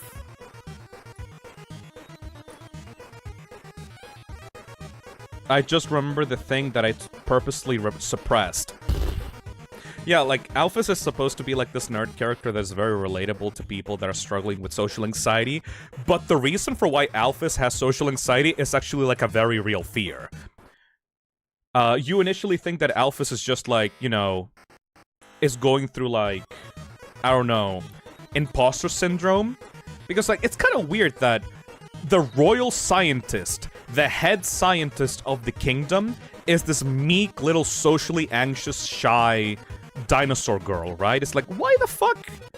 Why the fuck are you so shy, Alphys? Why do you have this position in the kingdom that is supposedly given to, like, the smartest monster in the underground, but you're still this, like, kind of, like, messy character, right? And it's because Alphys has genuinely fucked up a lot. She made a terrible, huge fucking mistake, and is trying to make up for it. She's trying to bury it deep. Why is she the head scientist? Well, after Gaster vanished, like, Alphys was, like, the smartest person in the underground, and she actually had the capability of, like, building cool technology for Asgore. And then she was set to be able to, like, break the barrier by Asgore. And when she tried to do that, she fucked up so fucking hard that she became emotional and social recluse, you know? So Alphys is James Sunderland? Well, yeah, she is the one that is, like, burdened by the most guilt. Never mind what I just said, that is Asgore. Never fucking mind. Oh yeah, Asgore also offs himself in one of the endings. Monsters are not really, can't really deal with, mistakes. Monsters will kind of go into a crisis if they do a legitimately horrible act of murder. Or, like, if they have, like, hidden guilt. They usually can't deal with that shit very well. Which ending was that? The ending where, like, Asgore offs himself is when you... I think that was one of the... Oh yeah, it was after beating Omega Flowey. If you beat Omega Flowey and then you reload a save before you confront Asgore in the throne room, and if you beat Asgore, like, after beating Omega Flowey, you will get an ending in which Asgore can't continue and the guilt of his actions he can't bear to continue the guilt of his actions, so instead of Flowey, like, surprise killing him, he just offs himself right then and there. Thorn says, Flowey decides to spare Asgore this time only for him to take his own life to let you leave. Yes, it is extremely fucking sad. Accelerator says, for those confused, if you go and fight Asgore again, Flowey won't kill him, and he will finish his speech showing that everything he said about a better life is not realistic, and then he will die. It's so fucking sad! Because he's like King Fluffy Buns. He is like the cutest little fucking, like, king ever. He's so cool and awesome to his subjects. He's doing all of what he's doing is for, like, his subjects, but it's like, he can't bear the guilt of what he's done, you know? They keep traumatizing the kid. Oh yeah, this kid has gone through some shit. The cutest child murderer. Should we talk about, like, Asgore's body count right now? Because, like, honestly, like, I will probably talk more about Alphys, like, when we get to fight Mettaton. Okay, let's talk about King Asgore Dreamer. Ascaret says, Asgore is a character that lost so much, and since the loss he suffered, he didn't stop doing bad decisions. Everyone loves him, except the only person he really cares about. So, the thing about Asgore is that he has been the king of monsters for, like, fucking millennia, right? It is implied that he was there for the battle between, like, humans and monsters, right? He was, if you see the legend at the start of the game, you see a giant towering goat figure holding a trident. That is still implied to be Asgore. Asgore has been alive for literally, like thousands of years. So he has seen it all. He has seen heartbreak, he has seen death, he's seen all of his species being brought to like the edge of extinction. And even though he's suffered so much loss, he still just wants to be with his family. He just wants to be a family man. He wants to be happy in the underground, raising his son Asriel, you know? And then the fucking fallen child came along. The first fallen human in the underground was Chara. This human, this innocent, adorable child that Asriel found in the old home. Asriel found them and befriended them, and they basically became siblings, you know? Asgore saw that shit and immediately went, you know what? Let's just adopt the human child. Let's be friends. Let's be family. And then him, Toriel, Asriel, and Chara just became a happy family together. You know why in Deltarune, you have this family dynamic of like Toriel, Asgore, Chris, and Asriel? It parallels what's going on in Undertale as well with Chara. They are supposed to be like the core family dynamic. However, Chara's a bit of a prick. They concocted this plan with Asriel to like free free monster kind. They wanted justice for what was done to the monsters of the underground, and they did something that I will explain later in the True Lab that ended up with both of them fucking dying. After that happened, Asgore swore revenge on humanity.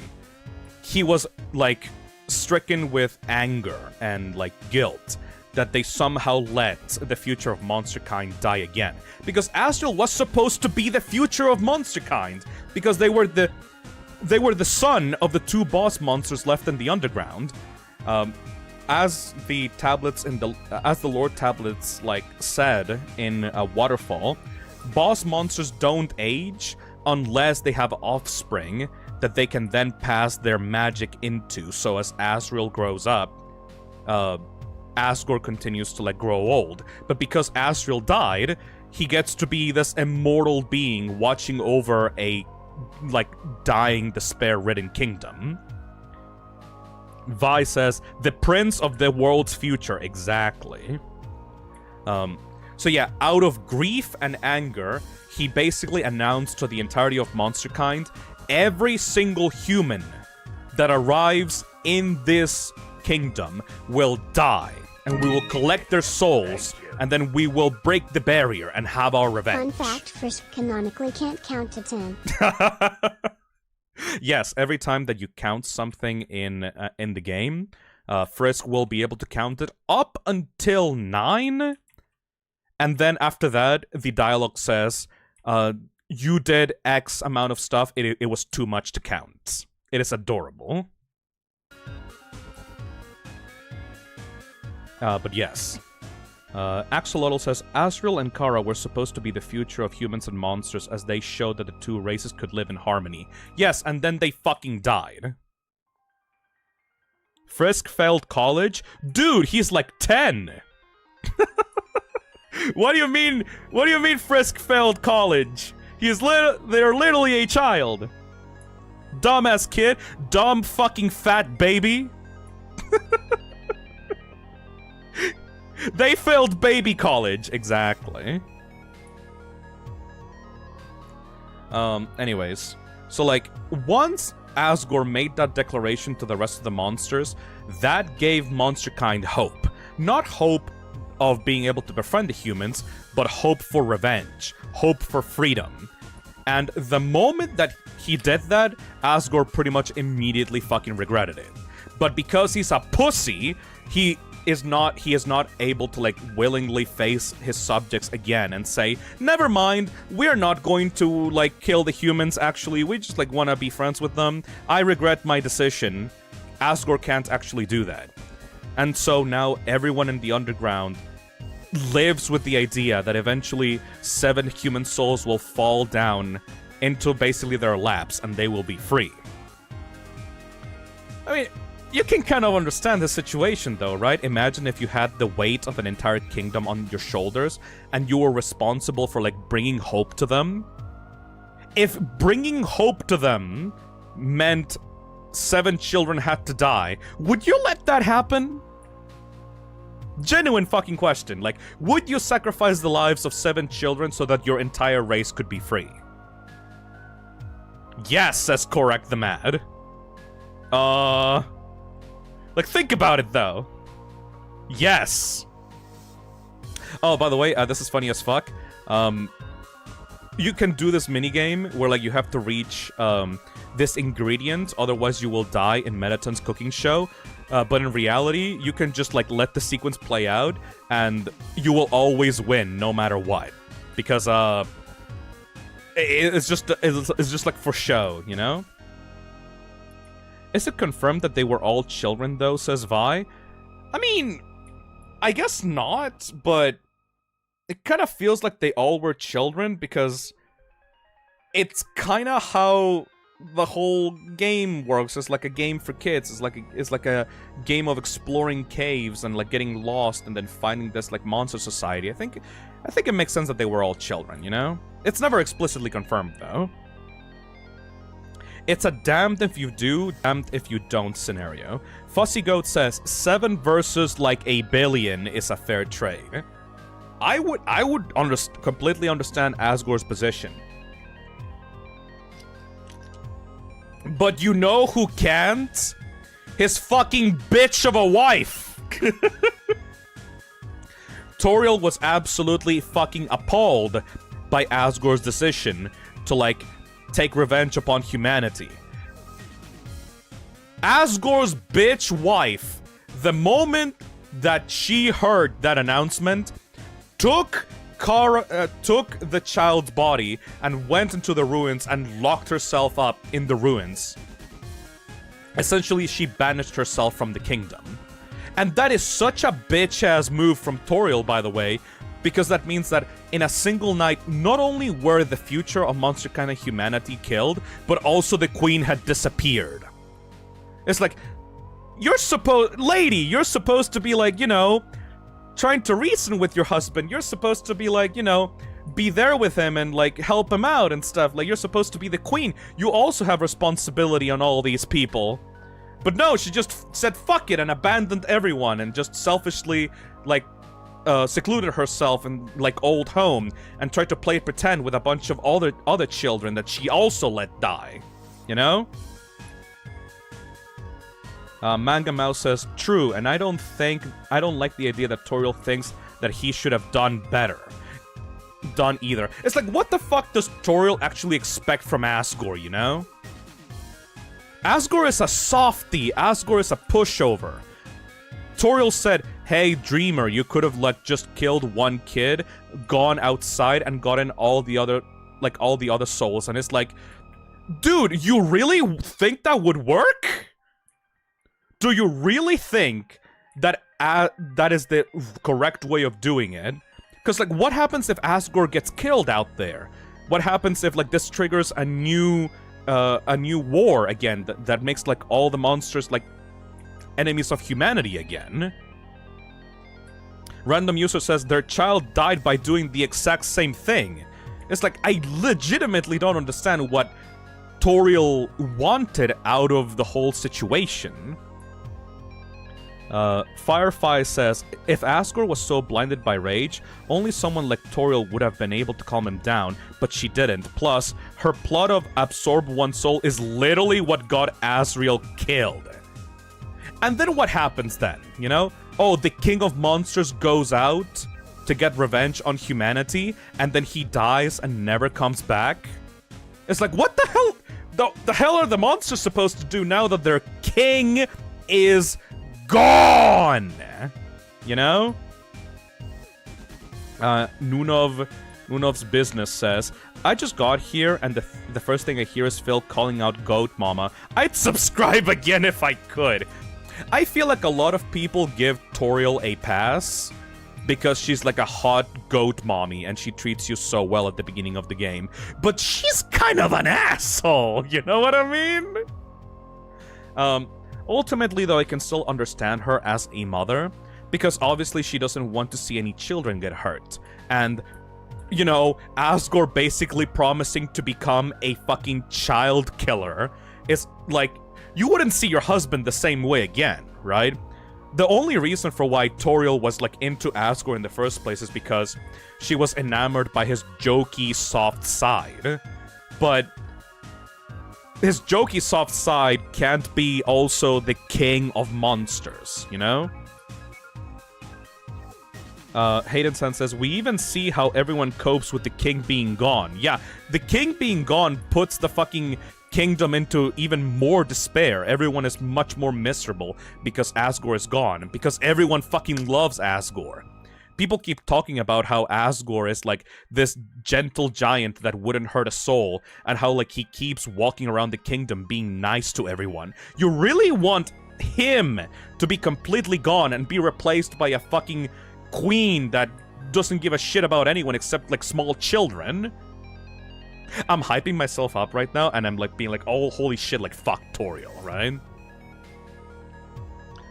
Squeaky Squeak says, Phisnom, the growth spurt AU actually made Toriel more likable, with having her actually regret not being there to come and confront her husband, which is a reason why I love the growth spurt AU so much. That sounds nice. Also, I love the idea that, like, Toriel is just a bitch Karen in Deltarune. Like, obviously Asgore did something horrible in Deltarune as well to, like, for the divorce to happen. But I just like the idea that, like, Asgore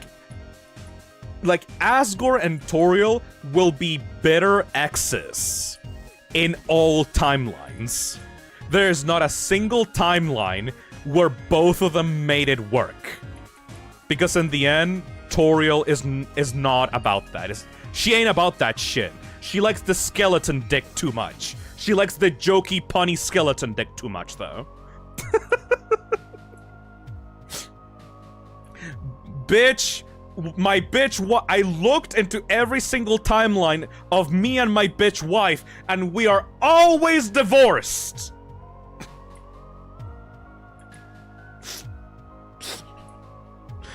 Their failed relationship is multiversal. Bitch.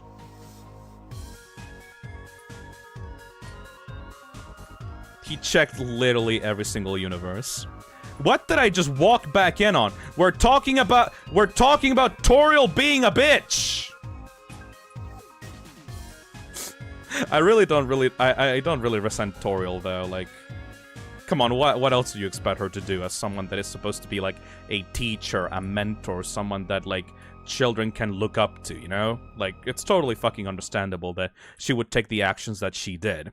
Both characters are, like, completely, like, super layered and, like, complex. But also, you couldn't just, like, oh, it's like, if both of you just sat in a room together and talked things out, you would understand that you're not as bad as you think you are. Especially you, Toriel. You're such a petty bitch. You make up your mind about situations and don't understand and don't want to hear about anyone else's thoughts or opinions. Like, holy fucking shit, woman. Just, like, listen just a little bit to what other people have to say. You see this poor little fucking Fluffy Buns. King Fluffy Buns just wants you to give him one more chance, man!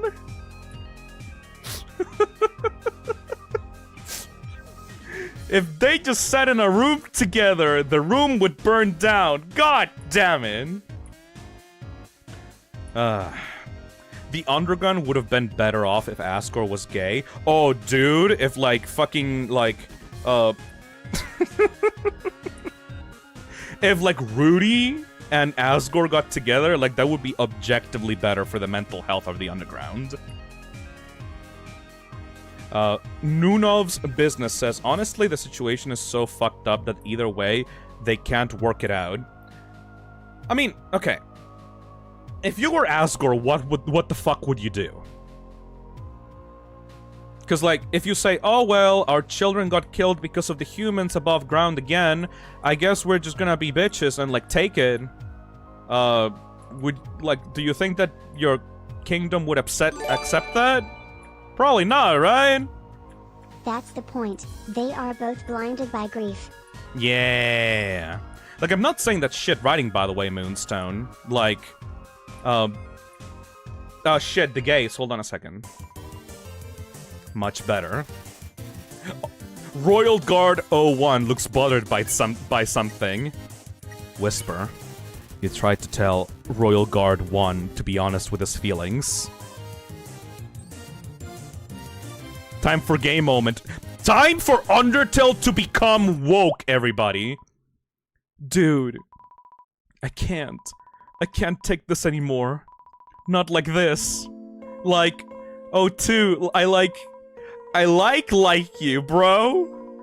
The way you fight. The way you talk. I love doing team attacks with you. I loved standing here with you. Bouncing. And having our weapons in sync. Oh, two, I like want to stay like this forever. I mean, psych, gotcha, bro. Oh, one. Yeah, bro? Do you want to get some ice cream after this? Sure, dude! O1 and O2 are looking at each other happily.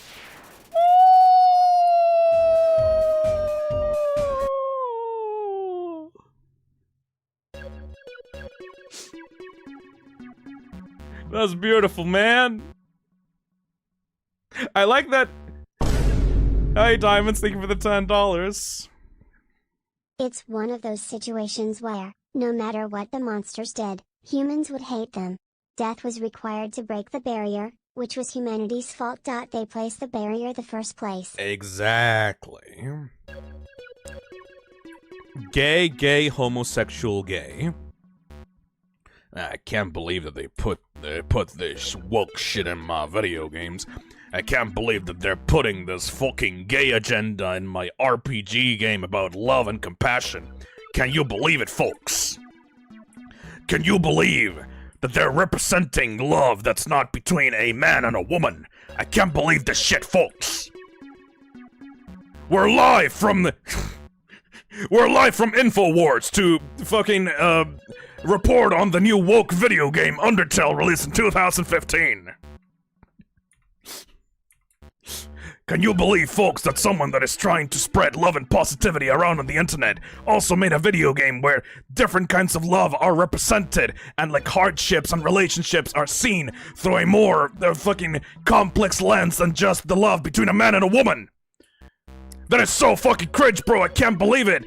Can you imagine being so brain-rotted and so brainwashed by the woke mob that, like, you have to, like, be, like, accepting of other people's, like, viewpoints? Can you imagine letting other people love each other? Oh my god, it's such a fucking, it's so controversial. I hate it.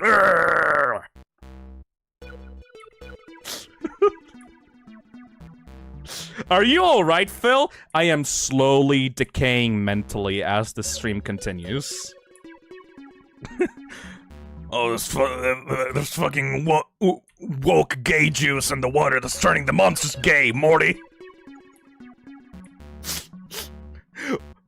Waterfall got flooded with fucking anime and woke shit, so now all the monsters are gay for each other, Morty. The royal scientist watched some gay anime shit on Waterfall and now she's obsessed with being lesbian, Morty.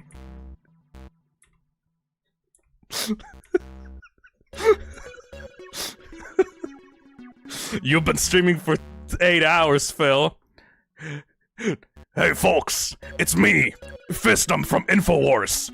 I'm here to reveal the truth about Undertale, the video game. It's just a platform to be able... It's just a platform to, like, turn you into a gay frog, Morty. It's like putting weird thoughts into your children's brains, Morty.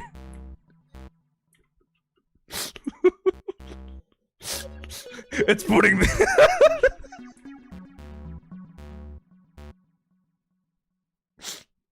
This is literally just the woke detector website. What the fuck am I supposed to do? Yeah, right. Mettaton is doing some weird fucking shit about defusing bombs or whatever. Redeemer of Dark says, Toby Fox definitely did a good job making a game where the vast majority of characters are morally gay. I mean, morally gay? Morally gray. It's honestly impressive and not surprising that it did as well as it did. Yes.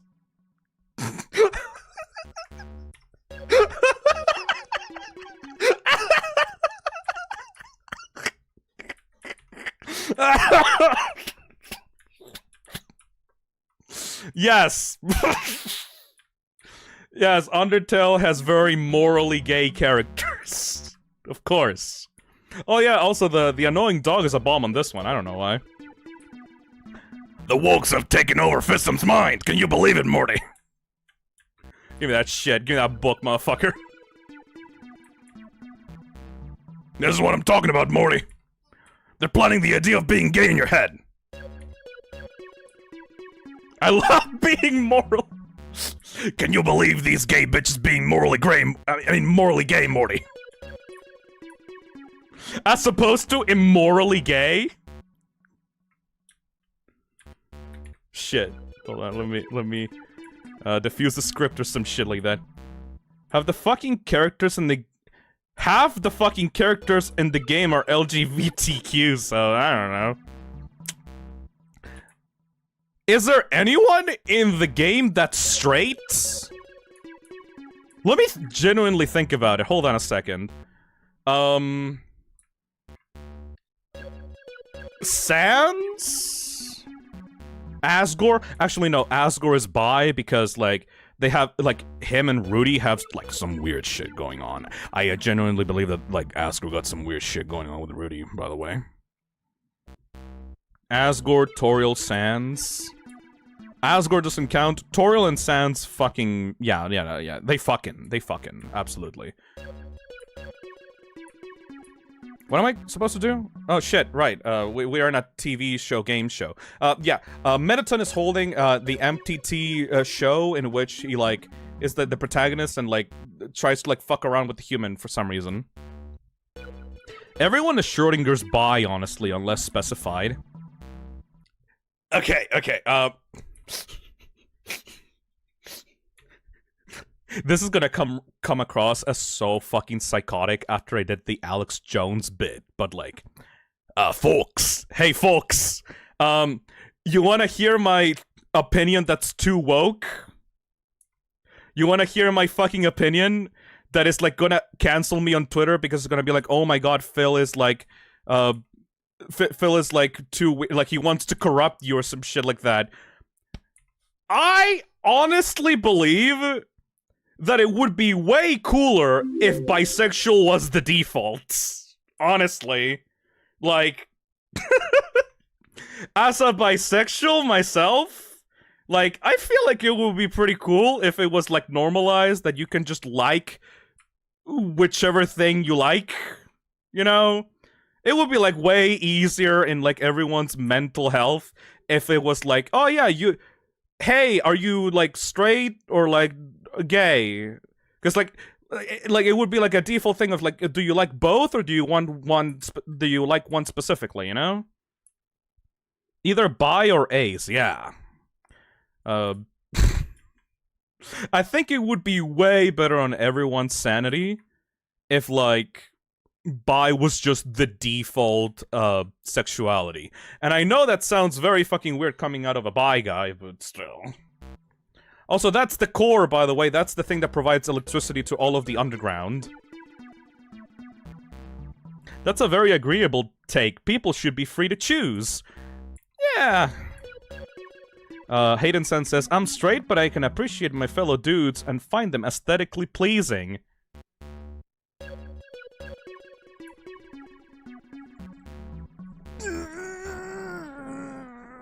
I'm gonna hold my tongue. Never mind.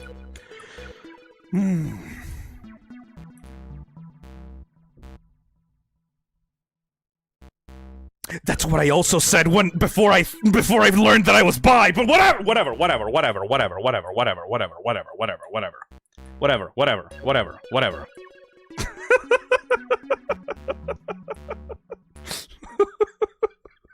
I'm not saying that you're bi. Like, I don't want to convert people. I don't want to put the identity of like, oh no, you're secretly bisexual on you. I'm not trying to do that. I'm sorry. But it's like, I also said that before, though.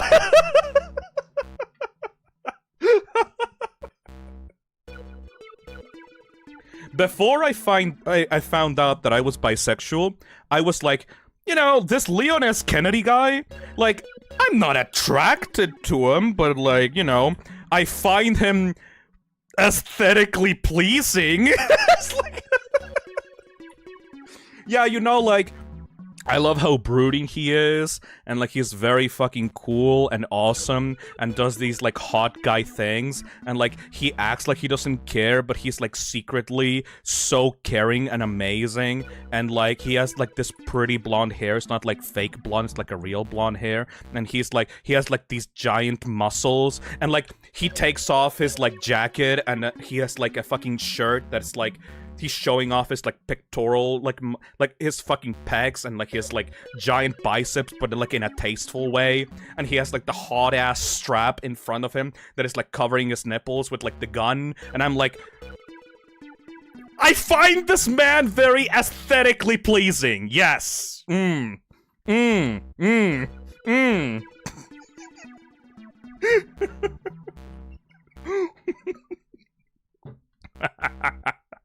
Okay, Phil, chill. All right.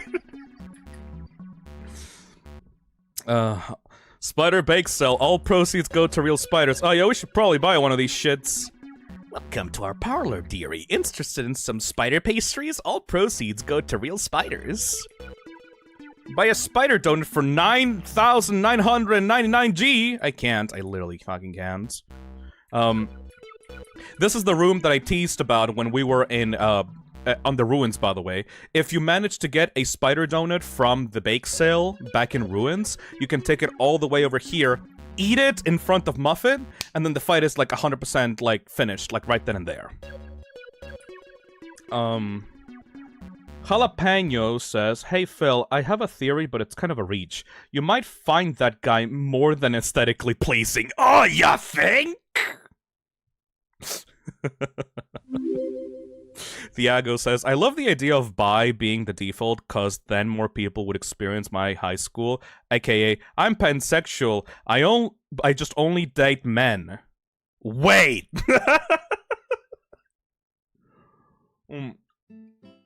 Let me just loop through this. This is one of my favorite tracks, by the way. Even though we're talking about the lore, I also can't fucking stop saying how, like, Toby Fox is, like, such a genius fucking musician. The soundtrack of Undertale is legitimately fucking stuck in my brain forever.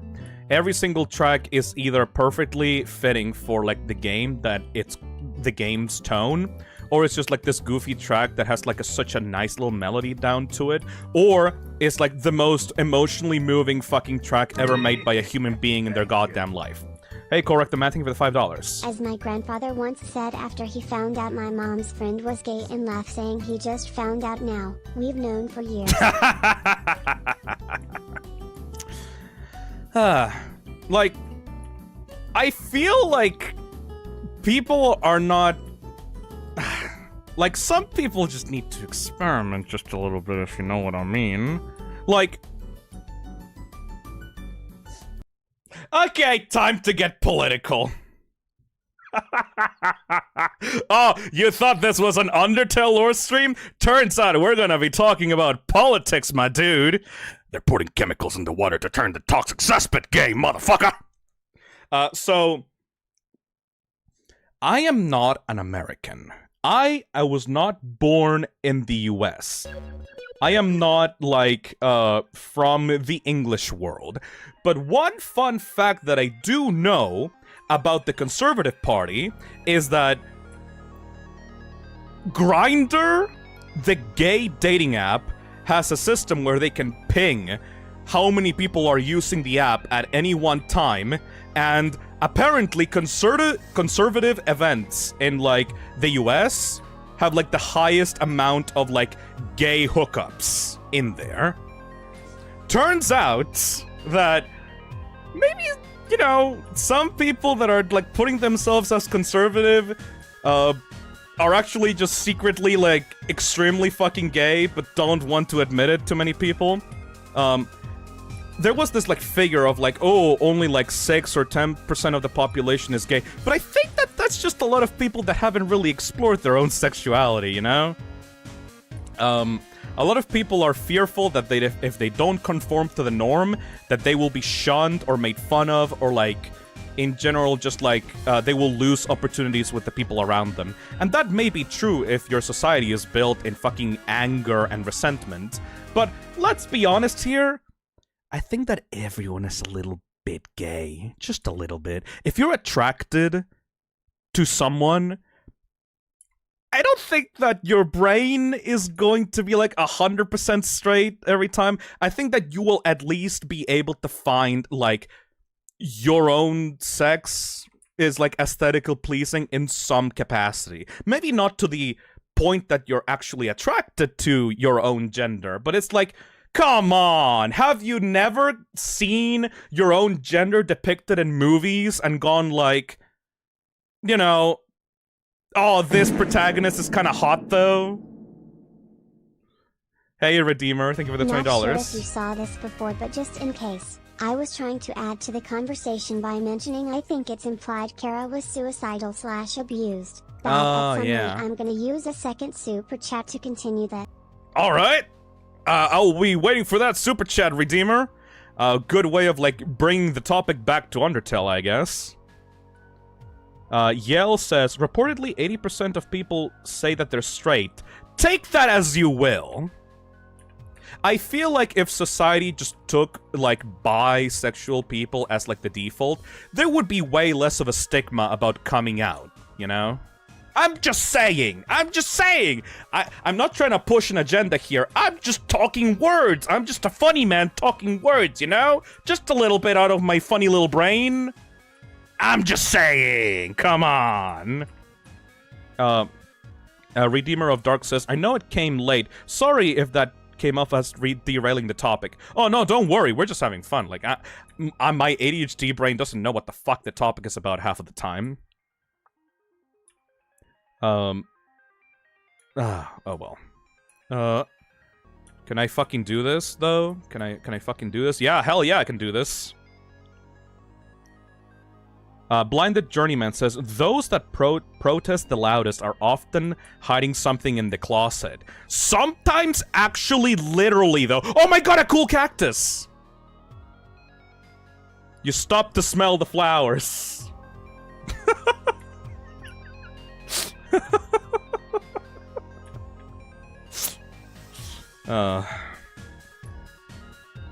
Hey, Talks, thank you for the €5.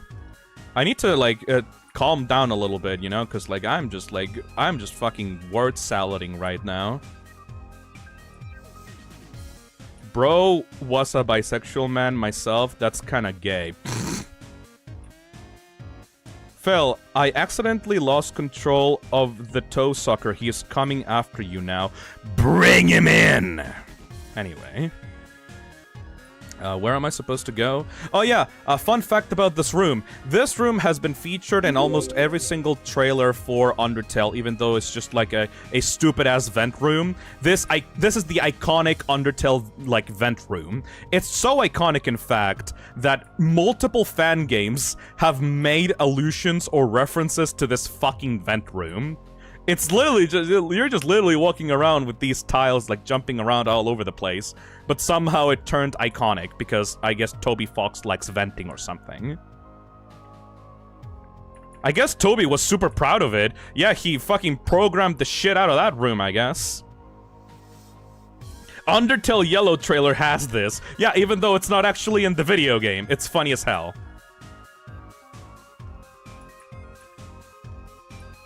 Hold on. How do I do this one? I'm not quite sure. Hold on, I think I got it. No, hold on. No, wait. Oh. Undertale trailer also has this. It's also not really there. Hey, Redeemer, thank you for the $10 It would again. explain things like the you laugh until it hurts. Wait, you didn't do that? In the bow description, you won't be hit as hard if you're pretty. Also, Chara's rougher but still nice personality. Oh shit, should we talk about Chara now? Do you guys know what Chara is? Do you guys know about Chara? Can we talk about Chara now? Shit, yes? Yup, no. Yes, yes? I've heard of that theory. No? Chara is the narrator of the game, yes. There is this fucking Tumblr blog post about Undertale, and it's basically the character analysis, character narrator analysis Tumblr post, talking about how Chara is not only the narrator of some of Undertale's dialogue, but they're actually the narrator of all the dialogue in Undertale. Some people disagree with this theory, but I personally find it fucking awesome, because it means that the one character that you haven't gotten much time to meet in the game actually has been with you the whole time and has been, like, sprinkling in a little bit of their personality into, like, every single dialogue choice. Redeemer of Dark says they have to be, unless Frisk is schizophrenic and words things weirdly. I mean, I think that Frisk still has a personality, it's just that it's not very stated in the game itself because they're being controlled by, like, an entity, like the player entity. It's practically beat into your head as canon. Yeah, but, like, it's like an optional thing. Basically, the idea is, after the fallen child, the first one, Chara, was, like, was killed, and Toriel snuck off the kingdom with their body, she buried Chara in a bed of flowers. Oh shit, I did it! Nice. They buried, Chara in a bed of flowers at the back of the entire kingdom.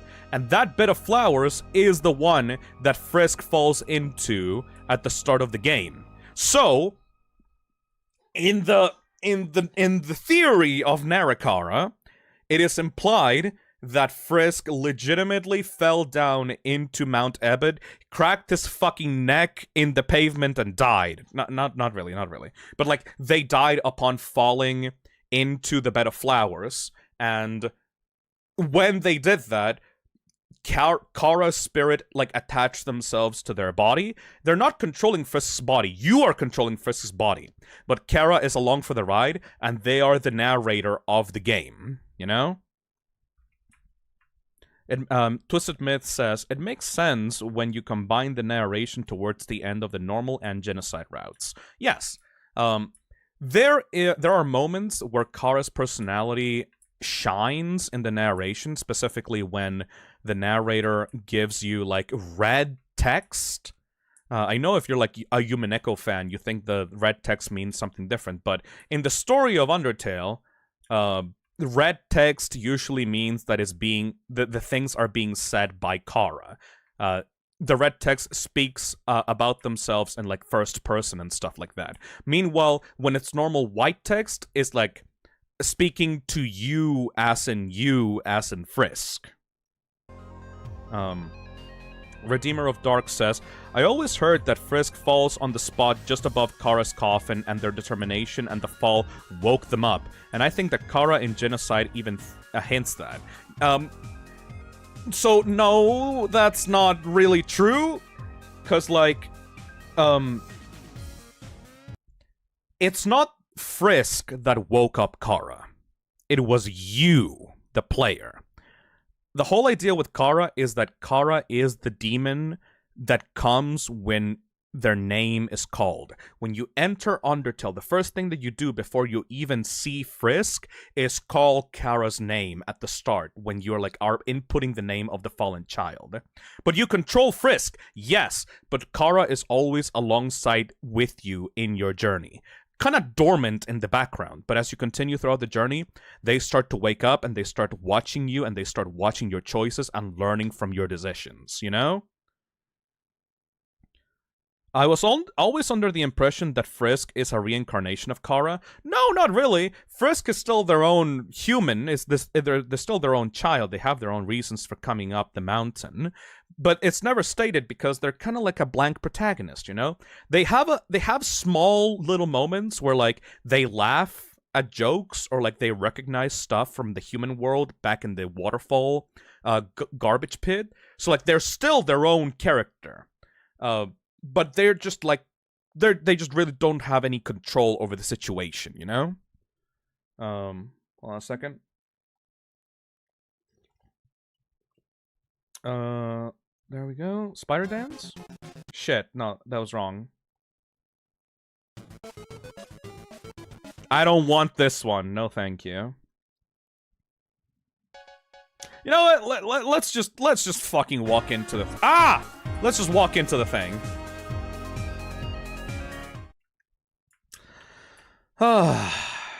Time to talk about Muffet.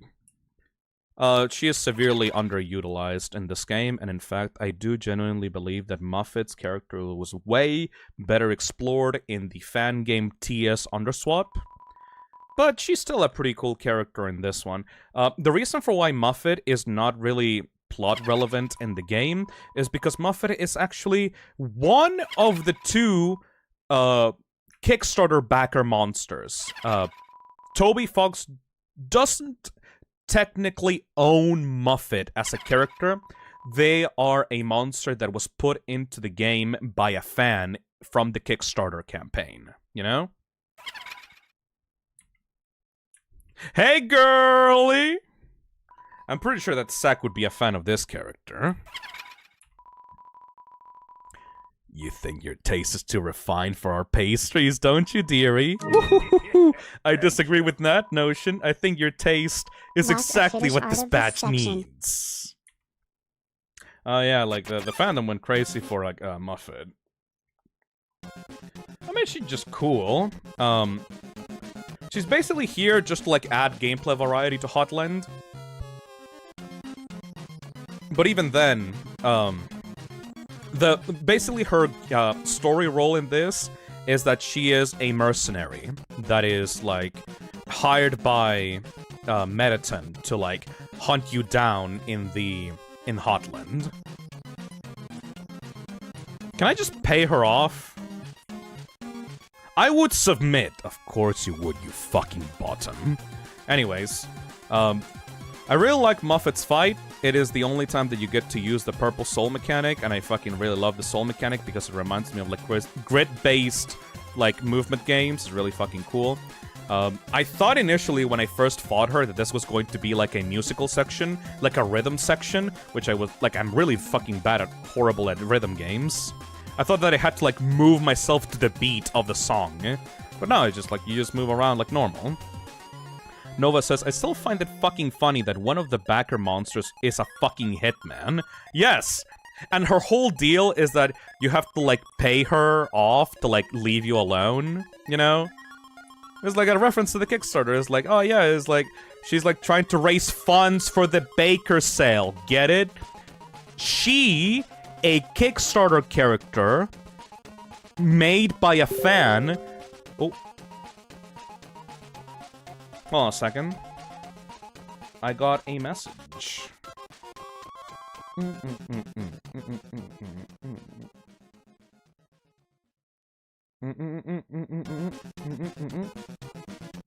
Aww. Alright, I just got a message from a family member. Hold on a second. I need to reply to them.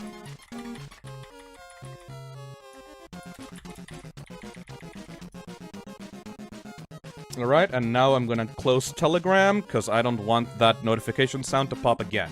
Anyways, personal family stuff, don't worry about that. Anyways, as I was saying, isn't it fucking funny that the character that came from a Kickstarter, aka a place where, like, Toby was able to fundraise support for Undertale to be made into a full game, is now a character that is trying to raise funds for spiders by doing a bake sale, and she also accepts money from Mettaton to, like, do a hit on you, you know? Lasagna says, Phil, did you know that Muffet has a whole alternate speech in the No Mercy route? Yes, I actually went through it on my own time when I was doing the genocide route. I hope they're okay. Yeah, no, they're fine, don't worry about it. Accelerator says, did you know that the reason that the core was left open in Genocide was because Alphys left it open for her, but Muffet threatened her by insinuating she was going to eat her, dooming monster kind? Yeah, Muffet is kind of a prick. The only thing that Muffet cares about is spider kind. She doesn't care about overall, like, you know, monster kind. She just wants to raise money for, like, spiders. I'm not even sure if spiders themselves are monsters. I know that, like, Muffet herself is a monster spider, but I think that those are just regular-ass spiders that are following Muffet around. I'm not sure. Is it confirmed that they're spider monsters, or, like, are they just, like, normal spiders? But yes, technically, the only reason for why Genocide continues is because, Muffet wanted to, like, take you on, I guess. Coden says, hey, it's family business. You guys are out of your depth. Yeah. Spiders are seen as monstrous creatures. I don't know, I think they're cute. Have you guys ever seen a jumping spider? Jumping spiders are very cute. I like them. They have, like, furry little arms and furry little legs, and they have, like, little tiny little mittens. And, like, they jump around all cutely and have giant fucking puppy dog eyes. A lot of other spiders that are, like, venomous are, like, very lanky and weird and, like, they scare me. I'm not spider-phobic, but, you know, I'm just not a fan of the big daddy long-legged spiders. But I think that tarantulas and jumping spiders are super fucking cool. Ah! Oh, shit, I need to, like, heal myself. Blue Foxy says, I used to like spiders, but then I slowly started to fear them. I mean, they're just small little guys. Like, they're not gonna do anything bad to you, you know? Oh shit, I don't have any fucking food.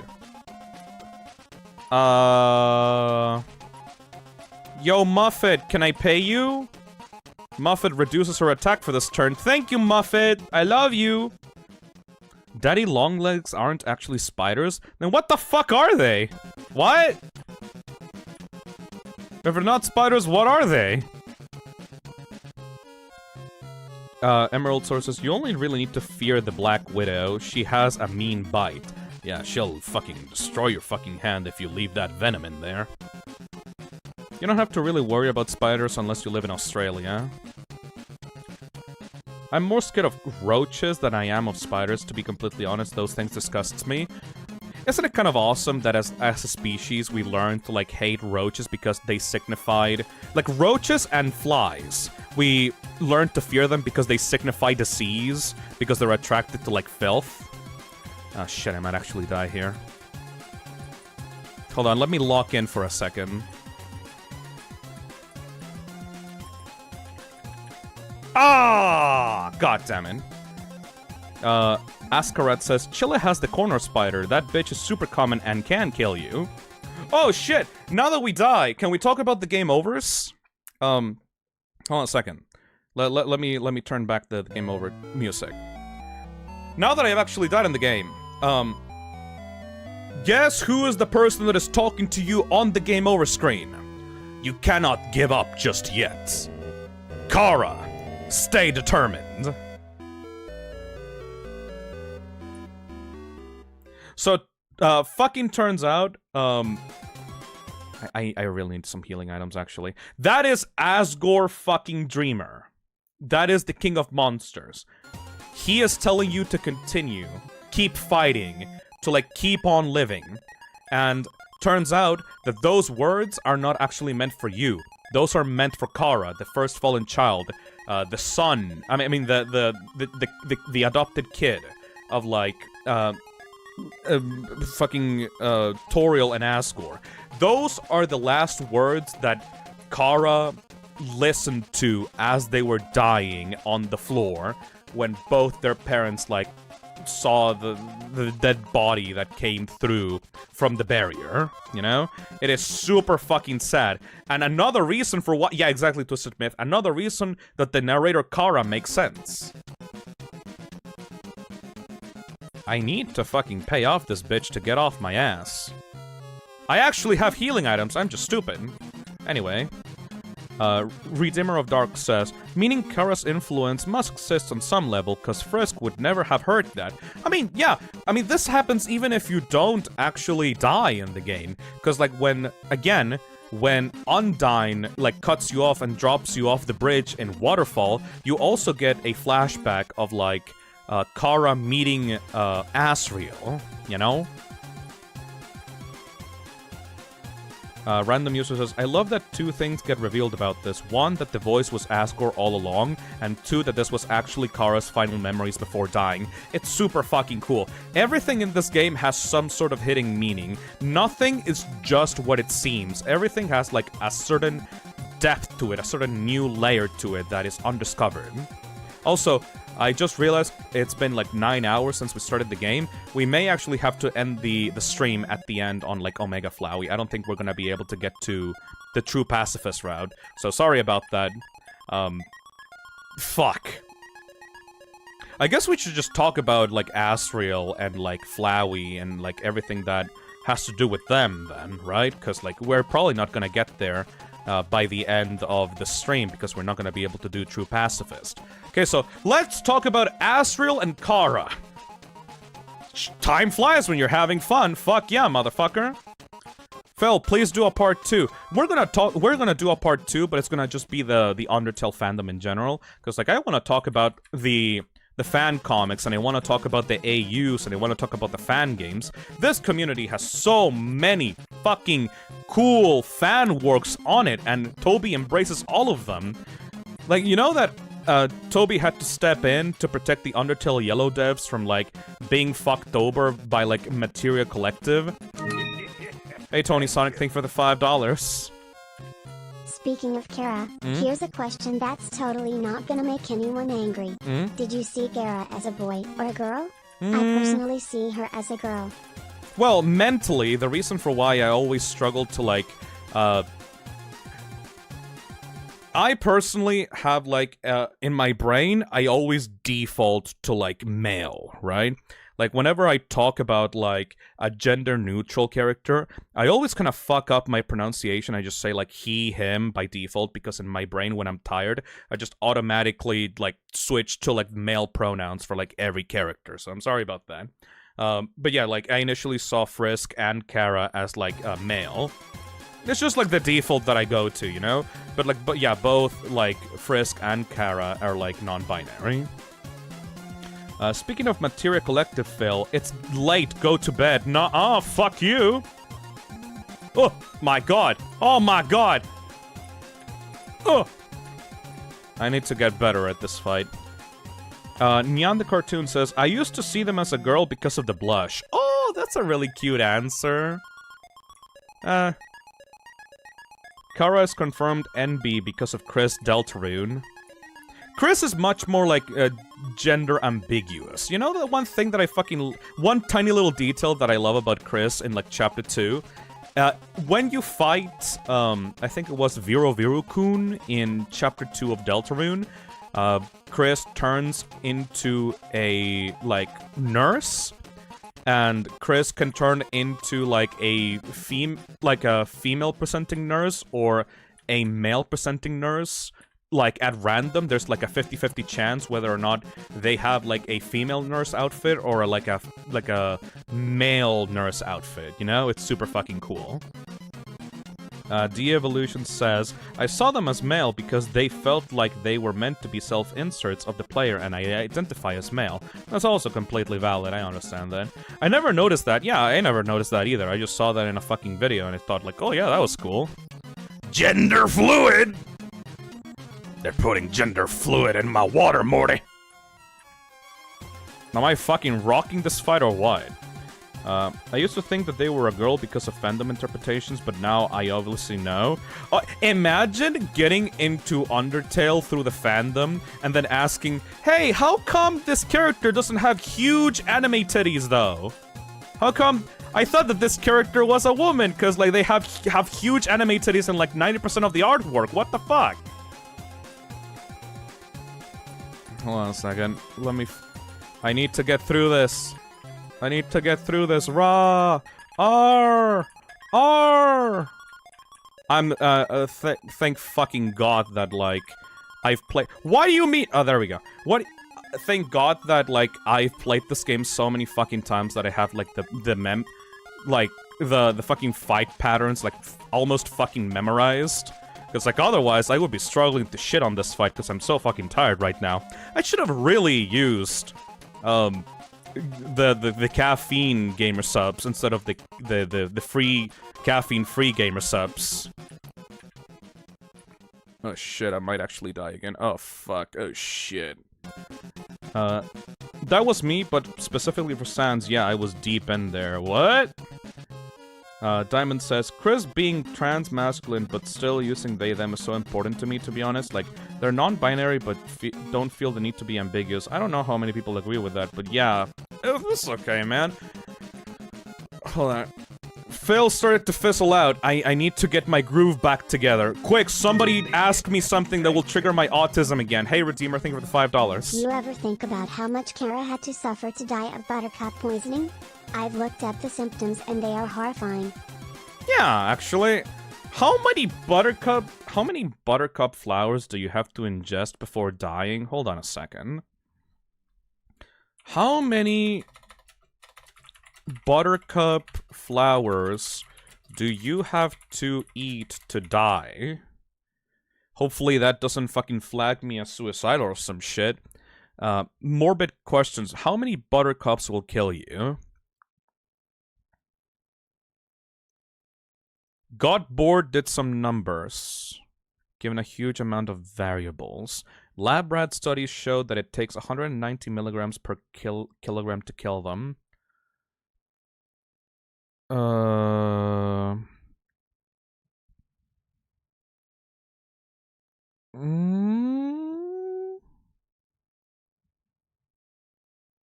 Ask the Undertale fandom. I'm sure someone wants to know how much Chara had to eat to induce death. What the fuck? How many buttercups will kill a person? I need to know! The feds are watching. I don't want this stream to get taken down. Phil, what's your favorite Undertale character? I hope this helps. Honestly, I'm a basic bitch and I just like Sans. I literally fucking love Sans. Like, that bitch is cool.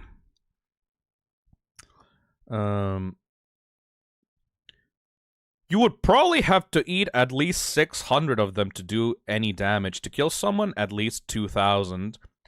How the fuck did 2 children gather, like, 5,000 buttercups and just shove them into the mouth of a child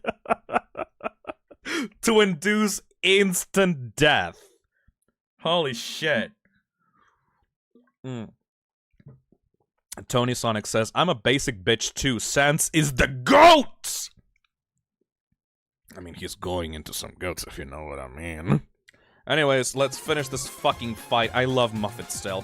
I love Muffet because she's purple. It's a nice color. Oh yeah, right. She wants to, like, sell your soul or some shit. Muffet did nothing wrong, by the way. She just wants to be a cool mother. I think this is the last attack of the battle.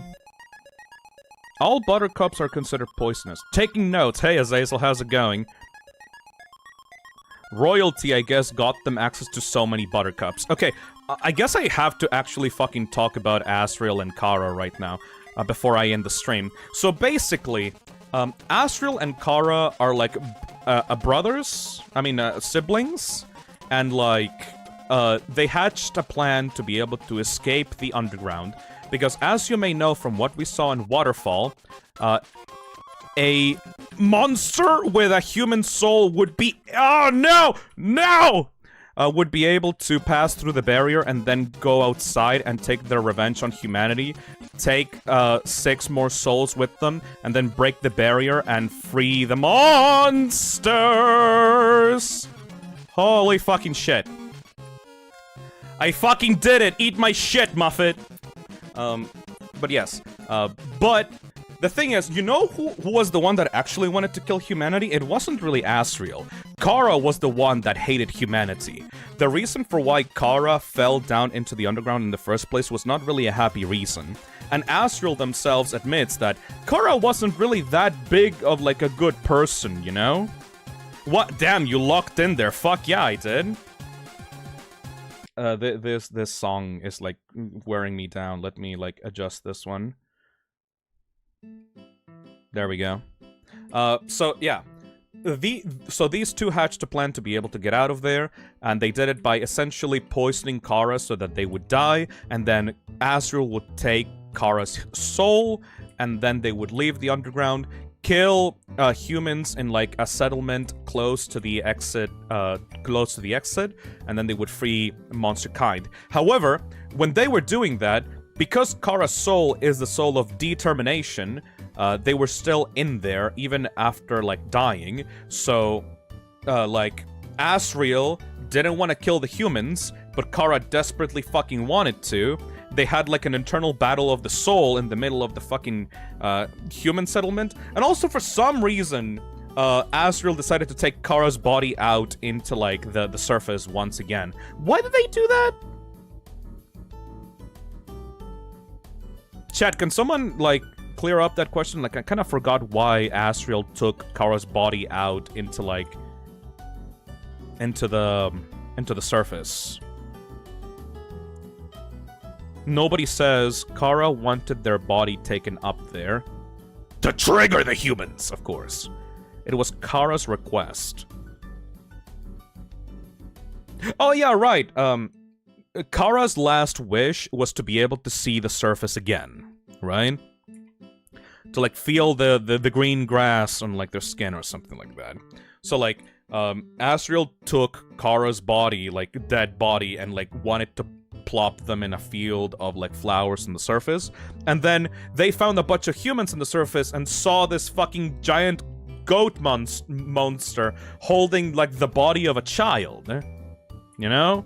And they were like, holy shit, let's kill this fucking thing.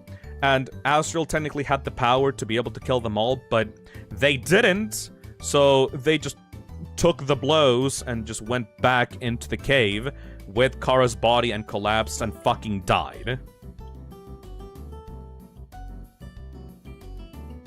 Remember, Chara was the one who took their own body in to see the sunset. It's like they have like a whole like pilot situation in that body. Like they both had control over the monster body, you know? Serpent Lord says, I feel like Chara knew the humans would kill Asriel once they saw him carrying their dead body. I don't think so, because what would be the point of that? The whole idea is that Chara, in their life, wanted the monsters to be free because they preferred monsters over humanity so much. So much so that even, like, their alternate self, Chris Deltarune, also kind of hates humanity as well. Like, Chris themselves also wants to be a monster and wants to grow horns just like their adoptive family. Remember, they were both children, and children are dumb. Yeah, Chara is very, very dumb. Chara's like an edgy bitch. Even though Chara is meant to represent us, the players, Chara is also just kind of crazy. They love chocolate, they love knives, they love to play pranks on people. They love to be mean and, like, just generally be kind of an asshole and pull pranks. Asriel, even, like, at the end of the game, basically says, like, yeah, no, even though, like, I love Chara, like, I would love my actual sibling, they were kind of an asshole, honestly. I was just kind of being parasocial. Also, welcome to the puzzle that Papyrus was trying to put you through in the beginning of Snowdin. This puzzle is the worst, but you can actually solve it if you are able to, like, read how to do it. Wait, can I do it? Oh my god, can I do it? Oh, wait. Oh, never mind. Oh, shit. Shit. Hey, Assy, I got a funny prank. You're gonna love it. First, we take my dead body to the humans. And then they kill you. I was actually putting, like, a bit of a resistance on that, actually. Children are also very short-sighted, yes. I've been ignoring Mettaton a lot, and I think that's because, like, I don't... Like, out of all the characters in this game, I kind of, like Mettaton the least, because they're so selfish, you know? Thoughts on the 99 poem in the newsletter? Oh boy! Can I talk about the newsletter? Oh boy! Okay. Time to talk about the number 9. Chat, do you want to talk about the number 9? I'm gonna tell you about the number 9. One of the pieces of characterization that I absolutely adore about Chara Undertale is their obsession with the number 9. You want to know why the number 9 is so important? Because it represents the absolutes. There's this thing, like, whenever you count, what's the highest number? It's not like, 1 billion trillion or whatever. The highest number for a singular digit is 9. There is nothing above 9. It is the limit of, like, a human's number system. Chara, all throughout their life, has loved pushing boundaries to the point that they make other people uncomfortable. There's this funny thing that Toriel can recount in one of the newsletters. Oh, hey, Redeemer of Dark Thing for the $5. I should go to bed before it gets later, but before I go I'll leave you with this. Annoying dog is you tease God and Mettaton turn them into a bomb. You, 3.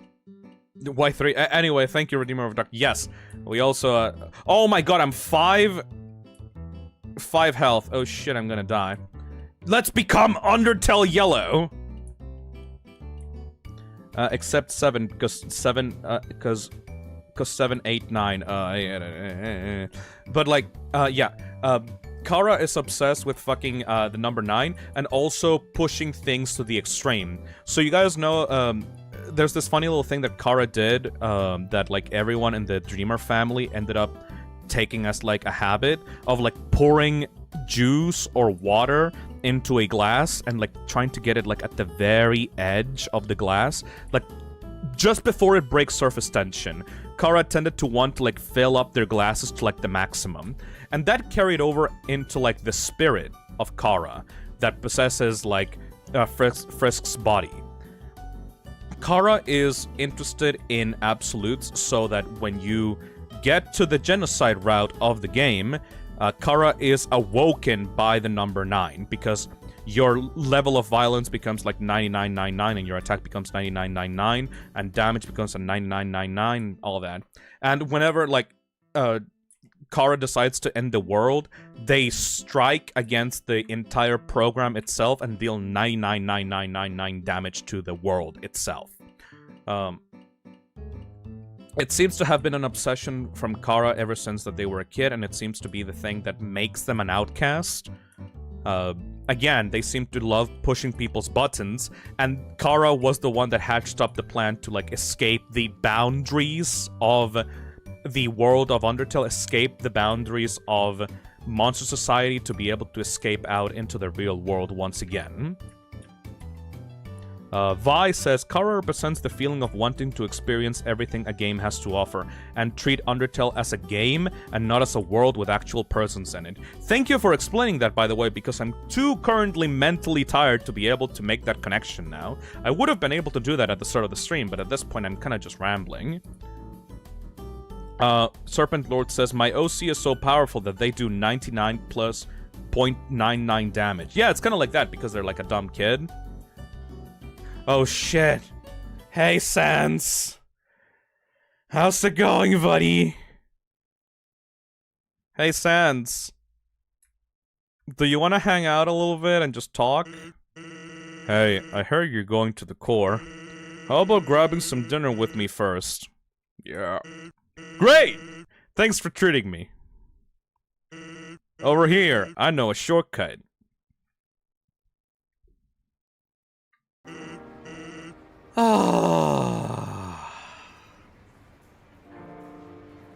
Let me relax a little bit, okay? Let me drink some of my anime girl thigh from gamersubs.gg/toxic. I'm just imagining, like, Sans Undertale, like, grabbing, like, a tub of like gamer subs and like shaking it into like a glass full of cold water and just passing it over to Frisk across the table. It's like, hey buddy, you know about gamer subs? Have a taste of this anime girl thigh. It tastes like orange limesicle. It's real fucking good. And then he takes another glass and just puts the powder in and just eats the powder himself. Twisted Myth says, I feel like the fandom forgets that Chara was not only a child, but also an edgy child, that edgy children aren't inherently evil. I think that Chara was a social outcast, that's why they arrived in the mountain in the beginning, you know?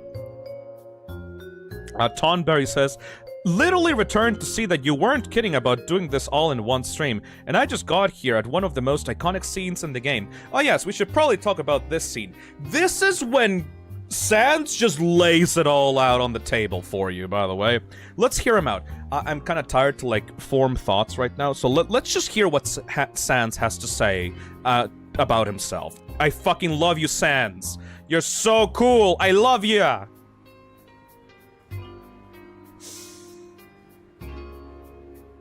Well, here we are. So, your journey's almost over, huh? You must really want to go home, huh? Hey, I know the feeling, buddo. He's referencing Deltarune. Though, maybe sometimes it's better to take what's given to you. Down here, you've already got food, drink, friends. That's what you have to do. Really worth it? Random user says, this scene finally made me like Sans unironically and saw him as less of a meme and as an actual character. Yes! Oh, forget it. I'm rooting for you, kid. Hey, let me tell you a story. So, I'm a sentry in Snowdin Forest, right? I sit out there and watch humans, it's kind of boring. Fortunately, deep in the forest, there's this huge locked door, and it's perfect for practicing knock-knock jokes. So one day, I'm knocking him out, like usual. I knock on the door and say, knock knock, and suddenly, from the other side, I hear a woman's voice. Who's there? So, naturally, I respond, dishes. Dishes who? This is a very bad joke. And then she just howls with laughter, like it's the best joke that she's heard in 100 years. So I keep him coming, and she keeps laughing. She's the best audience I've ever had. And then, after a dozen of them, she knocks and says, knock knock. And I say, who's there? Old lady. Old lady who? Oh, I did not know that you could yodel. Wow. Needless to say, this woman was extremely fucking hot to me. Like, oh my god, like, holy shit, dude. If I could bone her right now, if you catch my drift, I would do it in a fucking second, my dude. We kept telling each other jokes for hours. Eventually, I had to leave. Papyrus gets kinda cranky without his bedtime story. But she told me to come by again, and so I did. Then I did again, and again. It's kind of a thing now. Telling bad jokes through the door, it's rules. You don't understand, kid. I wanted to fuck the shit out of your mother. I mean, I know that she's not your actual mother, she's just kind of like your goat mommy, but like, it's the closest thing that you have to a mother in this world, so like, I wanted to fuck the shit out of your mother, you know what I mean, kid? One day, though, I noticed that she wasn't laughing very much. I asked her what was up, and then she told me something strange. If a human comes through this door, could you please promise something? Watch over them and protect them, will you not? Now, I hate making promises, you know what I mean? And this woman, I don't even know her name, but someone who sincerely likes bad jokes, that's an integrity you can't say no to. Do you get what I'm saying? The promise I made to her? You know what would have happened if she hadn't said anything? Buddy.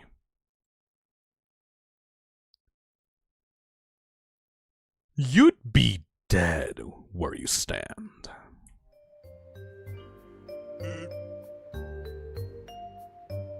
Keep in mind that this bitch said that to a 10-year-old.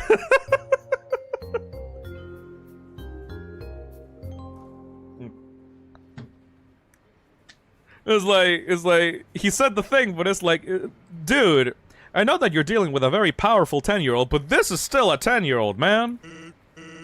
Hey, lighten up, bucko. I'm just joking with ya. Besides, haven't I done a great job of protecting ya? I mean, look at yourself. You haven't even died a single time. Hey, what's that look supposed to mean? Am I wrong? Ooh. Huh. Well, that's all. Take care of yourself, kid. Because someone really cares about you. Absolute fucking cinema. God, I fucking love that entire encounter. You know what I mean?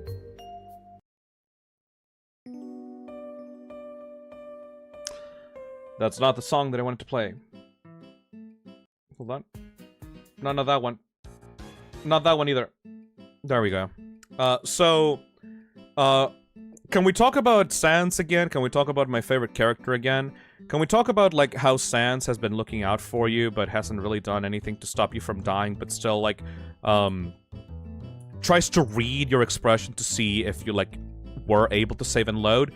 Like, that's Sans showing his hand, essentially. He's saying, hey, I know that you're an anomaly, I know that you're weird, I know that you can save and load the game. Just make sure to keep on your path, you know?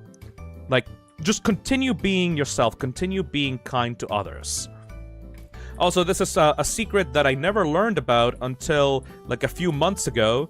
You see these doors? You can actually go past this guy, and there's, like, a secret here. Learning how to draw? Come to the art lessons on the 2nd floor, located in a similar place. What the fuck, right? That's really cool. I never knew about that until, like, a few months ago. You can just clip through the walls for no reason. Oh shit, burger pants. I don't even have time for you. I'm sorry, bucko. We need to get to the end of the game. Really well hidden, though. Also, you're being stalked by the banana guard, by the way. Huh? Who are they? Nobody else is supposed to be here. I'm learning more about Undertale than ever on this stream. Do you guys have any questions at this point? Like, my brain is mush right now, but, like, if you have any questions about the game, don't really mind answer them. At this point, like, I'm saying fuck it about spoilers, you know what I mean? I like how the joke there is probably that Toby was struggling to draw the other half of the room.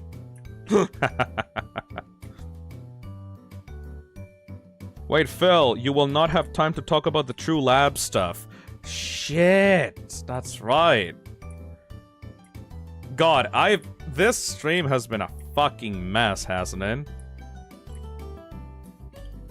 What's Burger Pants' real name? I don't think that it's ever revealed. Does anybody know his real name?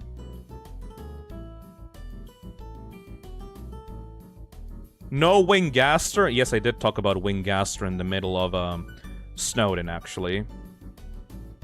Talk about Mettaton and Mad Dummy and the trans allegory of both of them. Well, like, I already talked about Mad Mew Mew, though. His name is Jerry, totally. His real name is Pansburger. Wait, can I actually escape from the... Oh, yeah, I can't escape from these guys. Oh, shit. I thought we were getting a slideshow and we got gameplay instead. Hey, listen to me, man. I've been struggling to, like, fucking... be able to, like, prepare everything for, like, this month. I have a charity stream going on next week. Like, ooh, that's gonna be fucking amazing.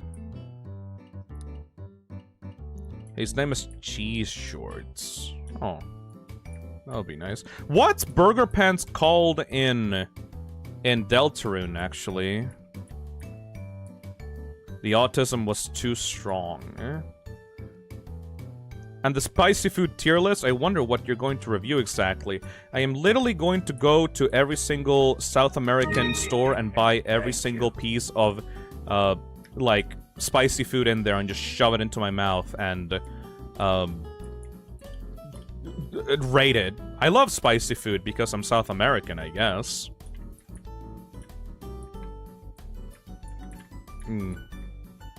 Barely Grover donates 1 gift of membership. Thank you so much. Apparently he's called Pizza Pants in Deltarune. My god, Phil, you'll die. Nah, I'll be fine. I'm just having fun on stream. It's not like streaming is really that extraneous of a job, you know? Hey Phil, what's your opinion on the writing on the wall theory? What do you mean by that? What's the writing on the wall theory? His tongue will explode. I mean, next week I'm gonna be doing the Mascot Horror Slopathon, and that's gonna be fun. It's a theory video done by Suck Puppet. What's the theory about? What's your thoughts on Noelle gets hit by a car theory? Opinion on Friend Inside Me? I genuinely think that there might be something going on with that theory. Not that actual Woody from Toy Story is going to appear on Deltarune Chapter 3 as a secret boss, but I do think that the cowboy, like the secret boss, is going to be cowboy themed. I genuinely think that the cowboy segment that is cut from Deltarune is going to appear as the secret boss, like, territory in, like, Undertale. What's Friend Inside Me? It's a theory that people made about Deltarune Chapter 3 that involves Woody from Toy Story. Essentially, people found out that Toby was making remixes of You Got a Friend in Me, from the song You Got a Friend in Me from Toy Story. And they said, wait, why is Toby Fox so obsessed with fucking Toy Story? Is this as like a secret Deltarune hint? And I thought that was fucking stupid.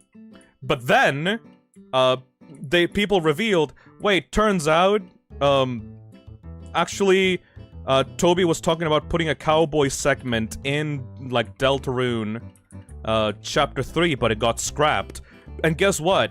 Like, the secret bosses of Chapter 1 and 2 of Deltarune are all about, like, either scrapped content or people that were left and abandoned and forgotten, like Spamton and Jevil. So that could totally mean that there's a What's a theory/fan interpretation that you genuinely do not like?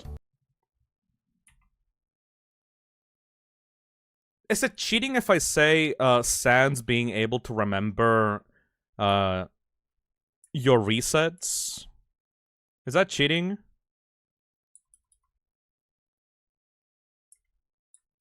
The Sans' Nest theory? Yeah, but everybody hates that. Like, everyone is kind of, like, against that. I don't like Toriel being homophobic. What? What's a really fucking, like, super popular theory that I dislike? I mean, everyone knows that Chara is not genuinely evil anymore. Before in the original, like, fucking like the first few years of the Undertale fandom, Chara was seen as, like, this demon child, this, like, culmination of evil, because nobody could handle the fact that they were murdering their favorite character, so they pinned all the blame on Chara. So, like, I hate that. No shit. You can hate that theory because Sans just read your expressions instead of remembering your previous runs. Yeah, Sans does not remember your genocides, a human. Back in the Dark Ages when people didn't know what moral ambiguity is. Yes, exactly. What's a really popular theory? Fucking chess. Okay, yeah, chess theory. I fucking hate chess theory. Hey, Stress Demon, thank you for the 2 months. Hey, so I'm actually about to go to bed, but I figured I'd pop in to say I got my hoodie. It's super comfy. Hell yeah, and Stress it's 4 or 5 Demon. lob comfy. Aw, thank you. I'm getting a lot of positive reception about the hoodie. Thank you so much. I'm so glad that you guys took a chance and trusted me on it. R.I. Nuke says, see, this is the moment that Sans noted that Frisk is the anomaly that he's been monitoring for so long. Exactly the moment where he asks if you've died and analyzes your expressions. Yes! Anyways, I fucking hate chess theory. Chess theory was created in the Undertale fandom back when we only had chapter 1 to go off of, you know? But traverse northern room and the end will open. Okay, I will go do that. Chapter 1 king, chapter 2 queen, and then there's the knight somewhere like the piece on chess. That's chess theory. You guys do know that kings and queens are like the rulers of each kingdom, right? The whole idea with chess theory is that people are obsessed with the whole king and queen idea, but it's that is literally just how fucking, kingdoms work, man. You'll probably find another king or queen in the other Dark Worlds. Ah, shit, I died. I explained that to people who don't know that I don't actually like that theory.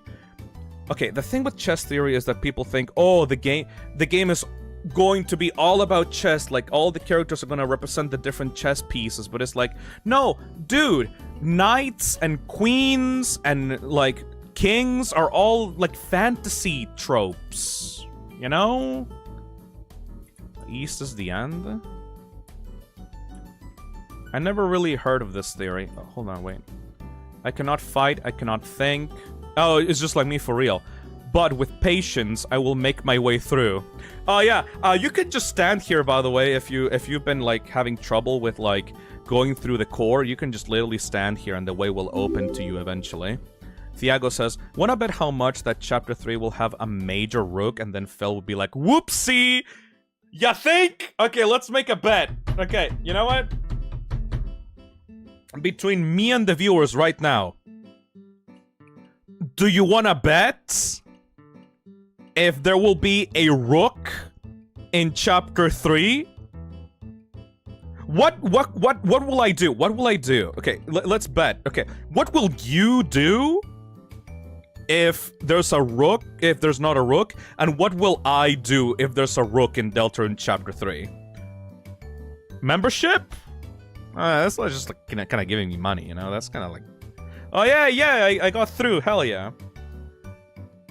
Sing the Stan is Wrong song. That's really cute. That's actually really cute. We have to play a game for you, like Chad plays. Ooh, I really like that, actually. Don't pick on. We will be forced to draw fan art of Phil being right, and even if we suck at art. I like that. Okay, how about this? If there is a rook or some kind of chess piece character in Deltarune chapter 3, I will make a fucking karaoke cover of the Stan was wrong song. And if I am right and chess theory is disproven, then you motherfuckers have to, I don't know, just do whatever you feel like. And I'm way too fucking tired to be able to answer to you motherfuckers. It's not gonna happen. Chess theory is only there because chapter 1 was all about board games, and you guys thought ooh, board game, metaphor, ooh. The only reason for why chapter 1 is board games is because it's a form of entertainment and fiction that people can escape to. That is one of the main themes of Deltarune, you know? Rytoast recently had to do the Stan is Wrong song too. Fuck it, I'll do that cover, I don't give a shit. What about The genre theory, Phil. What is the genre theory? You mean that every single Dark World is based on some kind of genre of entertainment? Because I 100% believe on that. Here we go, the motherfucker that made me question reality itself. Hell yeah. Phil, what about the piss and shit theory? I don't like the piss and shit theory. I think that people that spout that shit are too obsessed with piss and shit. Every Dark World is personalized. The genre theory makes complete sense. In the case that every Dark World is based on escapism, what medium would you want Chapter 3 to be? What the fuck? Do you not see what happened at the end of Deltarune Chapter 2? Is very obviously gonna be a TV-themed Dark World. It's gonna be like a drama TV. It's gonna have like game shows. It's gonna have like weather shows. Like, it's very obviously gonna be TV themed, man.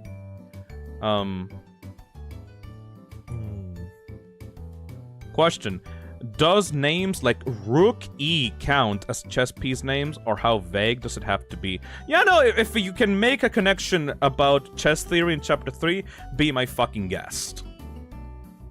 I wanna go to church and fight angels in Chapter 4. Didn't they release a fucking, Didn't they release a teaser image for Chapter 4 that took place in, like, the holiday household? Or at least not the holiday household, but maybe, like, a toy-themed Dark World, like a presents or gifts-themed Dark World? Would Chapter 4 be about books? I'm not quite sure. I was certain that it was going to be about religion and, like, the church, but it seems to be different. It seems that you're going to be visiting the holiday household in Chapter 4. Religion could be considered a form of escapism if Toby Fox decides to go with that route. Yes! Shit. The angel on top of the Christmas tree becoming sentient? I mean, once again, I do believe that, like, the player is the angel in Deltarune and Undertale. But maybe we'll fight, like, a fallen angel, or maybe some kind of false angel in the Dark World. That would be kind of cool, actually. It's 1 AM in Argentina. Well, it's also 1 AM in Chile, motherfucker. Oh. Well, I don't think chess is going to be a major theme. I think it's a bit more than just the king and the queen shit and the board games in Chapter 1. What else would it possibly fucking be? Where would every other fountain be, Fel?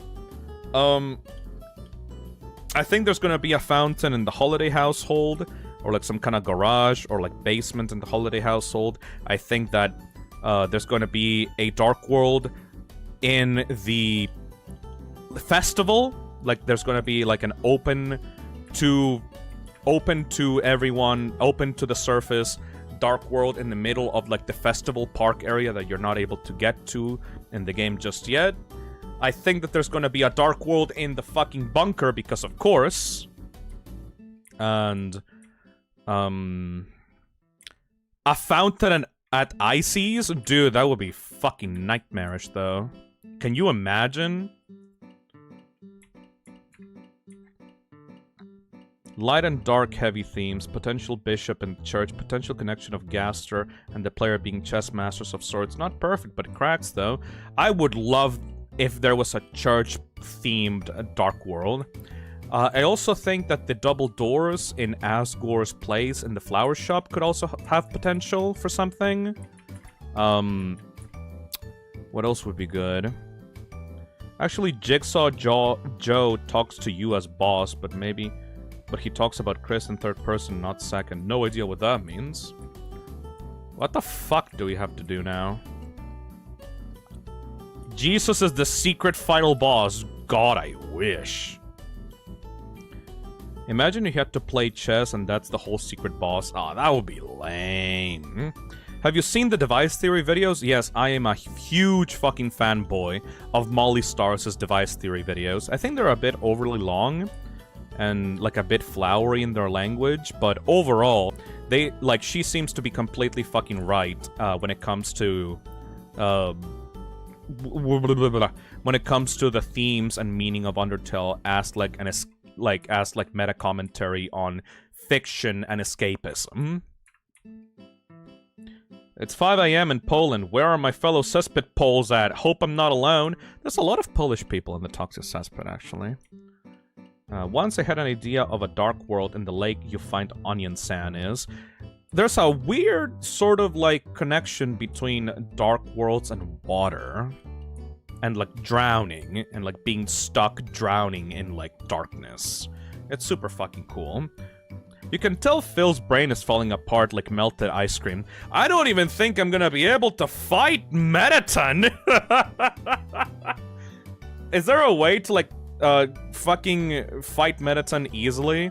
How do you cheese Mettaton's boss fights? Wait, what? How Undertale speedrunners skip the Mettaton fight? Hold on a fucking second, is that real? I just typed that out as a meme. Wait, what? Here's how Undertale speedrunners skip the Mettaton fight. Thank you, Cini Do.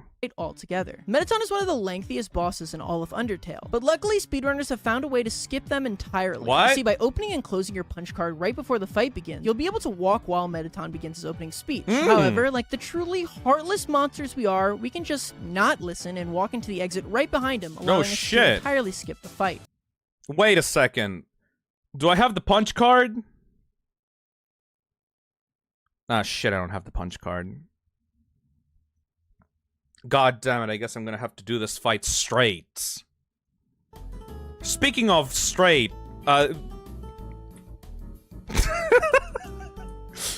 not me and not this guy. The amount that water comes up in Deltarune is super weird to me, cause like I have absolutely zero idea what it could mean. It's just like a metaphor for darkness, you know what I mean? Shit. I don't even have any healing items. I might actually have to like eat the snow peas for this. You can skip so many cutscenes with that thing. I'm kind of impressed that Toby never like fixed the punch card glitch. I guess like he just wanted the speedrunners to have fun with the game. Ah, fuck me. Type legs for the essay. I'm gonna try to do that, yes. You still have the pie, though. I don't have any armors. I should probably go buy myself an armor. Yeah, you know what? I'm gonna go back to the hotel and go buy myself an armor. Try and get a dog salad from the dog residue. I don't know how to do that.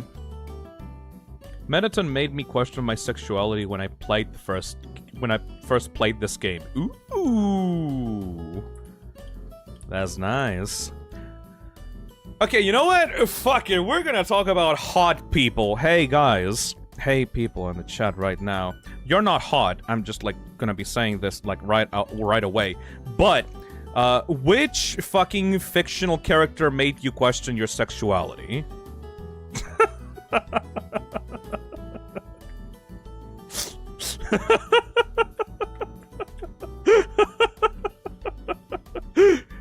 How dare! You know I'm right! Oh, I want to buy the cowboy hat. Fuck. Can I sell something? Oh yeah, right. You can't actually sell anything in Undertale, goddammit. Marshall from Adventure Time awakened me as bi. Ooh, that's a really good fucking, that's a really good, answer. Skyla from Pokemon. Miss Bellum from Powerpuff Girls. Phil talks about random shit the stream. This stream has gone off the deep end. I haven't eaten in, like, a day. Dredge from Dead by Daylight. I'm dead serious. Dredge from Dead by Daylight. I'm dead serious.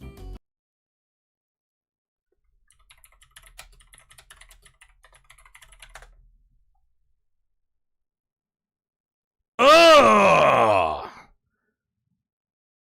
Really? Oh my god.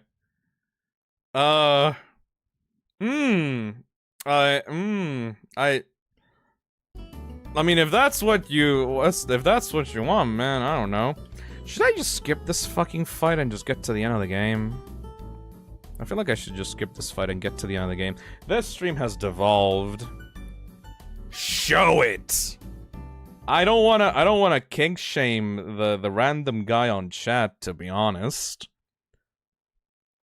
I respect King Andreas from Amphibia. Oh, that guy has a sweet voice. Yeah, just skip the fight, lol. How can I edit my save file for this? Carl Heisenberg was mine. Undertale Save Editor. With Undertale Save Editor, you can easily modify your Undertale save files and learn more about what each save entry does. Oh, please give me that.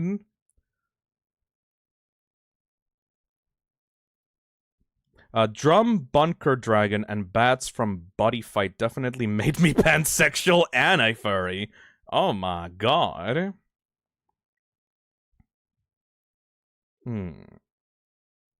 Okay, you know what? Fuck this. I am going to edit my save file and we're just gonna get to the end of the game because, like, my brain is dying and I need some sort of closure.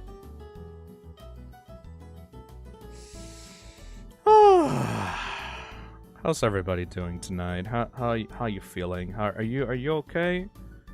Are you doing all right? I'm doing great.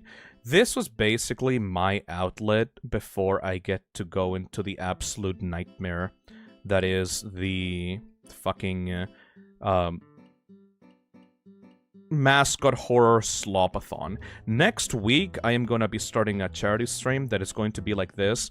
12-hour streams every single day, me playing mascot horror games for like a week straight. I'm gonna suffer.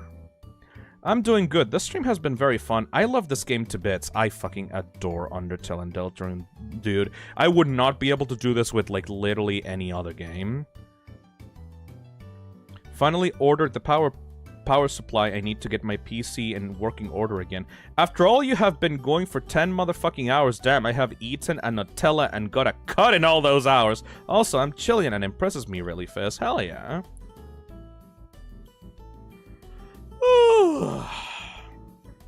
You know what?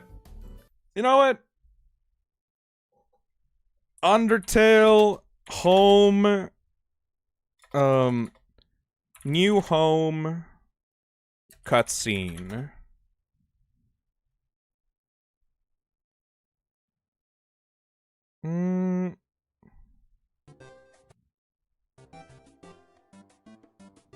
Let's just watch someone else play the game because they're better at it than me. Thank you, How Low, for this. Let's just pretend that we got past Mettaton, okay? So, after you get past Mettaton, you get to New Home, and you actually get to learn about what happened to Asriel and the Fallen Human. And it is beautiful. It is absolutely fucking cinema. I adore it. It is one of the best pieces of emotional storytelling ever in a fucking video game. You arrive into New Home, you arrive into Asgore's home, and it's an exact fucking replica of the home that Toriel had at the beginning of the game, except this one is lifeless and, like, meaningless, representing Asgore's depression after the death of his children. He's trying to recreate everything as it once was, but it's not the same. It's not the fucking same. I've only been here for like 2 hours, so I'm energized. Fuck yeah. A long time ago, a human fell into the ruins. Injured by its fall, the human called out for help.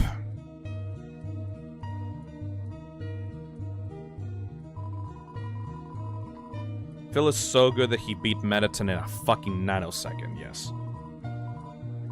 I can't wait to see what the emotional equivalent of this is gonna be in Deltarune. Fuck yeah!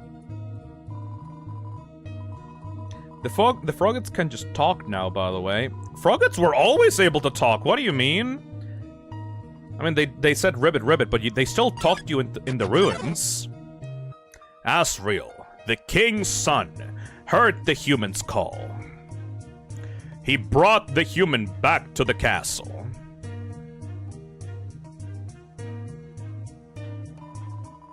They can talk, they just like to pretend to be frogs. Yeah, they're like Mimikyu. The real eyes of a frogget are not the ones like above in the head. They're the ones like underneath the frog legs. It's really cute. It's like the main enemy of this game is basically a Mimikyu.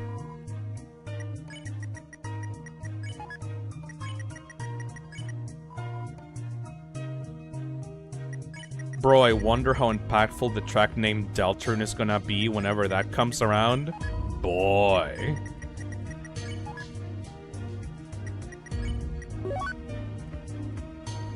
Hey, 8IllWolf, thank you for super chat. Damn, I got late, but I will watch the VOD tomorrow. My wife and I are huge fans of Undertale/Deltarune that we even got married on September 15th!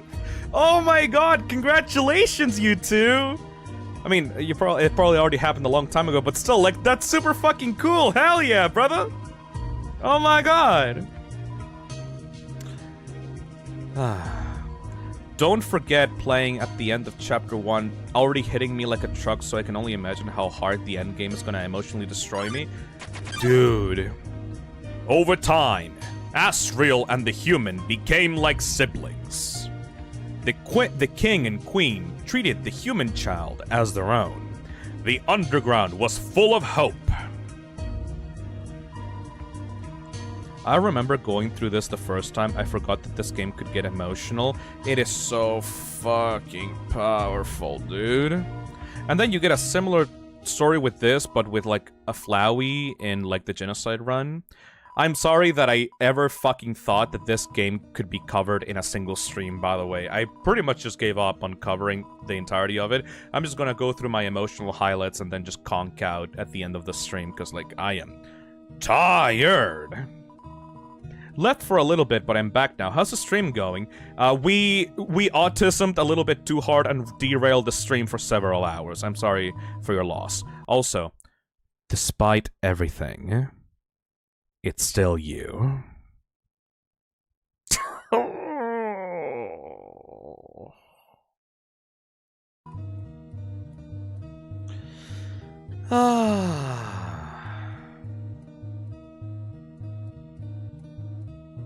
Phil autismed too close to the sun. Yeah, a little bit. It's gonna be a nightmare to timestamp this entire stream, I'll tell you what. Then, one day, the human became very ill. The sick human had only one request: to see the flowers from their village. But there was nothing we could do.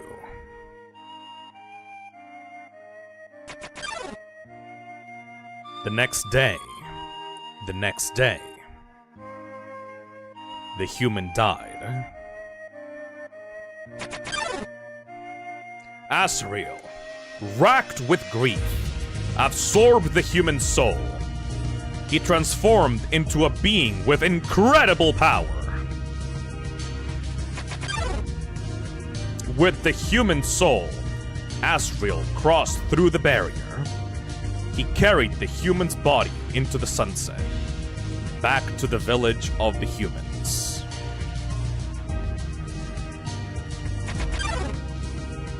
Asriel reached the center of the village. There, he found a bed of golden flowers. He carried the human onto it.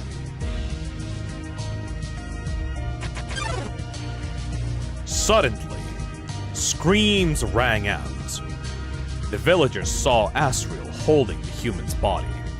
They thought that he had killed the child.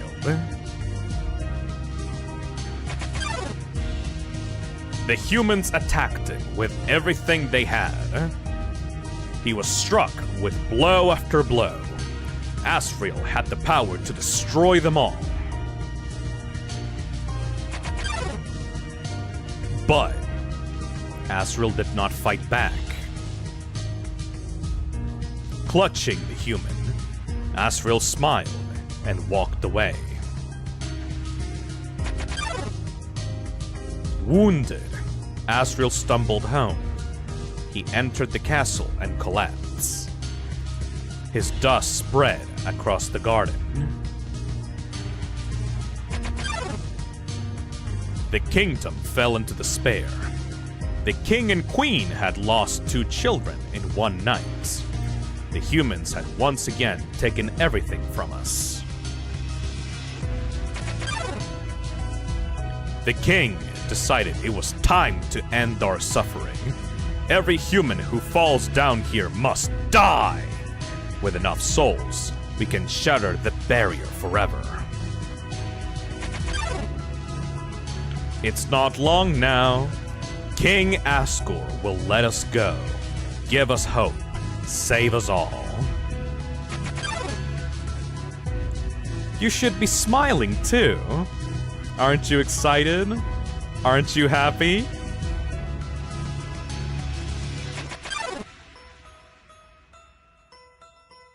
You're gonna be free.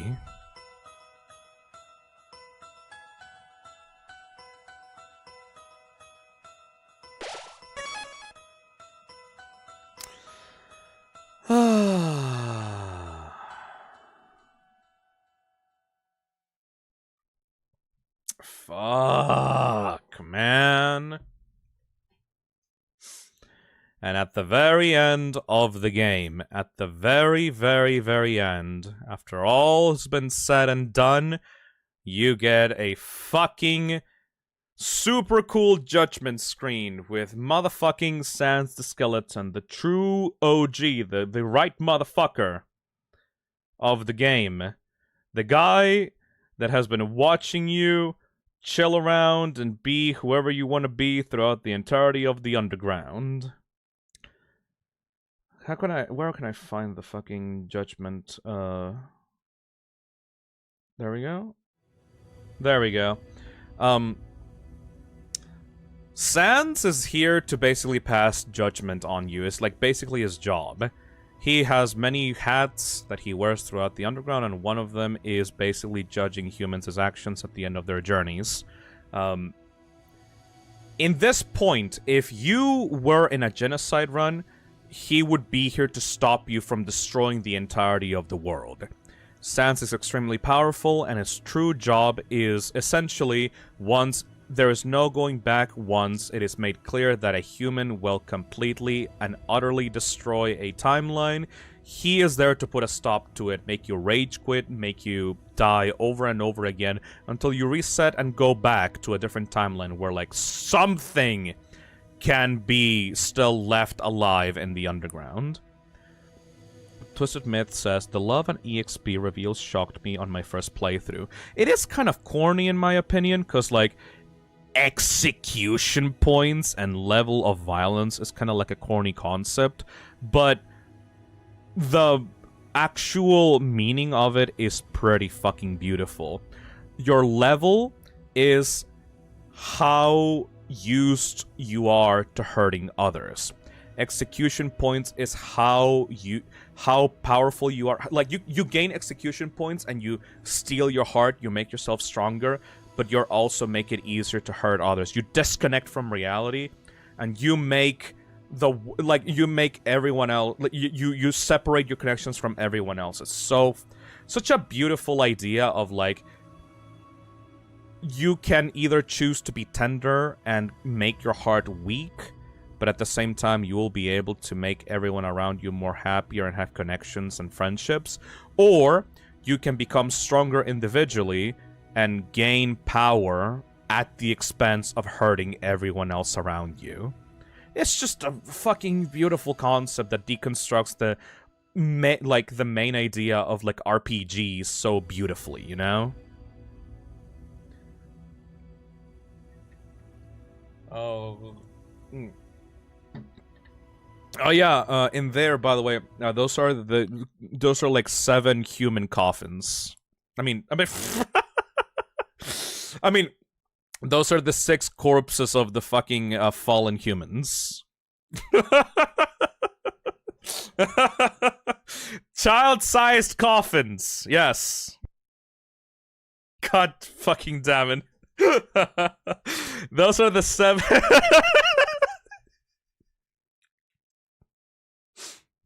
Yes, those are the 7. Yeah, 7 human coffins, of course. Hey, we needed that after being fucking tired, yeah. What the fuck else do I talk about even? Do I talk about Omega Flowey? Like, Omega Flowey is awesome. Oh, shit. Fucking Asgore, right. Yeah, so Asgore's battle is fucking awesome, by the way. One of the things that I love about Asgore's fight... No, you're supposed to obey me, the 7 human coffins. One of the things that I love about Asgore's fight is that he is the strongest monster in all of the Underground. He is objectively more powerful than anyone else, including Undyne. But, because he just can't face you head on, he looks down, looks menacing, destroys the mercy option, the mercy button, because he genuinely believes that he doesn't deserve mercy. And, like, just, like, he basically is doing the shittiest job imaginable to like, kill a 10-year-old, you know? You still gotta talk about the True Lab. Shit. Anyway, Asgore's fight is beautiful because not only does it mirror, like, Toriel's fight at the beginning of the game, but also it, like, contains, like, most of, like, the gimmicks from, like, the other boss fights. It contains, like, the blue and orange magic.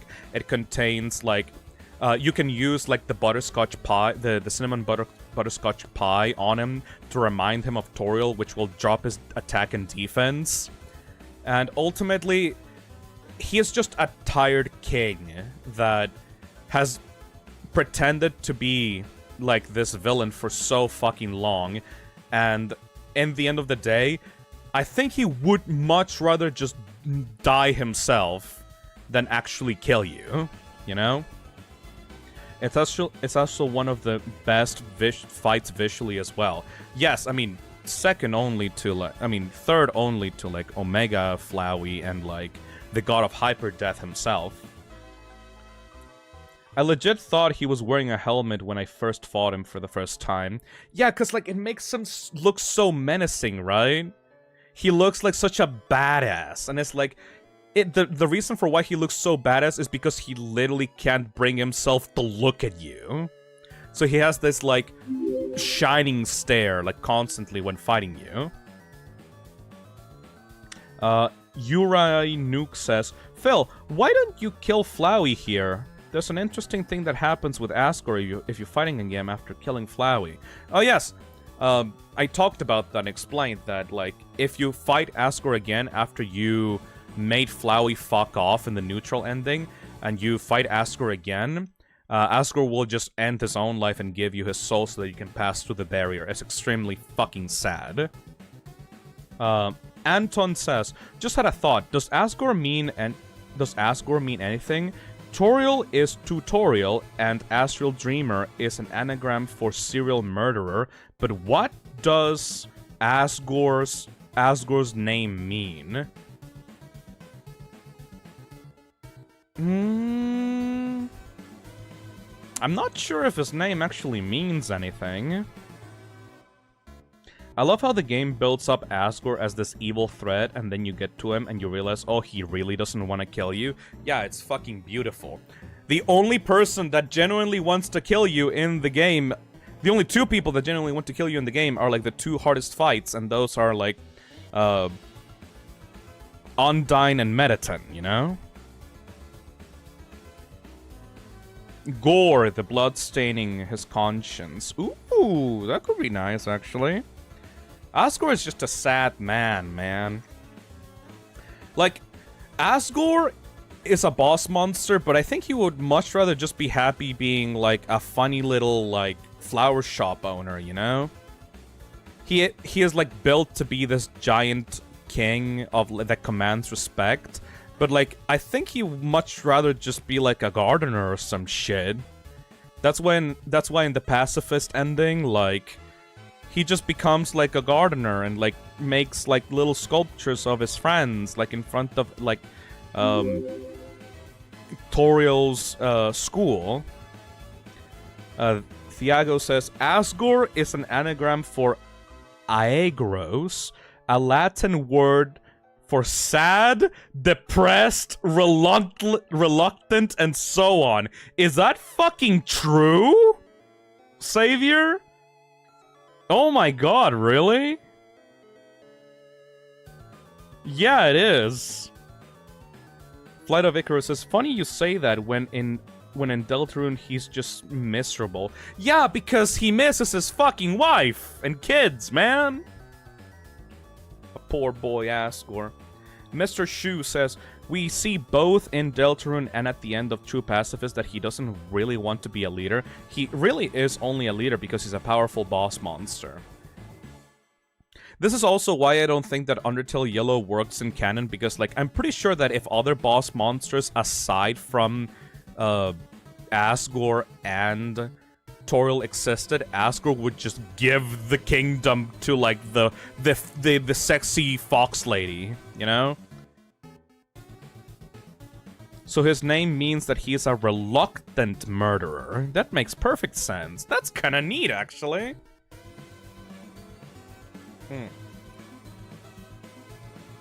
Okay. Can we agree that Asgore is basically the pinnacle of, like, I miss my wife tales. I miss her a lot. He's such a sad boy. I wanna pet him. I wanna pet him. He's such a softie. Oh my god.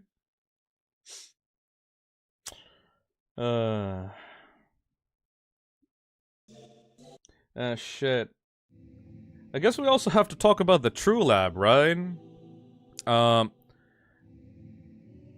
Fuck. The True... Fuck, I can't. I can't. I feel like I'm dying. Sorry, shit.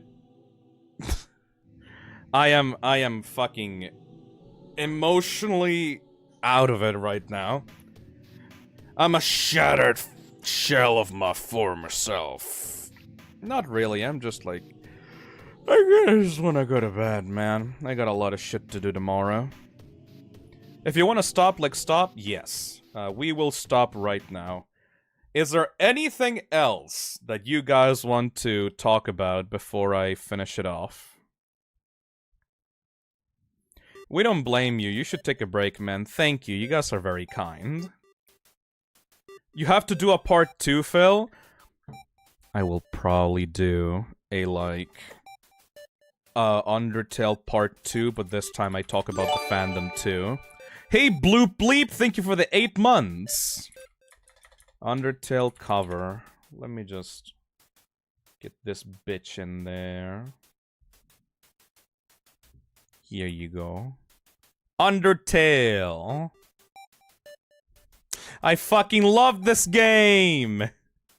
Yay! I fucking love Undertale so fucking much. It's very... What is the conclusion of our story? What is the conclusion of this entire journey that we went on throughout the stream? I think that Undertale is a very cool game.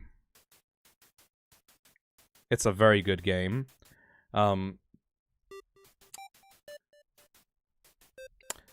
Whoa, whoa, whoa. Story of Undertale.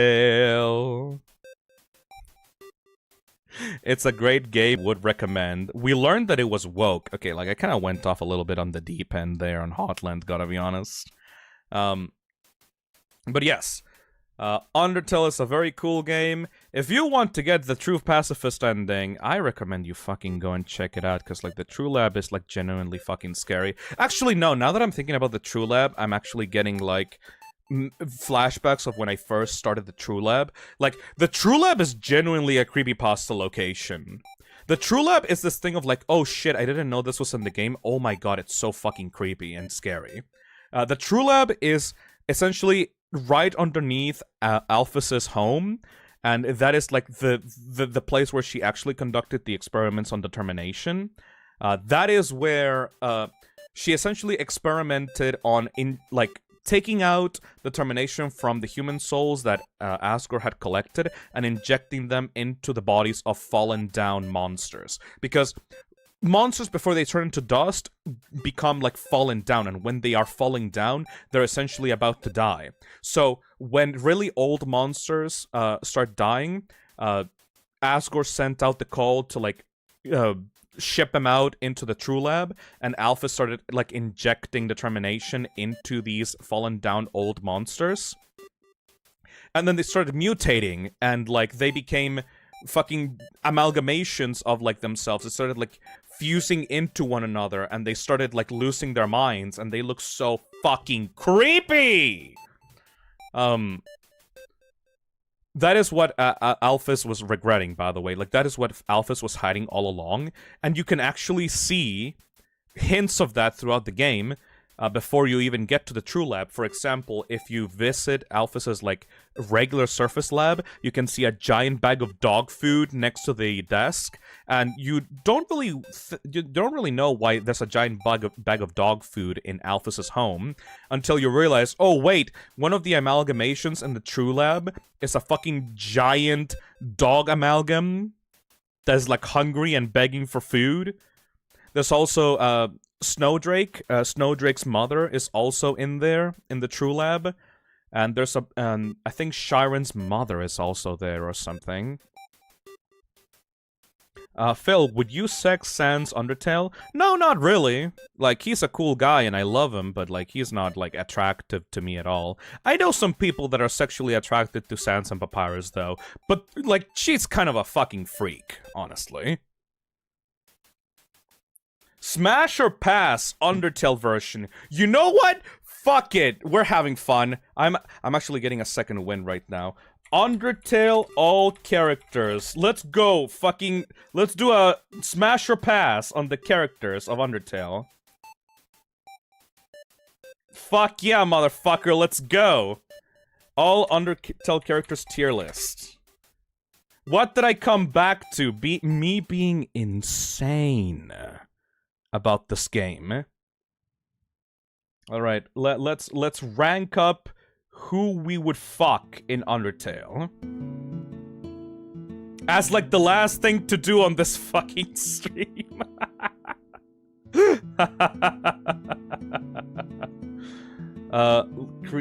Okay, where's like a good tier list of characters? Where's like a good tier list of characters? Literally every Undertale character tier list. Yeah, give that to me right now. Here we go. We're gonna eliminate. We're gonna eliminate most of these rows, and it's just gonna be smash or pass. Smash or pass. And then this is gonna be red. And this is gonna be green. Alright. Let's go through it, everybody. Let's smash or pass the Undertale characters. Frisk, immediately pass because they're a child. Obviously, duh, right? Flowey, pass. They're a fucking flower, and they're also a fucking man-child. Toriel? Don't touch the child! Yeah, exactly. Don't touch the child. Toriel? Honestly, a lot of people, like, have the hots for Toriel, but she's kind of like a bitch, right? Goat Mamacita. I don't know. I'm not into, like, the mommy kind of characters, you know? She's a MILF. I know, but it's like... Like, she's just kind of weird, you know what I mean? Like, she doesn't give me that vibe. I've seen so much porn of Toriel on the internet, but I'm still like, no, not really feeling it, you know? She has baggage, you know? A mad dummy, not really into the bitches with, like, anger issues, so no thank you. Frogget is just a frog. No thank you. Wimpson is too much of a silly fucking coward bitch. This is literally just a jelly slime. No thank you. Napstablook? I would like to befriend Napstablook, but like they're not very attractive. This is just literally a cockroach. This is just Mike Wazowski! I would not eat this vegetable. Sans Undertale? Nah, I mean, he's a Tumblr sexy man, but like, he's not my type, you know? Papyrus is kind of like a man-child. Snowdrake, I hate the puns that he makes. I hate all of these 3 characters. I would not fuck the ice cream man. This is a dog, I'm not a furry. This is another dog, I'm not a furry. This reindeer bitch, I don't like the purple eyeliner that she's got. I would not like to stick my dick inside of a snowman. I fucking hate Jerry. These bitches are already married. I don't want to be a homewrecker. I'm not gonna fuck the deer. I don't know what the fuck this thing is. I'm not going to fuck the dog. I'm not a furry.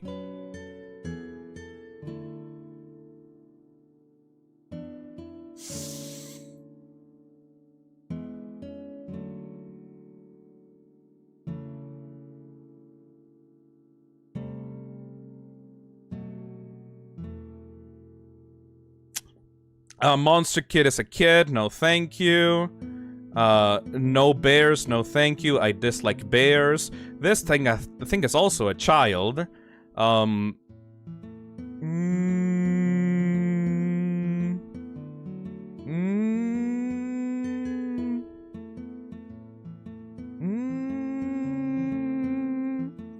Nah. Just nah. That's just a fucking blob. That's another blob. That's another blob.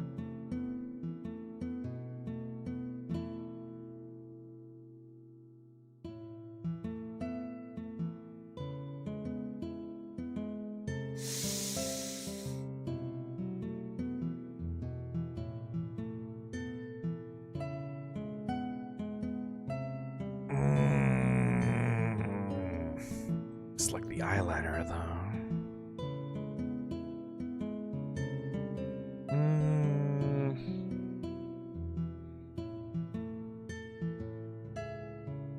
May I ask, how did we go from Lord to this? It's been 10 hours. Yeah, I'm gonna put it in there. Oh my god, this guy's actually really cute. I like the turtleneck. Yeah, actually, I like this man. He's a cute little guy. Again, this is Mike Wazowski. Dinosaur, weird hair. I don't like that hair. Gorilla Beast is pretty hot though. Giant mouth. I don't like that. I don't know what the fuck this thing looks like. It looks like a fucking Digimon. I don't know what this bird is about. I don't know what this bird is about. Oh, this looks like BoJack Horseman. No, thank you. I'm not into horses. Undyne, honestly, is a little bit too lanky and weird. It has, like, too much energy for my taste. I don't know what this fucking thing is. I don't know what this fucking thing is. I dislike how many 6-packs the horse has on his body. That's weird. I don't know what this fucking thing is. Gerson Boom is like an old grandpa. I would love to listen to his stories, but I would not like to fuck him. Sharon's literally just a fish. This is literally just a fucking dog. I've read some fanfics. But otherwise, no. What the fuck is this thing even? I don't know what this one is. Onion Sand, no, it's a bit too weird for my taste. Wait, this another mad dummy? Oh no, wait, these are different dummies. Either way, I'm not into fucking puppets. This is literally just a duck. This is literally just a snail. This is literally just a snail. This is literally just a snail. This is literally just a snail. Okay, but what could be under the robe, though? There's the mystery of the robe. Will you gamble? Will you gamble with the robe? I'm not sure. That's kind of mysterious, you know? I'm not sure.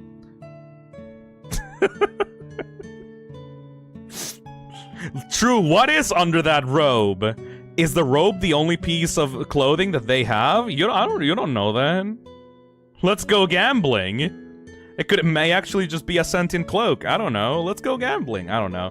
I mean, I do like the tra-la-la-la-la song that they have, like, in the river, though. Someone on chat says there's at least one hole. Temmy, no thank you. This mushroom motherfucker, no thank you. No thank you, the mold guy. This is literally just Monster Kid, but it's like a goner version. Alphys, have you seen that cake, though? I like, have you seen the cake that this fucking dino bitch got on, though? She's caked up, though. Like, I'm not into Undyne, but like, oh, that nerdy bitch, though, like, she got some cake. Big booty woman. It's literally just a rectangle, literally just some fucking sentient volcano. This bitch is a tsundere, I hate her personality. I hate this clam motherfucker. This boy is actually kind of cool. Oh, but this one, though, it's like shadowy creature, and he's cool, and he has like glasses. I'm kind of into that, honestly. Not sure what this fox, I'm not a furry. These ones are high school students. This one is literally just a weird little flame boy bitch. This one has a hot dog in it. I'm not sure why it's different. This bitch is floating and has a hot dog. I don't like pyrope. I don't know what these kids are doing here. Oh, wait, they didn't put the dress on the lion. Either way, I'm not into lions. This guy has too much anxiety going on in his life. Muffet!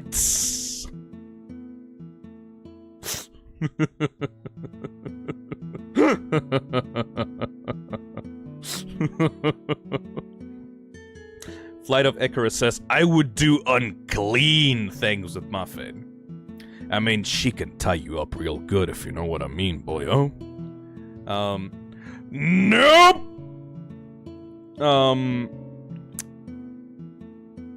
I'm not really into the armor thing, gotta be honest. I don't like the Gaster followers because they're weird and spooky.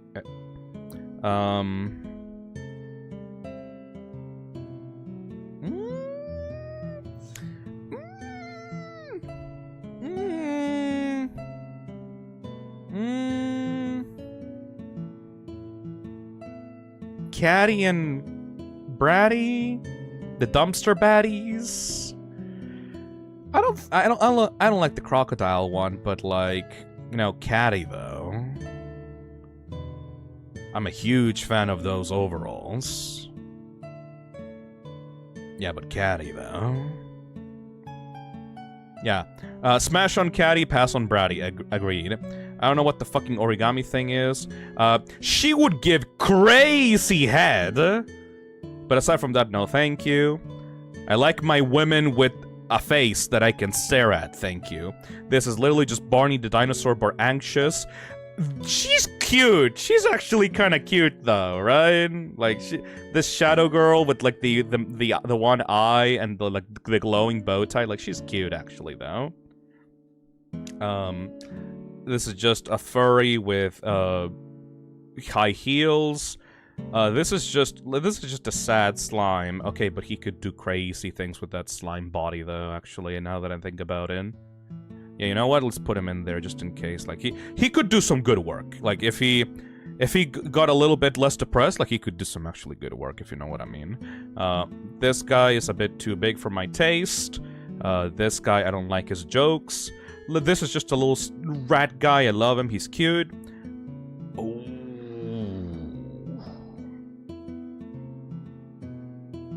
I'm not really into muscle guys, gonna be honest. Like, I'm not into, like, the bear archetype.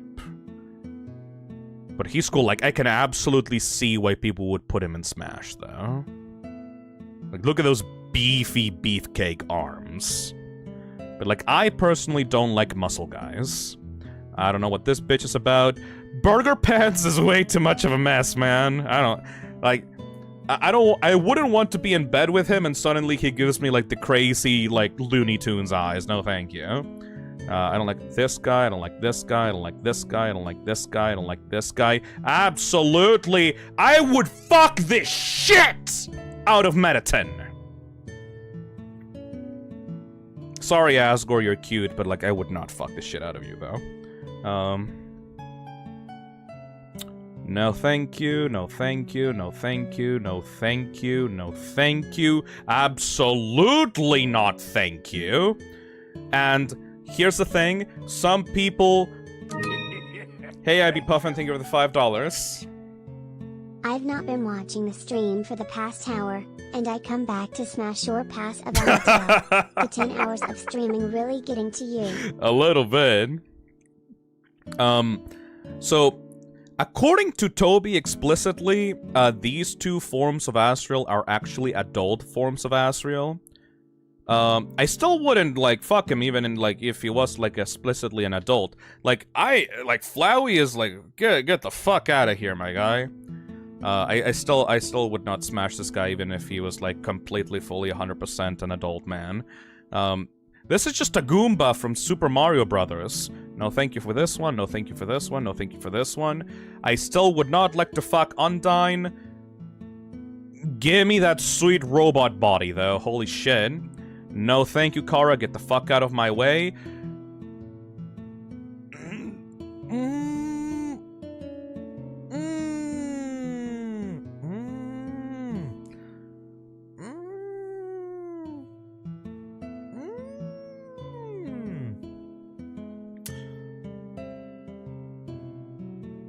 It's like, I don't really like how girly she is.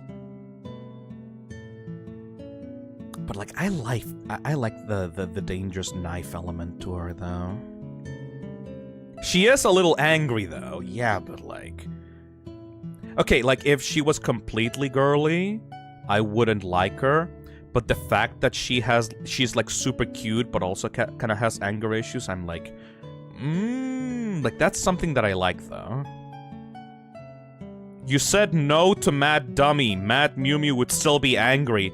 Okay, the thing with Mad Dummy and Mad Mew Mew, like, is that Mad Dummy has some shit to work through, you know? They would not be, like, an ideal partner. Mad Mew Mew actually likes herself in her new body. The contrast... Yeah, Mr. Shu understands. The contrast is hot, though. She is also a masochist. Oh, yeah, right. She loves to get fucking... Like... She loves to get... to serve as, like, Undyne's training dummy, actually. And she's crazy hot because of the knife play. You know what? You know what? You know what? You know what? You know what? You know what? I'm upgrading this. Now that I'm thinking more about it more deeply, like, Mad Dummy does have some issues. But, like, if you help them get through it, you know, like, you know, there's something going on in there, actually, you know? I'm just saying. Sex would go kind of crazy sometimes, you know what I mean? There would be a lot of knife and stabs involved, but, like, it would go kind of crazy, though. I can fix her! And I don't know what this is, I don't know what this is, and I don't know what this is. Very fucking...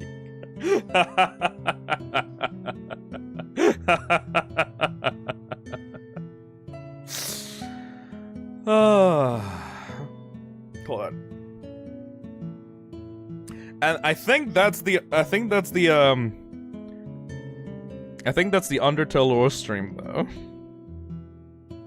Basically no one, though. Yeah, because they're like friends, you know? Like, they're just friendly monsters. These ones have potential, though, in my opinion. Congrats, Phil! You fried my brain cells. This went in a weird direction. Twisted Myth says, I'm so out of the fandom, so I have seen zero inappropriate fan art of Mad Mew Mew. Boy! Do we talk about Yellow? No, dude, I'm not gonna fucking talk about Undertale Yellow. It's been 11 hours. Neon Cartoon says, this stream is the embodiment of ADHD. You're actually kind of chewing, though. Ooh. Alright, Phil, take a good night's sleep and also eat some food. I just realized that I have to wake up early tomorrow so I can go fucking Christmas shopping with my family. Oh shit. I completely forgot about that. This was fun, though. In the next stream is dedicated to AUs and fan games. Yep! I'm gonna be talking about Undertale Yellow, I'm gonna be talking about Underswap, and Underfell. What other good AUs are out there? I'm not a really huge fan of Dust Tale, honestly. When does the Slopathon start? The Slopathon starts on December 14th, because, like, I had to move around some schedule stuffs. Have you heard of Inverted Fate? No. Horror Tale is pretty interesting, though. I have not looked into Horror Tale, funnily enough. I am so happy I caught the stream. I won't be on for next week. Oh, that's a shame. I mean... Do you want to know the plot twist, though? Hey, chat. You want to know the plot twist? So... starting next week, I made some deals with some people, and like those deals are all happening this month. So before I even start my charity live stream, I will be streaming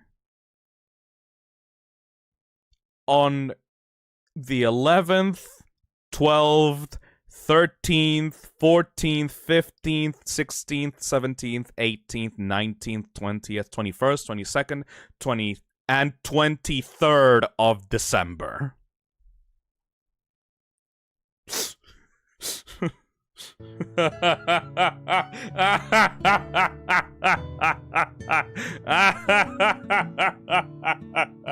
I am fucked.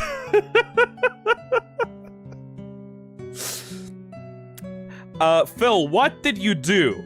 Okay, let me explain to you people. Let me fucking explain to you people what I did. I just, like, there's just so much shit that I have to do. You hope you understand. Like, look at this, look at this, look at what I have to do. Like, after... Wait, hold on. Wait, can I fit this? Oh, wait, no, I can't fit this tomorrow. Fuck. Wait, no. Yeah, no, I won't be streaming on December 9th. I will be streaming on December 10th as well. I got codes from a bunch of indie developers, and I told them that I would play the game before my charity livestream. I'm gonna be streaming Among Ashes on the 10th. I'm gonna be streaming My Side on the 11th. I'm gonna be streaming the Game Awards on the 12th. I'm gonna be doing the Cabin Factory on the 13th, and also reacting to the Amazing Digital Circus episode 4. And then I'm gonna start the Mascot Horror Slopathon, which is going to be me replaying every single Mascot Horror game that I've ever played on the channel for 12 hours straight every single day from December 14th down to December 23rd. December 23rd. I just joined the stream, and you've been streaming for 10 hours already about Undertale lore? Oh yeah, really. My brother in Christ, how are you still alive?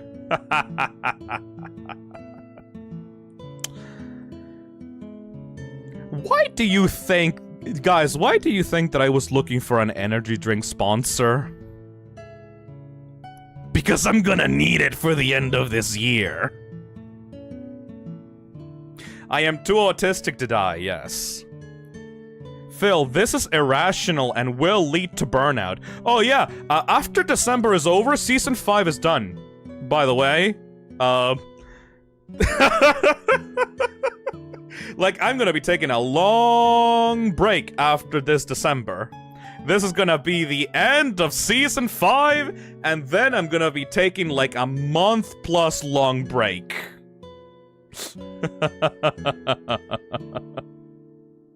Actually, so damn fair. Yes, it's just like I wanna, like, 2024 has been a special year for me, you know? 2024 has been a year of change, of growth. I've seen people graduate. I've seen people get jobs, move out, become their own independent persons. I've seen artists grow in the Toxic cesspit. I've seen people, like, change basically their entire lives during this year. Like, so much shit has happened this year, and all I want to do is just provide a good entertainment at the end of it all. I want to wrap 2024 in a cute little bow, and just, like, have as much fun as possible throughout the month.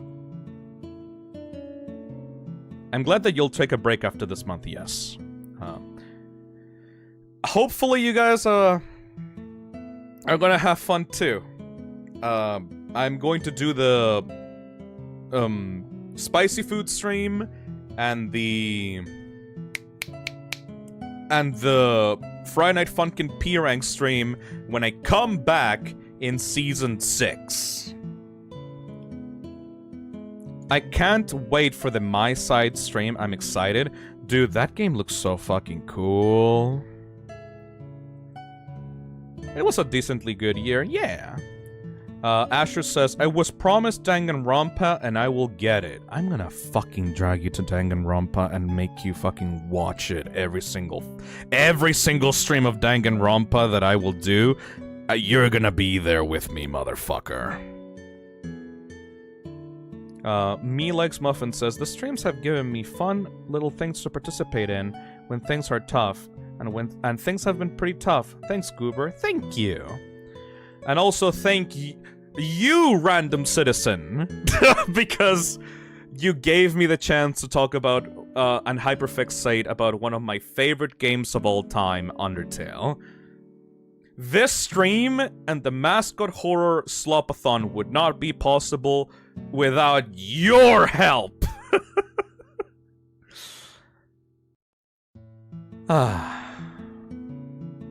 Thank you, everyone, for making this, allowing me to make this into a job, and also just make this genuinely fun for me. I don't really know where I would be without the Toxic cesspit, and I just want to provide as many good times and good vibes to everyone as possible. Over the years, I think I've become, like, way softer than I was when I was younger. And I think that the reason for why is that this channel and streaming in general have provided me with so much positive feedback and so many people giving me kind words of encouragement and niceties that I literally can't bring myself to be toxic anymore, you know? Because, like, when I was younger, when I was, like, back in my fucking fretted days, like, I was an asshole to everyone. But that was because everyone was kind of an asshole, you know? I kind of just reflected back what people gave me. But ever since I started streaming, you motherfuckers have been so nice to me that I can't bring myself to be mean and toxic. Yeah, sure, I'll do it for the bit, because it's my persona, it's my character and stuff like that. But I genuinely can't bring myself to be mean. Because it's like, these people don't deserve it. They've been so kind and amazing, and they've been supporting me all this time for, like, 3+ years. Even though I fucked up in the past, or, like, said the wrong thing, or made, like, a really controversial take or post, people are still, like, being here and being like, hey, that's okay, man. People fuck up, and, like, we support you, and we just want to have fun and play fun video games together. And it's like, aww. Thank you. I will try my best to be the best version of myself because you've shown me kindness, and because you've shown me kindness, I will show kindness back. Just like my favorite video game, Undertale. It all comes back to Undertale, motherfucker. Thank you. Hey, Nick Creator, thank you for the $5. This has gone from the toxic cesspit to the autism/ADHD cesspit. Yeah, but the branding doesn't work with that. It's way less cool branding, you know what I mean? Axolotl says, despite everything, it's still you. Yay!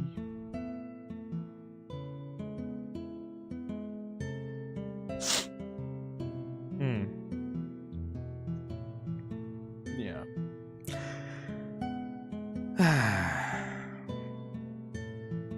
Yeah, okay. That's about it, I guess. Thank you. I'll see all of you guys, next week, okay? Hopefully you have a good time, sleep well, okay? Heart. Thank you.